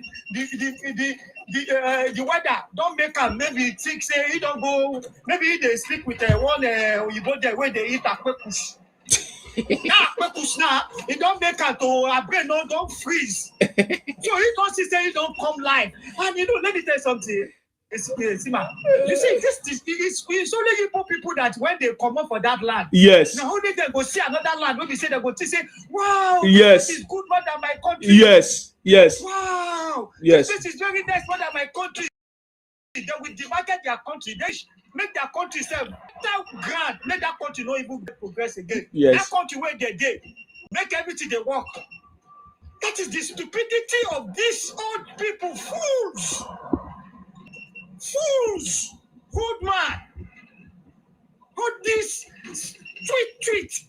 You can see them coming online, they will be shouting. Can I speak? What do you want to speak, Oga? You don't have anything to say here. Because you are stupid people. Eh? You go all around, you just mix up, you demarket your country. And this man, as they talk now, he go still be asylum seeker. Where they seek asylum seeker for where for that place. The guy don't even get paper, sir. He don't even get paper. They still suffer for that asylum seeker. Eh? But he go they come here now because tomorrow now if you work where they fit deport you come up for that country. Oh God. You see, your life don't spoil. You see, that's the reason why we want Nigeria to be good. But for you people who don't want Nigeria you see. How can you want Nigeria to be good by demarketing the country? The land of Nigeria is good because you people are speaking lies. Wait, Oga, keep quiet now. It's not yet your turn. Moses, it's not yet your turn. When is your turn, you talk. Since you come back, I will allow you to talk whatever rubbish. I don't get your energy to come and shout here with you this morning. Yeah. Oga, do you understand?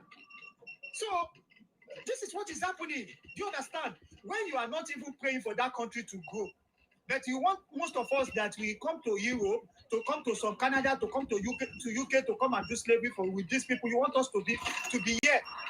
You still want us to be doing this slavery. So then on Sunday night, I suppose day house to the rest. If I say na Bongo I did or Nigeria I did, I don't go fit come out today. Maybe I will go play ball, and after I play ball, I will come out. They don't cook for me.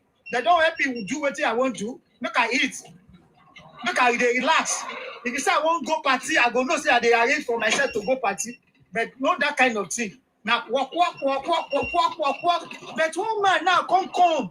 He can tell us say he want help us fix this thing. But you are demarketing it as if say now only you. They say now only you will feed the pain. Okay? If you come here and can't demarket this country, it no go better for you. It no go better for everybody. We call it demarket Nigeria. We don't say Nigeria no go grow. Because we know your plan. We already know your plan. We know what you guys are doing. Because you want most of us to buy in this Europe.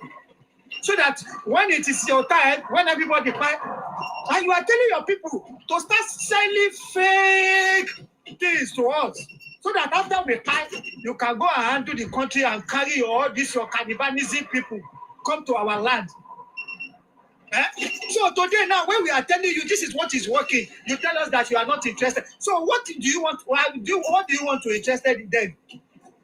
There is a woman that he came up here. He was telling you guys that this is what is happening in Nigeria. These are the things that is working in Nigeria. But everything what that man is talking, he said, it's nothing to you guys.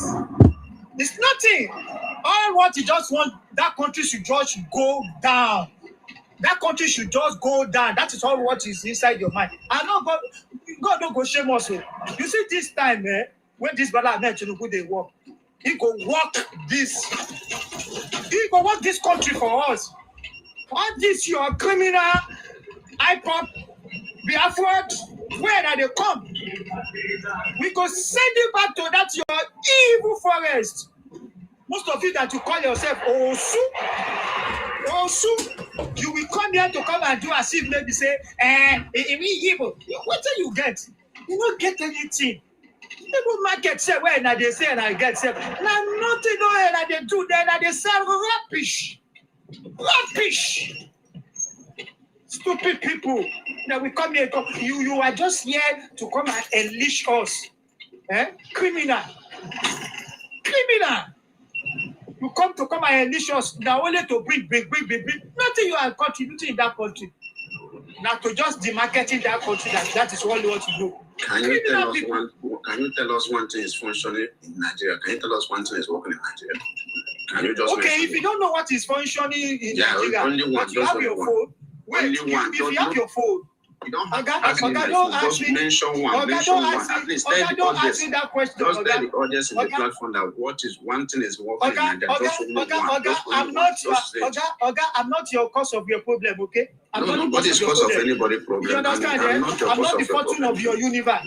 Do you understand? No, just mention one thing is working in Nigeria. Very simple. If you want to see how Nigeria is working, you are here when I know more than 10 years or 15 years never traveled to Nigeria. Still in Europe and at least you are not done. Working shift. When one man was here, he was mentioning. I'm asking what is working in Nigeria. But where were you? No, I'm asking where were you. I'm asking you. I don't need to tell you. Just mention one thing that is working in Nigeria. If you want to see, let me tell you something. If you want to know what is happening in Nigeria, see, before, I don't believe all this your propaganda, what you guys always come on here online to come and say. You know what I did? I pick up my phone. I start searching. I start going through my phone. I have a phone. At least I search. It's very easy, my bro. At least you say that you are the most educated people before the Yorubas. We give it to you. But why can't you use that your education to use it to search? Because we already search. Nothing is working in Nigeria. If you can be able to mention one. Which means you are dumb. Which means you are dumb. That's what you are saying, that you are dumb, man. Prove it now. You are dumb. Prove it. Because just you are dumb. One thing is working in Nigeria. Just only one. Just prove it. Because you guys, you are dumb. You are not searching anything. Because which means all what you are saying now is a lie. That you are the most educated people in that country. We already search and we already check. Nothing is working in Nigeria. Okay. If you don't know what is happening in Nigeria, prove it. Oga, I'm not here to come and educate you. Do you understand? I'm not here to come and I'm just here to come and just to campaign about the Bola Ahmed Tinubu, what the man is doing. Do you understand? But if you are campaigning, don't forget that our mothers in the back room is going through a lot. Don't forget about our mom. If you are campaigning, your mother, they are going through a lot. As you are campaigning today, can you go to your village and tell them that everything is okay? What are you talking about? I'm from West. I know that you are from West. I know. So tell me, okay. So tell me, so West is it not safe? Is it not safe more than your East? No place is safe. No place is safe. You are mad. You are mad. Ogun State is not safe. Your people, they are there. What are you talking about? I'm from Ogun State. No place is safe in Nigeria, my brother. No place is safe. What are you talking about? You are mad. Let's tell ourselves the truth now. Your people are food in Afghanistan. Forget about person. You see. The worst thing that can happen to humanity to like yourself. You see, as you are lying, Ogun State land is going to punish you for lying. Okay, yeah. Okay, let me not swear for Maybe Ogun State is not safe because Igbos are there committing crime. Maybe that's what he's talking about. Forget about that. You live in Europe. You have things working over the things that you swear for me. They will send you back one day. When they send you back one day, they are going to face what you swear for me. Oga, let me swear for you also. Ogun State is working. If Ogun State is not working, my people, they are there, my father, they are there, my mother, they are there, and they are safe. If they don't save, that's why that you swear for me is going to catch me. But if they are safe, that's why that you swear for me is going to buy you, buy your generation, buy your buy you. Ogun State is not working, the cost is going back to you. Oga, don't move around. Oga, don't move around. I'm not moving around. We are saying the same thing. Yes. Let us swear for each other. I swear that if my mother and they are not, my mother and they are not safe. Only your mother and sister living in Ogun State. This is your propaganda. This is what you guys will come and like. We don't do those kind of propaganda. You can demarket. Do you know how many years you guys you have been demarketing Lagos? We are not marketing Lagos. We are telling you. So don't demarket my state. Oga, keep your mouth shut. Okay. Oga, keep your mouth shut. Do you understand? I'm from Ogun State. Okay. Don't demarket my state for me, okay? My state is safe. Your people, they are there. Do you understand? If you are from Ogun State, you can never go to Ogun State people and tell them that they are feeling good. They will stone you to death. And I'm telling the truth. You are crazy. You are crazy. You are crazy. Look at you. Look at this dumb man. Which time do you look at this dumb man? I just called my mother. I just called my father right now. He's there, I swear to God, that you will be my witness. My father is still in Ogun State right now. You are sending them the money. Look at this. Look at you know how many people that don't have any people living in Europe? Look at this dog. Okay, because wait. Even if I send, you can be able to send them money. So if I send it my father, so if I send it my father money, so that money is it the one that he's using to eat? I don't send you the whole Ogun State people money. Because why am I going to send them money? Because your parents is that everybody. Thank you so much. I don't have that energy to. All right, thank you very much, AY. They are bandits. These people are bandits. They will come here. They want to come and take your platform. You must be very careful. We are bandits. We accept. Sima, mute his hand. Don't let him to report your account because this is what they always do on the platform. When they see that you are exposing them, mute their hand so that they will not be able to report your account. What is Sima is going to say now? Somebody else had ever said. Let them speak with their mouth. Don't let them to speak with their hand. Okay? If you see anybody coming on your platform, mute their mouth so that they will not be able to report you. Thank you so much, Sima. Thank you. You see, you are lying against Ogun State land. No worry. You are lying. You are telling us in this platform that Ogun State is good.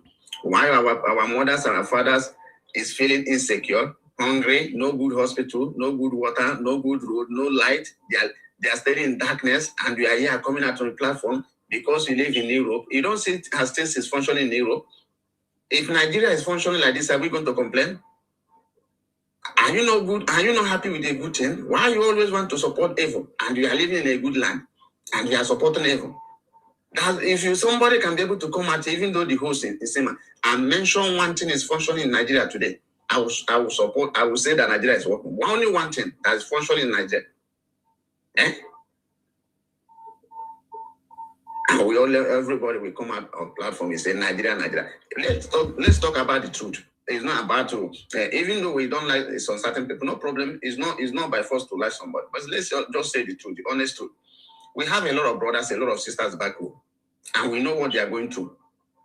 Are you as a host today? Are you not hearing about the kidnapping, everything? Who are those doing it? Igbos. It does not even wait. If I talk now, you drop me. I don't like. I say Igbos are the one committing the crimes. Igbos are the one committing the crimes. Igbos are the one committing the crimes, and we are dealing with them. The government is dealing with them. So you are not making. You are wasting my time, please. I don't have time for this. Praise exchange. Please go ahead if you have something to say. I don't want Igbo criminal to talk nonsense. You say people are you not hearing? People are buying and kidnapping when Igbos are committing the crime and recording it on videos and pictures and come and share on social media to use and talk. Please stop interrupting my platform. If I remove you, I won't bring you again. It's not your turn. Praise exchange. Do you have something to say? Praise exchange. Okay. Why you come line when you don't have anything to say? Let me take you down. Football, go ahead. Do you have anything to say, please? How you doing? I'm okay. Thank you very much. Yes. Yeah. See, the problem I have with all these Igbo people is that whenever something is happening in a region, they want to recreate it and put it in every other places. Of course. Right? Are you telling me there are problems in Ogun State and there are no problems in Anambra? There are no problems in Imo? There are no problems in Abia? You see all these false narratives because you don't like the president or you don't like you don't like anybody. Igbos don't like anybody. They don't like Yorubas, they don't like the Calabas, they don't like the Rivers, they don't like anybody. So we're not moved by whatever you guys are doing. You understand? We know the Igbos very well. We know your narratives. We know your. We just want Nigeria to be good. We want everybody to live. No. Are you telling me? You specifically mentioned Ogun State. Tell me about Anambra. You're saying their security issues there. What are Okuzu killings during SARS? The highest number that the entire state of Igbo land is not working. And you're telling me, okay, tell me about ESN that are killing people.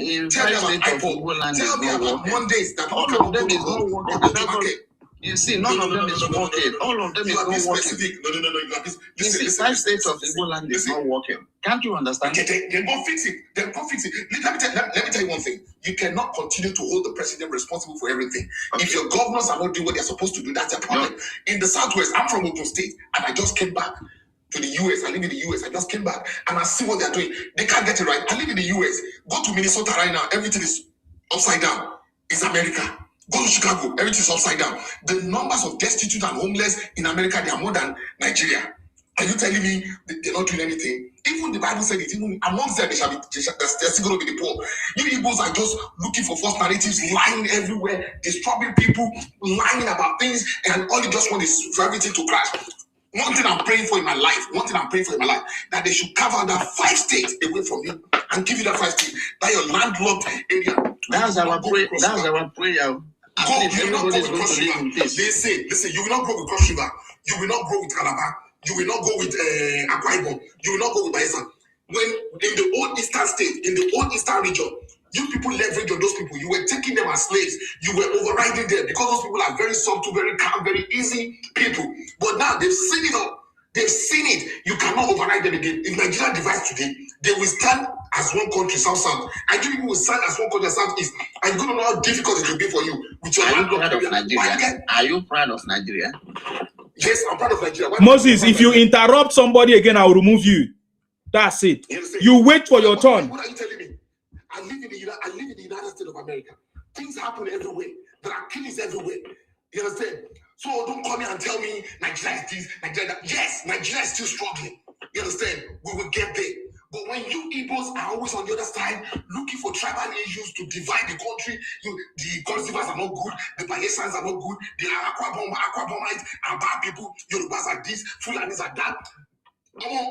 That's to tell you that you people, you are the problem of this country.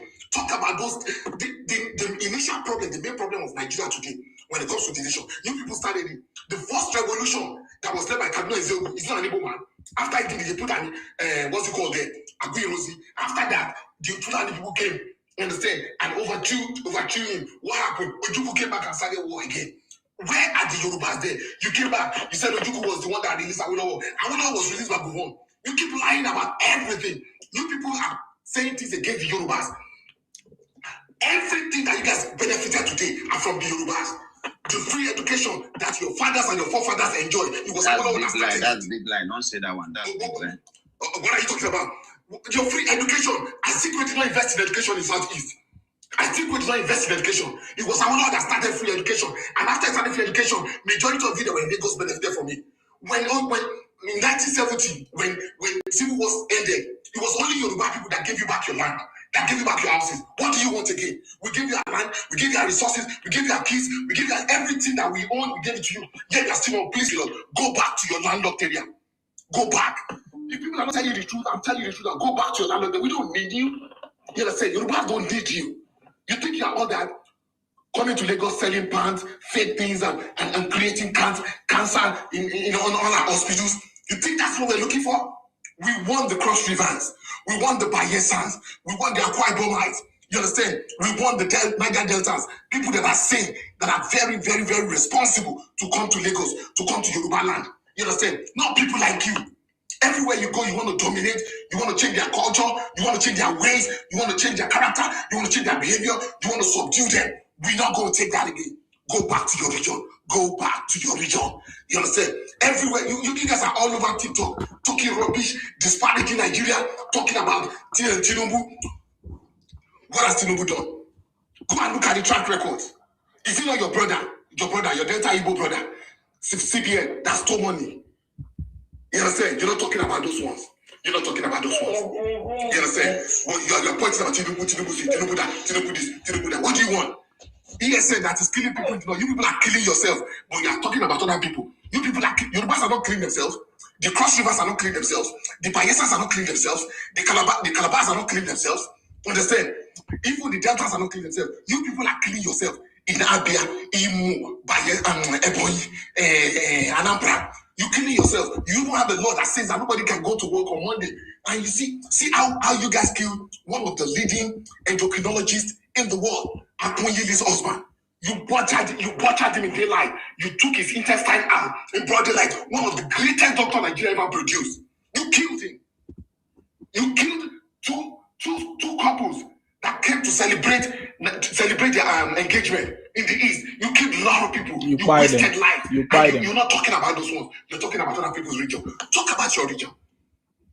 You have a big hole in your eyes, and you're talking about specks from other people's eyes. Nsima, thank you so much. I'm done. Thank you very much, Football Zone. Thank you. I appreciate you. Thank you for coming. Uwa, it's your turn to speak, please. Uwa, it's your turn to speak. Unmute yourself. Hello, Nsima. I salute you. Go ahead. Let me greet you pass. You see these people, they don't damage our country so bad. So bad. You see what that man they talk over there? The problem when they hear, the country when they say in the media. The problem when they hear, one of the brother go back to Nigeria today with $400. $400. That will not be a problem. Mm-hmm. You did there. The way they don't damage this country. If you come as if in Nigeria, problem. They just deliberately they damage this country. I am so pained. Like as I'm listening, I hear this thing now. You did there. Which country for Africa better past Nigeria? Which country? Oh God, Nigeria they talk to. Let me see you where they talk there to. Which country? Go to Peru, you go cry. Go to Ecuador, you go cry. Go to Colombia, you go cry. You will not say Nigeria are giants. All those mumu, because not give me, I voted for Obi, I spent my money for Obi, because not give Obi power. When I just start to damage the country, you go Canada, begin to damage the country, you come Canada, they damage the country everywhere. What did they do now? What did they water now? What did they water now? All I did, I never start campaign, they give them Biafra, make them go. Because they are deliberately damaging the country. Me, I don't like Tinubu, but they make me to like Tinubu now. I begin to focus. This man was doing something when these people don't like. True. I see the road. I'm here. I see the roads. I see the what they call that road in Lagos. I see that road. Those kind of road never did that country before. Okay. You just go from internet to internet, they damage the country. You purpose that you go to America, you go lie. Like which kind of people be that? Can Tinubu give these people that buy from where they go? You see, my mom will start this campaign out there.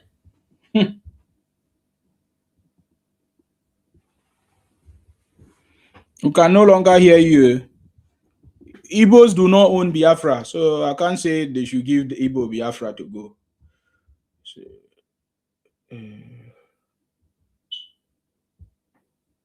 okay, I can't hear you anymore. We need to listen to Philip. Philip, please go ahead. I can't hear Uwai anymore. I don't know what happened there. Philip, are you there? Or mute yourself, please.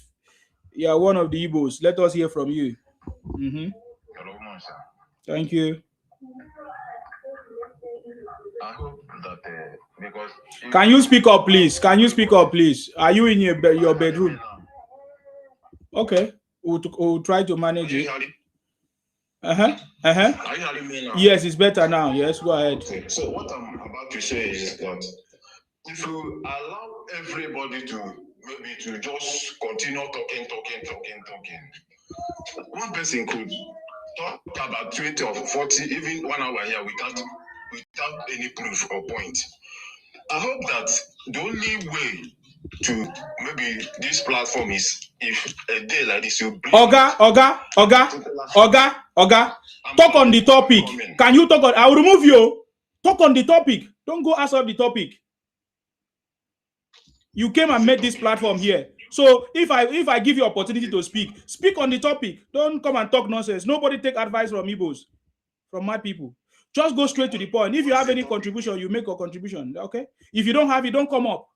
We are not begging you to come up here. What's the topic? Because since I've been here. Okay, so you don't know the topic. You are one of the foolish Igbos. Don't ever go to somebody's platform where you don't know the topic. Idiot, Igbo criminal. Please unmute yourself. Foolish idiot. Foolish Igbos. You are traders. I don't blame you. All you guys know is to buy and sell. Go and buy fake product and come and sell in Nigeria. That's all you know. When somebody, the same way you may say, you told Omotosha show us the law. Omotosha show us the law. Now you don't know what we are talking about. Can't you see how foolish you people are? Please, Olu, go ahead if you are there. Unmute yourself. Are you there? Unmute yourself, Olu. I don't want anybody to waste my time here. Don't come here and show your emotional criminality. Past that level. Okay? Okay, you are not there, so you disconnect. These guys are very stupid. You come to somebody's platform, you made a request. Nobody know you. You are the one that made a request to come and say something, and you come and talk rubbish about the platform. Platform existed before you many years ago. Please go ahead, General. I salute you. Okay, thank you. You see what? First of all, anytime you see somebody using the word K for which is a platform black and they accept, try to let that person know. If not, because I didn't come up, I didn't come up on time. If I come up on time, I will have correct that person. I know that person is not a TikToker. The guy that just spoke from Canada. Yeah. So that's one. Anytime, if I'm not, whether I'm here, I'm not here, we are here to guide this platform. We don't want this platform to fall. And again, when you ask somebody to speak, if that person refuses to speak or is trying to pretend that the network is not good, drop him, let him come back again. Because that process of staying in your platform without talking, they are trying to, report your page. And then there's another one Yoruba guy that said, if somebody is there and is not talking or whatever, you mute their pen. You mute them so that they cannot comment or they cannot even speak. Now, let's go straight to the point. You see, these people will continue to be enlightened them, but they will not take. Like the guy that was saying, oh my God. You see, from today, I give you respect. I salute you. One guy, I give you one respect. You know why? One guy said, you see, man, tell me one thing that is working in this thing. I was just looking at you. That I have not sent a request. Yeah. I was just looking at you. You ask the guy to hold on that you want to tell him what is going on in this thing. Say you are going to give him 7 things that is happening in Canada. When you started talking, the guy didn't know that you were going to prove it wrong. He was trying to interject. So I love that area. If I know, I would have recorded that area. Okay. I would have recorded it so that I will use it to finish the next time.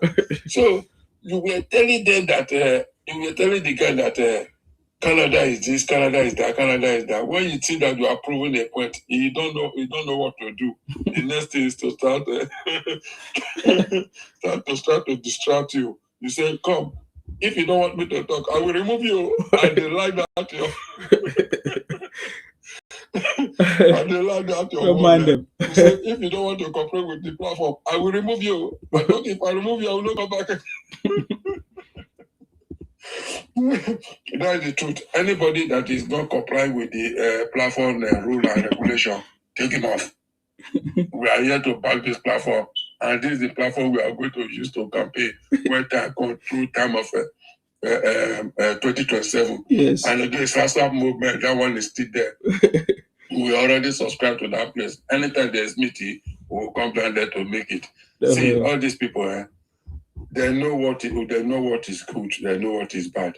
Like the last guy that just spoke now, he said in Canada, the rate and manner these people try to destroy that place, which is alarming, which is not good. This thing these people are doing now, they will not know. 20, 50 years to come, this thing is going to affect their grandchildren. They don't know. And by the time all Nigerian people get annoyed with them now, we will stop selling land for them, giving them house to rent, marry to them. We will not allow them to do business in our place. By the time we start doing all those things to them, before they will not realize the mistake they made. So that is that. I think let me hang up for now. Thank you very much, sir. Thank you. Appreciate you. Thank you very much for coming. Stay blessed, boss. Thank you very much, sir. Okay.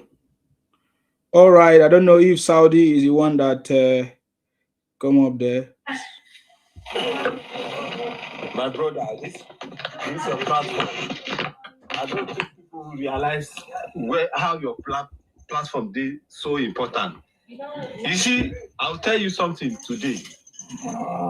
Two people have spoken on this your platform today. One is Professor. That Adamu is a professor. That footballer is a medical doctor. He's a surgeon. And all these illiterate people, trader, will come and start telling you that they don't know anything. Their brain is gone. When you see people that has brain, PhD, you see that the way that Adamu spoke. And you see what the doctor just told you, the footballer one, the football soul. These are quality people with brain. These Igbo people, all these pastors, there is a illegal immigrant in Canada is crying. Thank you. Can you just imagine that? This your platform is the best. You know, we are here with you 24/7. Since last night, just continue what you are doing. May Almighty God be with you. Thank you, boss. And we should not listen to all this enemy of progress. Thank you, my brother Isima. Thank you. Thank you, sir. Thank you. Thank you, Saudi. Appreciate you for coming.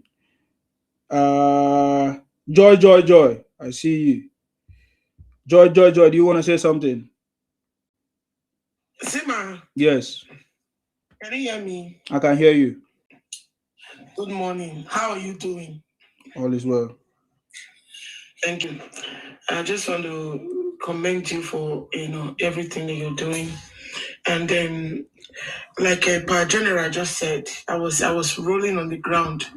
When you brought out proof. You see, Sima, we at Abe Governor's platform yesterday, and I want to say this to people: the only way you can tackle these Biafra people is by proof. Sima, isn't it 2026? Me, I don't have time for them to be talking blah blah blah blah. Once they just bring out their propaganda, you just go JJ, because they don't go to school. Just bring proof and counter them. And their you remember he said Canada, everything in Canada is working. Mm-hmm. By the time you now started telling him things that were not working, he said, let me explain to you. But he just said that everything is working. So what is he going to explain to you? And so, Sima, I want to thank you for this great platform. Like everybody have been saying, please, if anybody comes up here, because this platform is very, very important, we're going to guide you with everything we've got. They come up, they don't want to say anything because that's their own mechanism of reporting people's pages. Just drop them down and let them go and cry. And that's in Sima I want to bring out. You know that, you see these Biafra people, what they don't have, they want to demarcate. Have you noticed it? Yeah, definitely. So that guy that came and told us that, hey, you are supporting Tinubu. Who are we supposed to support? Is it P2B that collected advice from a madman? Is it that person?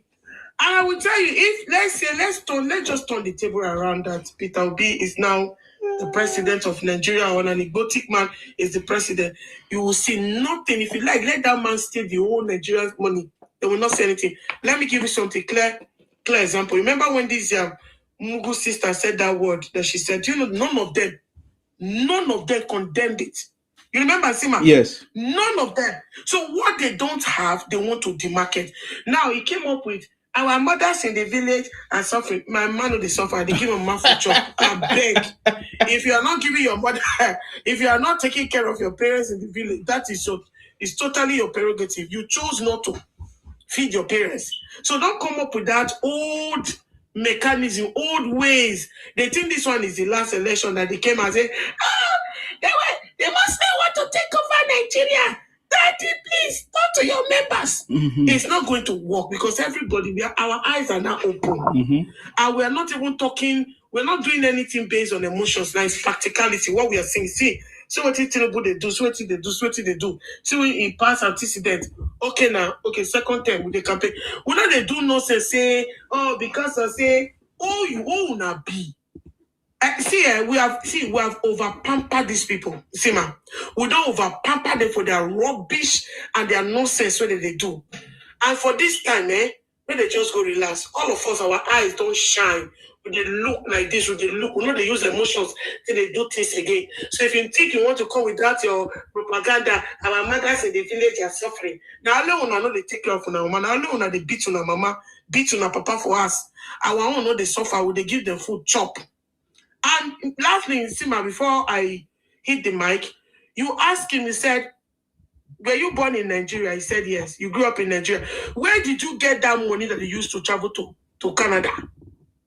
He said, that is personal to me. I don't want rubbish. See, this 2026, when I not come up with propaganda, or when I come with propaganda, we go use academics, bend to our neck. And also, I know they go. Thank you so much, Sima. God bless you for all your work that you are doing. Tinubu is there, and he's going to be there for the second term.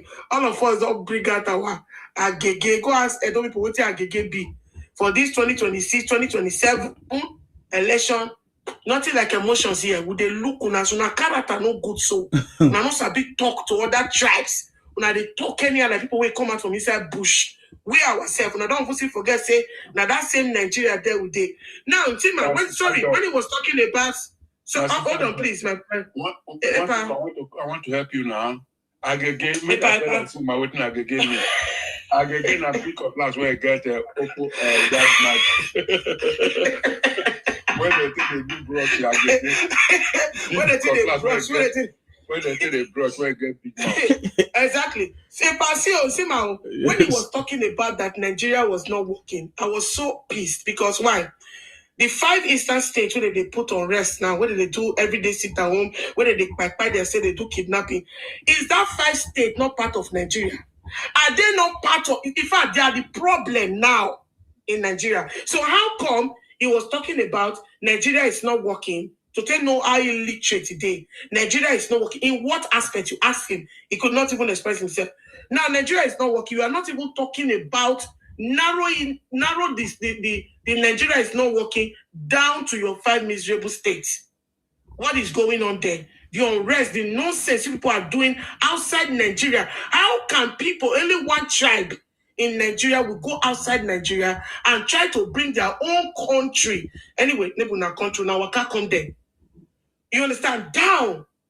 I don't know what they want game. So when he was talking about Nigeria is not working, me, I don't know what he mean by that one. He totally left the unrest state.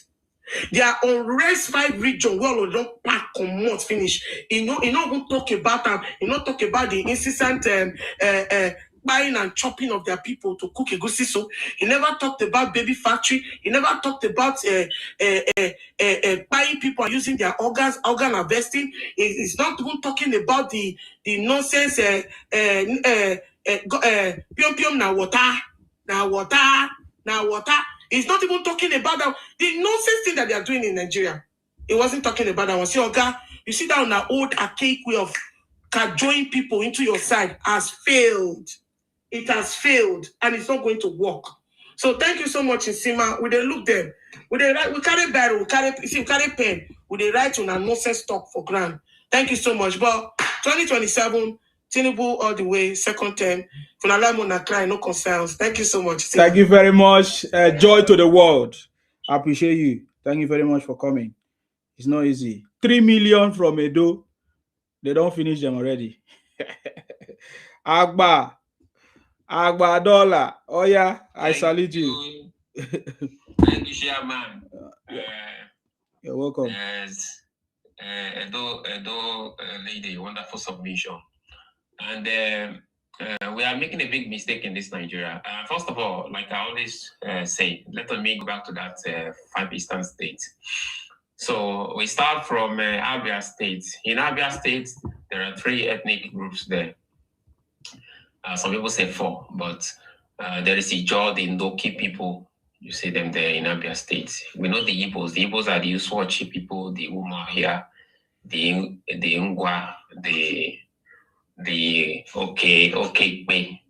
And those are the Abia State. And we have the king of them all, the Ohafia people, the skull miners, those are when they dance with skulls. And we have a BPO people there. We have them there. The only BPO land is Aruchuku, and we know these are tribes in Igbo. So these are tribes in the Abia State. So when we are talking about Abia State, we are making a big mistake by saying that Abia State is Igbo land.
Okay. So when we go to another state called,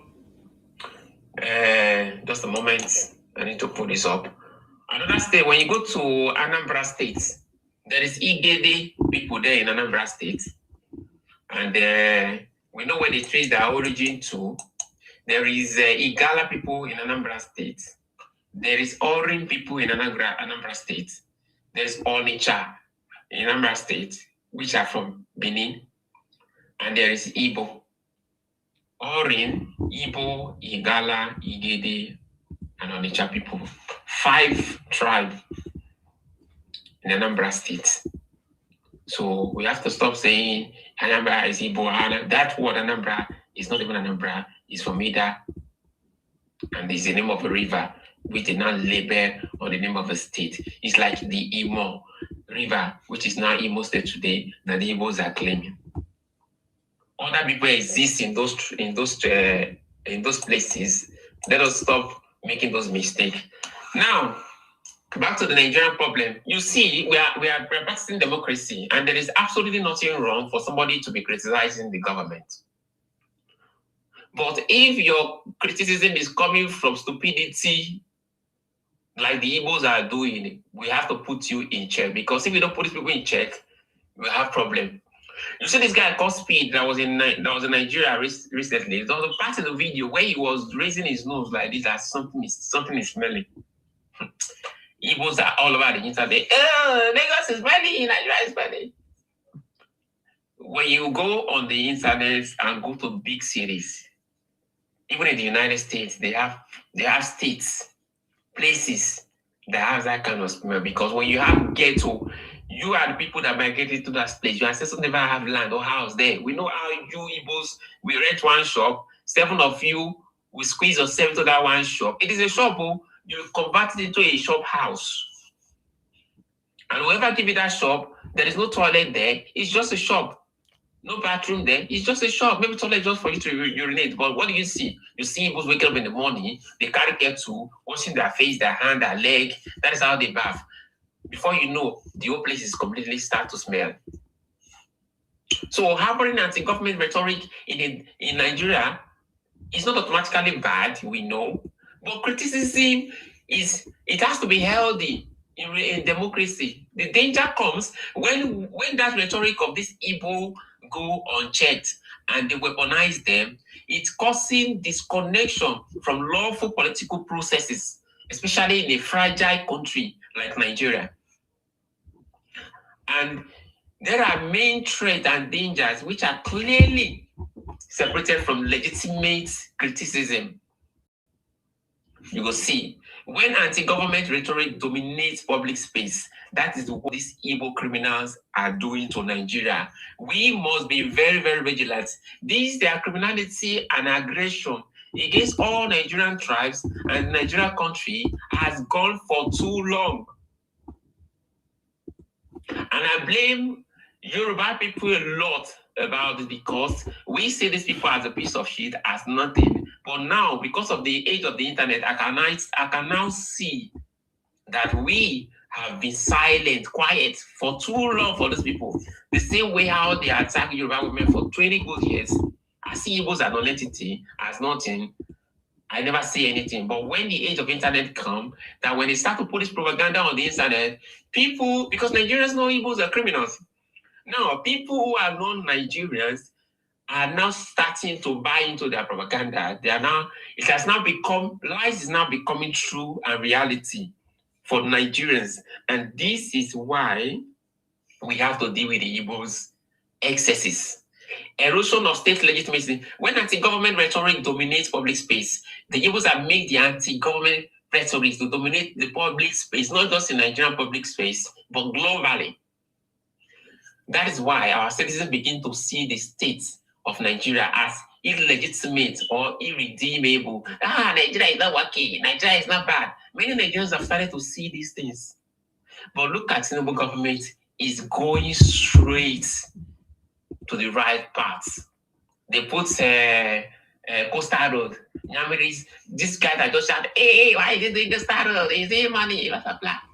Do you know how many money governments have pumped into that Igbo land? When I say Igbo land, I don't mean the 5 states. I mean the Igbo land specifically that is in that 5 states because only 60% of the whole of 5 states is Igbo land. Only 60%. The remaining 40 are owned by other ethnic nations. We are not doing justice to those people there and Nigeria by giving Igbos that space. So our citizens of Nigeria begin to see the state of Nigeria as illegitimate, problematic, and irredeemable, which is not supposed to be so.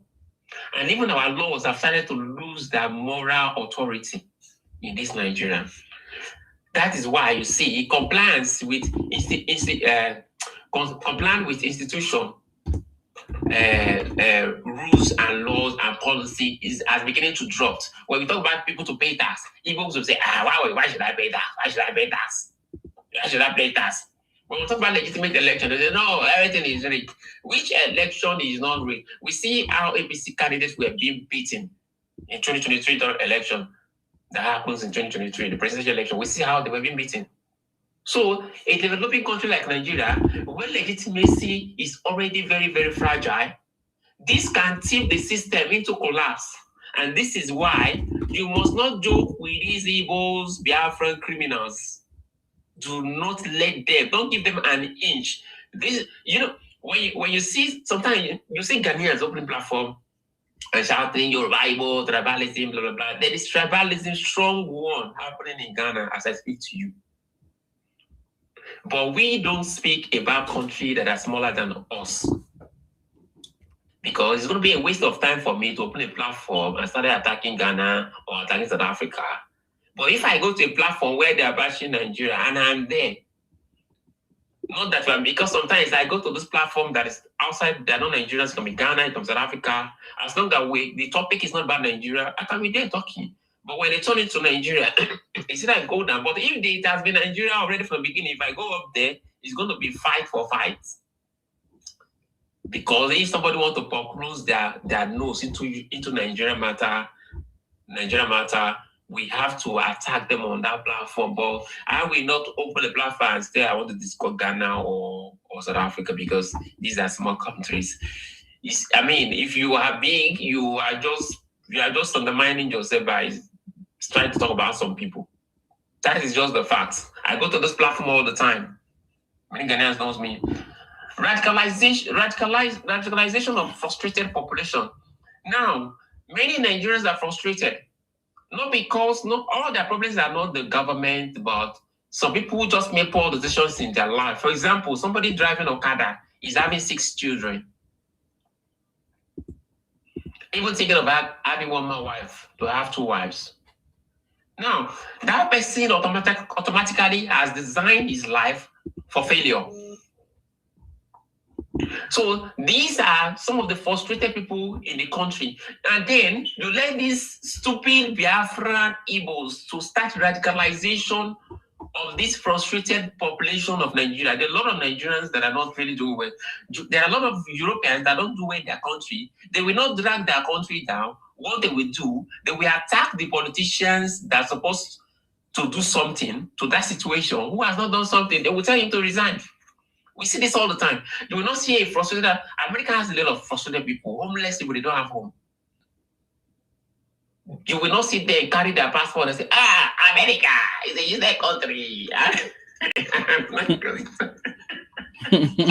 America is a useless country. I'm not going to, America is not working. No. They will focus on that person that is holding that office. Is it that Trump? Or that will not even change their position on the supporting their country. They will just, I see Igbos, they will take their passport, expired passport, come on social media, put fire on the expired passport. I mean, Nigeria is a shit. Oh, yeah. We are going to burn this passport. And I have told them their stupidity is getting out of hands. If you really want to deny Nigeria, there is a process for it. Go to the Nigerian immigration. They are going to give you a form. You're going to fill it. You're going to film yourself. You show us the process that you are renouncing Nigeria. And then we will take you serious. But coming here to come and burn fake passport or expired passport, it's just a piece of shit. Because we know Igbos will do anything to get tears of other people who they think that is going to help them. So radicalization of frustrated population, high unemployment, poverty, and inequality make rhetoric more potent. All these things are making rhetoric more potent because people are born with propaganda. Grievances get simplified into enemy narratives. This is what people are doing. Anger becomes identity. This is what people are doing. Extremist group recruits by offering purpose and blame. That is why you see Biafra. Biafra is a terrorist agitation now. How were they recruited? They were recruited by offering purpose and blame. Oh, Nigeria is a bad country. Nigeria is a bad. Oh, Buhari. Now, they were talking about Ruga. What is the difference between Ruga and indigenization bill? The Igbos went beyond Ruga and take Nigeria to indigenization bill, saying that any Igbos who has married an Ibibio man, who has married a Yoruba man, who has married an Hausa man, who has married a Benin man, who has married a Ikwere man, who has married a Ijo man, they are going to become Ikwere or Ijo or Yoruba, all this tribe, just by marriage. And any of these Igbos who has lived in all those people's land, they will become those people after 10 years. So this one is even 1,000 times worse than Ruga that the Igbos are crying about. Because Ruga is just a particular space they want to give this cow rearers to be using to rear their cows. But you want to pass it in indigenization bill so that you will become as native as me. Even Donald Trump does not have the right to call himself indigenous person in the US. He's a white, as they call themselves. Even though they are not white, he's a white. He has no right as a president to call himself indigenous. The indigeneity belongs to one particular people, the ancestors, the owners of that land, America, before the rest of the migrants from Europe and Africa and Asia are popping into that place. So rhetoric of this Igbo becomes fuel, not debate. Now, normalization of violence as resistance is also what Igbos are doing. If this thing is going unchecked, this rhetoric can slowly reframe violence as acceptable. And today, we have seen in the entire Igbo land, violence has been accepted as a way of agitation for them to get liberation and for whatever they are looking for. So this is why in Kanu, when you go to another part of Nigeria, Sultan of Sokoto said that Boko Haram, if you fight Boko Haram, you are fighting Allah. Some people think he's saying what is wrong. No, he's not saying what is wrong. As a jihadist or Islamist, this is your duty to protect the brotherhood at all costs possible. So that is why you see the governors of the north, they're going to tell you that, oh, we have to negotiate with these people. They are our brothers. I can totally understand it. They don't see these people as terrorists. They only see them as a main problem. When you go to the Igbo land, also, they see Nnamdi Kanu is a terrorist. IPOB is a terrorist. The Biafran Liberation Army, they are terrorists. But what does the Igbo say? They also say that he is a freedom fighter. Nnamdi Kanu is a freedom fighter. Nigeria is just hating him. So the northern one are protecting their own brothers. They don't see them as a T group. They see them as people who need support, who have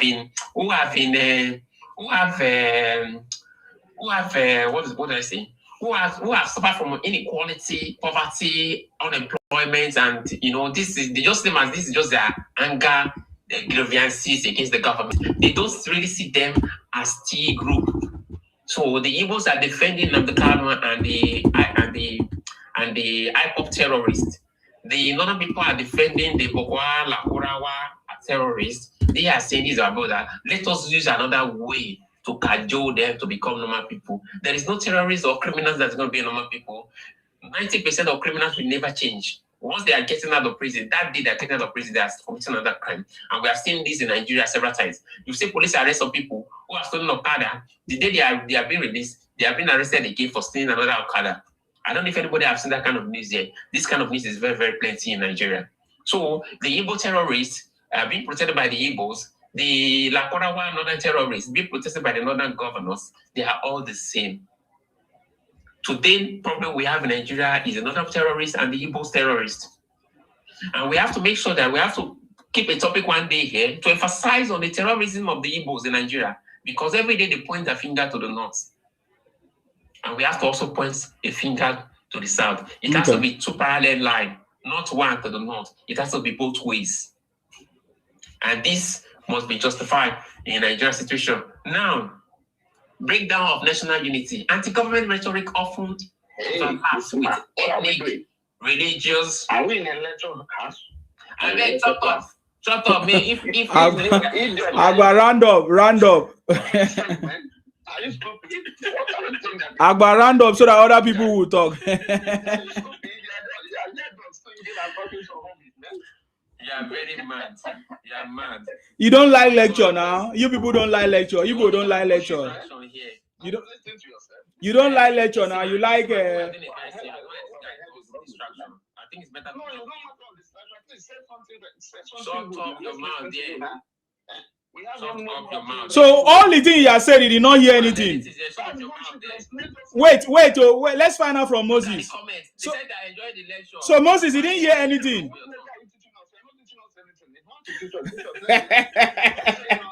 So you did not hear anything he said. He didn't hear anything. Okay, Agba, please hold on. Let's hear from AK White.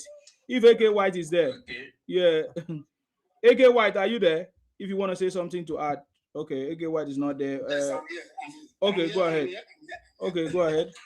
Yes, I was rushing to come up where that Mumu guy was asking what is working in Nigeria. He's here. The Mumu guy is here. Moses is here. Go ahead. Yeah. Yes, Moses, do you travel from Nigeria to Canada?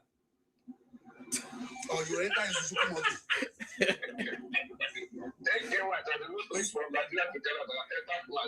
You enter flight from Nigeria, which means Nigeria is working. Nigeria is working now. No, Nigeria is working. No, Nigeria is working. But you can board from our airport. If you ask me, wait. You said one thing, and the only thing I want to answer is you fly from Nigeria airport, isn't it? Yes. So, and you land successfully. 100%. Oh boy, Nigeria is working. I mean, I should boss you what? Then I should boss you enter. No, wait. Then I should boss you enter. Let me tell you, when you say country is not working, if you say Nigeria is not working, what would you now say about Afghanistan? And yes, Afghanistan, Palestine, that something is happening there. What would you say about those places? The reason why we want Nigeria to work, the reason why we want Nigeria to work, because Nigeria, you gather money, we don't want Nigeria to apply for visa, we don't want Nigeria to be like all those and Nigeria is not working. My brother, talk another thing. No, they talk that is in Nigeria. So Nigeria is not working. Nigeria, they never apprehended. They know the truth. Nigeria is not working. In this 2026, we are still starting up letter in Nigeria. And I ask whether you use like Canada, you use like in this 2026, we are still starting up letter. Is this disgrace? Let's say the truth now. Look at what you are saying. Look at what you are saying. Let's say the truth. Common life. Stop arguing like Nigeria. Before Canada could get that light where you will enjoy. Do you know that there are some people that suffer the darkness before they get that light? We know. I read the history of Canada.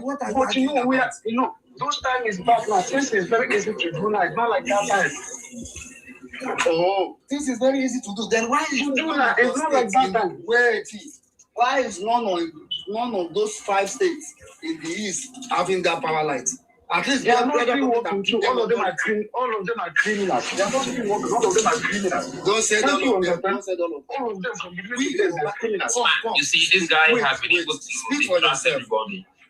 I think that's too quiet speak now. For me now. Don't speak for me. Speak for yourself. Let somebody reasonable not speak. Complaining. Okay, now, if Nigeria want to play ball now, they will play in Akwa Ibom. That it is a government that put that stadium in place. It is the governor that put that stadium in place. Tell us one good thing that is happening in South East that the whole Nigeria can come there and benefit from. That is where we started. We have a very beautiful. That's why we have national stadium in Abuja. But we continue using the one Akpabio built. Tell us the one Obi built, or the one Soludo built, the one other people built that we can benefit from. You should talk about, okay, now we have earpiece in Nigeria.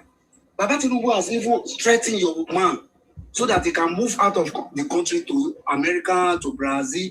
Why can't that man that has that earpiece bring all his flights to Southeast? We have international airport in Southeast. Let us be picking up from Southeast. Instead, in Taku for Lagos. If they pick passengers from Lagos and Abuja. And Ethiopia is coming to East to pick passengers. What are you talking about? And he said Nigeria is not working. You refuse to build your place. And you are crying. Oh boy, now the only question I want to answer, I don't answer you. If you never trekked from Nigeria to Canada, so then no tell us that Nigeria is not working. That's it. From heaven, they give you that visa. No Nigeria, you collect that visa, go Canada. Sir, remember that Obi built a beer factory, sir. AK White, Obi built beer factory. Maybe Nigerians should go and drink the beer. With Biafra logo. That beer just the Biafra logo. Go check them. You get Biafra logo. Everything about Biafra. Have you talked now? Yes, talk. Good morning. Good morning, everyone. I hear you now. Salute you. Now, I'm looking at this, our people's problem from this angle. You know, we have so many mysterious people in the world, and we should not allow them to take advantage of our own gullibility. What I'm trying to say is that when we look at the first world, the second, the civil war that happened, that region suffered a lot. They shouldn't bring another suffering to their people with all this, their behavior. A good example, when I was, a few years ago, when I came to Nigeria, I was talking to one of my chairman. I said, Oga, this place that you want to buy some of your properties, Oga, don't go there. This and this and this is what I hear from Alausa. Oga, don't go there. He said, I bet forget that thing. How much are you going? How much you go? I said, Oga, it's not about that. If you buy property in this place, you are going to waste your money. As I'm talking to you now, most of those places have been pulled down. I called a few days ago. I said, Oga, I thought I told you. Now, I serve in Oka. And when I, because after during the time of the Abson break, I did not go back to Lagos. I was in the East just to know about the area. I pity them. Now, how can we have people that they have the highest number of billionaires in the country and they don't have the mind of taking care of their own area? They prefer to come and be spending money and be terrorizing people in the Southwest, spending billions, when you can easily come together and you build your own area. I don't know, is it a cause or something, or maybe something is wrong somewhere? You have billions. You can go around lavishing money. But to go back to your own area, to go back to your own state and develop it for the enjoyment of, so that even people from other states can even come. People from outside the country can come and see what you have done in your state, to come and enjoy. You are saying, talking about breaking away. Now, my point is that if they are not careful, foreign invaders will come and they want to be supplying them ammunition. And before you know it, they will even suffer more than the first civil war if they are not careful. Because there are so many people that they don't want to sell their ammunition, and this thing will bring more problem to them. They will bring more problem to them. You know, look at everywhere spending money in Lagos. Can't you take those money back to your east and take care of your area? But you prefer to go to different other area and be terrorizing them with your money. But you left your own area unprotected. You didn't do anything about that. And you always all you need to do is you go around is spending money, terrorizing people with your own money. Why your people are sorry, my brother? Observation, sir. Observation, sir. Observation, sir. It's like you want to empower those people with this. They are not the highest number of millionaires we have in Nigeria. They are just noisemaker. They are the least. I have to correct you because people are listening to us. They are not the highest number of millionaires we have in Nigeria. They are in Anambra State. I think they have more in Anambra. They are that particular state. But my point is that how can people be bringing problem to themselves? How do you want to suffer? Why do you love to suffer your people? You have this money, you go around lavishly enjoying yourself, trying to take territory everywhere, but where you come from, they are suffering there. You can't go back and give them the best line there. You are calling for that you want to have your own country, you have to whatever. Before you know, all these people that are selling ammunition, they will come around and they will start negotiating with you. You end up destroying your own area again, taking them backward again. The place is backward already. Because this thing we discovered this anytime I come to Nigeria with all my Ogata. Why are the people behaving this way? Say my brother, they are tired. That even themselves they are tired.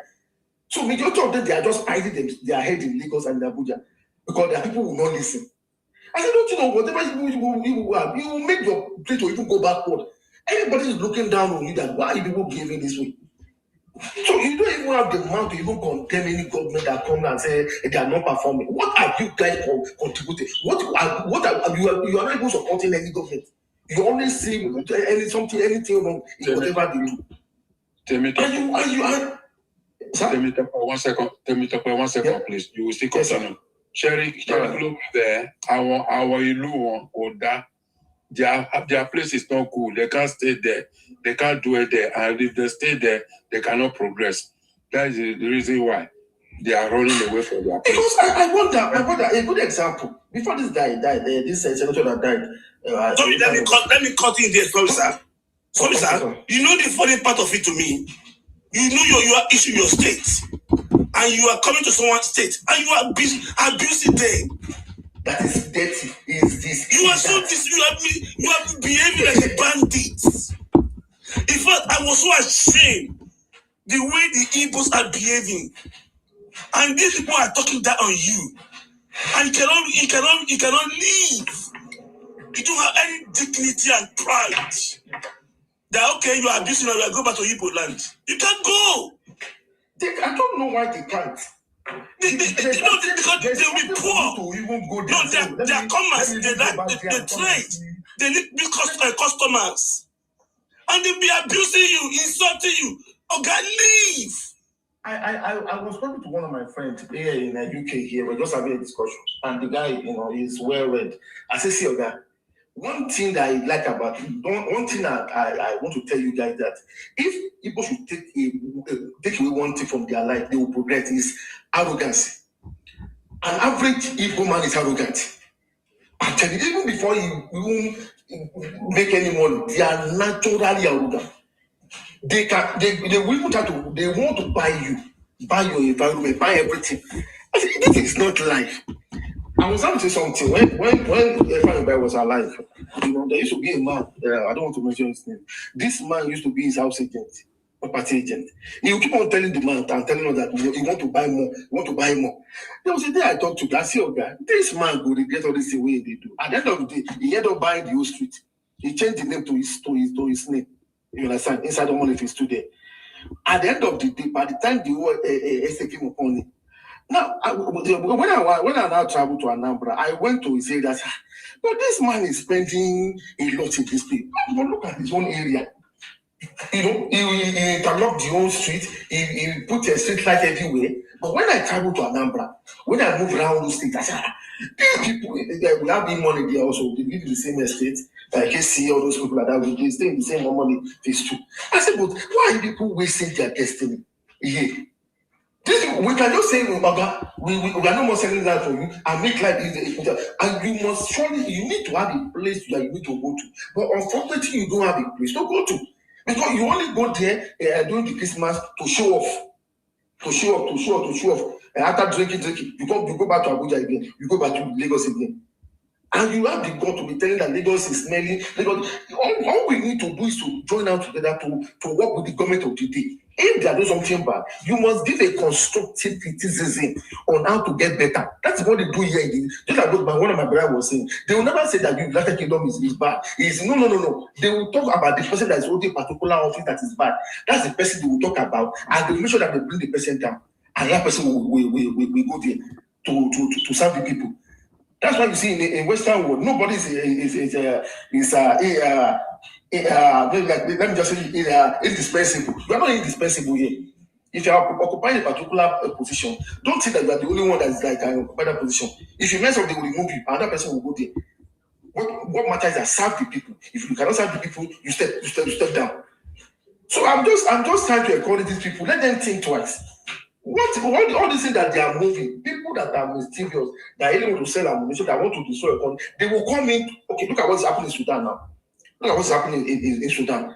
You get it? All the gold that they have. Who are the people buying the gold? 90% of it is being bought by Dubai. You understand? Who are the people supplying all this whatever for them to destroy the same people from that side. I don't want to mention the man. You understand? FBI they discovered the man. They are not even enjoying what they have, while others are enjoying it.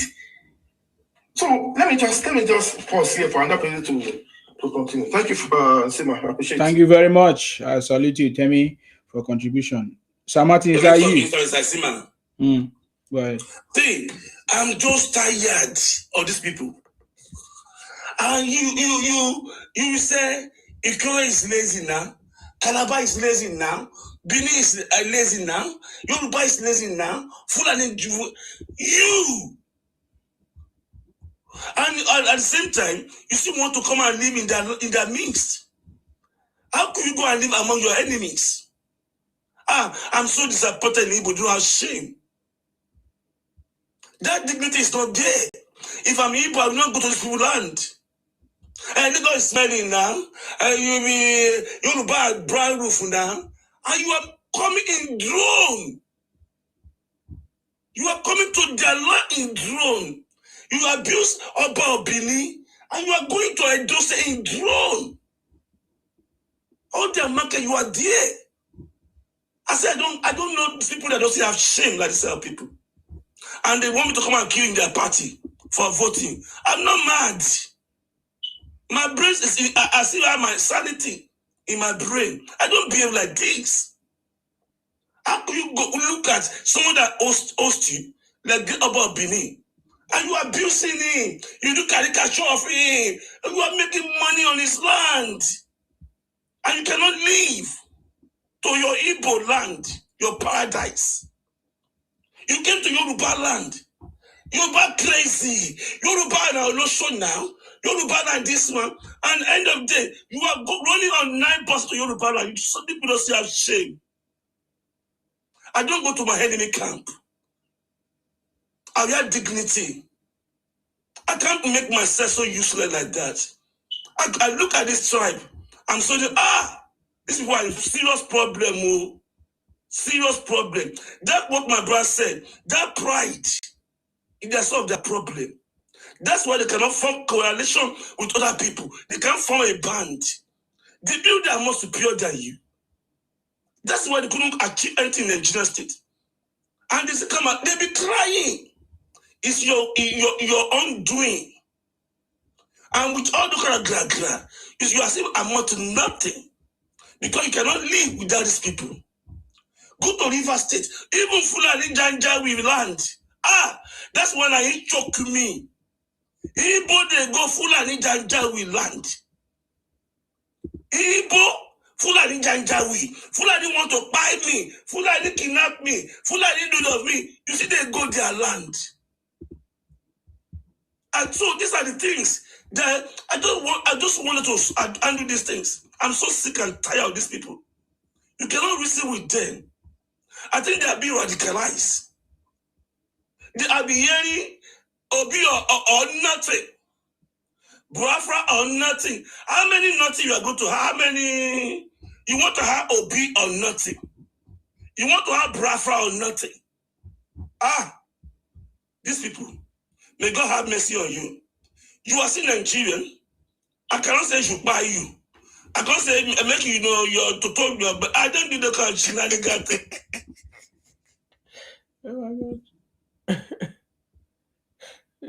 God. Sir Martins, we are hearing, we are listening. Sir Martins, we are listening now. Are you done? Okay. I don't know if there's network issue with you. Olu, go ahead. Can you hear me? Yeah, I can hear you now. So what I'm saying that I wish them well. We love you, but we will not stand by and let you destroy our country. That's why will never happen. Your grace to that kind want to destroy our country because it's only you that are there. It's only you. That's why we don't agree. You cannot use your mouth to abuse our country. That respect for our father's land, we won't let it be respected. You are born in a jail hospital. They don't buy you in the hospital. You are given injection when you are small. You went to Nigerian schools. They come here asking you, what do you have you been for Nigeria since you were born? I don't know people will get brain, you. Yeah, what do have you benefited? Nigeria made you from public school. You went to though our hospital might not be good. You say it. You are not by. They gave you an antibiotic when you are small. You go to primary school, secondary school, everything state government paid your teachers. Someone come and ask me, tell me one thing you bear from Nigeria. I say you are mad. You are mad. Don't ask that silly question. So these are people. Their choice beyond. I don't know who can diagnose them. I don't read them well. But one thing is that don't carry to Yoruba land. This one was coming here now. Nigeria is not working. Nigeria is not working. He never said about Southeast. It's ancestral land that is mobiliar too. He cover it. Southeast cover it. He was referring to Nigeria. But what is going on Southeast? In the amount of affliction that's going on Southeast, in very small state in Nigeria experienced it. I was even told they had a Christmas and New Year in darkness. And we know the boss in charge of the Enugu's electricity board. Now, Igbo man, not be Tinubu. The private man owns it.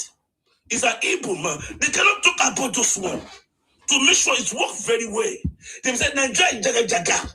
There's no light in Nigeria. But what is affecting you in your own region? Who asked you to carry Nigeria load?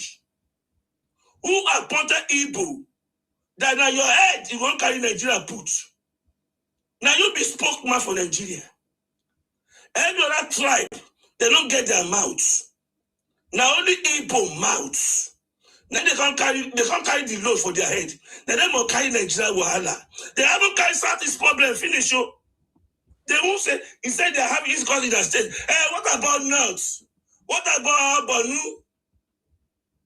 So, Oga, when we are talking as a Nigerian, everybody has his own state. Don't speak for my own state. We are going to that level now. Don't say Nigeria. No. Mention your state. It don't concern you. What did happen for my own state? For my state, Namawahala. I do that whole state. Oga, carry your own wahala for your state. Don't use your mouth to destroy our country.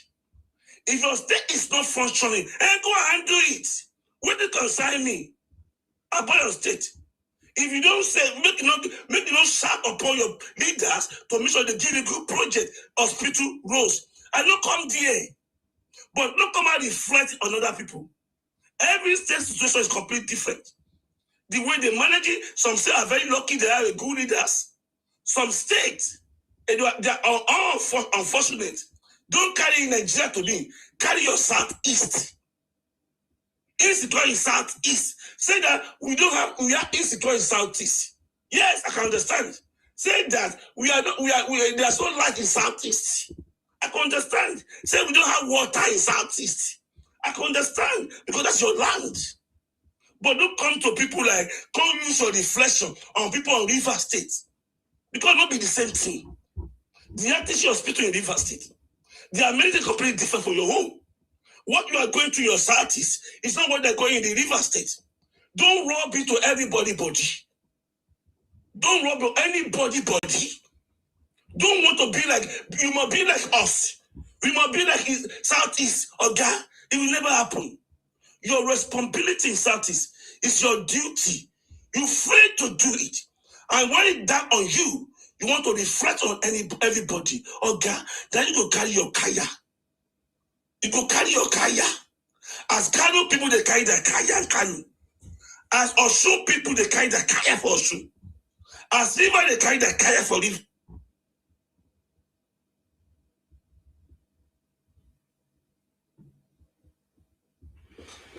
Okay, we can't hear from Olu. Olu, are you there? Every time you come up, we can't hear from you. What is going on, Olu? I'm going to disconnect you. Don't come here again if you are not ready to speak. Sir Martins, are you done? Okay, I think your network is disturbing, or maybe you have some calls. Okay, Sir Martins, I think you are done. Okay. Wow, that is a wonderful. Is there anybody in the panel that wants to say something? Yeah, sure. Okay, go ahead. Wait, hold on. Let's listen to Chicho. Sika. He's in Sika. I told you. What did you tell me? My boy, I told you everything from the beginning. What is that? I told you from everything I told you from the beginning. What did you tell me? Evil. I told you don't support evil. If you support evil, evil will come to you. What are you talking about? What evil did I support? You are condemning Mazin Nnamdi Kanu. He's a criminal. Nnamdi Kanu is a criminal. He's in Sokoto prison now. He's a criminal. He's a criminal. He's a criminal. He's a Sokoto prison. Yes. But the same one person are turning you upside down in the country. What are you talking about? What is he talking about here? He's saying that person is talking about. What is talking about? So don't bring your agenda here. We are talking about Nigeria. Don't bring Igbo agenda here. Carry your Nnamdi Kanu. Come up from here. Carry it from here. Come on here. Don't bring that to us here. No, don't carry the agenda. Igbo agenda here. Today. We don't want to hear Kaya. Your Kaya. Today. Carry your Kaya. So you know the road. Remember your Kaya. No, guy, you know the road to Sokoto. So you don't know the roads. Is it today? Guy, you know the road to Sokoto. Go there. Go release them. Go Sokoto. Go anybody that support people that are killing in Nigeria. We don't want to hear about the Nnamdi Kanu. We don't know him. He's a useless man. He's an outcast. Anybody that support bad thing will come to him. Guy, you done the cause for a long time. We don't make any value again. Continue. We don't know you. Igbo, they cost people. Now today they cost people. If you go buy by December, you go do this. You don't hear. You don't use for it. Carry your thing away from here. Anybody that support party will come to him. Anybody that could provoke about a battle. Chichi boy. At the end of the day, Nnamdi Kanu is given life sentence, and are you going to say bad thing came to him or good thing came to him? But if the sentence came from the rule of law, there's no problem. But if the what do you know? You go school. Can you say that rule of law again? You go school. Not be part in the same. Chi, can you pronounce that rule of law again, please? Rule of law is that if there's any law that cover you and cover me, not any law that cover one person can never cover other person. Is that what they say in Obama? Where you read that law? Now, where you read that law? Come on, where you read that law? You don't know any Chichi. Teacher, what exactly do you want? Let me just exactly what. Okay, I'm listening. I'm coming. My brother, this life, all of us, we are living. We are human beings. Okay, don't be emotional to me. I don't take it. You take it to us, man. Okay, don't patronize me. Don't preach to me. Don't preach to me. You be Ibu Amaka. Let it be Ibu Amaka. Don't preach to me. You be Odongu. Don't dare be to me. Day. I'm not in church. Okay, I'm not in church. I'm not in church at your sermon. Don't be the same. But what we want you to change for your good, for your good life. So another thing, don't bring dialogues. We don't want it. Which good life? Teacher boy, what does the word Odogu mean? And what is the etymology? Can you tell us? Yeah, okay. You don't have to know. You don't have to know what is Odogu mean. Wait. Unless you want to answer for. It's none of your business. Mr. Man, stop telling us. We are supposed to learn the Biafra language. We are going out of point, brother. We are going out of point. We are going out of point. Are you asking him to? Why don't you just answer the question for him? Why you not here? Why you not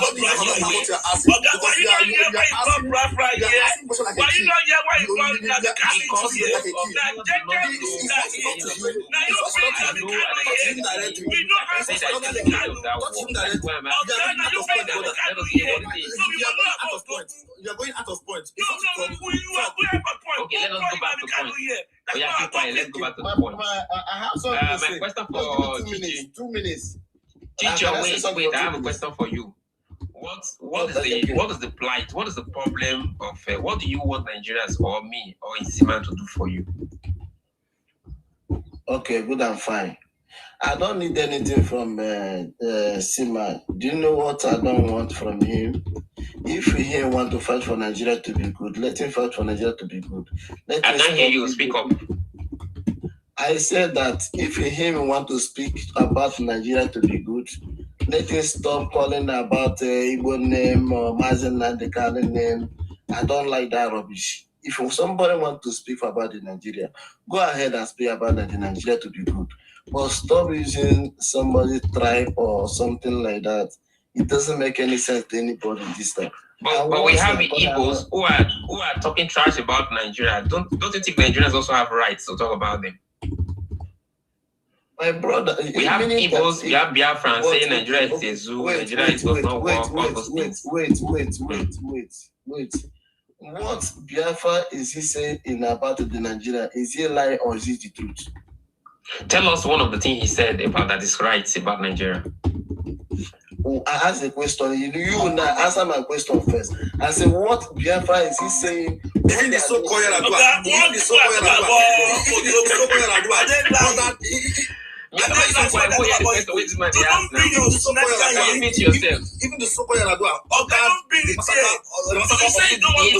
yourself now. Okay, you say you don't want to talk about Igbo. Don't bring that what I say here.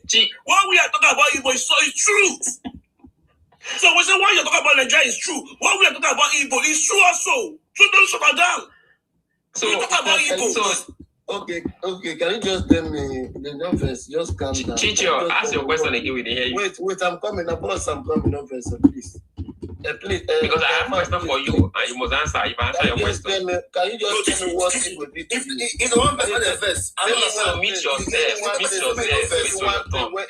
anybody want verse, make it verse. You understand? Meet yourself. Make you know verse. Nobody will put the knife on your neck. Meet yourself. They yourself. shout. You know, they shout. You understand? Chineke ukwu. Teacher, we hear you. Go ahead with your question. I asked my guy man, say he want to talk about Igbo. I said Igbo is just a tribe people. Understand? Don't bother say about Igbo. You know, me enjoy that. As Igbo enjoy talking about Nigeria, me too enjoy my own. What is my concern? Why are you crying? Why are you crying? You enjoy Nigeria. Me, I enjoy my own. I will talk about Igbos. Don't cry. So you talk about Nigeria Zoo. And we are doing 50-50. Why are you crying? Don't disturb me. Don't disturb me. Is Boko Haram a T group? I'm a send. It's on your way now. You want to answer the question? Okay. Let me tell you something. Five states are battering almost. It's on you. You don't have any 5 states. Why can't you wipe them away? Why can't you wipe them away? Why can't you send and wipe them away? 5 states is nothing. 5 states is nothing. Just send your military. Just send your Just calm down and wipe them away. Why are you crying? Whenever you see Igbo, excuse me everybody, you don't respect the rules of the platform. You just come and be talking. It's one by one. You wait for your turn. Why is everybody like, especially these Igbo criminals? Chijo, you say you want me. What do you want me to do for you? I think there was a question Agba asked you. What do you want me to do for you? You say you don't want me to talk about Nnamdi Kanu, you don't want me to talk about Igbos. Is that what you're saying? No, I said that stop talking. If you want Nigeria to be good for yourself, as a Nigerian person will be so, and you love Nigeria, and Nigeria is so good for you, good and fine. It's not by force. You understand me? You can make it to be good for your own taste, the way you want to. But can you just leave Nnamdi Kanu and I will not leave him. You can't say we don't leave him. Okay, why? Why should we leave him? Why should we leave him? Because the Igbo people is bigger than you. Igbo people is a nation. But Nigeria is bigger than Igbo. Nigeria is bigger than Igbo. Guys, wait now. Guys, wait. I'm talking to him. Wipe people away. Send militants, send Nigerian army and wipe them away. They are just fighting.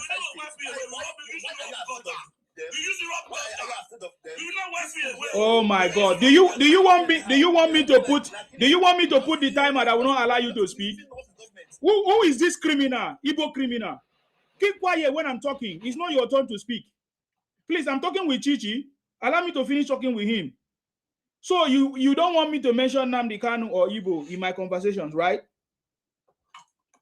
Yeah, just talking about your Nigeria, how I want to be. But these are the people that are causing problems. These are the criminals causing problems in Nigeria. There is no way I will talk about Nigeria without mentioning Nnamdi Kanu or Igbos who are causing problems in the country. Yeah.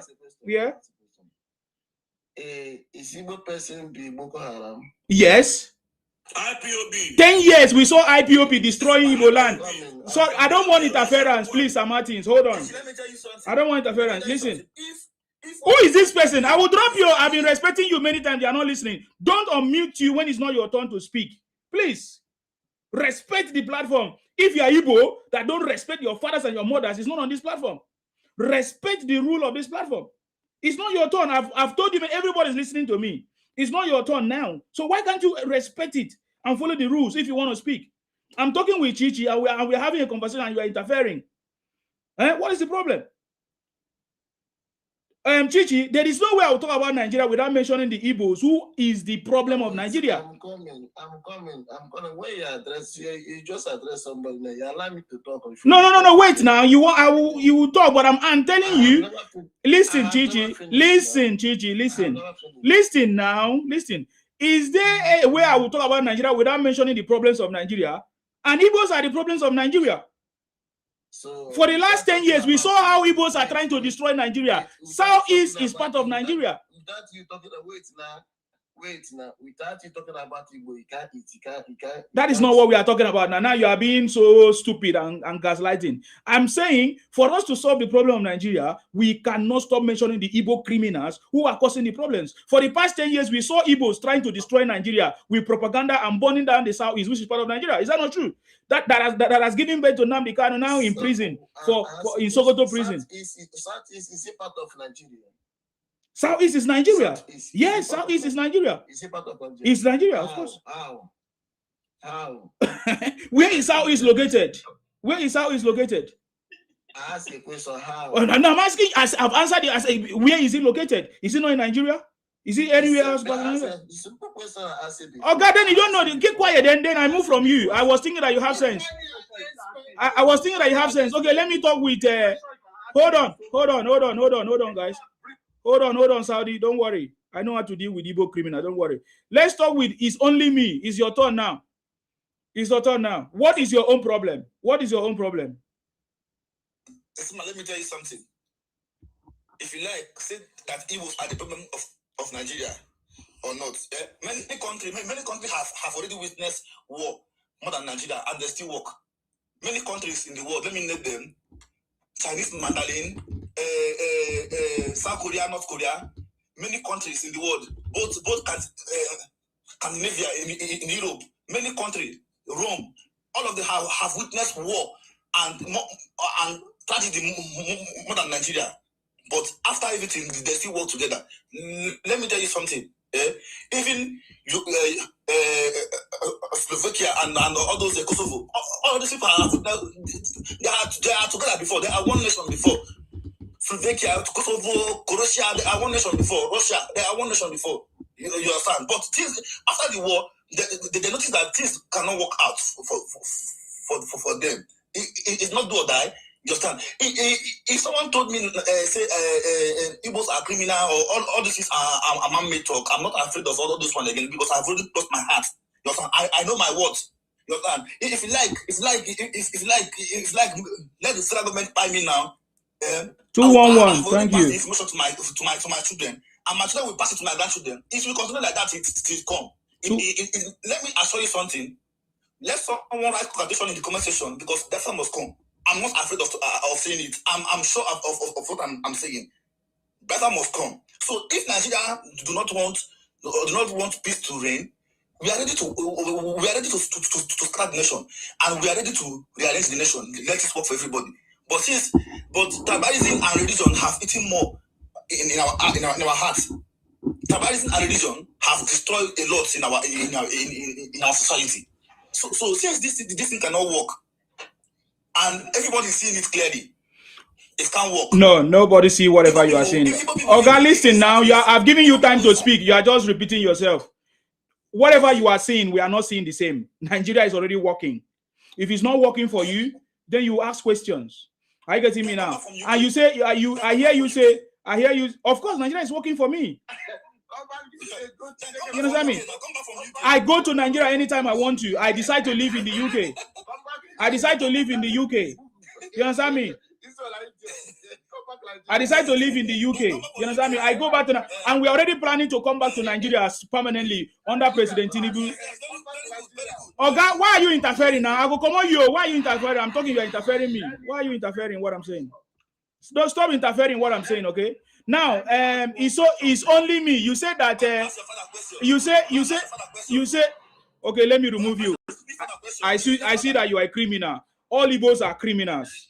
Especially all Igbo Biafra are criminals. All of them, they are a bunch of criminals. You see the way they behave. You see the way they talk. I give you opportunity. Keep quiet. Keep quiet. Igbo criminal. Keep quiet. Igbo criminal. Keep quiet. You are Igbo criminal. Keep quiet. There are more Igbo criminals abroad. than any other than the bigger people. They're very stupid. All your criminals in China, even the smallest countries, they are there. They are there selling Opica. They're very stupid people. You want us to forgive Nnamdi Kanu, Igbo criminals, Igbo terrorists? It's not gonna happen. I want to show me the law. See how foolish you are. Show me. See how foolish you are. Show me the law. Mumu. You are so stupid. You are mocking yourself. Look at how you are foolish. I want to show me the law. Yeah, they don't show you the law now. Nnamdi Kanu is in Sokoto prison. He's waiting. Igbo bunch of criminals. All of Igbo bunch of criminals. All of you are criminals. Igbo Biafra. All of you. I salute you. I salute you.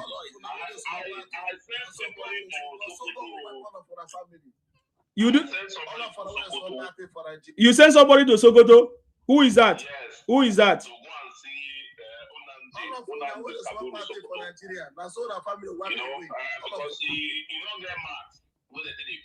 Okay. I tell person make carry kettle, mats, and slippers. Okay. And one kaftan. Okay. Go give her for Sokoto. Okay. So the person don't deliver. Okay. But they don't let her see her face to face, but he deliver the thing. Why? So my Igbo Biafra, my fellow, my Igbo Biafra, make una listen. Una go cry tears, and in fact, we now we go make petition again for that appeal we want to so. Now we go even make the appeal.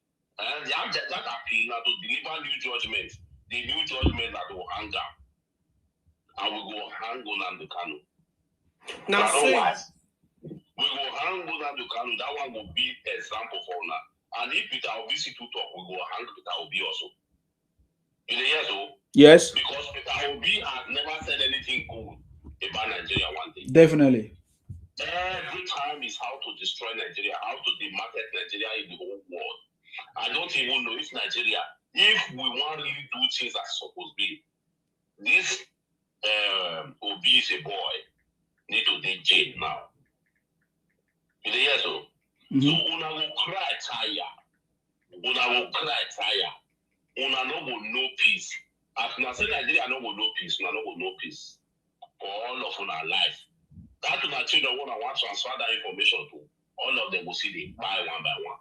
That's how it will be. We don't fear una. Nigeria is not afraid of people. You know? Now una go suffer. So now be that, my brother. Carry on. We do your back. Thank you very much, Akabasimi. Akabasimi is Edo. I remember when they say it's only Yoruba that is in this platform supporting Tinubu. We have listened to Edo people support Tinubu, talk about Tinubu. We have listened to Ikwere talk about Tinubu. You know, Akwa Ibom is here. I think the only people that I've not seen here is Bayelsa. You know, we have listened to Delta supporting even Tinubu. So which one is it remaining? I've not seen Bayelsa people. That's the only people I've not seen on this platform. So all of us were in line, the whole of South. I get me now. So I don't understand why you guys are crying. We have not even started. Campaign have not even started. You guys are crying. Or Motor show me the law is in Sokoto prison right now. So what do you have to do about that? 2027 after election, Peter Obi could take and go Maduguri now.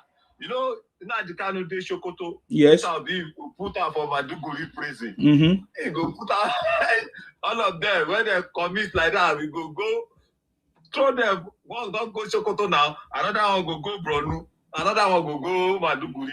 This pastor, that one, when we catch that one, we go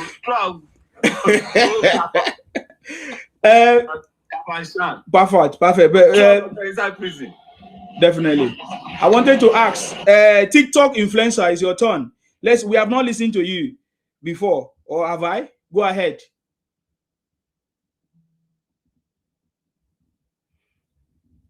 Okay, you are just here to report the page. TikTok influencer. Okay, let me bring you down. Isima. You see, when Peking never see I'm here. trouble. I'm here. I didn't know you brought me up. I thought you are here to report this page. Oh. Go ahead. What do you have to say? Report. Why? Sorry, fan. Sorry. Yeah, go ahead. I've been following for prayer. Why would I report anybody's account? Okay, that's okay. Go ahead. Yeah. I was just passing and I saw your page. You guys are discussing. This is my first time coming up on your page. A discussion like this. Well, what people don't really understand is that we are first of all Nigerians before we become anything. Before you become Yoruba, Igbo, or Hausa, or the northerner that I am, and nothing that is important as we loving ourselves as Nigerians. Of course, Nigeria is large, is big. Of course, people have different political orientation. People have and it's choice. You understand? Nobody should be insulted because of his political belief or ideology, right? Nobody should be hated because of his political orientation. Politics is about numbers and it's about coming together. You understand? So, in essence, what I'm trying to say is that no one can do it alone. No one is supposed to. I'm not saying nobody is supposed to come and be insulting people because maybe they support one particular candidate or not. Of course, we all support our own. Even you, that you are insulting other people about the candidate they support, you also have your candidate. Why are you angry that somebody support a candidate that you don't like? It's just one vote, right? And this vote, you have right to exercise it. In fact, the right about the extent of how I understand how the right you have to exercise your vote is that you can even choose to vote a stupid person. It's your choice, it's your vote, right? But some other people, we talk about other politicians and they don't want people to talk about their own. You bully people because they don't support what you support. I think we need to, at this point, we need to grow past this level of politics in Nigeria. We should put love first, irrespective of the region you are. We should love ourselves, right? Even if it is secession you want, there are proper way you can do it without offending another person. You don't have to just keep offending people, thinking you have to bully everybody, and whatever you accuse other people of doing, you too, you are doing it. Is it hard to just love ourselves? Well, I'm happy. I want to thank you for this privilege.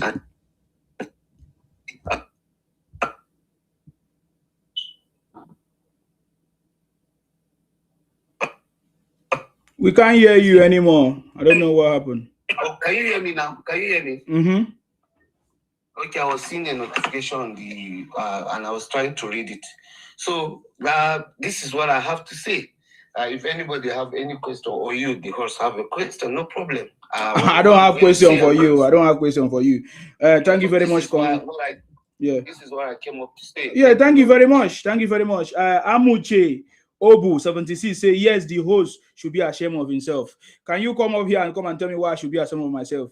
Is it because I say Igbo Biafra are criminals? Is that why I should be ashamed of myself? Are they not criminals? Did we not see them as the government not declare them terrorists?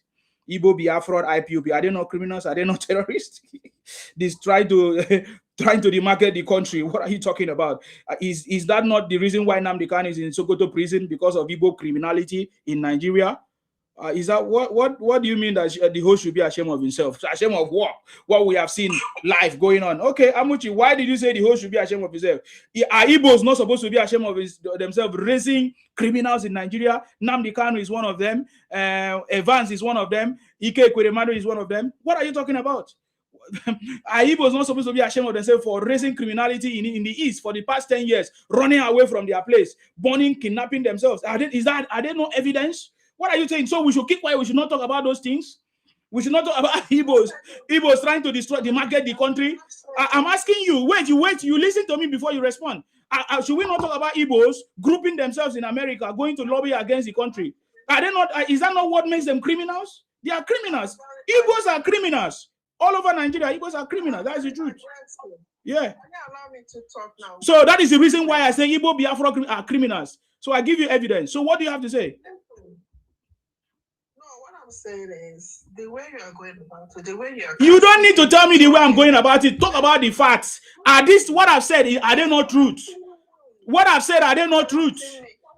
No, don't talk about me. Don't tell me the way I'm going about it. It's not going to stop me. I will remove you. If you don't want to answer to the question, I will remove you. Don't talk about me.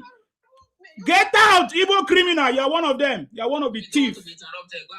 You don't want me to interrupt you. You want to go and be talking nonsense here. You are a thief. All of you are thieves. Given opportunity, you steal Nigeria. You destroy the country with your lies and propaganda. Thunder will fire all of you this time around. And so you think that we are joking here? Say amen. Yes, Fab, I think that's your turn. Go ahead. Yeah, thank you very much, Os. You have said what you need to say. The evidence are there that these people are committing a lot of crime everywhere in the world. They are the most runaway soldier from their state to everywhere. There is nowhere you are not going to see them. And at the end of the day, they will mess the country up. And when they mess the country up, then they are being identified as Nigeria. They fail to get themselves identified as Nigeria when little of them make success. But when they commit crime, they tell the authority of that country that they are Nigeria. You can see how stupid they are. And that should be their surname, stupidity. And I see no reason why anybody will be coming to defend reality. Are they not criminals? South Africans shouting Igbos, Ghana want to send you away? Is that not an evidence that you are such an irresponsible element that should not be seen in a society? Have you ever seen them shout about Edo? It is when we begin to shout on social media that don't mention Nigeria. These are the group, identify them. That people begin to identify them. These are people giving Nigerian bad name, calling it a zoo. And they are all dustbin picker and fake things buyer abroad.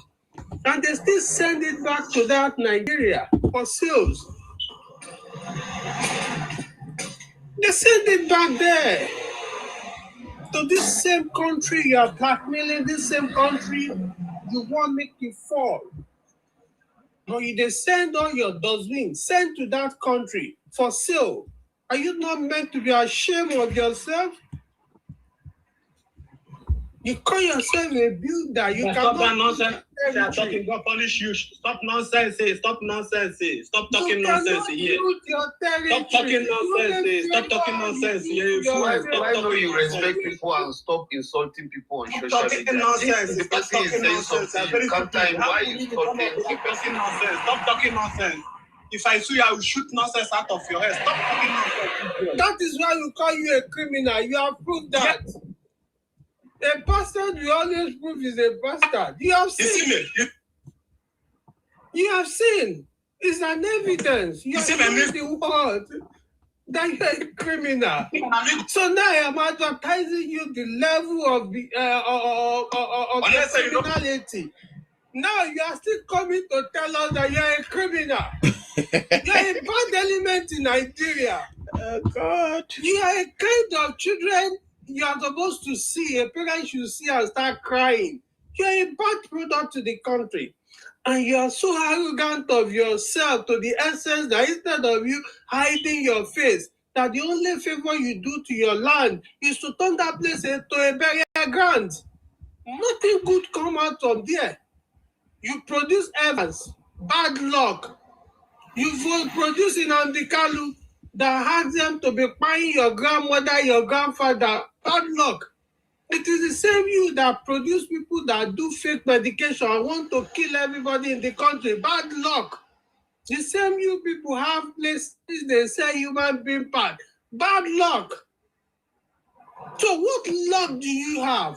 Where did be the good thing will come out on that is absolutely nothing. Absolutely nothing. The same you, because you have spoiled the whole of your region. You have given up. You have now becoming jealous of other people's region. Start demarketing the country out of your frustration. I am so sorry that as desperate as you people are, most recently you begin to marry your grandmother abroad. A child of 18 years will go and carry a woman of 85 years. Come marry him.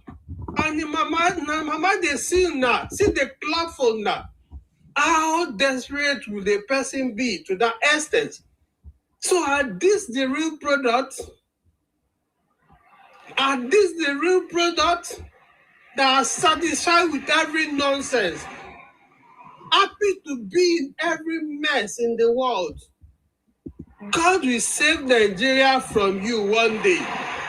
Amen. Because you have presented yourself as an enemy of Nigeria. We never see anything good coming from that region, except the few ones that have common sense and they don't want to align with you. God bless Nigeria. Amen. Thank you very much, Fab, for that contribution. Amen. Thank you. God bless Nigeria. Thank you very much. I appreciate that. Unapologetic, you're welcome back, sir. I think you are back here. You were here when we started. Now you are back. We are still here. It's almost past 11 hours in this broadcast. Go ahead, sir. Appreciate you. Boy, man, I doff my heart for you. You're welcome. Because me, I don't sleep, I don't wake. I never sit awake. God bless you. Amen. And may Nigeria happen to you. Amen. No, it will Just happen. like it will happen to me. Definitely. And to every good meaning, well-meaning Nigeria. Definitely.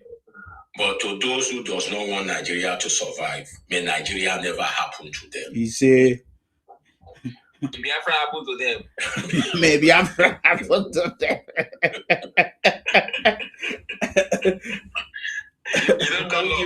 You can't give what you don't have. Nemo the cup non have bet. You can't give what you don't have. Shut up, maybe you talk. Allow Tito. Tito is okay. TikTok. We not. Yes, sir. Yes, sir. Yes, sir. I'm not going to fall out with you or fall out with anybody. Mm. I have just said a prayer. Because I love Nigeria, may Nigeria happen to me. Amen. If you love Nigeria, Nigeria will happen to you. If you love Biafra, Biafra will happen to you. That's it. So let's leave it at that. Now let's talk about other things. I'm sure you guys have seen the recent thing, the latest thing going up, the new fundraising ploy. For some reason, a man in Sokoto, suddenly a mayor in America, has just made him an honorary citizen.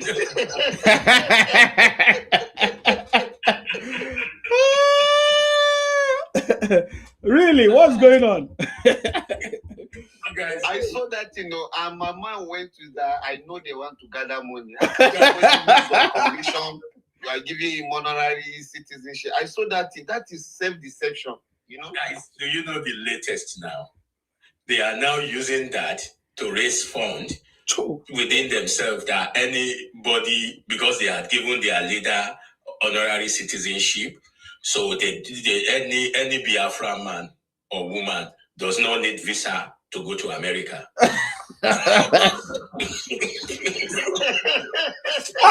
Igbo. God. I've never seen this kind of people before. Oh my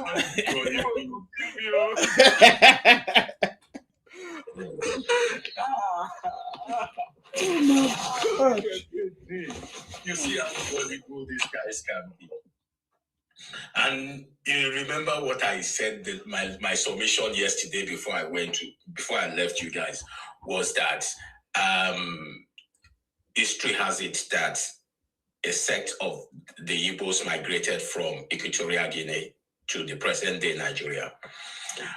And if you research a bit, you would read that there is this mental health issue predominant in Equatorial Guinea because they are cannibals. There is a mental health disease called Kuku, K-U-K-U. it is very, very predominant in Equatorial Guinea because they eat themselves, and that results in that mental health problem. Now, if you look at this set of people, you begin to see that traces in them. No wonder Ohanese Indigbo, during the Oputa panel, submitted that there is about, is it 20 or 2 million children in Southeast who have mental health problem because of what was it? PTSD, and I think about the same figure of adults. I'm not. Don't fact check me. Go and read the Oputa panel's white paper and see what Ohanese submitted. Their Ohanese Indigbo submission. It is not me saying this. It is Ohanese Indigbo saying this to the Oputa panel that was headed by an Igbo man, Justice Baba Charlie Boy Oputa. So, guys, let us pity them. Let's understand where they are coming from. They are mentally disturbed. Because if you are not mentally disturbed, this is not 1, this is not 2, this is not 3. We had even lost count. If it was 1, 2, 3 people who will say, oh, it's an isolated case. But it is predominant. Their thinking, their behavior, their characteristics, just name it, reflects that element of an unstable mind and soul. So why are we bothered? Let us continue for Nigeria to be better. Show me the law. On Motosho.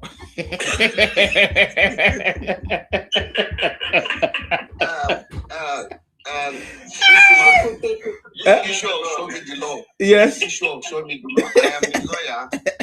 If you permit me, I want to say something about it. Yeah. I don't know if unapologetic is finished. Are you to my door? Okay. Yeah, TikTok. Go ahead. I am somebody who honestly wanted Nnamdi Kanu to get justice. Okay. And I'm saying this sincerely from my heart. Okay. You understand? Yes. Now, the dynamic of the perspective I'm going to take now is the fact that I think his lawyers complicated his issues. Now, and I'll prove that if there's anybody who is a lawyer here can come up, let's discuss. Let's have this thing let's have it discussed out of sentiment and emotion. Let's look at it on point of law. There is no way Nnamdi Kanu will have sacked his legal team without them suggesting that to him. So that them, as lawyers, will not have chance to tell the judge that you don't know the law. Right? They advised him to sack them so that, of course, our laws permit somebody to defend himself in the essence of fair hearing. Right? You have the right to defend yourself. But in my honest opinion, I feel that the lawyers complicated this issue. Because if you check after the conviction, it's supposed to be death sentence, but he was given life imprisonment in the midst of all the dramas that happen in the court, right? Now, let's assume that they conduct themselves in the manner where alukotos can be applied. Alukotos is where there is conviction, and maybe the court will ask, okay, you are guilty of this offense. Tell us the reason why we should not give you maximum sentence of what the law has said, right? Now, you will not be saying that, okay, if you convict me, I have dependents who depends on me, who peradventure by me being convicted to God, they are going to suffer because I take care of them out. The court can, in the doctrine of equity, actually reduce the sentence. Right? The Omotosho they have been insulting, they have been saying they didn't do anything. In law, when you refuse to enter, when the prosecution closed their case, and you are supposed to enter defense to say, okay, everything the DSA say I did not.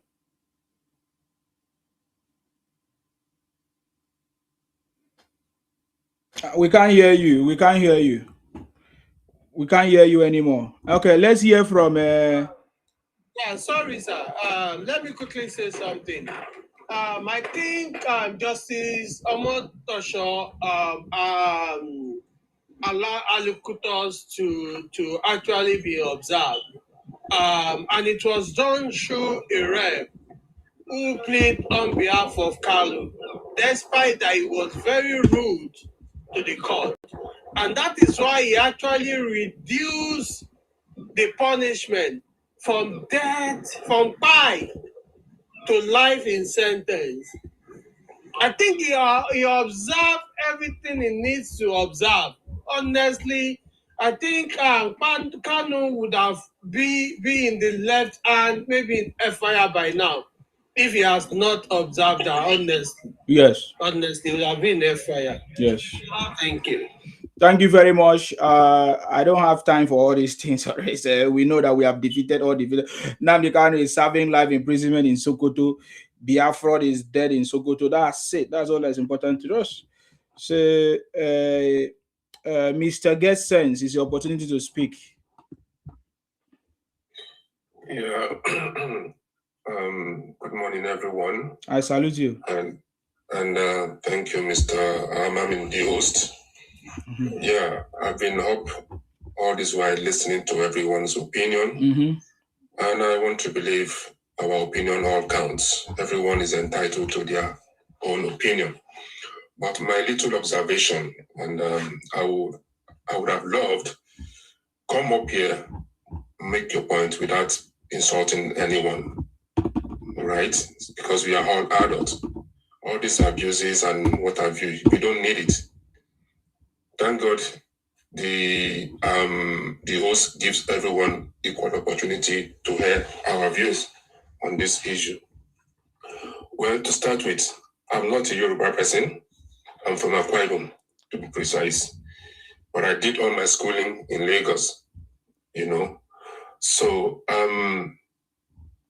in as much as I want one Nigeria, right, there are some things the federal government needs to tackle.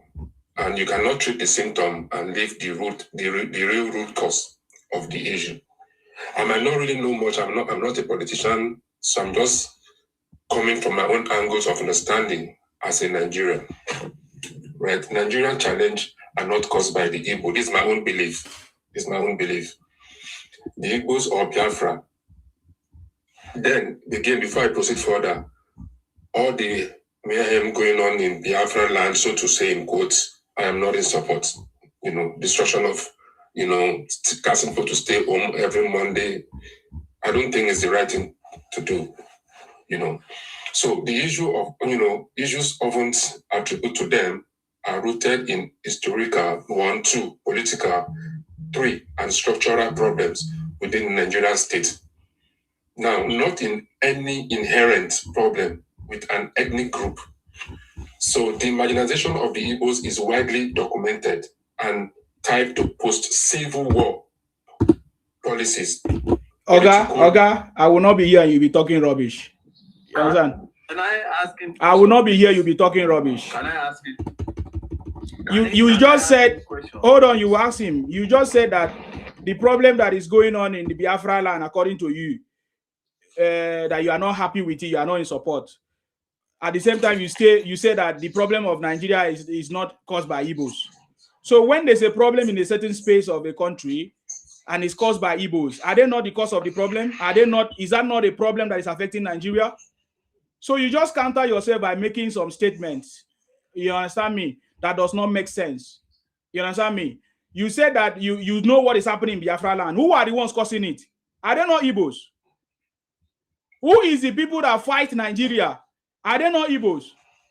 Then you talk about marginalization. What do you mean by marginalization? Can you explain what you mean by marginalization? So please, on my platform, nobody come and talk nonsense and I counter you, okay? So the problem of Nigeria are caused by Igbos, not just Igbos, but the topic today is Igbo. That's why I say Igbos. I don't want to mention any other person. You listen to all of them coming here to say what they say. And when you talk about Biafra land, Igbo land is not Biafra land. You are ignorant to say that Igbo land is Biafra land because you don't understand the foundational problem. Whenever they use the word Biafra, they mean Ikwere, Ibibio, Ijo, the coastal lines, the Niger Delta. That is what they mean by Biafra. Igbos are not Biafrans. They are criminals. Igbo Biafra, they are criminals who wants to expand into the territories of the Niger Delta and coastal region. So don't come here and talk rubbish by introducing yourself that you are from Akwa Ibom. You think that when you say that, I will allow you to talk nonsense. This platform, we don't talk nonsense. If you are truly a Akwa Ibom person that understands the foundational problem, you won't come here and talk nonsense. When the Biafra fight happened, where did it happen? It happened in Calabar. They did not fight it any other place. It was in the coastal region they fought because they wanted to Igbonize us and force us to become Igbos. And if you don't understand the problem of Nigeria, when the Southeast is not working, it becomes a big problem that Igbos are migrating to other parts of the country to join us to finish our own allocation that the federal government are giving to us, to join us in our free education that is going on in the South and the Southwest. Do you see free education in the Southeast?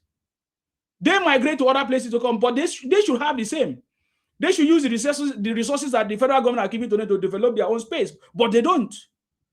They travel to our place. They travel to Akwa Ibom, Lagos, Rivers to come and benefit from the resources, the same resources that was shared to them. They become a problem in Nigeria by committing all kinds of crimes, kidnapping. Today in Nigeria, the kidnappers are Igbos, mostly Igbos. Recorded, confirmed with evidence. Evans today is one of the biggest kidnappers in Igbo land, from Igbo land. They spread themselves. Nnamdi Kanu told us that Igbos will make Nigeria ungovernable, that they will turn Nigeria to Somalia, and you are saying we should not talk about it. Are you normal? You are a very stupid person to come and talk to my face. Nonsense. Don't ever try it again, whether you are Akwa Ibom or nothing, because I can't confirm whether you are Akwa Ibom, because Akwa Ibom are not stupid like you. You get the point now? So don't come here and talk nonsense that you don't know. These are facts, I'm telling you.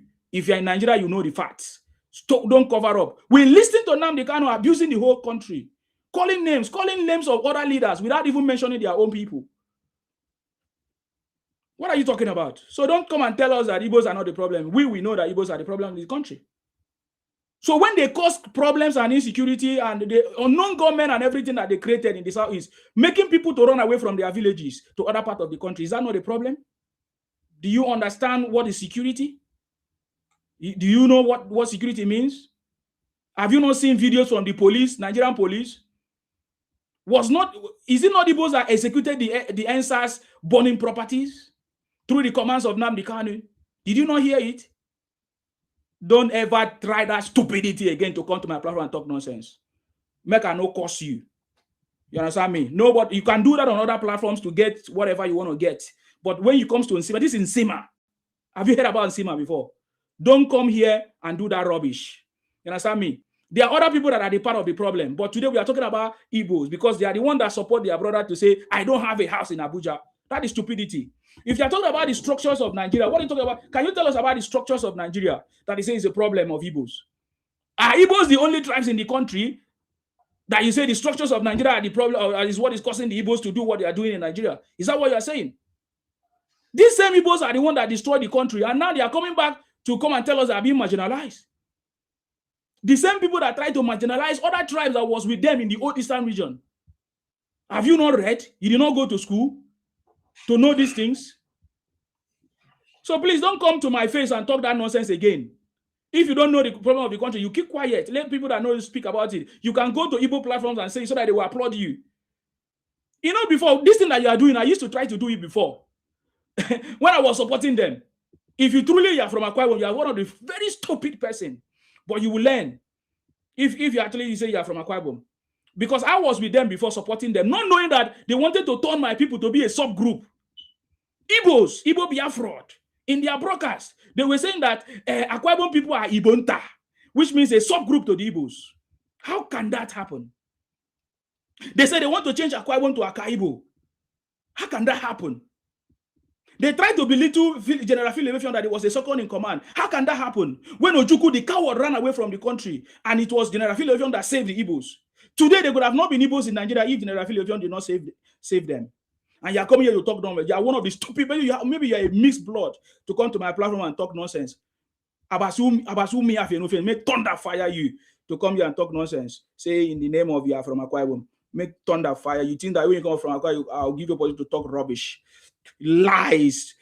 I know that you are Igbo criminals impersonating Akwa Ibom people.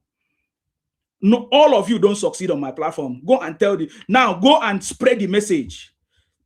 You know, go and spread the message that you cannot come to a similar platform and talk nonsense.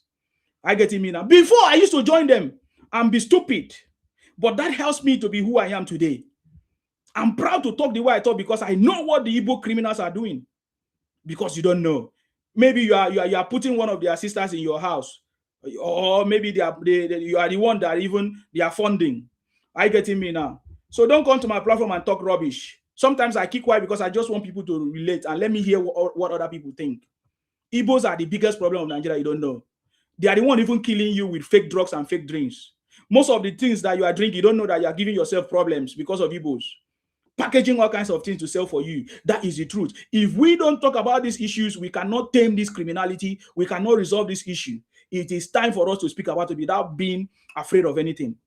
Somebody call you, say, why are you talking about tribes? My brother and sister, Nigeria is tribe, is indigenous land. We are made out of tribes. If you don't talk about it, then you have not started. You cannot describe Nigeria without mentioning all the tribes. The tribes in Nigeria makes Nigeria a country. You get the point now. So don't come here and talk rubbish by trying to praise me. Say, oh, you give everybody opportunity to speak. What nonsense talk is that? You think that we are carried away by all those rubbish? We know what we are doing here, and we are doing it with with knowledge. Not just we are not sentimental or motivation or will I say emotional. We are giving you confirmed information. Are you getting me now? If you need to be fast, I can state it to you if you don't know. If you are ignorant. That you are ignorant, it's not everybody is ignorant. I remember those days when I used to be in school. Many people were foolish, many people were educated, many people, all of that. We all graduated at the same time. Those people will become foolish. Those people that didn't pass, they will become foolish. They will become whoever they are. So don't tell me, don't come here and talk nonsense. Promote yourself on my platform. Say Igbos are not the problem. Are you normal? Then you are not sincere to yourself. The people they marketing the country, I don't know Igbos. The people that went to America to try to lobby against the Nigeria or President Tinubu, I don't know Igbos. What are you talking about? Now that they have been exposed, they are trying to hide their faces. They are trying to say, oh, don't talk about us. Why are we not going to talk about you? Are you not Nigerians? Though you are claiming that you are not, we are Nigerians, as far as concerned. Southeast is part of Nigeria. And we saw how we both destroyed our place with kidnapping, cannibalism, and all kinds of things. And you are coming to tell me that Igbos are not the problem. How do you describe problem? Do you know what is problem? You don't know what is the problem. You don't know what is problem. Can you define problem? You don't know. Did you see Bayelsa causing problems? Have you ever heard about Bayelsa people or Ijaw people causing problems in Nigeria? Have you ever heard about Ibibio people causing problems in Nigeria? Or setting a platform and be talking down? Did you not hear Igbo man come here to say that nothing is working in Nigeria? And you are foolish. You live in Nigeria, you survive in Nigeria, you are telling me nothing is working in Nigeria. Are you okay? Nigeria, just like every other country, have problems.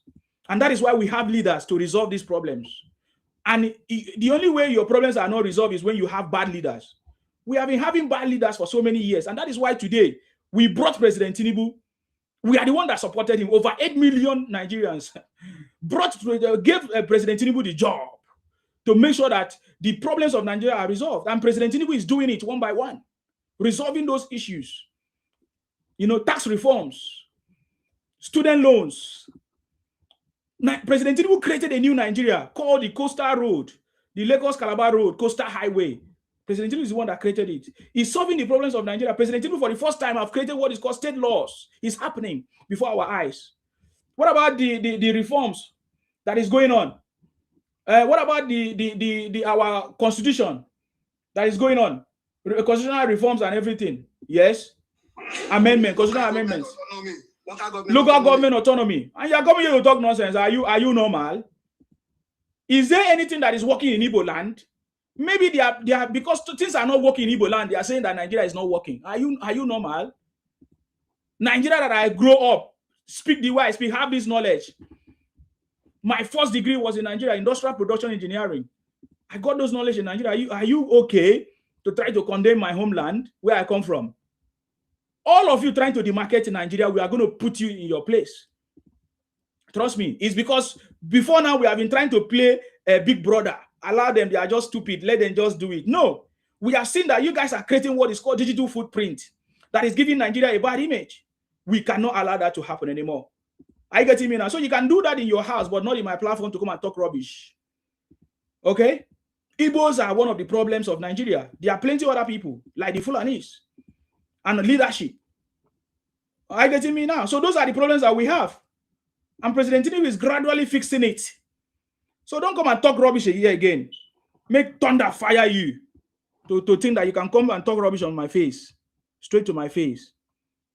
You the craze. You understand me? You be like say something, they worry you for head. Okay, let's listen to Agba. Agba, do you have something to say? Do you want to add to this? Or Yes. When okay. he came up here and declared himself Ibibio, or did he say Ibibio Akwa? I think I heard one. I already started suspecting him. Yes. And he has a fear also in him. The way he talks, he's very fearful. He's afraid that you're going to deal with him or you're going to drop him. And I like how you handle him because this is the way you always handle these guys. They try to undermine our effort.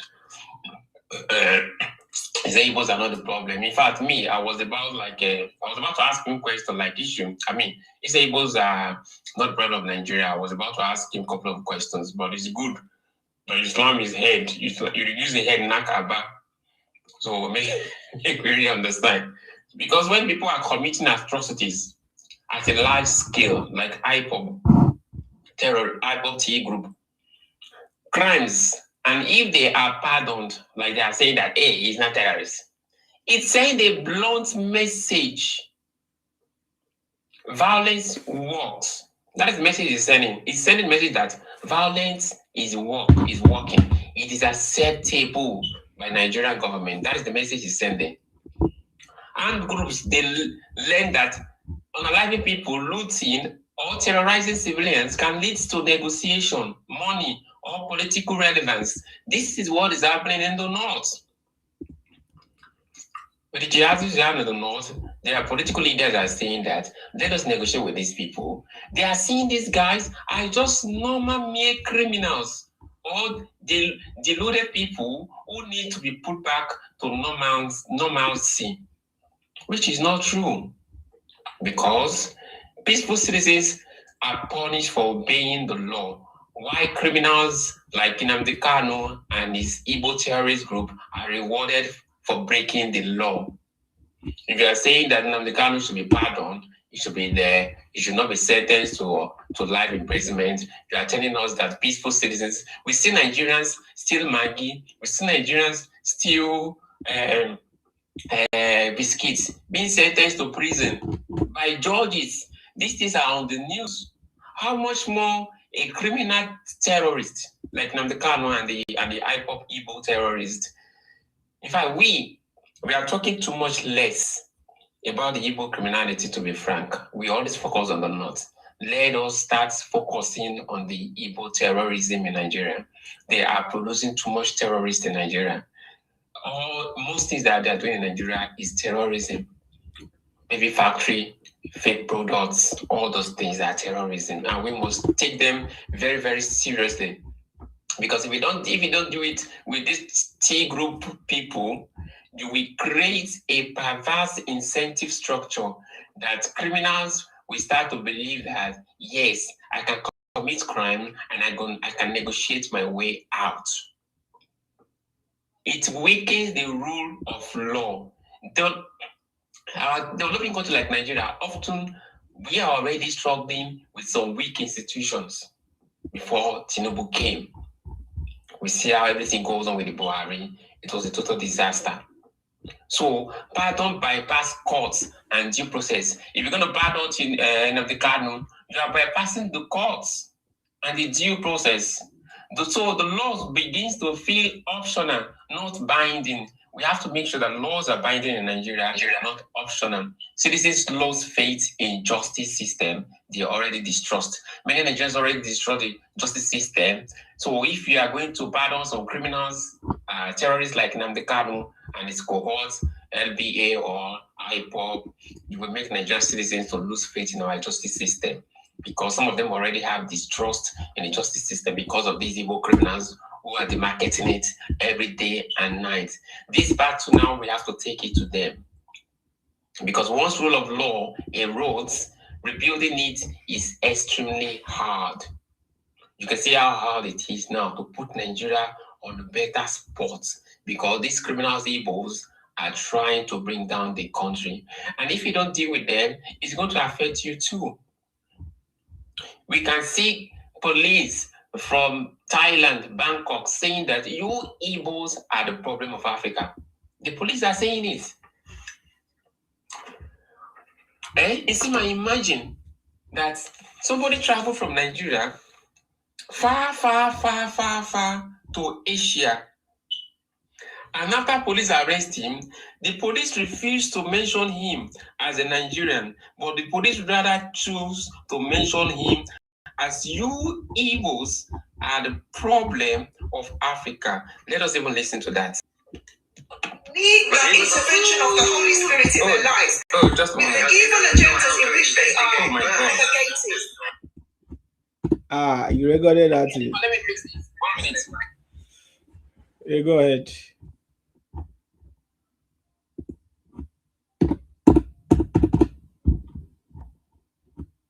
Let me fix this. I'm going to play it. No wahala, no wahala. Okay, can we hear from okay. God is not smiling. He's playing now. God will only smile at the officer that is working hard. Wait, so guys, let's hear. And doing proper investigation. Not being lazy, just walking into McDonald's and grabbing any Nigerian. You know, Nigerians are bringing shame on Africa. Now listen. Nigerians are the curse of Africa.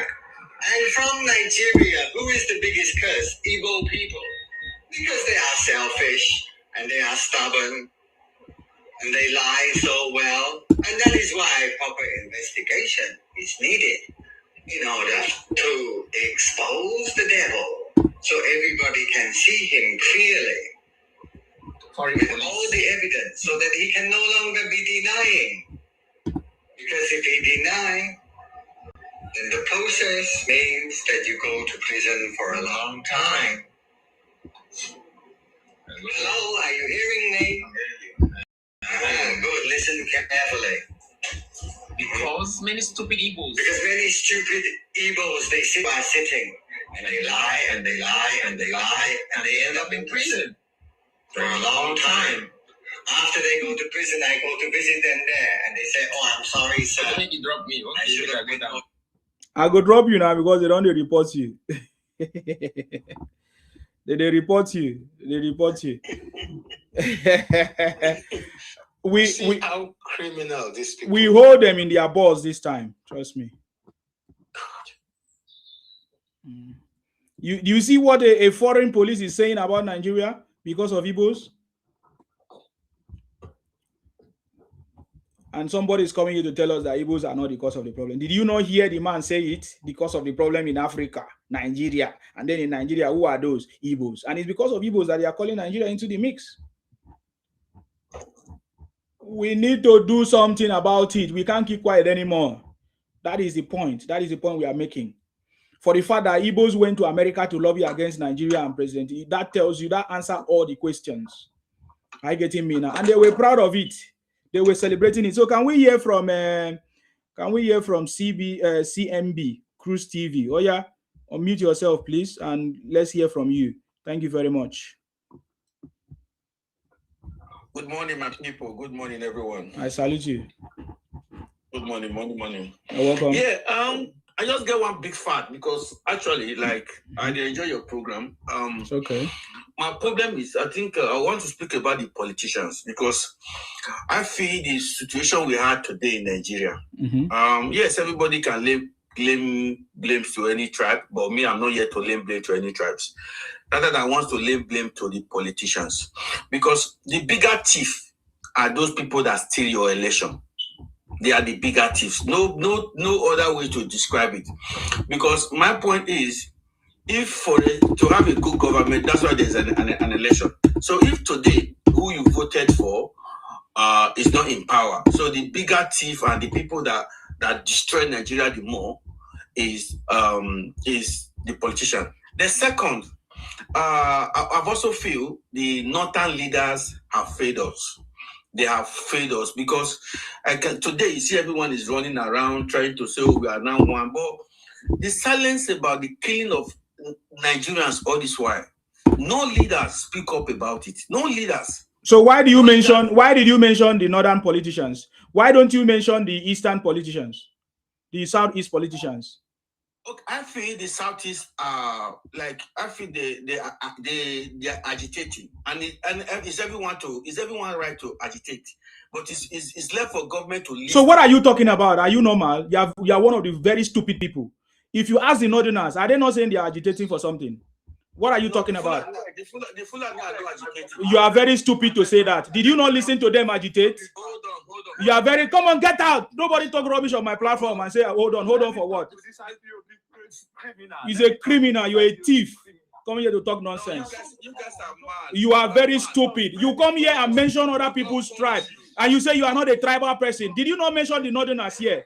Sorry, hold on. You will talk to them, Saudi. Sorry, hold on. You will talk to them. You said that you are not. You introduced yourself by saying that you don't want to be tribal and everything. But when you say you want to talk to politicians, and then when you started talking, you now mention the northern politicians. Is that not tribal? You come on, get out. The eastern people are the most disappointed. Have you been to the north before? You are a very stupid person. Come on, get out of my platform. Idiot, Igbo criminals. You want to blame other people without blaming your own people. That man that just finished speaking, God should have created him a dog. I'm not blaming God. Saudi, go ahead. What do you want to say about them, please? Saudi, I need to hear from you about this. Did you not see how we ignore the southeast people and go to the north straight up? Yeah. These people are so funny sometimes. When they come on this type of platform, they just started talking nonsense without using their brain at all. Can you imagine? Just get the north. Oh my God! Where did this Yibo? Where did we find them? Is it because Saudi? Sorry, can you give? Sorry, Saudi. Can you give what you don't have? Somebody who hasn't got a brain, you expect him to be brainy. Did you not hear what he said? He said the southeast is agitating. Oh my God! These people are so dumb. My God, they are. You see, it's a pity. Let me tell you the truth, my brother. If I be Igbo, I'll be ashamed of myself right now.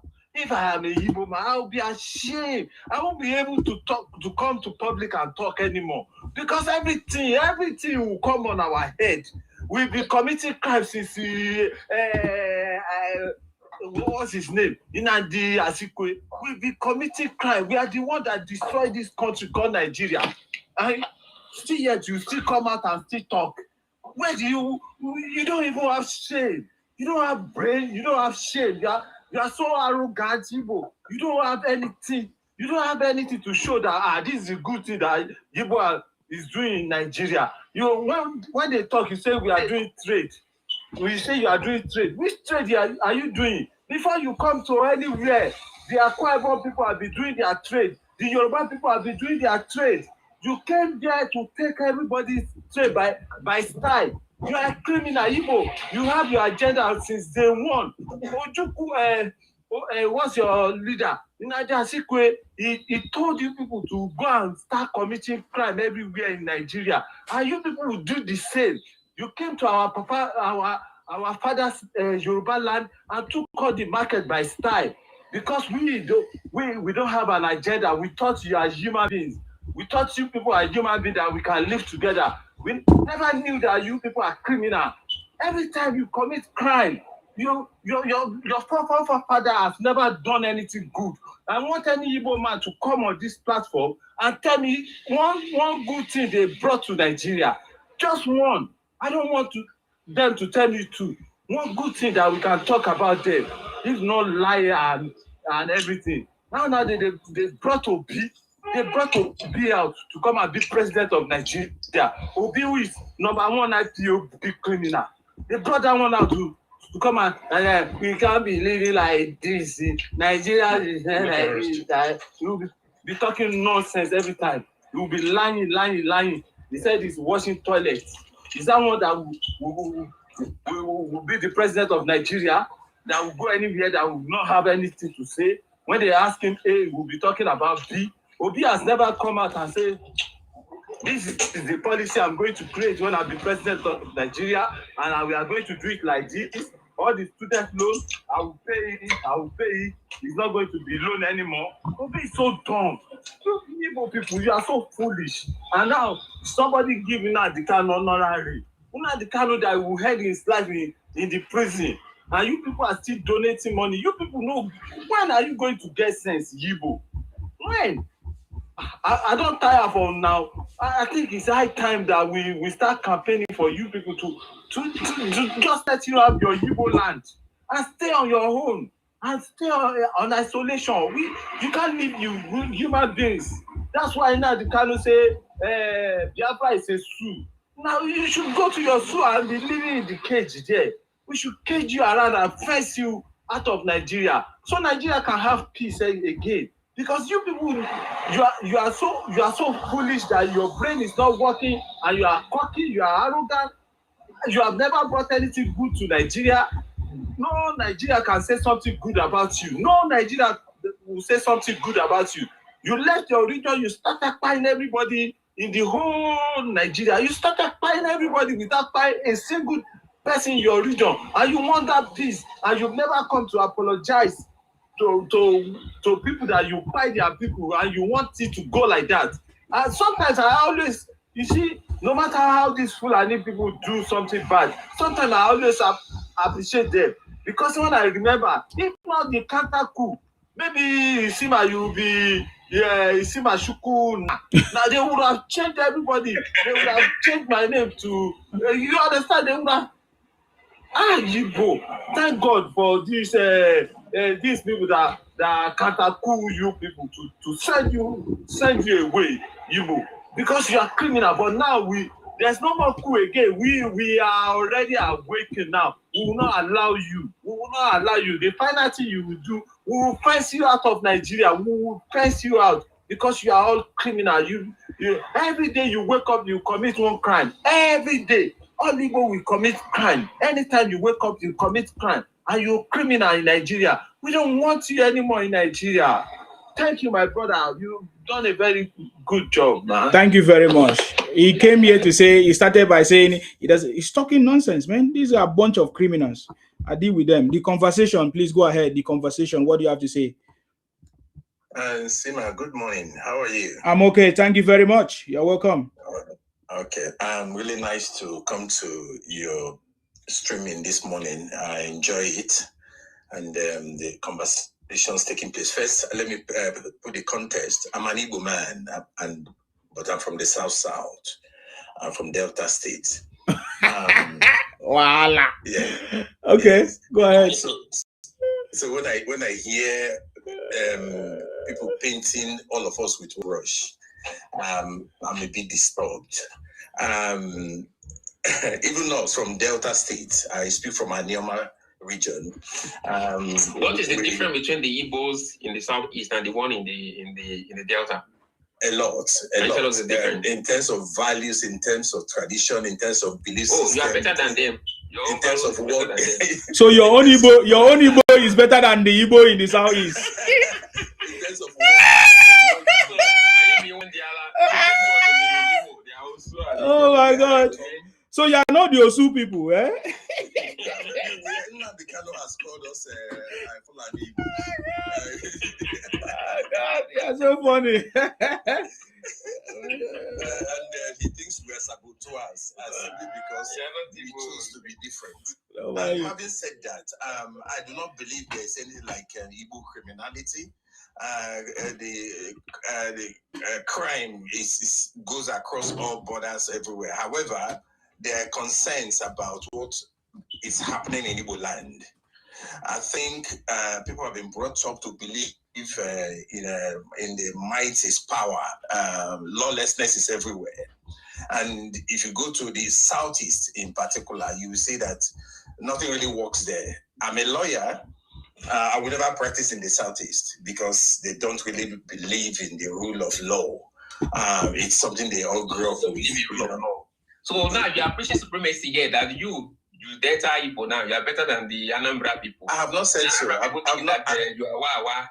Igbo. I said we must be distinguished rather than painting everyone. Igbo is Igbo now. Okay. Can I have this conversation? No, the problem is that there are some statements that we cannot allow to fly on this platform. But the thing is that I'm just giving you opportunity. But the problem is that when people are recording, they will say it was on similar platform. So that's why I interject. You say that you don't believe that there is anything called Igbo criminality that is happens across the country. Tell me the criminality that we have done in Nigeria that is affecting Nigeria, the BBO people. Can you tell me one? Because just like you said that you don't want people to generalize what the Igbos in the Southeast are doing to you in the right? No, I'm asking you a question. If you don't tell me, you can't continue because you said that criminality is across the whole